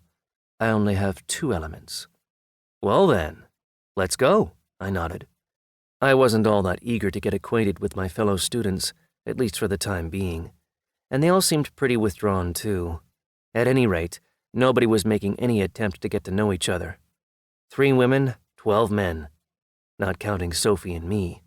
I knew that we might end up getting a few more people before the distribution was done, but based on what I knew already, the statistics were pretty stark. We had come from a veritable city of about 20,000 people, and they only got 15 mages in the first 24 hours of sorting. Considering how quickly our initiation and class selection had gone, I was starting to understand just how few mages there actually were. And that was just mages in general. Universals were even rarer. Sophie obviously wasn't worried about stepping on any toes, and she hauled her own books into my room to read with me. We paged through the big tomes pretty quickly, and before long I was lost in thought. Even just by reading the titles of the books, it was clear that universals had to study their charms in a lot more depth. Sophie, by contrast, could essentially just make use of pre-existing spells. And as soon as I actually opened my first book, my eyes practically shot up onto my forehead. "What?" Sophie asked when she noticed my reaction. "Universal mages are not limited to manipulating pure elements by using a given element's pre-existing spells," I started to read aloud. "Unlike other mages, they are able to combine all the elements into new spells, to change spells that already exist by imparting properties of other elements, and to create new charms." My companion just nodded. It was clear that none of this was new to her. I opened her textbook and paged through it. "It's like they gave you a remote control and an instruction manual that just says, press this button to do this and that one to do that. And they assigned me to build some sort of quantum computer," I groaned. "I don't understand anything they're talking about." It was true. Sophie's textbook launched straight into Do X and you'll get why. But the first few pages of my textbook were devoted solely to a description of how a mage's body was structured, which part did what, and so on. Before long, my head was spinning. I was already living in such a hardcore world, and suddenly I found myself having to study my ass off in addition to everything else. After quickly leafing through my textbook, I realized two things. First, I didn't understand anything in any detail, but second, I could see new possibilities opening for me. That's right. Despite the complexity of the subject, I hadn't forgotten what Mornod had been able to do to players. The Fallen One had cut up top-ranked players like a salad, and I was sure that universal magic had probably played a pretty decisive role in his abilities. As I read the textbook, it became clear that the only limit to what I could achieve with my magic would be my own intellect. Eventually, my own mind would be the only thing preventing me from using my power, and the power structure in my body, to achieve incredible things. In gaming terms, I could basically learn to use cheats. And damn it, I liked that idea a lot. "They'll train us here for 3 years," said Sophie, who had apparently decided to reassure me a little bit. "So you'll have time to become a full-fledged universal combat mage. Don't forget that you're definitely going to have a trainer assigned to you to teach you the glaive as well. There's an exam at the end of every year. If you don't pass it, you have to start your training all over again, and keep doing so until you finally complete your education. Naturally, the Moon Theory clan will pay for the first 3 years, but if you get held back, you'll have to pay for additional time out of your own pocket." "Are we going to have any opportunity to earn money while we're here?" I asked. "Of course," my companion nodded. "We need to beat the regional dungeon anyway. That means turning in trophies and completing quests. Just like in the Adventurers Guild, except it's a running cycle. The monsters in the regional dungeon respawn constantly, and the whole place gets renewed once every 3 months. Okay, I thought. It's procedural generation, then? Makes sense. That's the best way to train pupils to use their skills. A constantly changing environment that helps hone them to mastery. All the trophies were assigned prices long ago, Sophie continued. You can choose what you want to hunt ahead of time. And considering how easily you seem to find tasks in places where you wouldn't even expect them, I don't think you're at any risk of going broke. Unless the Moon Theory clan goes broke first. She started laughing quietly to herself, and I didn't bother trying to explain the idea of no pain, no gain. Sure, I had a roof over my head, and even a nice modern bathroom, but that still wasn't the standard of living I was hoping to achieve. Sure. What else can you tell me about the academy? I asked as I set my textbook aside. There was no way I could figure it out without help, so why worry about it when I didn't have to? There would be plenty of time to load up my brain with knowledge. I had 3 years of training ahead of me, and I knew these books probably wouldn't be the only ones I would have to study. Did you get the first potion from the Archmage set? Sophie asked instead of answering my question. Yep. She stared back at me pensively for a few seconds. That makes things more complicated, and also easier at the same time, the Fallen One replied. The set allows you to develop enormous powers within yourself, but only if you use it properly. There's a big catch. It's extremely expensive. Any of the first 6 vials costs a massive pile of power stones, and the next 6 aren't even available for purchase on the open market. Go into that a little bit more if you don't mind, I said, quite insistently, I might add. I had no doubt in my mind that the elves were trying to screw me yet again. The reward they were supposed to give me couldn't possibly have come without some enormous catch of its own. There are several sets of potions like this, Sophie began to explain. The Archmage set can turn any living, sentient being into an Archmage, even if they've never had any predisposition to magic. It would take years of work to achieve what a single vial can do for you, but this quick-start strengthening of your magical abilities has side effects. Every successive bottle contains certain ingredients, and once you start the course of potions, you need to keep consuming them, or you'll die. So you need all 12 vials, and only 6 of them are available at auction. Or you can make them yourself. As for the other 6, I have no idea at all how you'd get those. I've never really looked into that question before. So I have a certain amount of time left until I die, I concluded. 6 months, normally, Sophie confirmed. But you're the first human who's ever drunk one, and I don't know what it's going to do to your body. They haven't run experiments on humans yet, of course. But I do know that golems have occasionally gone without their next potions for years on end, and never suffered any adverse reactions. Golems? There was one in the guild in your village. She was doing an internship, my companion explained. I think her name was Imra. She's a golem. I snickered as I remembered the registrar. Golems, I thought. Of course there were golems here. I guess she wasn't just being rude when she told me I wouldn't have a chance with her. Mind you, I wasn't that interested anyway. 6 months is a long time. I'm sure I'll manage to find something, I concluded. I'll try to help, nodded Sophie. In any case, we're going to have alchemy classes, so we'll learn something there. The fact that the Fallen One didn't know too much about the subject wasn't a surprise to me at all. As a player, she probably wouldn't have dug too deeply into the lives of local creatures. Her attitude toward them would have been the same as that of all the other elves. Our first conversation had shown that pretty well. Fine, we'll decide that later, I said. Let's do something useful while we have the time. How about a little workout? When I had first walked out onto the veranda of our building, I noticed that the Academy's central courtyard and training ground was big enough for a full-scale parade. I figured there would be room for a few people to do a quick workout, so at least we wouldn't have to worry about finding a spot to exercise. Okay, said Sophie as she set her book aside. The elves had pumped me full of slow-acting poison, but I didn't see any point in worrying about it. They had taken our whole world away in an instant. At best, maybe a single-digit percentage of the human population had survived. Compared to that, 6 months felt like an enormous amount of time. Anything could happen. It turned out there was already one person in the courtyard when we arrived. It was the same old man I had seen in the dining room. He was sitting on some rocks in the lotus position, eyes closed, obviously deep in meditation. He looked so peaceful that I actually felt envious. Let's start with some stretches, said Sophie. I chased all the superfluous thoughts from my mind and got to work. By lunchtime, my companion had wrung every last drop of energy out of me. Sitting on the stones, and not feeling the least bit of discomfort in doing so, I took a deep breath and looked around the courtyard.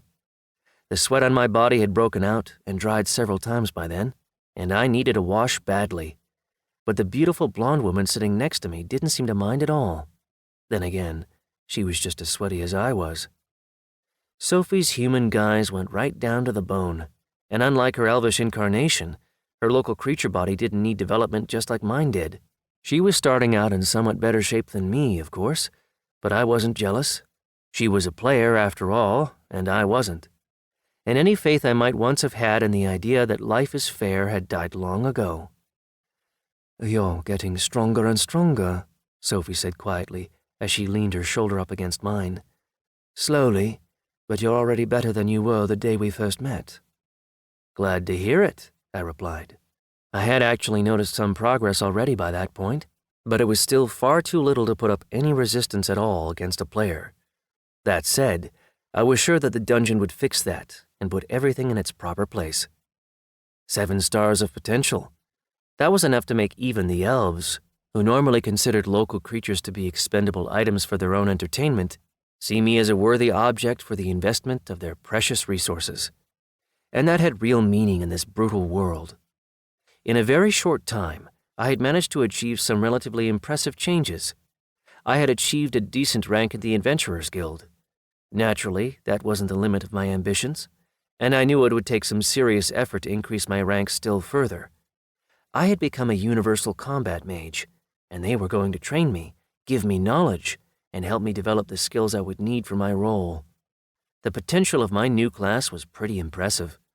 As a fallen one, I would need to find keys or beat dungeons in some other way, but I knew I could do that, as long as I kept working hard on my rank and my class. As for the 6-month deadline on the potion, well, that would just be one more goal to add to the pile. Because we wouldn't want life to get too boring, now would we? Chapter 18. I ended up doing a lot of training that day. So what I really felt like doing was heading back to my room, taking a bath, and collapsing into my mattress. But apparently this world had some other plans for me. "Michael, follow me." A melodious voice stopped me just outside my room. "You're Sophie, right? You come too." Sophie and I exchanged a glance as we tried to figure out why the green-haired instructor had taken such a sudden interest in us, but neither of us had any idea, unless exercising without instructors present was forbidden, of course. But that would have been ridiculous, right? The teacher obviously wasn't in the mood to wait for us to stop standing there like idiots. She started heading down the stairs immediately. We had to run to catch up with her. Finally, the green-haired professor decided to introduce herself. "I'm Heshela, Director of First-Year Studies at the Ardal Academy of Magic. My room is on the first floor. If you have any questions or problems, please come see me right away. I teach alchemy here," she continued. "If you keep staring at me like that, student, you'll burn a hole right through me." Heshela turned around and looked me straight in the eyes. I felt a little bit awkward, but somehow I just wouldn't turn my eyes away. So the woman turned back around and pulled her hair up, in order to show us several thin stems protruding straight out of the back of her neck. The stems were flitting this way and that, as if they had a life of their own. They didn't seem like a separate organism, though. They certainly weren't a parasite, and they weren't in control of the teacher's body or anything like that. The stems seemed to be a natural extension of her body, part of a unified whole. "Have I satisfied your curiosity?" Heshela let her hair back down. "So pretty," said Sophie, with just a little bit of awe. "You're not a human." "Dryad," the teacher explained. 15 releases ago, my world became part of this game, just like yours has. And now here I am. I've worked my way up to alchemist at this great and hallowed academy." "Judging by your tone, it doesn't sound that great," I frowned. Heshela turned and shot a demonstrative glance at the other first-year humans in the common area. Then, without answering our question, she turned and walked out of the dormitory. "This is where the first-year students and their director live," she explained as soon as we left our building. "This building's for second years, and the one closest to the main hall is for thirds. At the moment, all the other students are working on their final exams." "So the first year is only for creatures from the new release?" "Don't flatter yourselves," Heshela chuckled. "This great and hallowed academy isn't expensive, so some especially clever students fail their exams on purpose in order to stay an extra year. You're allowed 5 attempts at the exam. After that, the punishments start. People who don't want to go out into the big, wide world often milk that policy for all it's worth. 5 years in first year, 5 in second, 5 in third, and nobody pays them the slightest bit of attention after that." "But they still have to pay for the training, even if it's relatively cheap," I pointed out. "Where do they get the gold for that?" "Our academy has the rights to 2 copies of a number of dungeons, and our especially gifted students can train at the regional dungeon." "Copies of dungeons?" I repeated, hoping for an explanation. But Heshela decided not to elaborate on this particular subject. Nevertheless, she moved on to another one that turned out to be just as interesting. "The director of the academy is a player from the Moon Theory clan, but he barely ever visits. Students with real prospects are a rarity here." Heshela kept her voice monotonous and utterly devoid of emotion as she spoke. "Anybody who has 8 stars gets taken to Miran immediately, sometimes even to Lo. You'll learn the release's geography later. For now, it's enough to understand that Miran is the capital of our region, and Lo is the capital of Great Clan Olaran's sector. The fact that we don't have competent management, and the students stay for as long as legally possible before leaving, means that this school operates on what you might call absolute seniority. Students from the new release are fed straight into the bottom of the food chain. You'll be at the mercy of not only your teachers, but of the other students as well. Not just the older ones either, but also your own classmates. I feel it's my duty as director to warn you about that." "And yet you're just warning the 2 of us, rather than all the humans, Sophie pointed out. The Academy received special consideration from Great Clan Allaran in connection with your training, so you'll be the object of some pretty close attention. Or rather, Michael will be, the alchemist corrected herself. When he dies, Sophie, they'll lose interest in you completely. When I die? So they're going to kill me? Putting it mildly, this wasn't the best news. The details are in my office, said Heschela, whose tone made it clear that the conversation was over. The Magical Academy's main building reminded me of a lot of things, but definitely not an institution of higher learning. We walked into a well-lit vestibule, whose walls were decorated with gilt-edged stucco. There was a small fountain in the center of the hall with water streaming quietly out of it. From the way the water flashed and glowed, I could tell there was some sort of magic involved. The floor was composed of large marble slabs, which had been cut to fit one another perfectly. This was all the more remarkable because the tiles weren't rectangular. In fact, I didn't see a single straight line on the whole floor, and yet there wasn't a single gap in sight either. Most captivating of all, though, was the wide staircase that led up to the second floor. It was made of marble, just like the floor, but it seemed to have been carved from a single piece of rock. Whoever had made it must have been a true master of their art.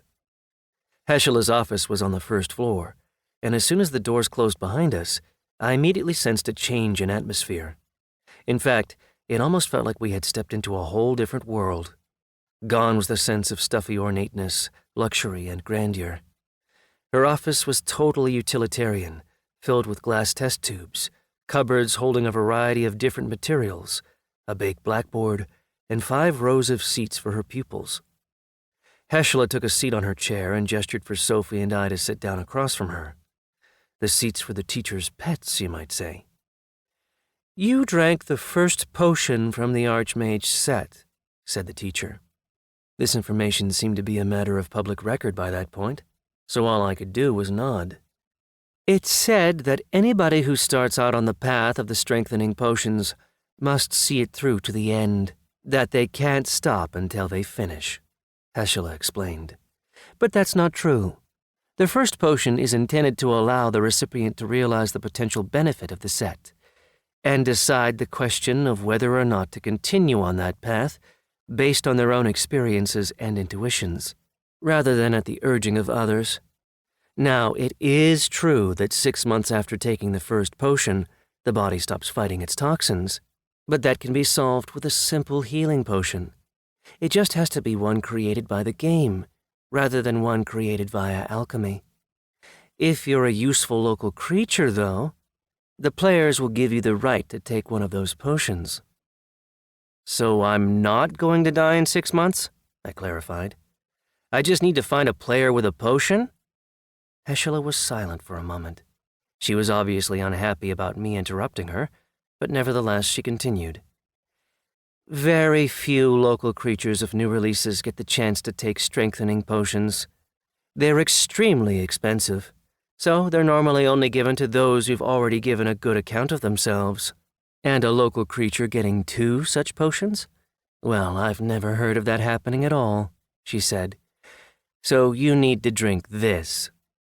Heschela set a pretty-looking vial of glowing red liquid down on her desk.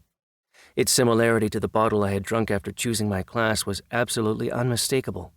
The only difference was the color of the substance inside. Otherwise, it was completely identical. This is the first potion from the Dragon Slayer's set, the teacher started to explain. The Archmage set helps develop your magical power, but this set changes your body, making it stronger and better able to withstand the strain of using epic-level items. As with the first potion of the Archmage set, the negative consequences can be mitigated with a healing potion, but only if you haven't drunk a second strengthening potion, said Sophie, after Heschela paused for effect. Right, said the Dryad. Each potion is relatively harmless on its own, but together they start to affect the body much more quickly than the sum of their parts. And a healing potion can't help you against those side effects. Maybe I shouldn't drink it then? I asked. You can't just ignore an order from Great Clan Allaran, replied Heschela, who had already locked her demanding stare onto me. They might level the whole academy if we don't comply, as a lesson to others. So you don't have a choice here, Michael. You need to drink this. Otherwise, you'll both die, right here, right now." The wand in the alchemist's hand started to emit a baleful glow. "How much time will that leave me with?" I asked, as it picked the vial up off the table. "Goddamned elves," I thought. "Scheming bastards." "2 months," said Heshela, before correcting herself almost immediately. "No, between 1 and 2 months. We still haven't done any experiments with your species yet. You'll know the time's coming, though, because you'll start to feel sick. So I'll need to find 2 more potions, full of ruinously expensive ingredients over the course of the next 2 months?" "Yes." Heshela clearly wasn't going to sugarcoat it for me. "And you'll need to take both the potions at approximately the same time, and keep doing it right up until the 12th potion. And I'll tell you right now, I have no idea where or how to get potions 8 and above. You can get the first one from the Great Clans. Potions 2 through 7 can be bought on the Adventurers Guild auction, or made yourself, if you can find the ingredients. Where players get the higher level potions is a total mystery to me. So no matter what I do, even if I somehow manage to find these insanely expensive potions and take them every 2 months, I'm still probably going to die in about a year?" I snickered. "I'd love to say no, but I'm not going to get your hopes up." Heshela shrugged. "So yeah, you'll probably die. Probably a lot sooner than a year from now, actually. Both sets are extremely expensive. I can't even imagine how or where you'd get them, or the insane things you'd have to do to make it happen." "Why are we here?" I asked, still hypnotized by the little bottle in front of me. "You could have given me this poison in the dormitory, but you brought us here." "The Academy's acceptance procedure will take place tomorrow," said Heshela. "It usually takes the form of a savage mass beating. On the one hand, you're all students of the Academy.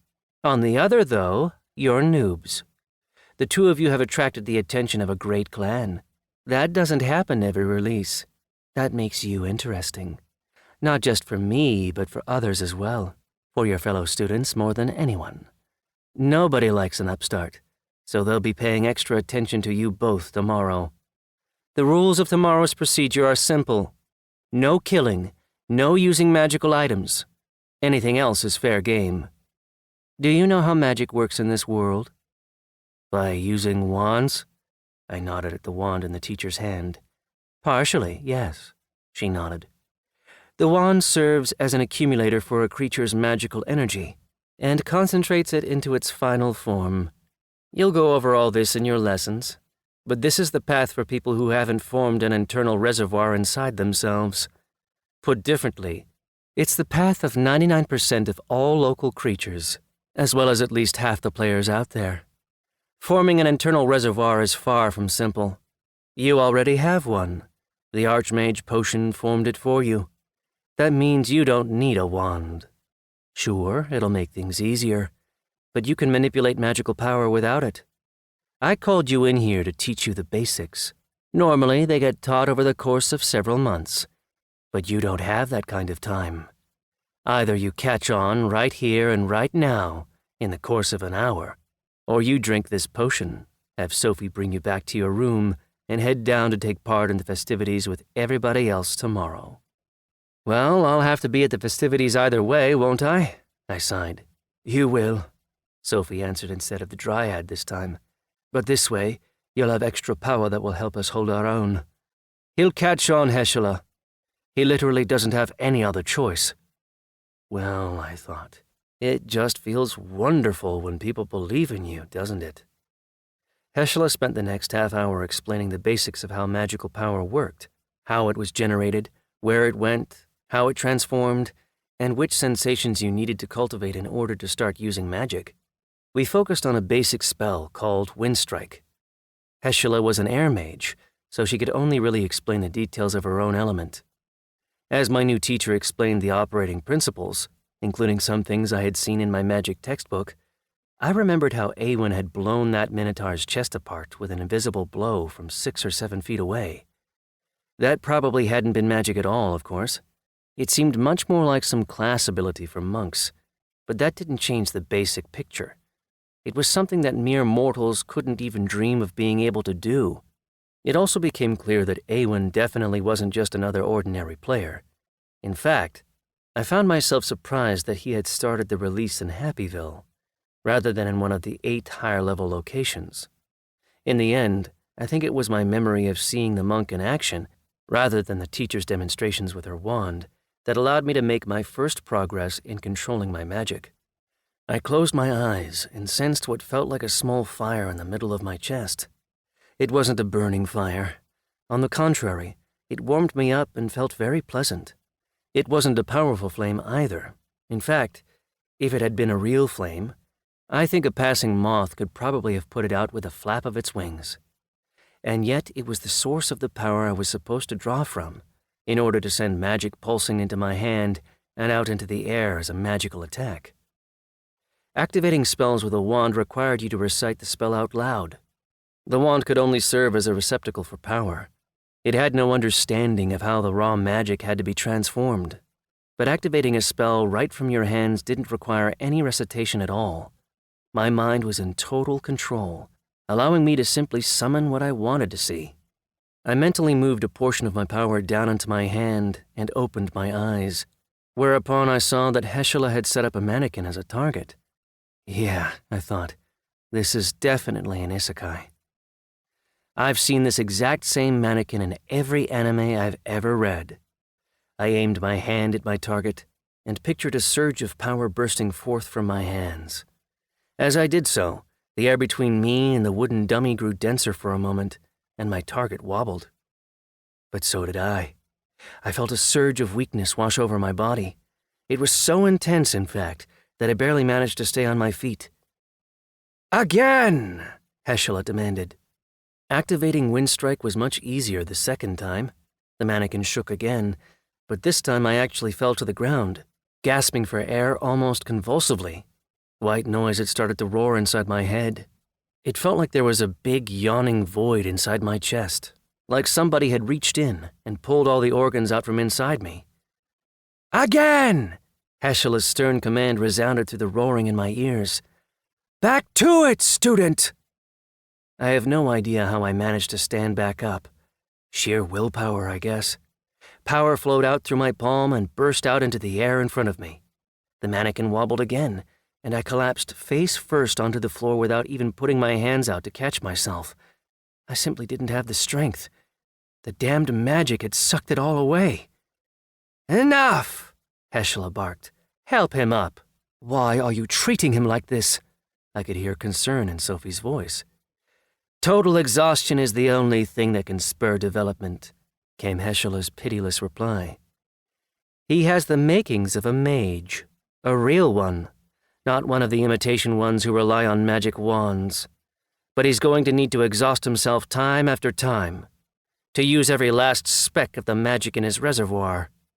That's the only thing that will increase his reserve of magical power, or mana, as it's often called. If he wants to be strong, he's going to have to suck it up and keep training. If he wants to remain a nondescript middleman, well, it's a big game out there, and he can always find a lifetime role as a teacher in some godforsaken hellhole like this academy." That, of course, made it pretty clear what she thought of her own lot in life. Heshela taught at the academy as a mage with a single element who used a wand. That was it. "Sure I can, provided I don't die in the attempt," I groaned. Sophie helped me up, but that didn't make me feel any better. I felt really sick. Despite that, though, Heshela's words had already sunk deep into my psyche. Okay, I thought. Development requires total exhaustion?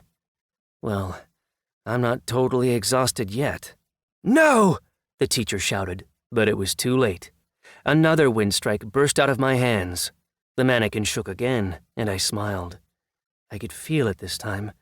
I was completely spent. "Idiot!" Heshela ran over, grabbed my face in her hands, and looked into my eyes. "You're an idiot, but you're a lucky idiot. The fire didn't go out, and now it never will." "Fire?" Yet again, Sophie pretended not to know what Heschela was talking about. What do you mean? The reservoir that the potion forms is quite unstable, said Heschela, who had already calmed down by that point. Start working at maximum speed right away, and you run the risk of extinguishing it. And once that happens, there's no way to reignite it. Even a second potion won't help you. That's why I stopped you on the edge. I didn't want to risk crossing that line. My method is good for strengthening your reservoir. And if you're attentive to yourself, you can become acclimated to it after 3 or 4 sessions.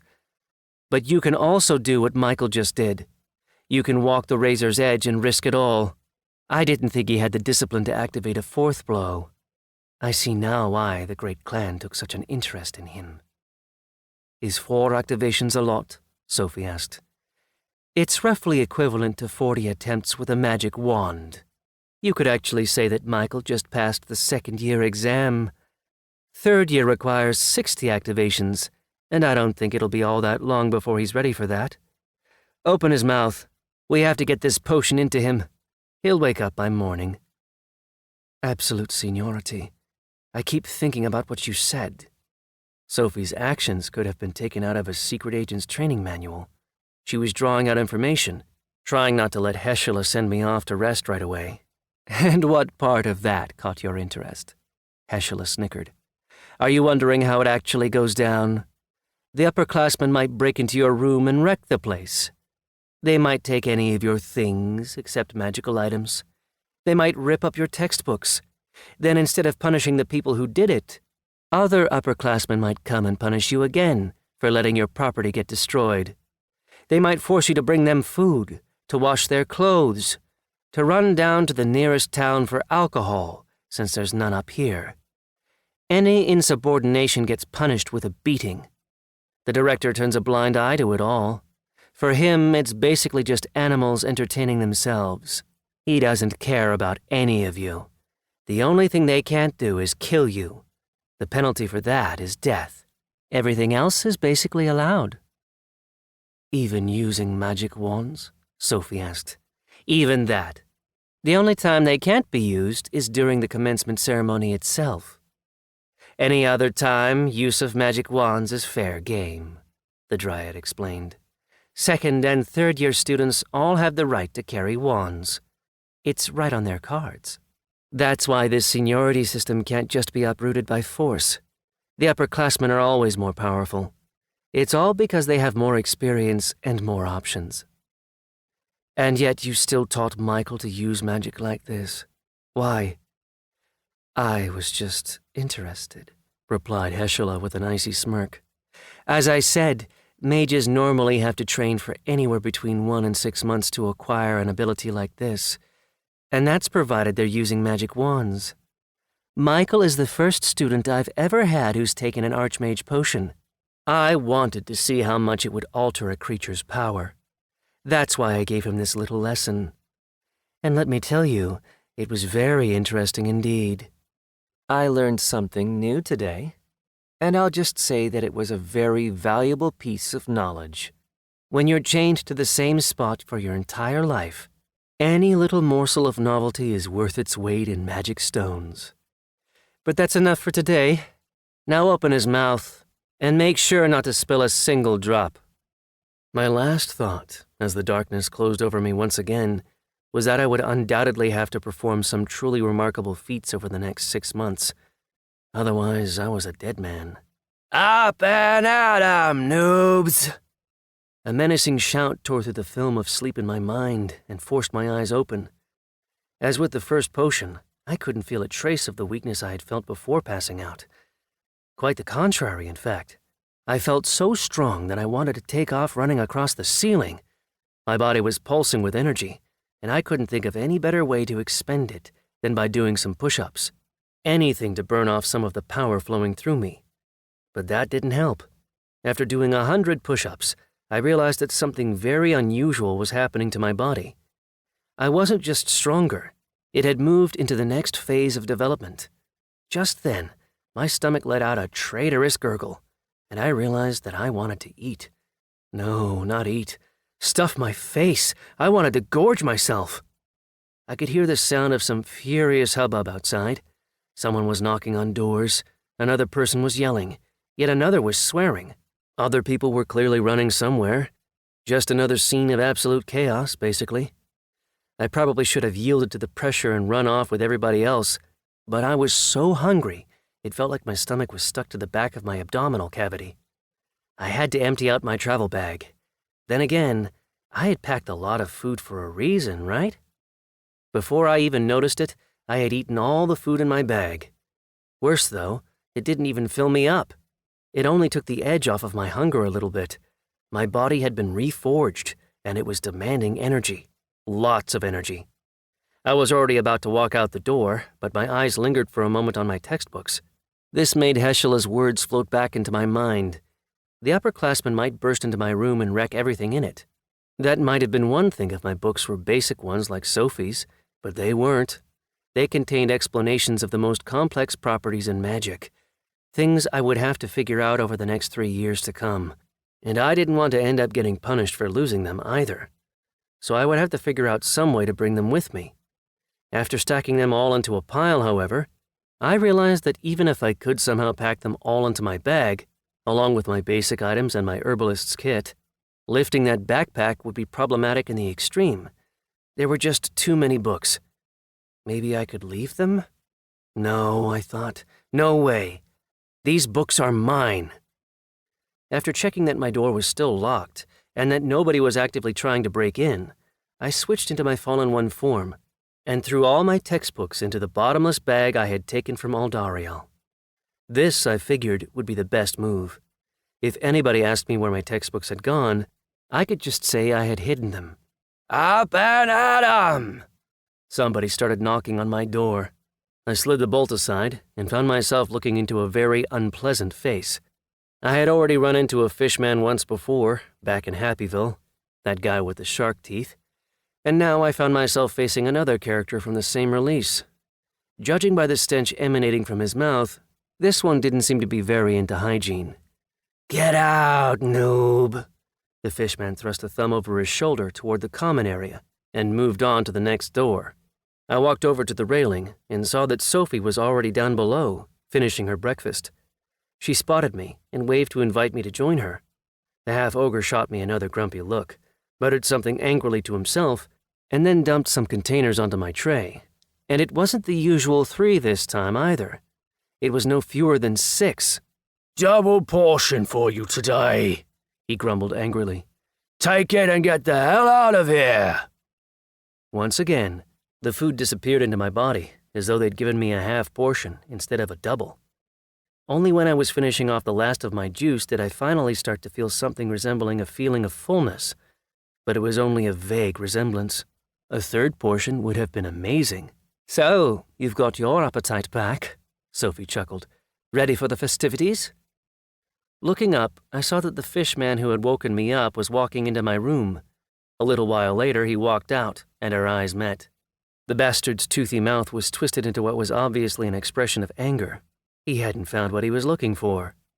It looked like the question of my missing textbooks would be coming up very soon indeed. Sophie didn't say anything about what she had done with her own books, but I had no doubt that she had somehow safeguarded them from the ravages of the upperclassmen. We had been warned, after all, and forewarned is forearmed. All NPCs from the new release to the training grounds in 1 minute. Lateness will be severely punished. There was no doubt about it. That voice, which boomed out across the entire grounds of the academy, definitely belonged to some arrogant, self-important elf. Without a word, Sophie and I took off through the enormous doors and raced forward. Everybody else soon followed our example. Nobody really wanted to find out what kind of punishment the director of the academy had thought up for us. The training grounds were full this time. The academy's teachers were all gathered on a small dais. It wasn't hard to spot Heschela among them. Her bright green dress stood out pretty clearly amid everybody else's clothing. Many creatures were wearing black robes and hiding their faces beneath enormous hoods. 3 minotaurs among the professors, all built like powerful warriors, were not at all shy about showing off their muscly torsos. They were naked above the waist except for a couple interwoven leather straps.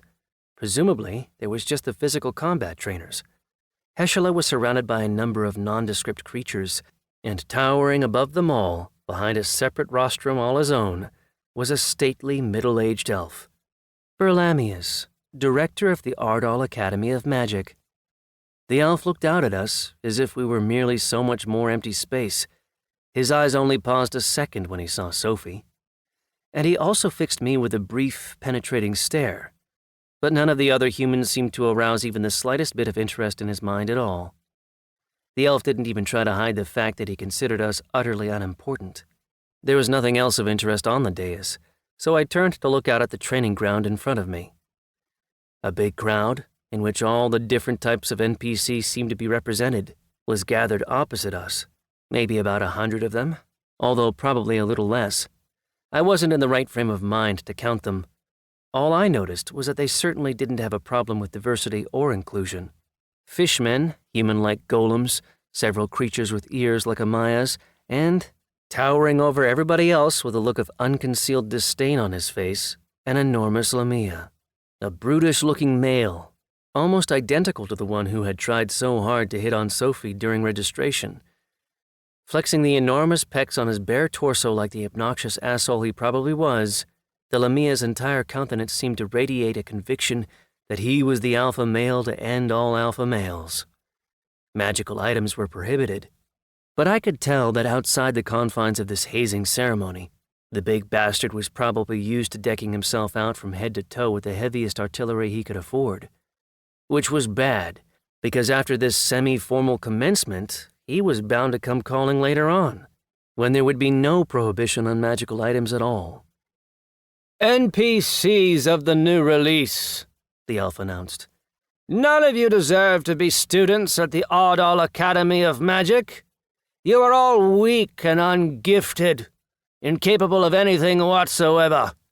The only thing of any use you can do is die in the dungeons for the good of the Academy, and in a moment, those who are still students at this Academy will provide you with a graphic demonstration of that fact. Let the fun begin. Chapter 19. I should note that none of the other humans seemed particularly surprised when the crowd of fantastic-looking beings opposite us started moving forward, looking like they were about to rearrange the ribcages of every noob on the field. "Take it easy," sighed an old man as he stepped forward in front of everybody else. "They can't kill us anyway. What's there to worry about?" Just then, however, the fishmen let out some sort of martial shout, and the humans immediately started stepping back. I watched them go, noticing that none of them seemed to have acquired any fighting spirit at all. My fellow Earthlings certainly weren't used to fistfights. Maybe that was why they had decided to become mages? As for me, I took a step forward, toward the first wave of fishmen. These happened to be closer to us than our other opponents, but the rest of the upperclassmen were coming up right behind them. I caught sight of the same stinking shark boy who had been digging around in my room just minutes before. I waited just a moment, and then my clenched fist slammed into the air about 2 feet away from his face.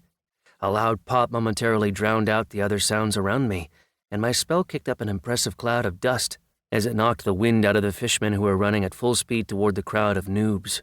The shark boy bastard was no longer running, but he was still lurching forward, which meant I had to run up a little closer to him before planting my foot in his stomach and sending him stumbling back first into the creatures behind him.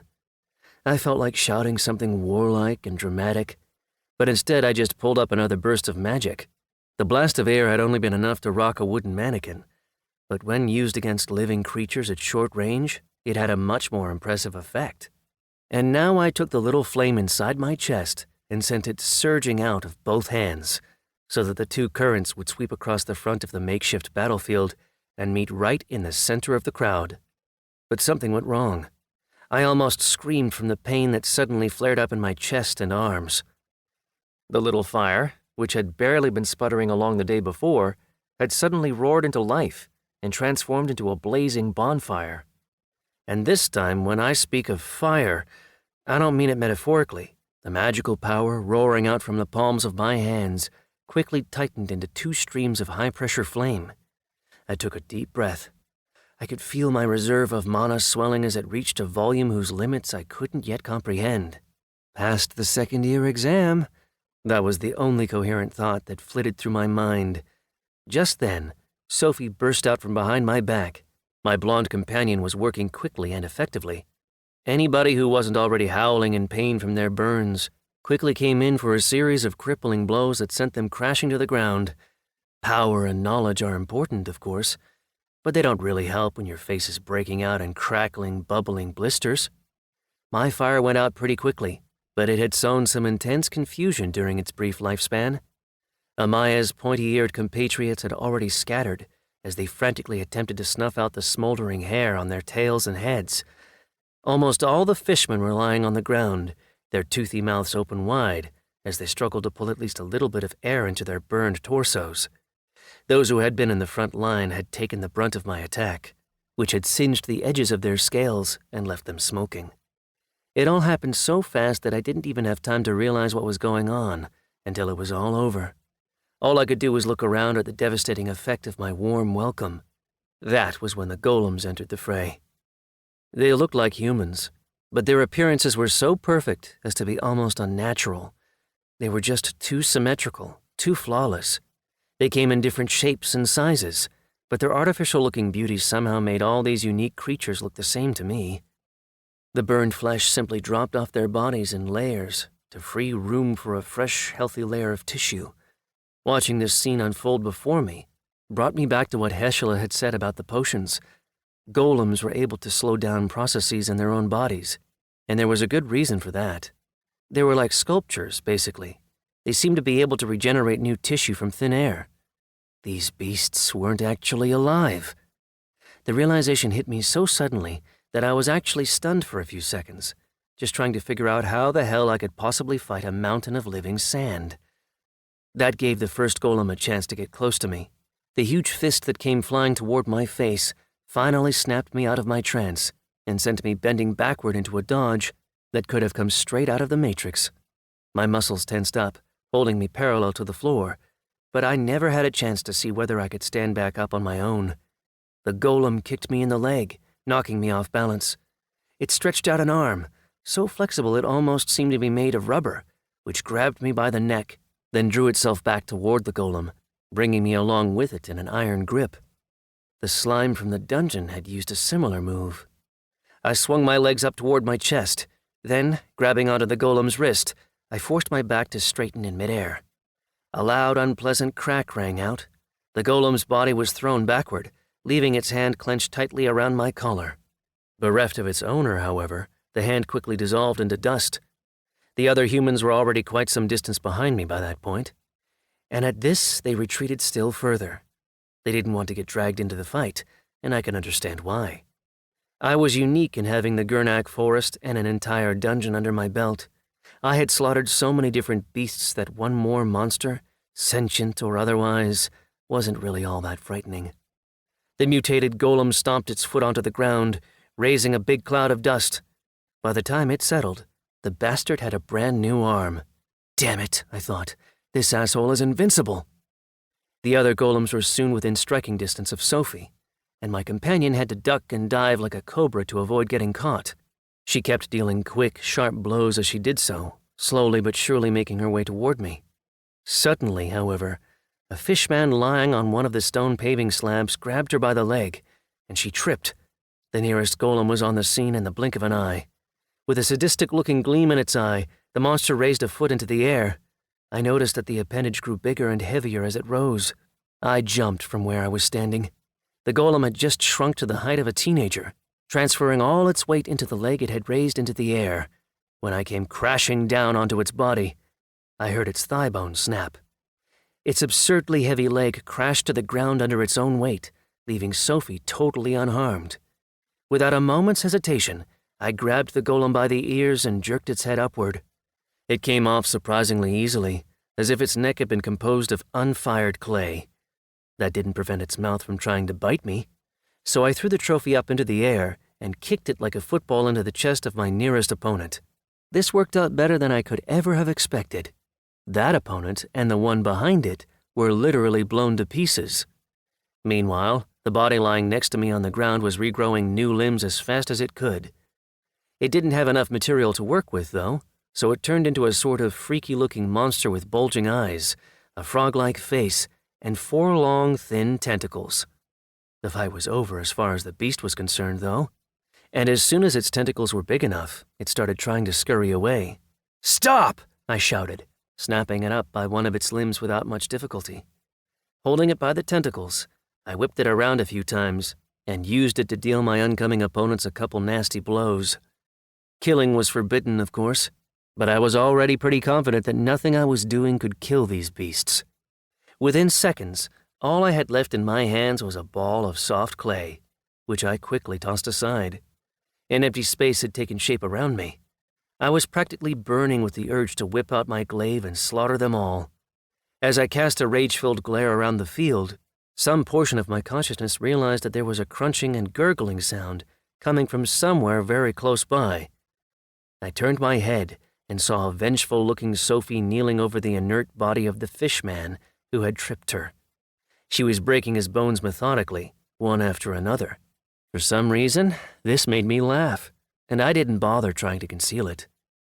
Unlike everybody else, I knew that Sophie was actually an elf, and the fact that some NPC had dared to lay his filthy, webbed hands on her, well, that was an insult that Saphilia would never tolerate.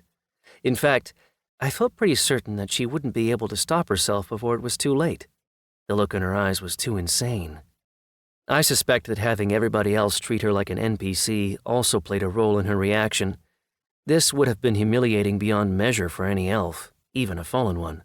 Ever since our arrival, neither the other elves, nor even the local creatures, had ever looked at her as an equal. She wasn't just an NPC after all. She was an NPC from a release that was only a few days old. By definition, therefore, she didn't have any idea how the world worked, and she had no choice but to listen to the more experienced residents of the game, who would tell her how to behave, or rather, how they thought she should behave. "Enough! He gets it," I said, laying a hand on my companion's shoulder. Contrary to my expectations, she didn't shove my hand away. Instead, she froze right where she was, as if she had only just remembered where she was and what she was doing. It seemed that tension had been building up ever since the last time she was in her true form, and she had just found an outlet for it. "You're right," said Sophie. She rose to her feet, without taking her eyes off the broken fishman lying at her feet. "As for you, you piece of water trash, you're going to give me every copper you earn until graduation. And I mean my graduation. Otherwise, I'm going to finish what I've just started here. You got it?" The fishman wasn't listening. Whether from shock, horror, pain, or whatever else, the battered shark was totally unconscious. As were many of his comrades, who had the misfortune to get hit with the first blast of my fire, before Sophie came around and battered them into oblivion. "That was interesting," the director's voice rang out. His voice was coming from right beside us. "7 stars, you say? Perhaps this year will be more interesting than the previous ones. Student Sophie, I forbid you from demanding any payment from the losers in this fight. This is my academy, and I decide who pays whom and for what. Is that clear? Need I use my own power to put you in the same position as this piece of sashimi here?" "Quite clear, Director," my companion replied as she took a step back. "Excellent," nodded Berlamius. "As for the rest of your class—" The look in the elf's eyes didn't bode well for the humans behind us on the field. Although as far as I could tell, he actually seemed to be in a good mood after watching the battle. "I expect you all to learn a little boldness before we meet again," the elf finished his thought. "You're all dismissed. Whoever needs treatment, you know what you need to do." Without another word, he vanished into thin air. When he did, I felt a vague rippling sensation, as if somebody had gently tossed a pebble into a calm lake. He had definitely used a teleportation spell, and I really wanted to be able to do the same. And really, why wouldn't I be able to? From what I could tell, I had just discovered a second element, simply by leveling up my magical reservoir. And I was pretty certain that every new level I managed to acquire would give me more and more advantages, besides the obvious advantage of having more mana to work with. That said, how hard would I have to work to reach the bottom of my new, expanded reservoir? "How are you doing?" my companion asked. I checked in with my body. I didn't feel any weakness, other than the usual trembling sensation you get after a burst of adrenaline. Casting spells had almost knocked me unconscious the day before, but during the fight, I had been able to spend mana without even feeling shaky, and the Dragon Slayer potion had seriously transformed my body, or at least it seemed like it had, given that I had done things a normal human could only dream of doing. "I'm not even tired," I admitted with a shrug. After their unexpected rebuff, the upperclassmen made a hurried exit from the field and trickled back into their dormitories. Only the Lamia, whose eyes were riveted on Sophie, made a point of licking his lips before slithering off. This filled me with a burning desire to catch up to him, grab him by the tail, whip him up off the ground, wind him into a tight little ball, and throw him off the nearest cliff. What the hell, I wondered, is wrong with these goddamn snakes? Why do I always react to them like this? Maybe it's because I didn't see Victoria's tail the first time we met, and that's why I didn't really see her as a monster, like I do with all these male Lamias. "Ahem," said someone quietly from behind our backs. I turned and found myself facing the old Indian man. He was looking back at me with a placid smile on his face. Somehow, I was starting to get the impression that he was more or less indifferent to everything that was going on. He seemed like a sort of typical grandpa, who had seen a lot in life, never rushed anywhere, and looked at everything and everyone through the prism of his own nirvanic state. "Thank you for protecting us," he said. His smile widened. "My name is Sharad, and I think I'm the oldest Earthling at this academy. Or at least I haven't met anybody who's older than 85 yet." I had seen some old men back in the city and in the valley, but they definitely weren't as old as that. Although, to be honest, Sharad didn't really give the impression of being a very elderly man. "I'm Michael. This is Sophie," I said with a nod. "And don't think we were doing it all to protect you. First and foremost, we were making sure those students didn't break us, and our victory here doesn't mean they won't try again later. We were protected by the rules of the academy here, but they won't apply later on. The upperclassmen have magic, experience, and knowledge that we don't." Sharad nodded, smiling. "With time, young man, you'll learn that there is no later on," he said. "There is only here and now, and therein lies the beauty of life. Learning to appreciate what's happening in the present moment, in the present place. But we've drifted off topic. I happened to see you exercising yesterday, so I wanted to ask, would you consider training our younger colleagues?" "No," said Sophie, without a moment's hesitation. "We need to focus on our own development, here and now. Sorry, Sharad, but those who want to be strong need to work for it themselves. They shouldn't be asking the oldest person in the release to intercede on their behalf." The old man nodded. "Thank you for your honest answer, my dear Sophie," he said quietly. "I suppose we'll have to find other ways to make ourselves stronger. Humanity has encountered a catastrophe on a scale nobody was prepared for. Our world has been destroyed. The only thing we Earthlings have left is one another. And to my mind, that obliges each and every one of us to help other survivors in any way they can. But your point of view has a right to exist as well. I just hope you won't pursue your own goals at the expense of other Earthling lives. Judging by the way you and Michael bought the children in the camp, however, I suspect we don't need to worry about that. Thank you." He bowed. His expression wasn't one of gratitude, so much as one of respect. I had learned a little bit in my 25 years, and once in a while I actually managed to show it. But the fact that my actions in the camp had become common knowledge made me feel a strange mix of emotions. On the one hand, such actions would raise my profile among the other survivors and give me a certain amount of glory that I couldn't help but enjoy. On the other hand, I hadn't forgotten that I was a fallen one, first and foremost, and that my identity as a mercenary in the Adventurers Guild was just a mask. And if the elf standing next to me was any indication, it was just one of many masks I might one day end up wearing. After lunch, the bell rang out in the cafeteria. "First-year students, Please report to the training ground for your first assignment. I recognized the voice as the Dryad's. Do not be late, unless you want to be punished. What can I say about the atmosphere in our dormitory? People were depressed. Before the commencement ceremony, people had at least been making a cursory effort to keep their spirits up. Some of them had even been joking with each other. Seeing the directors sick the upperclassmen on us, however, had driven home the brutal reality we were up against. So there I wasn't surprised to see anybody rush out onto the field as quickly as they could. They were all afraid that the director might have had another twisted flight of fancy.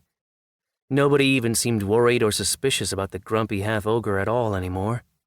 Although I think he still would have been only too happy to spit in our cups before giving them to us.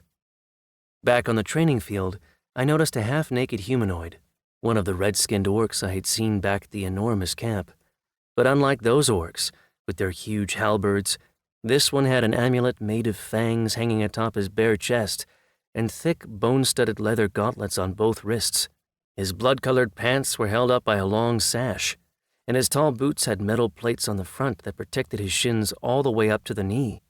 A long snow-white braid and a row of badly cracked and yellowed fangs protruding from his lower jaw indicated that this was a relatively elderly orc. But those were the only indications. He was still a big, fearsome, muscly beast. Local creature of the Garodar release. Gromzar. Class, Monk of the Flaming Fist. Stand in order from shortest to tallest, he commanded in a calm tone of voice. Only when he had carried this command out did he continue. My name is Gromzar. I'm a master of martial arts. Your task in my classes will be to strengthen your bodies until you're worthy to call yourselves combat mages. Starting today, and continuing until the day you graduate, or the day you die in some dungeon, you will be perfecting yourselves as warriors under my careful direction. He paused, long enough to cast each of us a piercing, attentive glance. He couldn't have had a bracelet, obviously, but this Garodarian would certainly have known what Sophie and I looked like already. What happened at the ceremony today was commendable, of course, Gromzar continued, his eyes locked on my companion. But you were lucky that the upperclassmen restrained themselves. Otherwise they'd have smeared you all across these stones. They wouldn't even have had to close the distance with you to do it. Now, on to the rules. Nobody in my classes has the right to utter the phrase, "I can't." There is only one acceptable response, and that is, "Yes, sir." Any weakling, anyone who fails to clench their willpower into a fist of iron, will suffer. Because the place of a weakling is on the ground, kissing the boot of someone stronger and thanking them for their mercy in the event that the stronger person has allowed them to continue breathing in the first place. I am not your mother. I am a warrior monk. That means my will is harder than diamond. I will not be moved by tears, prayers, or requests. Is that clear? We answered in a ragged, uneven chorus.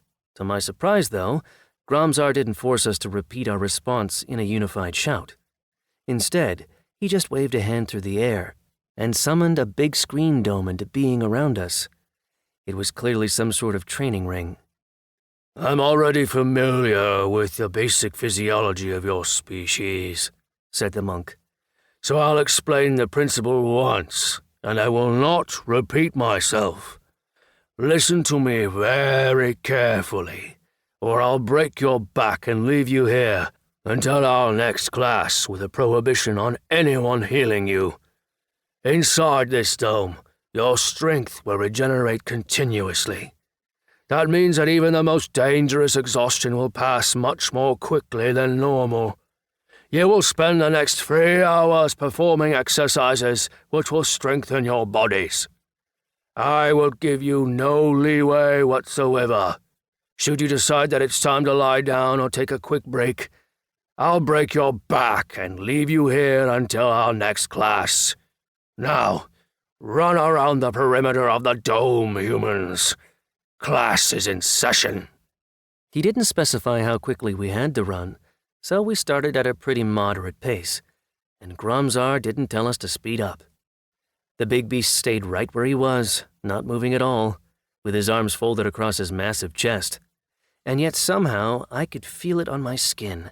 I could sense the monk's attention emanating out in waves, which was even more noteworthy because Awen was a monk too, and I had never felt such a clear feeling of menace from him. Call the elf whatever you like, but he had never seemed cruel. Sure, you could tell he'd be willing to kill you at the drop of a hat, but that seemed to be true of all players. Gromzar's threats made it clear that he was just waiting, almost eagerly I'd say, for one of the earthlings to slip up.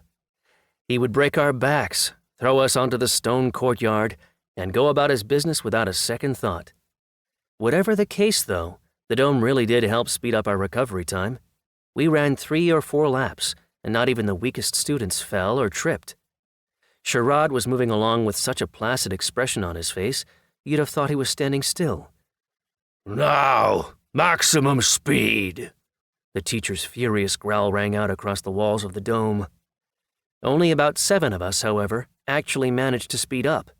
Pretty soon, I was out in front. I wouldn't have expected it, but I actually managed to lap Sophie, who was in second place.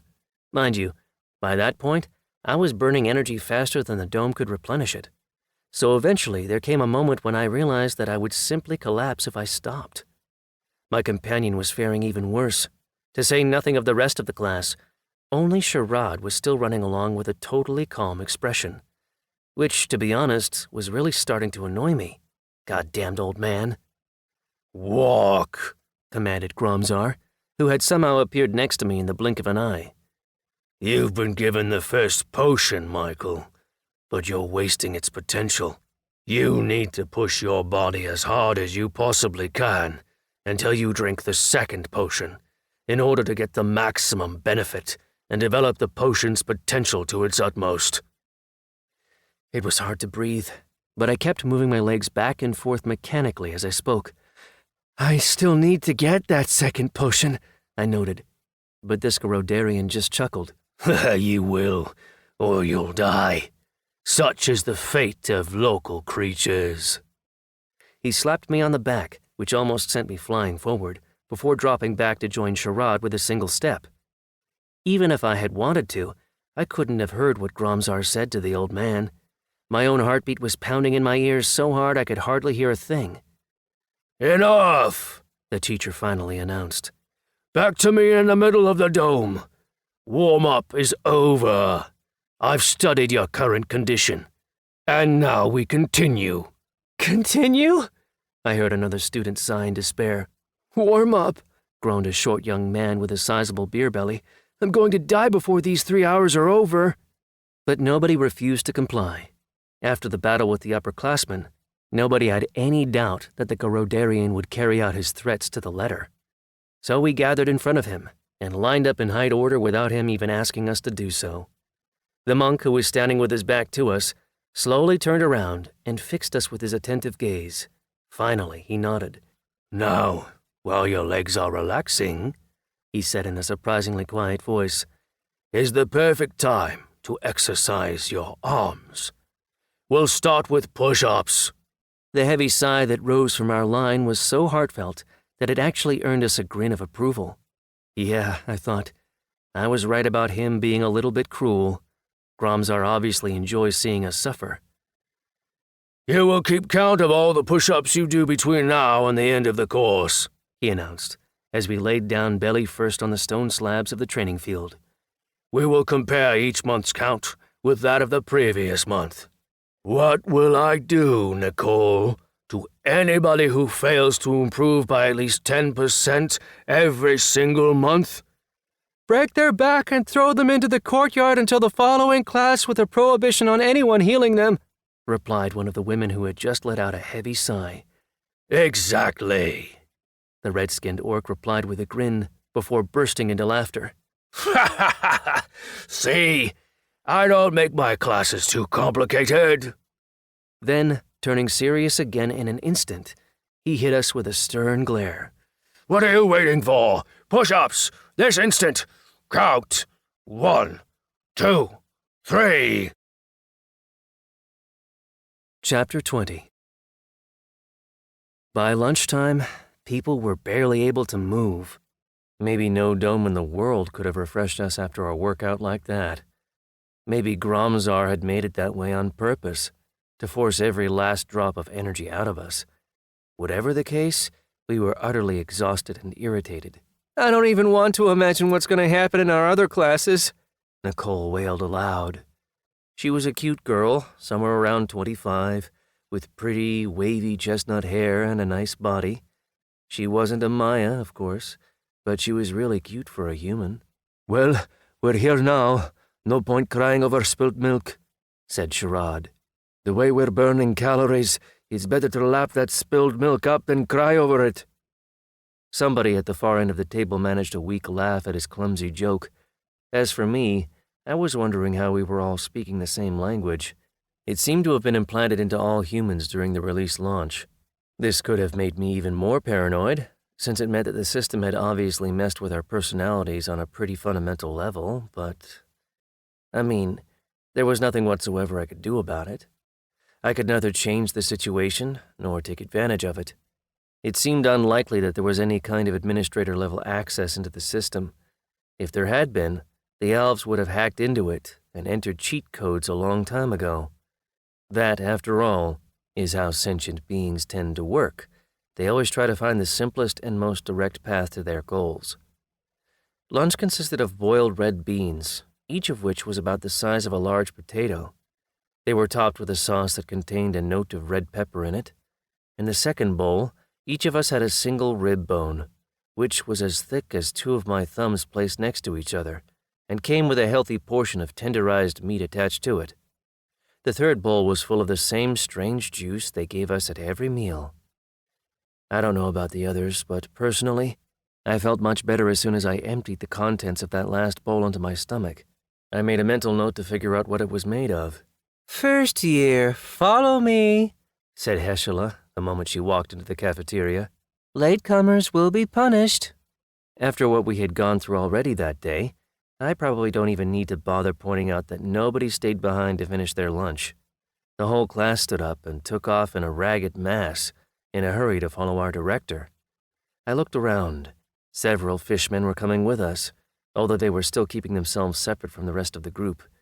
I also spotted two of the seemingly invincible golems, which brought the census for the first-year class to an even 25. Whether that made us a big class or a small class, I had no idea. We walked into the same alchemist's office where I had cast my first spell. Nothing inside had changed over the preceding 24 hours.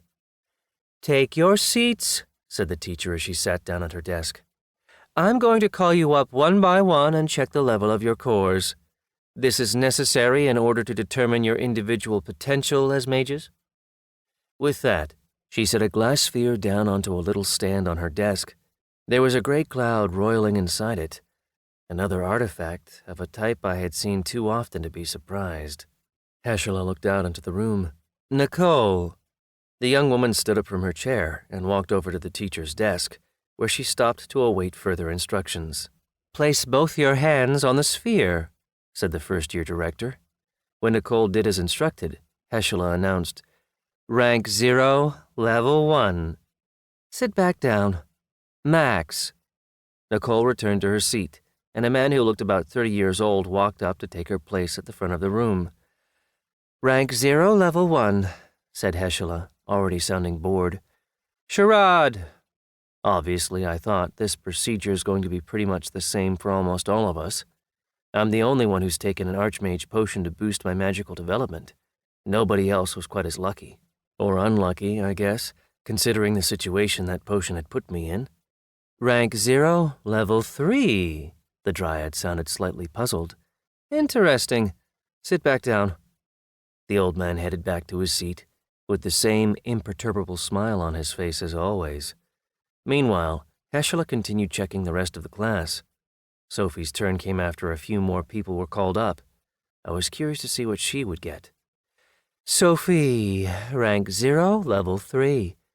Well, apparently not all humans are as useless as they seem. We've already got 2 mages above level 1, And we haven't even gone through 15 people yet. Michael. I walked over to the desk and laid my hand on the artifact. The gray mass inside didn't seem to react to me at all. I had no idea whatsoever how Heshela was able to glean anything from the crystal ball, but she was clearly looking deep into the artifact, rather than focusing on the surface. As it turned out, though, I didn't need to see what Heshela was seeing. The little message my bracelet generated was more than enough for me. I hadn't removed it from my wrist since well before my arrival at the academy. As a result, I knew the result before our director announced it. "Rank 1, level 2, she said. "Sit back down." I headed back to my seat, and as I walked, I noticed that people were looking at me. Just as Heshela had warned, they obviously regarded me as an upstart. To beings from other worlds, I was obviously just a lucky son of a bitch. Everything just seemed to fall into my hands for the asking. That was bound to rankle some of the other NPCs. So yeah, I thought, there are going to be some interesting words between us at some point. It'd be hard to imagine a more palpable feeling of envy and hatred in the room.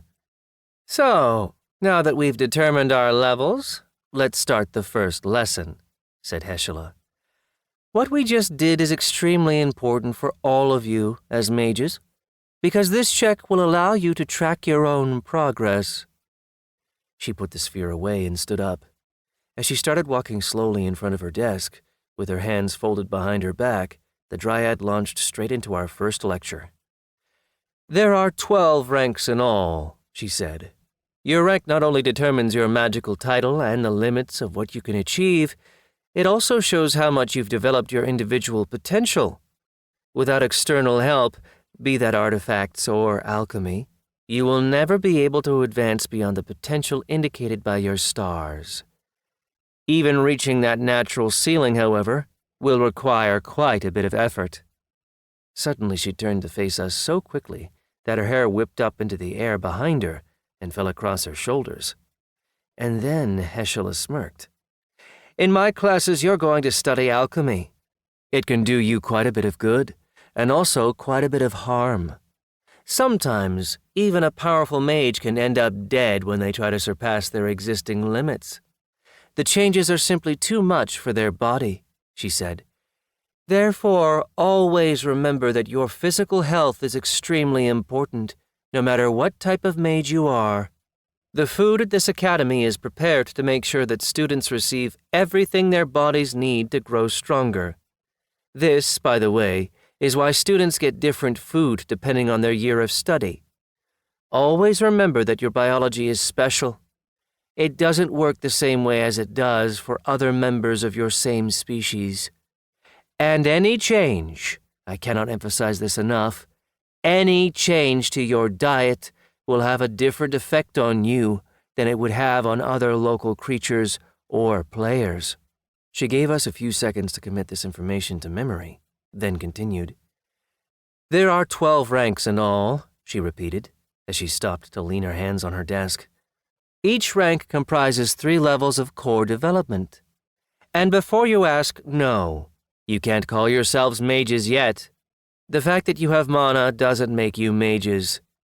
Now, it might seem to some people that 36 levels isn't all that much, especially since you'll live longer than normal people do, even if you remain at rank 0 for the rest of your lives.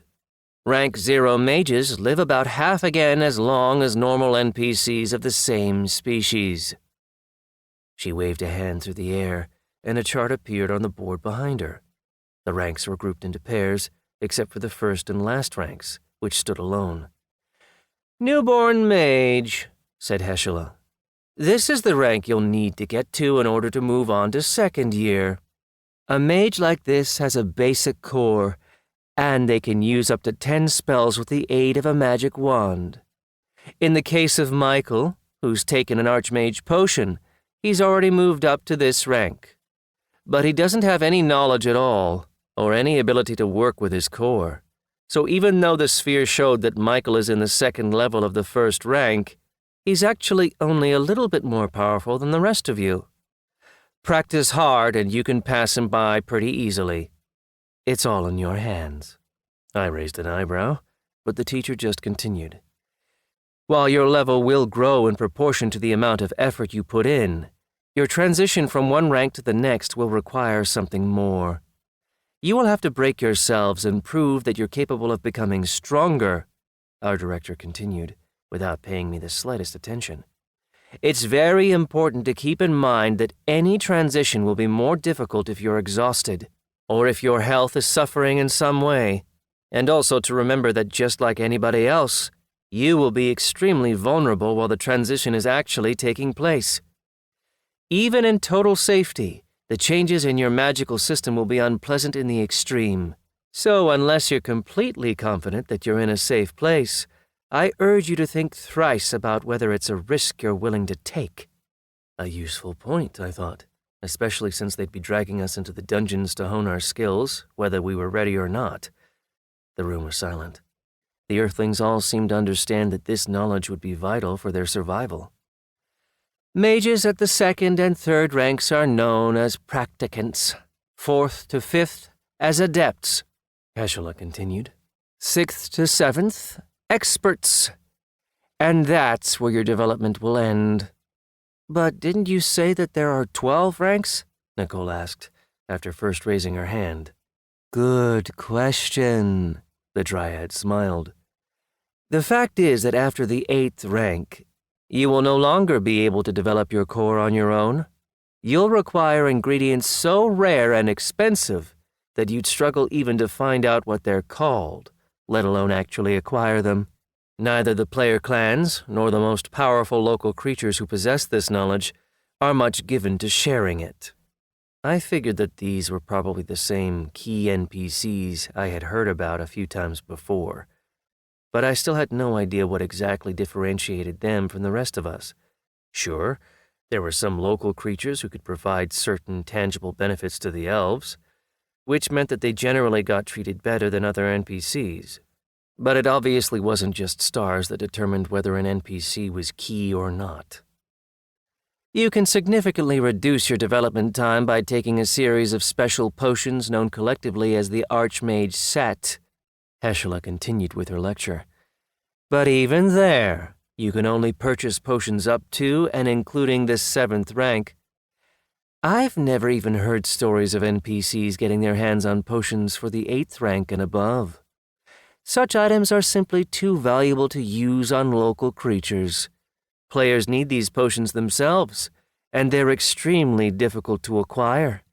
You'll begin to understand this for yourselves if you make it to the 5th rank or above, when you'll acquire the ability to sense mana and magical reservoirs in the space around you.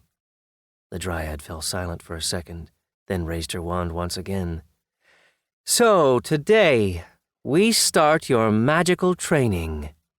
The first option for developing your core, or acquiring it in the first place, as most of you will have to do, is to exhaust your magical reservoir. Empty it to the very bottom, and that's what we're going to do. I'm going to show you the spell you'll need to replicate, and you'll keep working on it until the end of the lesson, or until your supply of mana is completely exhausted. She flicked her wand through the air and drew some sort of symbol. A faint whitish trace hung in the air wherever her wand moved. It looked like a long, thin strand of fog. After she finished, Heschela gave us a moment to memorize the pattern. Light. The fog sucked itself together into a lump and began to glow.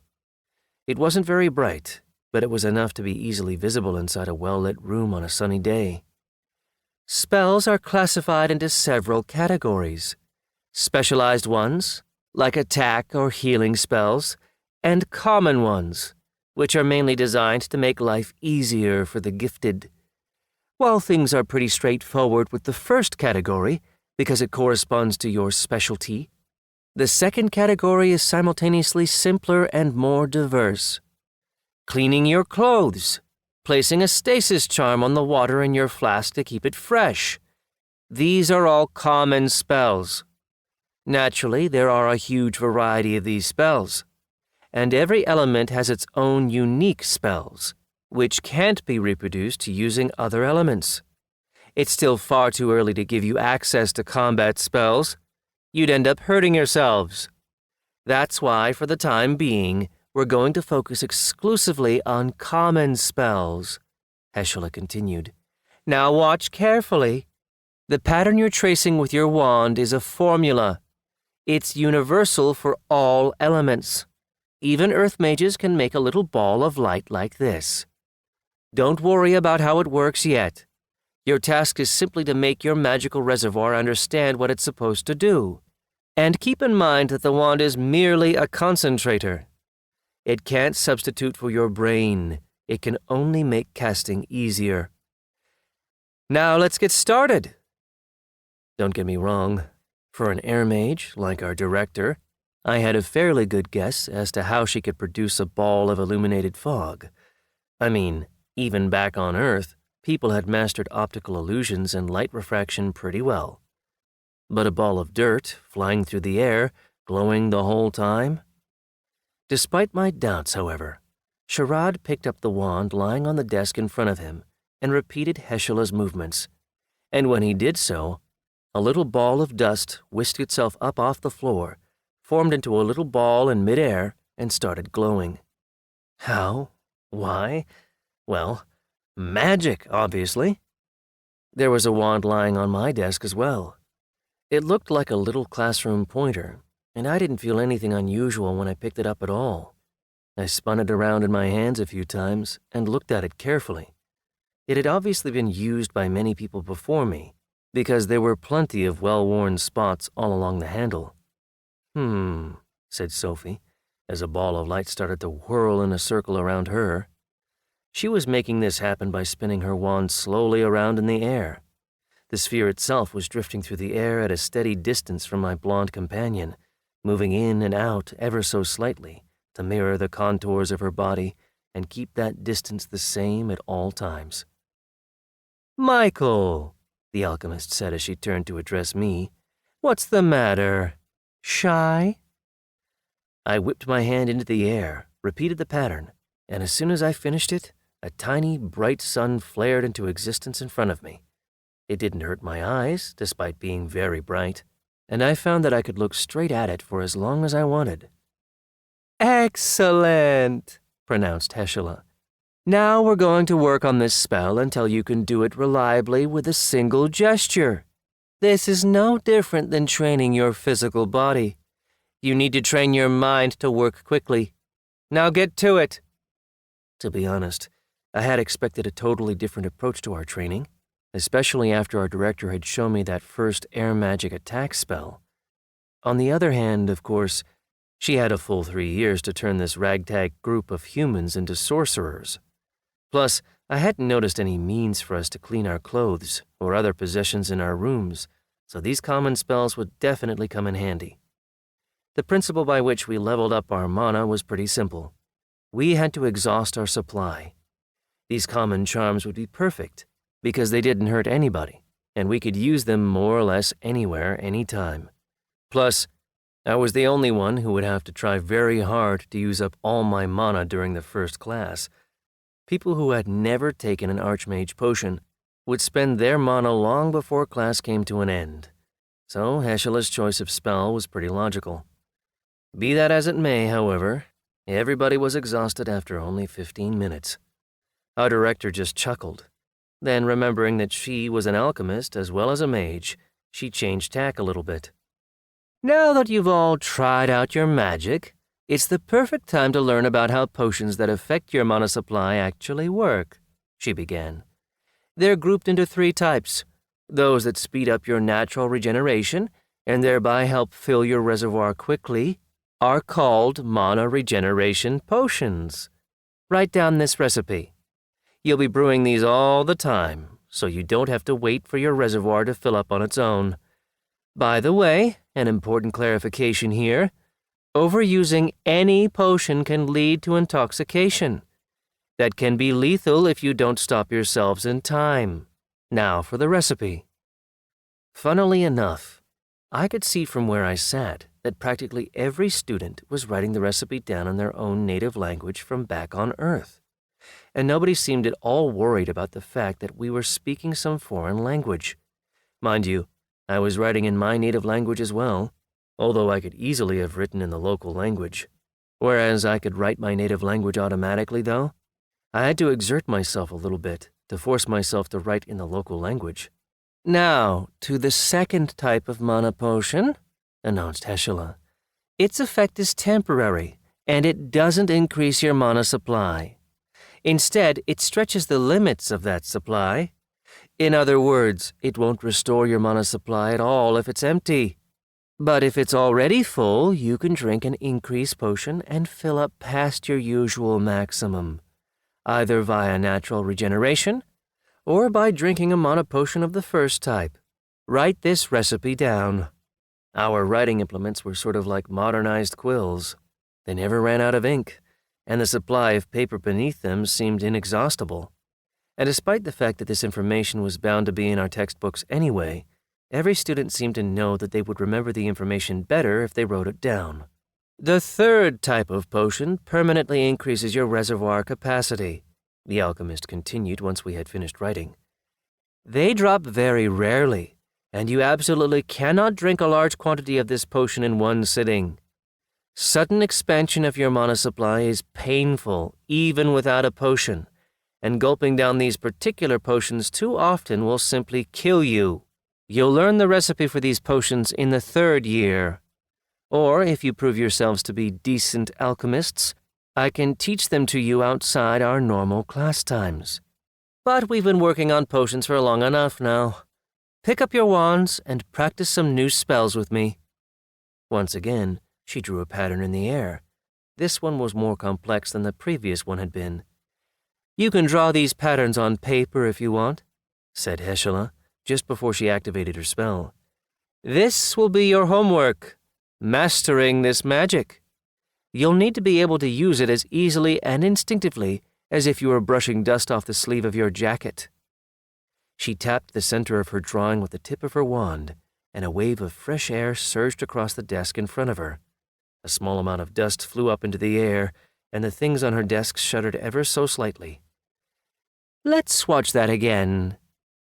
Heshela repeated the spell, this time aiming it at her own body. Her clothes rippled and threw off any dust and dirt that were on them. Her green hair also fluttered up into the air and came to rest on her shoulders again. Suddenly, the teacher looked slightly neater and tidier than before. Now, let's return to the light spell, she said without so much as a pause. This time, I set my wand aside and simply imagined the pattern in the air in front of me. Sure enough, the little sun reappeared as soon as I released a drop of flame from my core. Compared to the one I had traced with my wand, though, my second ball of light had not only cost significantly more mana, its light was also flickering, uneven, and subject to random flare-ups, not unlike the way our actual sun looked when seen through a telescope.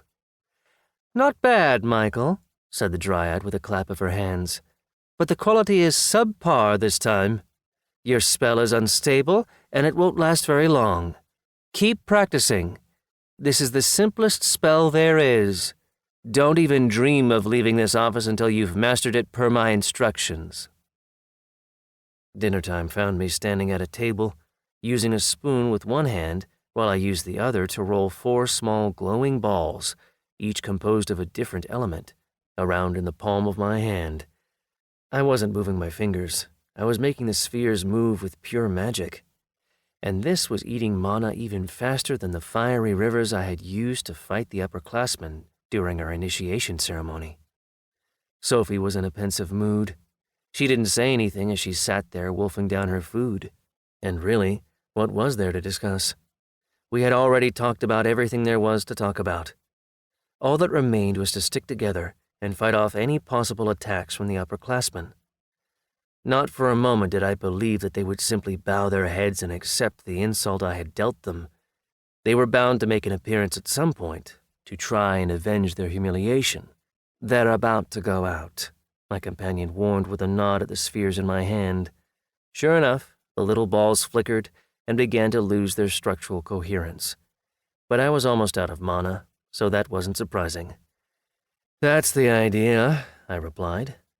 My magic soon ran out, leaving me with a feeling of emptiness inside, the feeling of being depleted of mana, which was already becoming pretty familiar by that point. It was funny, actually. Before I drank the Archmage potion, I had generally been in a pretty good state of health. Afterward, though, I tended to feel pretty crappy whenever I was out of magic. "Tomorrow's going to be a pretty tough day," said Sophie. "So I'm off to bed, unless you have any objections." She and Sherrod had spent about 7 hours at their magic lessons, which were much more difficult for them than they had been for me, but at least the two of them had managed to see it through to the end. Everybody else, though?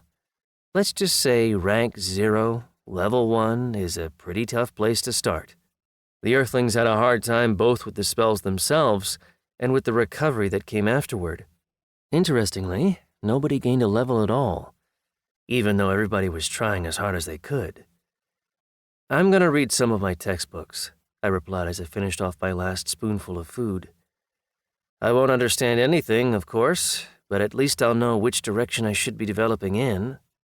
Sophie snickered and slapped a hand down onto my shoulder in mock sympathy. "Good luck, Michael." It was already late at night when I heard a faint knocking at my door. There was no prohibition on leaving our rooms, so it could have been anybody. I was sitting in my room, burning as much mana as I could, so I didn't hesitate to take out my glaive and prepare for the unexpected before walking over to the door. I quickly threw back the bolt and yanked the door toward myself, holding the weapon at the ready, to impale any potential opponents on it as soon as they barged in. Instead, however, I found Nicole standing on my threshold, wearing a nightshirt from our set of student-issue clothing. I didn't know why she had come, but it obviously wasn't to fight me. "Is this how you greet all your guests?" she asked with a nervous laugh, as she looked down at the blade of my glaive. It was practically poking her in the chest. "Can I come in?" I put the weapon away and stepped aside to let her into my room. As I closed the door behind my guest, I made sure to throw the bolt back into place.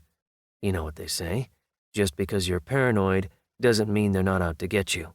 So I was trying to make a habit of doing things that would buy me time in case of danger, and bolting the door was one such thing. "What's up?" I asked, as I walked back into the room. "I noticed that you and Sophie sleep in separate rooms." Nicole got straight to the point. "We're a team, but we're not together." Saying this gave me déjà vu. I had already had occasion to say it a few times before, and I seem to remember things going pretty well for me afterward. Nicole nodded, obviously satisfied with my answer.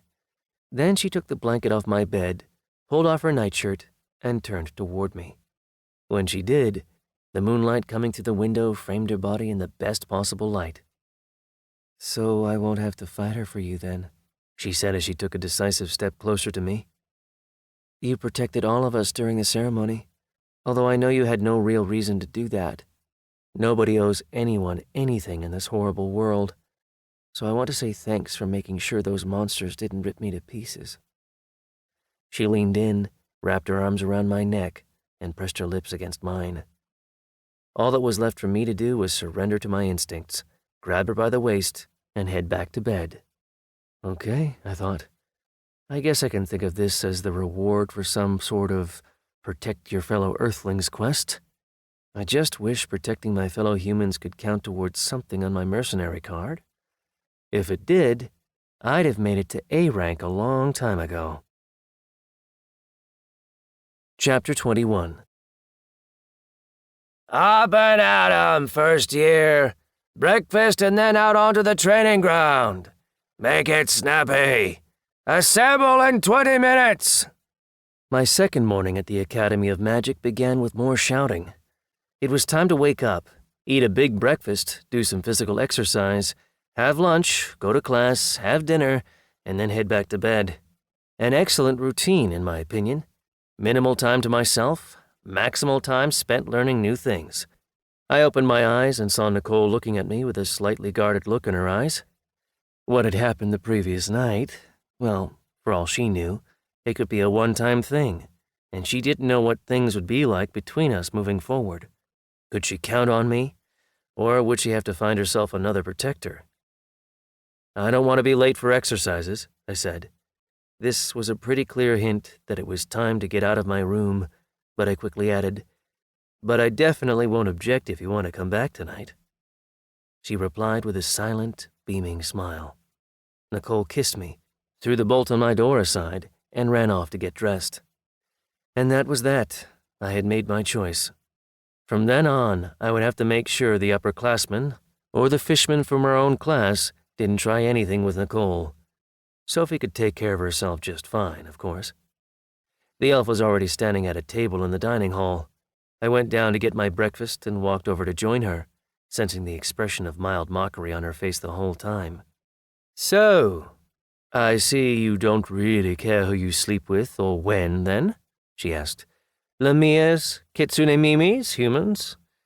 There was a golem back in Happyville, wasn't there? Why didn't you bang her too? Couldn't find the integrator slot? Girl, sleeping with Michael does not make you a member of our group," Sophie snarled as Nicole walked over to join us. "Find another table." Sophie's inner elf was starting to emerge more and more all the time. She had played the quiet, obedient, wide-eyed earthling pretty well for the first few days. Now that we were in the academy, however, the sense of superiority over NPCs that she had imbibed with her mother's milk was starting to come out again. Sophie was still pretty civil with me, but her expression whenever she looked at the rest of the Earthlings was almost the same as that of the director of the academy during our commencement ceremony. She looked at them as if they didn't even exist at all. Although, in fairness to Sophie, she actually looked at everybody that way. It wasn't just humans. "Classmates, it's time," Sherrod announced as he pointed toward a group of fishmen who were leaving the hall. We had trained separately from them the day before. Despite being in the same year, the difference between us and these creatures, who had been there for a year already, was enormous. Putting us together in a single group would have been foolish, and the instructors seemed to understand that. More surprisingly, they had actually made the necessary changes to keep us Earthlings safe. "Hold on, Michael," said Sophie as I turned to follow the others. I looked back at the imperturbable elf. I had obviously no idea what she might have thought up. I knew she certainly wasn't about to throw a jealous fit. In the eyes of this elf, I was just another NPC like all the others, so there was no way she would have been interested in me romantically. "While you were taking care of your needs last night, I took a little walk around campus," she said. "I dropped in on the upperclassmen dorms and listened to what they were saying. They're planning a graphic display of their own superiority today. The bastards are going to trap one of the first-year girls and show her how superior they are. Saphalia, the Fallen One, was a saboteur by class, so it wasn't surprising that she had somehow managed to break into the upperclassmen's dorms and eavesdrop on them. Creeping around the academy as a Fallen One was risky, of course, but then again, there were no players in the building at all. The director didn't count, because he was never on site anyway. "So they're seriously planning to rape somebody?" I clarified. The massive doors of our dormitory were still open, so I could see all the humans moving confidently out toward the training ring, including 2 young women. Nobody was messing with them. My companion turned to look at me like I was an idiot. "I see," I sighed. "Not just anybody, then. A specific person. They're after my beautiful Sophie." "But what do you need me for? Don't tell me you can't take care of a couple student mages on your own." "No." Sophie had no intention of playing the hero. In her human incarnation, she was a beginning mage. She was incapable of throwing third-year magic around, no matter how much she might want to. Her only option would be to turn into a Fallen One and kill everybody. If she did that, though, our shared journey would certainly come to a very quick, very violent end. The elves would come running and start asking about how a human had so suddenly turned into a player, and we both knew that discussion wouldn't stay within the bounds of polite conversation for long. They'd start torturing people. The half-ogre tried to make it look as though he wasn't listening to us, but I had no doubt that he heard every word we said. I knew we couldn't risk talking about the subject in public any longer, so all I could do was nod. "I'm in," I said. "It'll also give us a chance to learn what happens to people who are late." "Then let's go. Wouldn't want to keep our enemies waiting," Sophie smiled. To an outside observer, that smile on such a charming face might have seemed almost perfectly beautiful, but it actually sent goosebumps down my spine. I knew how much bloodthirst there was behind that smile. She was an elf, and she had just heard that some NPCs were planning to rape her. I didn't even want to think about what those NPCs had in store for them. Going somewhere? The powerful torso of a Lamia swung out to block our way as soon as we left the dormitory. 10 more upperclassmen immediately appeared to either side. There were both second and third years among them. In contrast to our first meeting, all the students were decked out in magical armor, holding magic wands in their hands. My eyes were immediately drawn to their shimmering items, especially the earrings and neck chain on the Lamia. The serpentine son of a bitch had even managed to hook a pile of accessories onto his tail somehow. "Can we help you?" I asked as I stepped forward to protect Sophie. "Piss off. We're not interested in you right now," said the snake, without even glancing at me. "But we're gonna have some fun with this little cutie. It's time we gave her a proper welcome to the Ardal Academy of Magic. Show her what it's like to be with some real males." "I see," I sighed, as I sent a pulse of magic from my reservoir into my hands. My mana had recharged overnight, and the sensations in my body told me that yesterday's training hadn't been in vain. My reserve had grown, not by much, but in terms of moves with a magic wand, not much might still equate to 10 extra spells. I had no intention of waiting there patiently for the players to attack me, just so I could put up a heroic defense. Strike or be stricken. That was what life had taught me. While the Lamia was still busy flexing his muscles and exchanging greasy glances with his little posse, I launched my attack. We hadn't been issued our own magic wands yet, so I had to pump all my available power into my attack. This took the form of 2 big, fiery hands, which roared toward one another in a giant handclap that rippled into our assembled opponents. Sophie swung into action at the exact same moment. The first screams of pain had just begun to echo across the stone as my companion rushed forward toward the Lamia. The snake whipped his magic wand into the air and aimed it at the young woman in an attempt to activate a spell, but the elf was just too fast for him, as was the punch that she sent crunching into the lower part of his torso. All he had for protection in that area was a layer of scales, but the way his skin suddenly turned gray made it clear that this wasn't enough to protect against a punch from a player. I left Sophie to deal with the Lamia and turned to face the rest of the crowd. My first blow had hit its mark pretty well, but the upperclassmen had obviously been prepared for a real fight, because most of them were still on their feet, singed but alive. Badly singed even, but not lethally. Seeing a firing squad of magic wands pointed at my face, I collapsed to the ground, where I ducked into a roll and jumped up next to a nearby beastman. My bracelet could have shown me exactly what his species was, but I didn't bother wasting the time. Plus, he was obviously a kitsune, a male member of Amaya's race. Somehow I knew that our anatomy was similar enough. The hubbub of voices filled the air as the students cast their spells, and several magical formations rocketed past above my head. A stream of curses followed. My opponents were more of a hindrance to one another than a help, and I could make that work to my advantage. My kick between my opponent's legs had exactly the desired effect. I had managed to put all my weight behind it. The kitsune might have had some sort of armor protection covering his groin, but if so, my kick must have turned it inside out. The beast crumpled to the ground. He didn't say a single word. His magic wand dropped from his hands, and I snapped it up as I sprang back onto my feet, using my unconscious opponent's body as a living shield. What was the most important thing Heshela had taught us the previous day? Common spells? Think again. She was training us to use our magic as quickly as possible, without spending time tracing symbols and shouting out spells.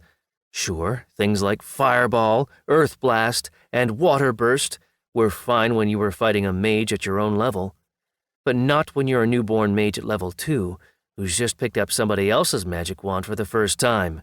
There were still 6 opponents standing.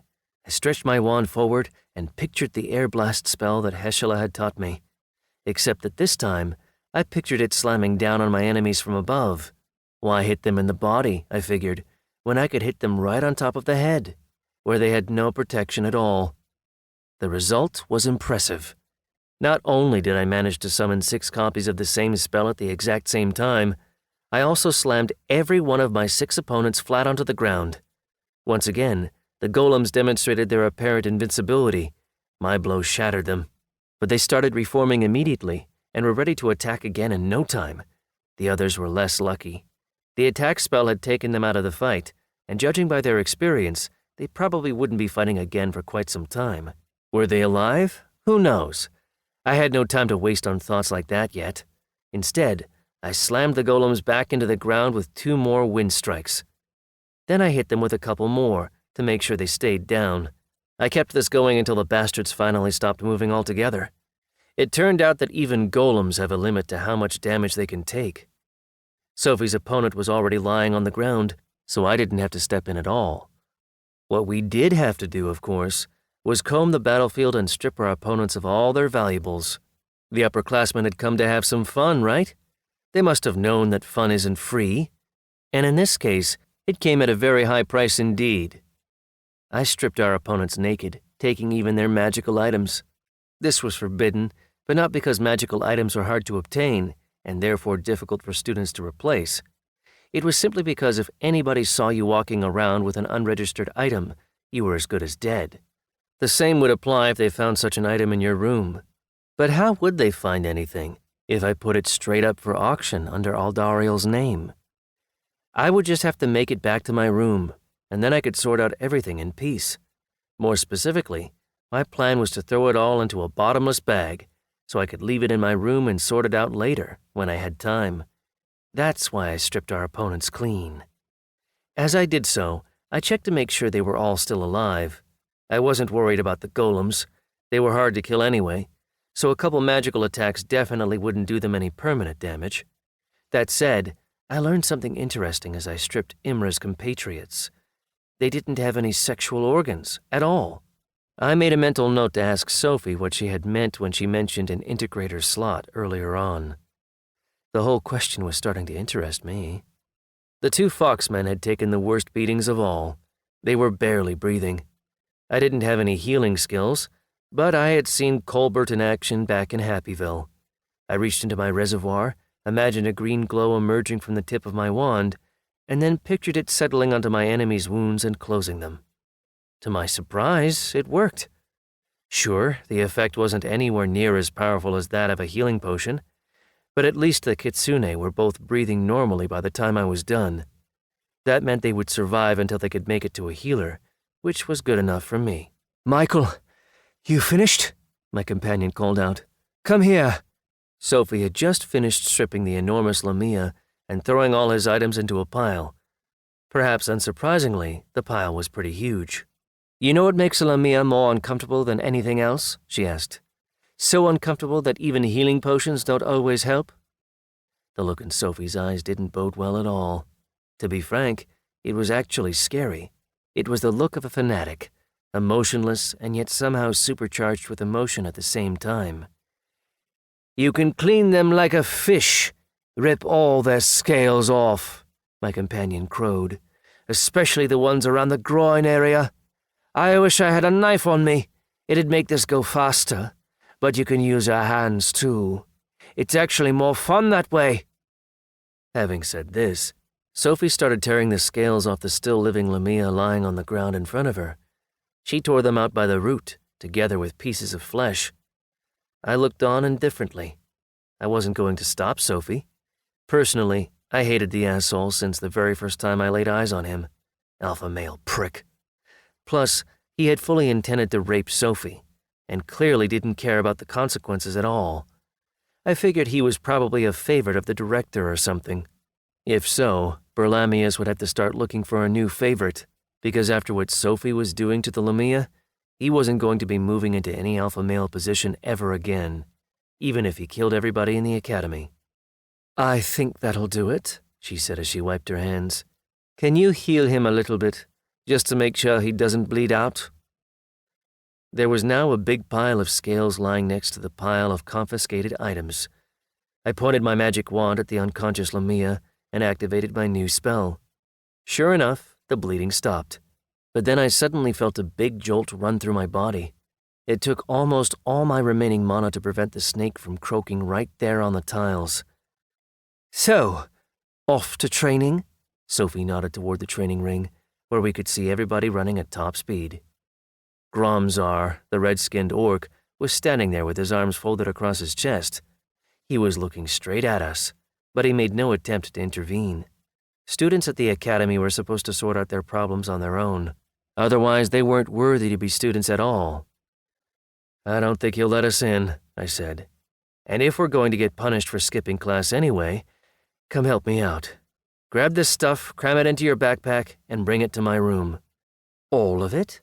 Sophie hesitated for a second, but then a satisfied smirk spread across her face, and she scooped up all the Lamia's goods into her backpack.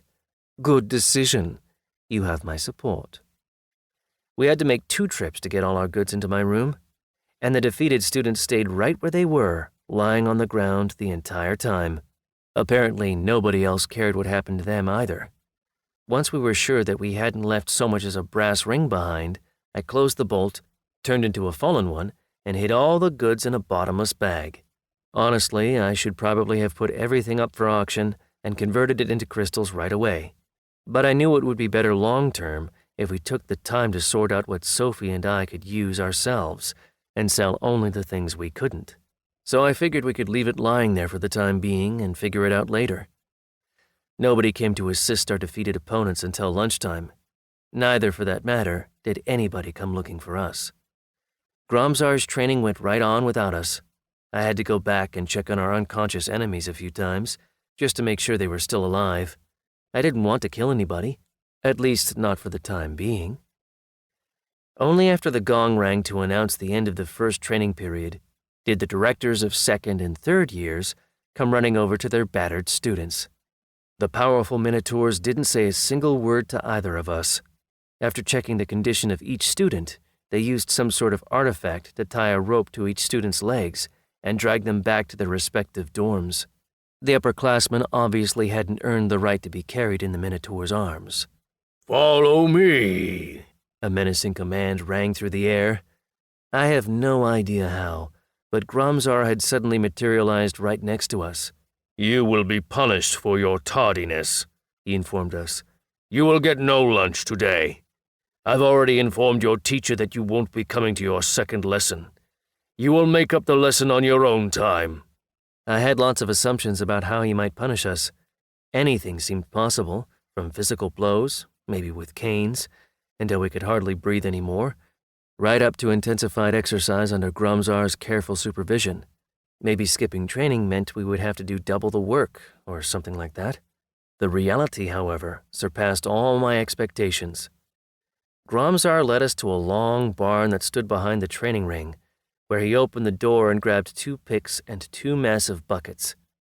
After throwing them into our inventories, and looking at us as though we already knew what they were for, Gromzar headed off in the direction of the mountains. Sophie and I glanced at each other, then headed off to follow him. I won't lie, the big guy had intrigued us both. "The grounds of the Ardal Academy of Magic remain stable during release installations," Gromzar said, much to our surprise. "These mountains, the valley down below, the ruins for the necromancers, none of it changes." I suppose we should probably have reacted to this information in some way, but I had no idea how to react. Okay, I thought, so it doesn't change? Fine. But what does that have to do with us? So we just kept following the red-skinned orc, until eventually we were completely surrounded by mountains. We had only been walking for about 20 minutes, but the academy was already out of sight. The path we were following was clearly pretty well trodden, which suggested that it saw a lot of use. If it was only used for rule breakers, there must have been a lot of them. That seemed unlikely, since there were fewer than 100 students in the whole place, in all 3 class years combined. Finally, we made our way out onto a small plateau. Weird, I thought. How did this form in the middle of a towering ring of mountains? Soon, however, I spotted traces of picks on the rock wall next to us, which made it pretty clear exactly how the place had come into being. "Take the rock from here," said Gromzar, pointing to the wall. He kept walking. A deep gorge quickly came into view, only about 100 yards from the plateau. We couldn't see the bottom. It was lost amid a sea of fog and darkness. "Throw them here," the teacher explained. This plateau needs to be completely clear. I don't want to see a single stone on it. Michael, swing your pick and hit that cliff face as hard as you can. This instant!" I had no desire at all to argue with our menacing instructor, so I carried out his command immediately. Taking aim, I slammed my pick into the rock as hard as I could, and almost rattled the teeth out of my head as my pick ricocheted off the stone surface with a loud clang. "Now you, Sophie," the orc barked. The elf glared at the orc, possibly debating whether or not to kill this upstart NPC. But then she also did as he had commanded. Another clang echoed out across the gorge, and Sophie frowned. Her pick had bounced off the rock face as well. I guess when you hit a rock, you have to be ready for the rock to hit back. "Your picks," Gromzar demanded. He took our instruments from us, slipped some sort of artifact onto each of them, and handed them back to us. "Your swings have been noted," the Garodarian announced. "This artifact will measure every swing you take. Any swing weaker than the ones you've just made will not be counted toward your total. You will each need to swing 1,000 such blows before you'll be allowed back to the academy. The number will be displayed on your artifact. Let me remind you, this plateau must be clean and flat when you're done. Anything that falls from this wall must be thrown into the gorge. How long this assignment takes you is of no concern to anyone. Those who violate the Academy's rules should be prepared for punishment." With that, Gromzar turned and headed back to campus. He had already said everything he needed to say. For a little while, I just stood there, staring down at my pick as though it were my worst enemy in the world. Eventually, I turned to look at Sophie, who seemed totally calm.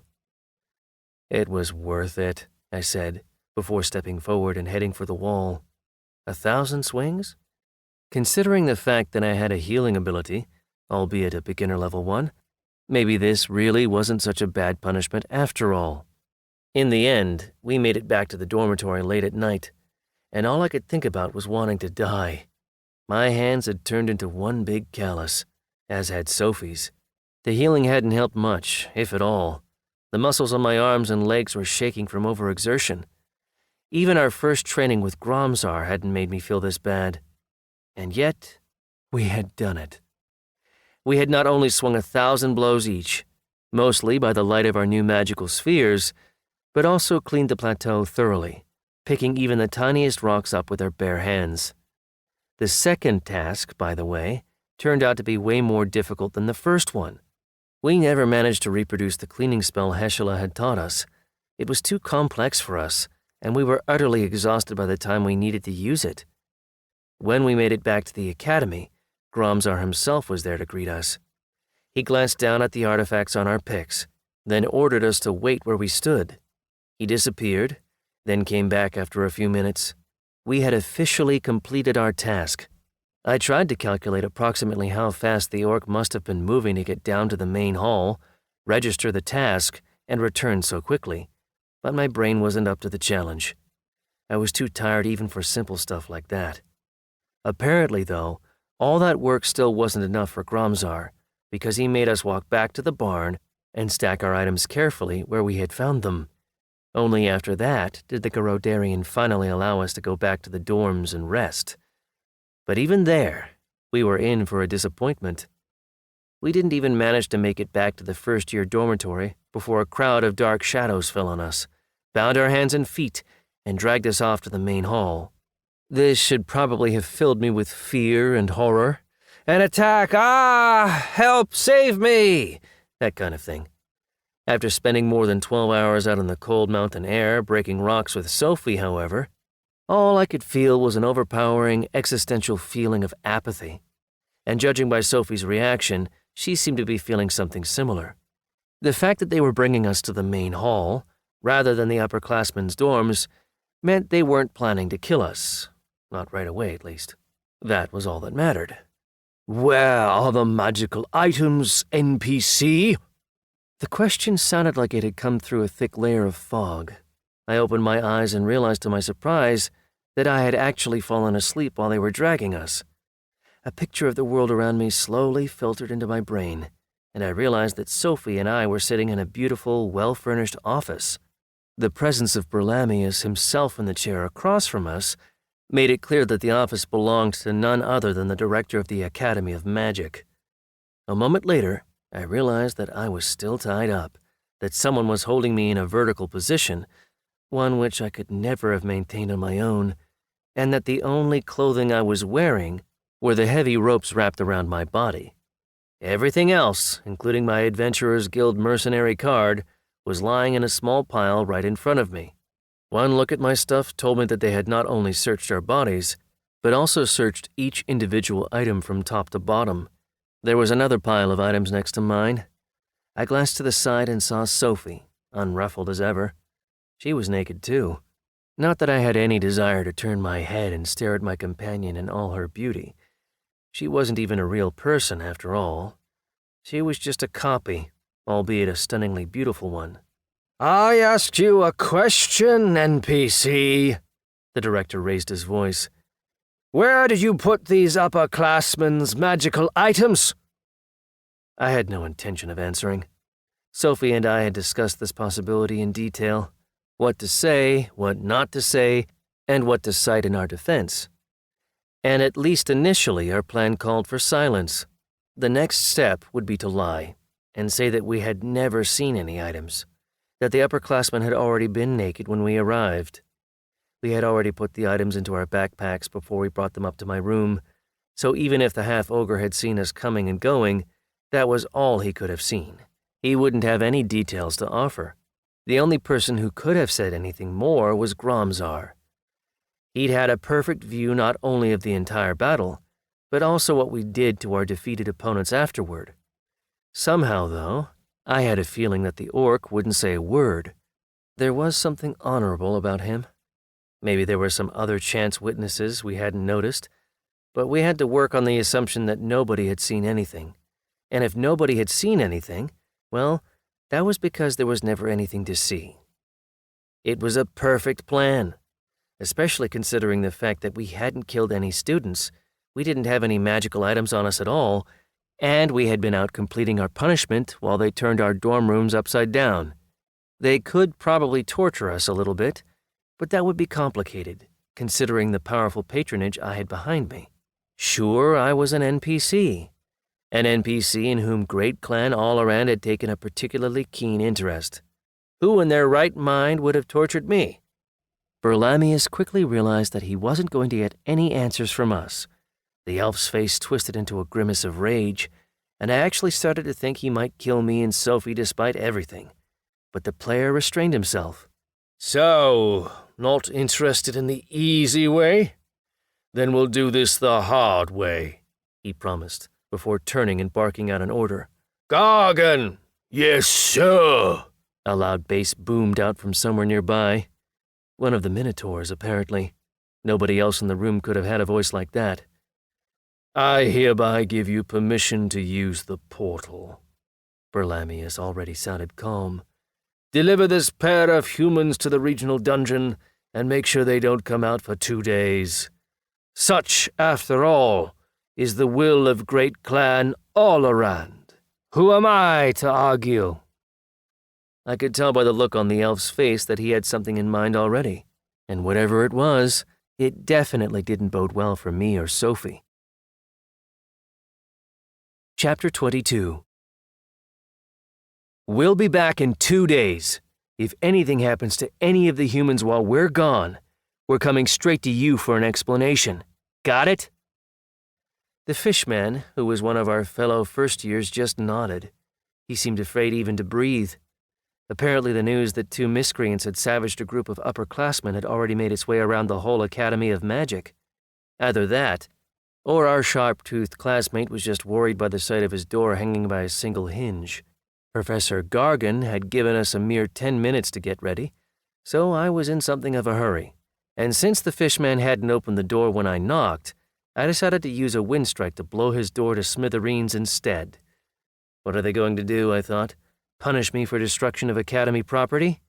Find somebody who cares. Make sure everybody else gets the message too, I snarled. Got it? Once I felt fully confident that the fish man understood his task, I went up to the second floor and glanced into my room. All I could manage in response was a bitter chuckle. They had taken everything, even the cupboards and the bed, and ripped the floorboards up until the beams beneath them were bare. The walls inside the room were all gone, as was the bathroom. They had searched every square millimeter of the room for magical items, but they hadn't found a thing. And they had done the same with every other room on the second floor. Basically, it no longer existed at all. All humans would thenceforth be living on the first floor, crammed 2 or 3 to a room. Oh well, I thought. Cramped conditions build character and friendship, right? Long story short, there was no point spending any more time in the dorm, because our personal items were all gone as well. Towels, soap, and all of life's other little luxuries, all gone. All the more reason to master the cleaning spell, I guess. You know what they say, necessity is the mother of invention. Gargan led up to the portal room in the main hall. When we got there, though, we found that we weren't going straight into the dungeon.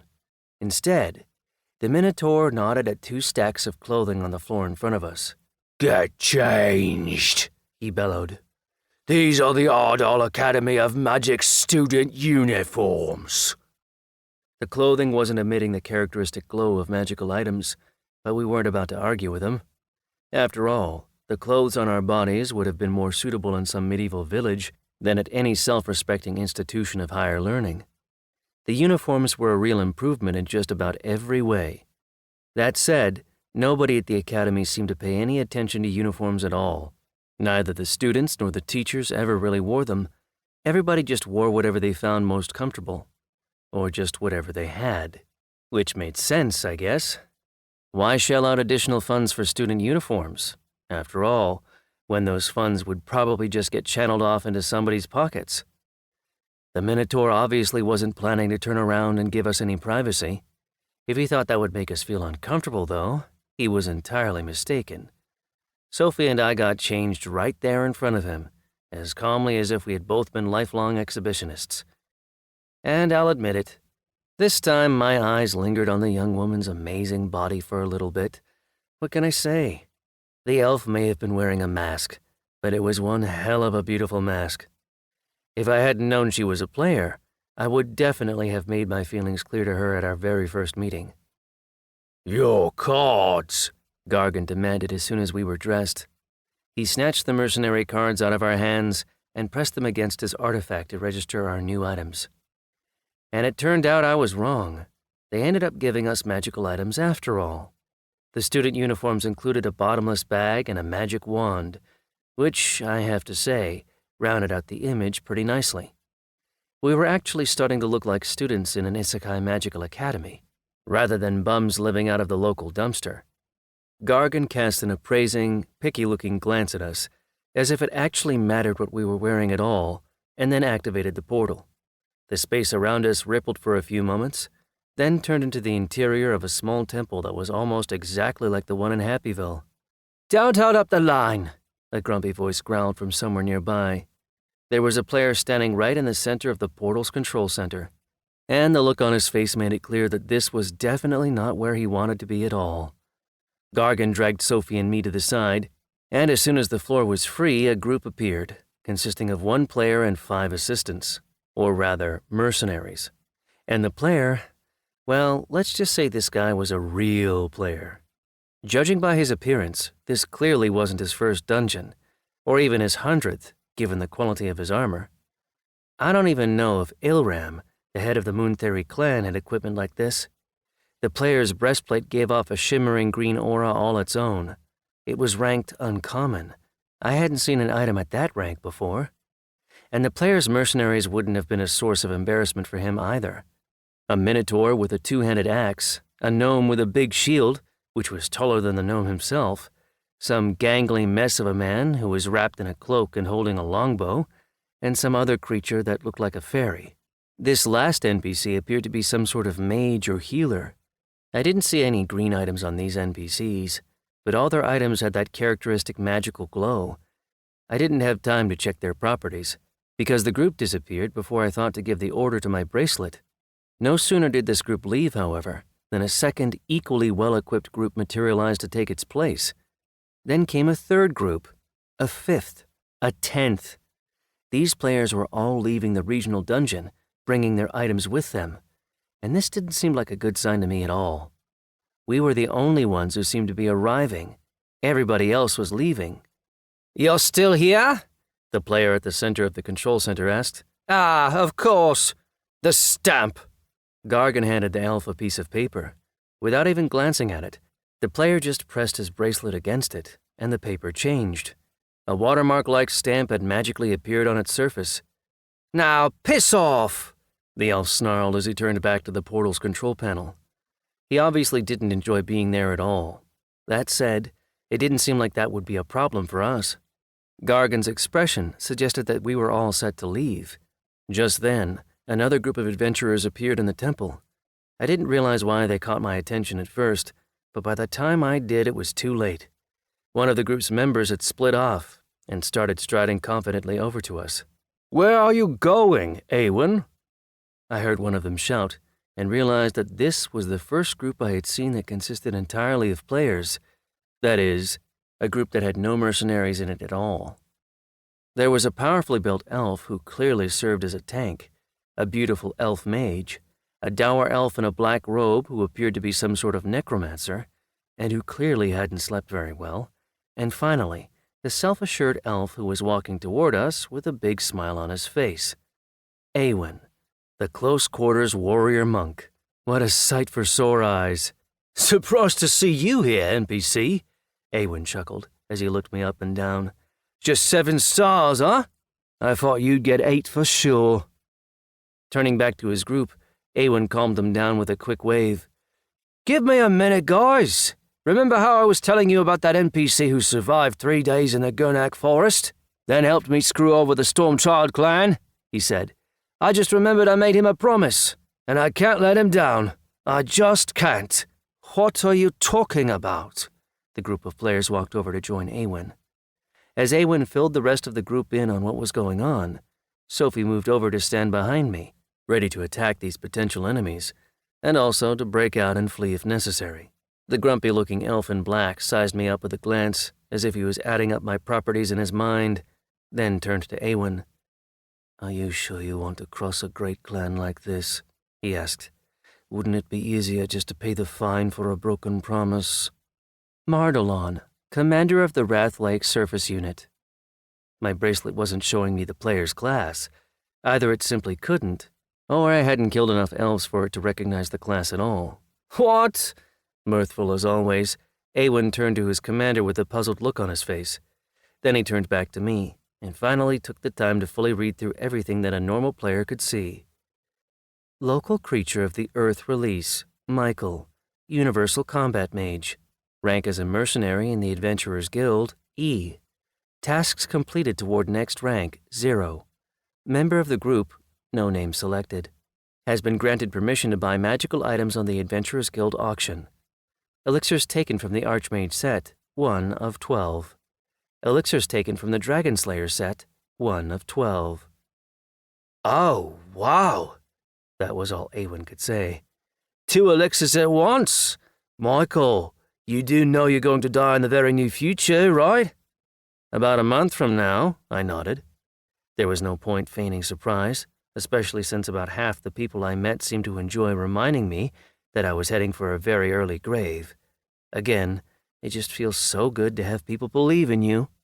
"The Wrath Lake Surface Unit has no desire to interfere with the business of one of the great clans," said Mardalon. "Let's go, Awen. I'll take the penalty for breaking the promise myself." The monk's face darkened. He didn't like that idea, but he knew there was little he could do about his commander's decision.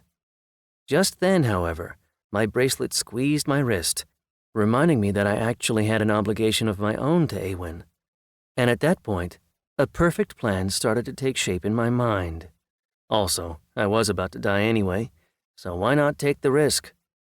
As my limited experience had shown, sitting on your ass doesn't tend to make anything useful appear beneath it. Results require action, and you can't always rely on the standard methods. "I don't suppose you have any of that Dervin swill on you?" I asked, having noticed that Awen was about to leave. The monk thought about my question for just a second before a wicked smirk spread across his face. I could tell that he had just made a decision, and that was that. Nothing else mattered. I liked that about him. All at once? Awen asked as he pulled a familiar-looking bottle of opaque liquid out of his bottomless bag.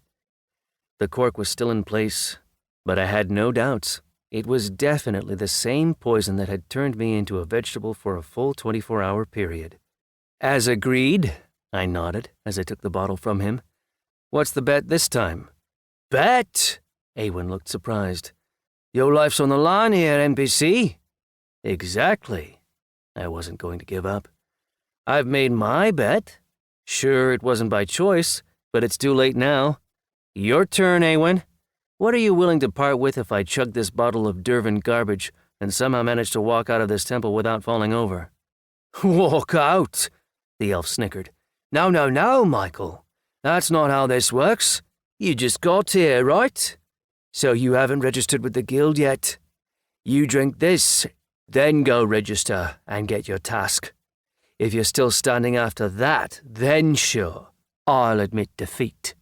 First-year students at the Ardal Academy of Magic don't need to register with the Adventurers Guild, Gargan suddenly interjected. Per Great Clan Olaran's instructions, these students are to spend the next 2 days in the regional dungeon. The next 2 days? Mardalon's face suddenly turned serious.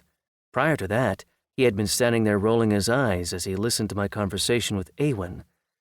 I guess he just wanted to make it clear how he felt about our little bet. Without exiting, Gargan confirmed.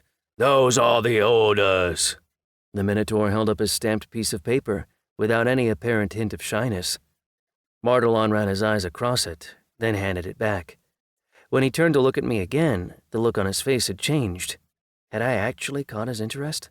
I don't really care who doesn't have to register, or where they don't have to do it. Awen shrugged. Pieces of paper, and other little things like that, were of no interest to my old acquaintance. Right from our very first meeting, the elf had made it clear that he saw the world in his own peculiar way. Everything was just as the monk wanted it to be, and anything that wasn't may as well have not existed at all. I found his approach impressive, especially since it kept producing tangible results. I've said my piece, concluded Awen. Bottoms up. You still haven't told me what I'm getting out of this, I reminded him. Your life? The monk replied sarcastically. Very funny, Mardalon answered for me. This NPC has consumed 2 vials of different strengthening potions. He'll be dead in a month anyway. It'll be a miracle if he even survives that long, considering what we just read on this silly little piece of paper. Now I see why this NPC behaves with such arrogance. He's going to die anyway, so why not go out in style? Drunk on that Dervan poison of yours, for example. You know, I really like his attitude. He knows he's been poisoned, and that he's a dead man unless he gets the next vials of both elixirs within a month, and yet he doesn't let that get him down. Maybe our meeting here is fate. From the way they all turned to look at their commander, I could tell the unit understood what he meant. Even Awen. The monk thought for a moment, then took out a second bottle. Unlike the first one, this one was actually pretty elegant. After spinning it around for a moment in his hand, looking for all the world as though it was some sort of gemstone, he handed it to Sophie. My companion's hand shook a little bit as she reached out to grab it. She obviously knew what it was, but she was careful to play the role of the scared, wide-eyed young earthling. What if this really is fate, Commander? Awen chuckled. None of us expected to run into that Jabberwocky on level 12. Nobody thought we'd find silver abalone on level 10. This dungeon gave us the richest reward we've ever seen. It's almost like it was trying to suggest that we should create some level 2 strengthening potions. Maybe it's best not to piss off the game, and just do what it obviously wants us to do. We've got 2 potions to make, though, so we'll need 2 bottles as well. And I can't make a beautiful woman drink this Dervan swill. I just can't. The only other bottle I have is Garlean wine. All at once? Mardalon's elf mage asked in a strange tone of voice. My bracelet told me her name was Velmiora. Why not? Awen shrugged. It'll be something to talk about later. We watched an NPC chug a bottle of Garlean wine in a single gulp, but I insist that we stick to the same conditions.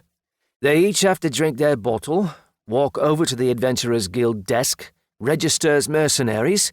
I don't give a shit that they're students now. Get a couple of tasks for the group, and then walk out of the building. Only after that will I admit defeat. This is a fair price for the good luck the game has given us here. If they both manage it, they'll get the 2 potions they need to extend Michael's life by a few more months. If they don't, well, it doesn't really matter how they die, right? Deal. Mardalon nodded, then waved his staff through the air. The bracelet squeezed my wrist again, this time to notify me that the game had initiated a task for Sophie and me. That said, I knew I couldn't risk so much as a glance down at my wrist. I had to make sure the players didn't suspect that I could see my new quest's description. I don't know whether or not the Minotaur accompanying us had any objection to any of this, but if so, he kept it to himself. He didn't dare argue with the players. He just didn't have the status. Seeing that we weren't making any moves, Awen decided to prod us into action. What are we standing around for? Waiting for somebody else to join you? He asked with his usual smile. Drink up, NPCs! On the count of 3! I didn't bother waiting for the count. I just tore out the cork. The aroma of the hideous distillate hit me like a kick to the face. How, I wondered, did I ever manage to get this crap into my stomach? Maybe this bottle's different somehow. Anyway, screw it. These elves are willing to give me the 2 strengthening potions I need? Hell, I'll drink pure poison if that's what it takes. My throat and insides felt like they were bursting into flames as the horrible filth poured into me. Too late, I realized that I hadn't eaten anything since breakfast the day before, and I had burned through that in the 12 hours we spent hacking away at the rock with our picks, so I knew the alcohol would soak into my bloodstream in a matter of seconds. But it was too late to turn back. When this world buys you a drink, I thought, you drink it. My head started buzzing well before I finished the bottle. Realizing that I might simply die before I could complete the challenge, I laid a hand on one hip to steady myself and activated my healing spell. There was nothing in the terms of the bet to stop me. A shout of outrage burst out of Awen, but the monk's comrades stopped him from doing anything else. My bracelet didn't react at all, which meant that I hadn't broken the rules. The last drop of moonshine trickled into my mouth, and I tore the bottle out of my mouth with a groan. Despite the healing spell, I was feeling, well, pretty great, to be honest. It felt like I had been sitting there having drinks with friends for a few hours, but still hadn't reached the point where I couldn't walk. The kind of feeling that makes you think you can move mountains. With noticeable difficulty, I forced my eyes to focus and glance over at Sophie. The elf was finishing her bottle of wine, but I could tell immediately that she was trying to draw out the enjoyment as much as she possibly could. Apparently, Garlean wine was something of a delicacy, and chugging a bottle in a single gulp was almost blasphemous. But a bet is a bet, and Sophie had no intention of backing down. After about 5 minutes, she finished her bottle. After holding it up to demonstrate that it was indeed empty, she grabbed me by the arm. The dazed expression on her face hinted that she was feeling approximately the same feeling as me. She could walk. Thinking clearly was another matter entirely. Where to? I asked, turning to Awen. The words sounded perfectly fine in my mind, but it sounded quite different when I spoke. Somehow, though, they understood me. Follow me, the monk chuckled. With that, we finally left the temple. We found ourselves in a place that looked uncannily similar to Happyville. It was a copy of our village. An Adventurers Guild building was located near the temple. Giggling and holding one another by the arm, Sophie and I strode confidently forward. Mardalon's unit followed us, Gargan in tow, but we weren't paying any attention to them, nor did we pay any attention to the crowd streaming out of the village. Something was obviously happening here, but I really didn't care. I was feeling good, and that was enough for me. Registration! I exclaimed forcefully as I slapped my mercenary card down onto the table. The registrar glanced at Mardalon and his unit. Only after receiving their nod of confirmation did she finally do something with my card. Soon, Sophie slapped her card down on the deck. Tasks for E-ranked groups, please, I shouted. No, D-rank. More nonsense coming out of my mouth. The poor registrar glanced in confusion at the players behind our backs, who explained what we had been trying to say. Or maybe they just put words into our mouths. I'm not sure anybody could have made sense of what I was saying, and yet it turned out that somehow I managed to explain myself after all. Here are all the tasks for E and D ranked groups at the regional dungeon for the coming season, said the registrar as she laid a huge pile of paper down on the desk in front of them. We'll take them all, I said with a breezy wave of my hand. To be fair to my drunken self, though, what did it matter what happened to my rank? We were setting out on a new road, which would almost certainly turn out to be a dead end, if you'll pardon the pun. But that didn't mean I was going to throw up my hands and wait for death to come find me. No way I was going to let the elves break me that easily. Once again, the registrar was speechless. She turned to the people behind me, resulting in yet another flurry of hushed explanations. With deliberate slowness, almost as if she were trying to give us time to reconsider, the registrar started stamping the sheets of paper that would assign the tasks to our group. At a certain point, one of the people behind us said something, and the young woman started stamping faster. In fact, 2 other registrars soon came over to help her, and together they stamped all the pages and set them aside. "Ready," the registrar announced as she slid the pile of paper across the desk toward us. 223 tasks for E and D ranked groups for the coming season. I'll remind you that these tasks need to be completed before the season ends. Otherwise, you'll be fined and lose rank. Here are all the tools and containers you'll need to complete these tasks. She slapped a level 10 bottomless bag down onto the table. I had never seen such a high-level bag before. After snapping up the bag and all our task papers and stuffing them into the bag the Academy had given me, I grabbed our mercenary cards off the desk and dragged my companion out of the Adventurers Guild Hall. I could tell that she was no longer capable of walking on her own, and we hadn't actually completed our task yet, which we absolutely had to do before we passed out. Done, I said triumphantly, as soon as we were out of the building's front porch. Sophie had become unbearably heavy, so I had to lower her to the ground. She collapsed limply onto the soft earth in front of us, but I wasn't really worried about that for the time being. "Well, I guess we'll have to keep you here for a little while longer," I heard Mardalon's voice say from somewhere nearby. "When are you sending them into the dungeon?" "I'm bringing them there this very minute."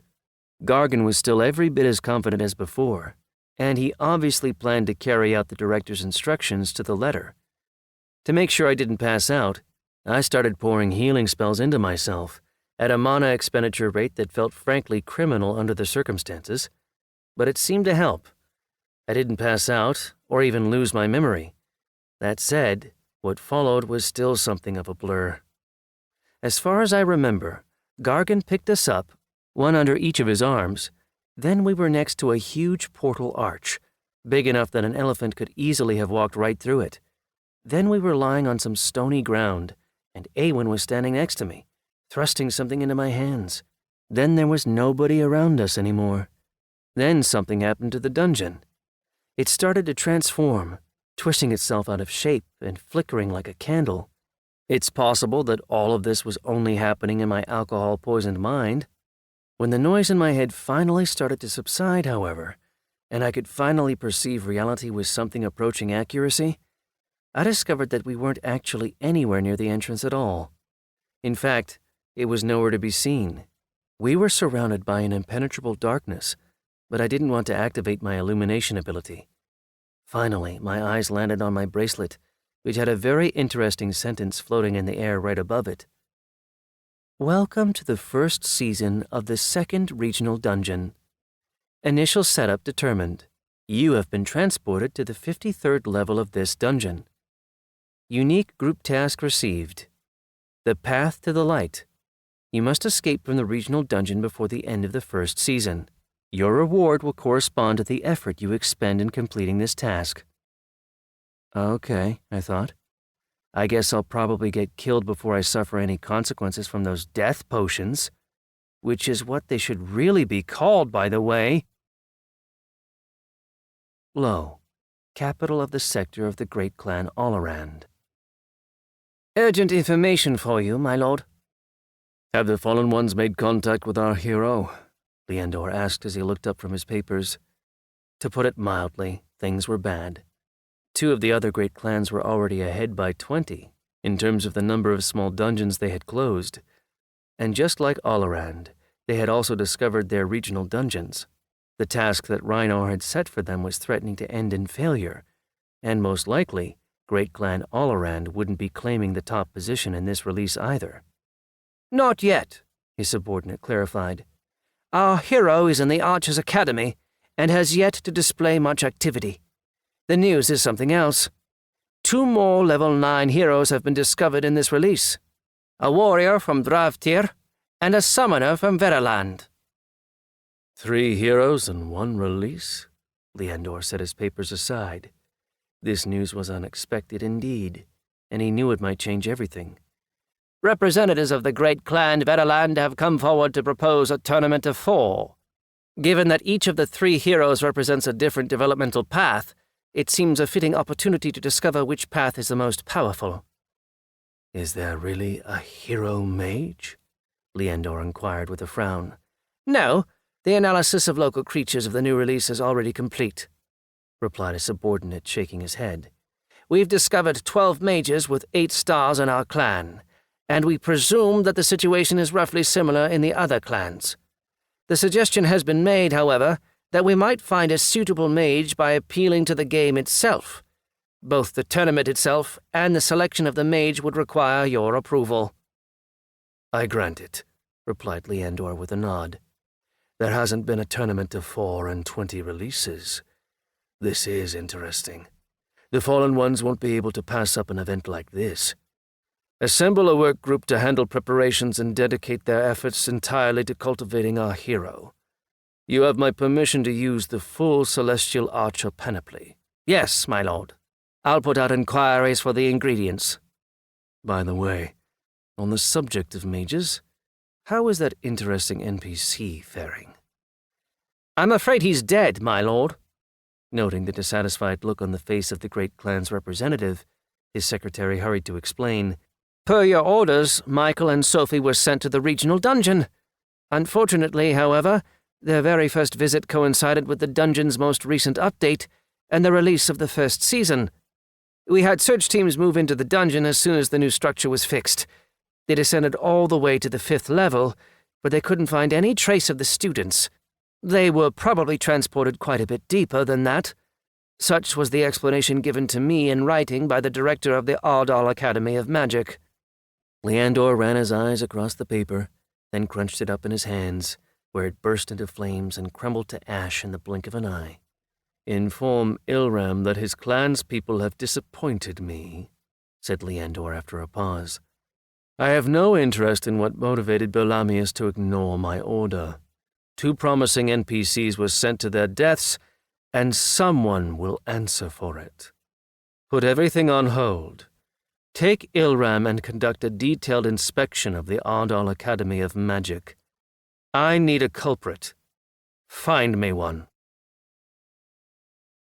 This concludes Earth Release Number 1 by Vasily Mahanenko and Vladimir Koschev. Narrated by Ryan Burke. Copyright 2025 by Vasily Mahanenko, Vladimir Koschev. English copyright 2025 by Zachary Larang. This unabridged audiobook is published by arrangement with Magic Dome Books and was produced in the year 2025 by Tantor Media Incorporated, a division of Recorded Books, which holds the copyright thereto. Please visit tantor.com for more information on our growing library of unabridged audiobooks.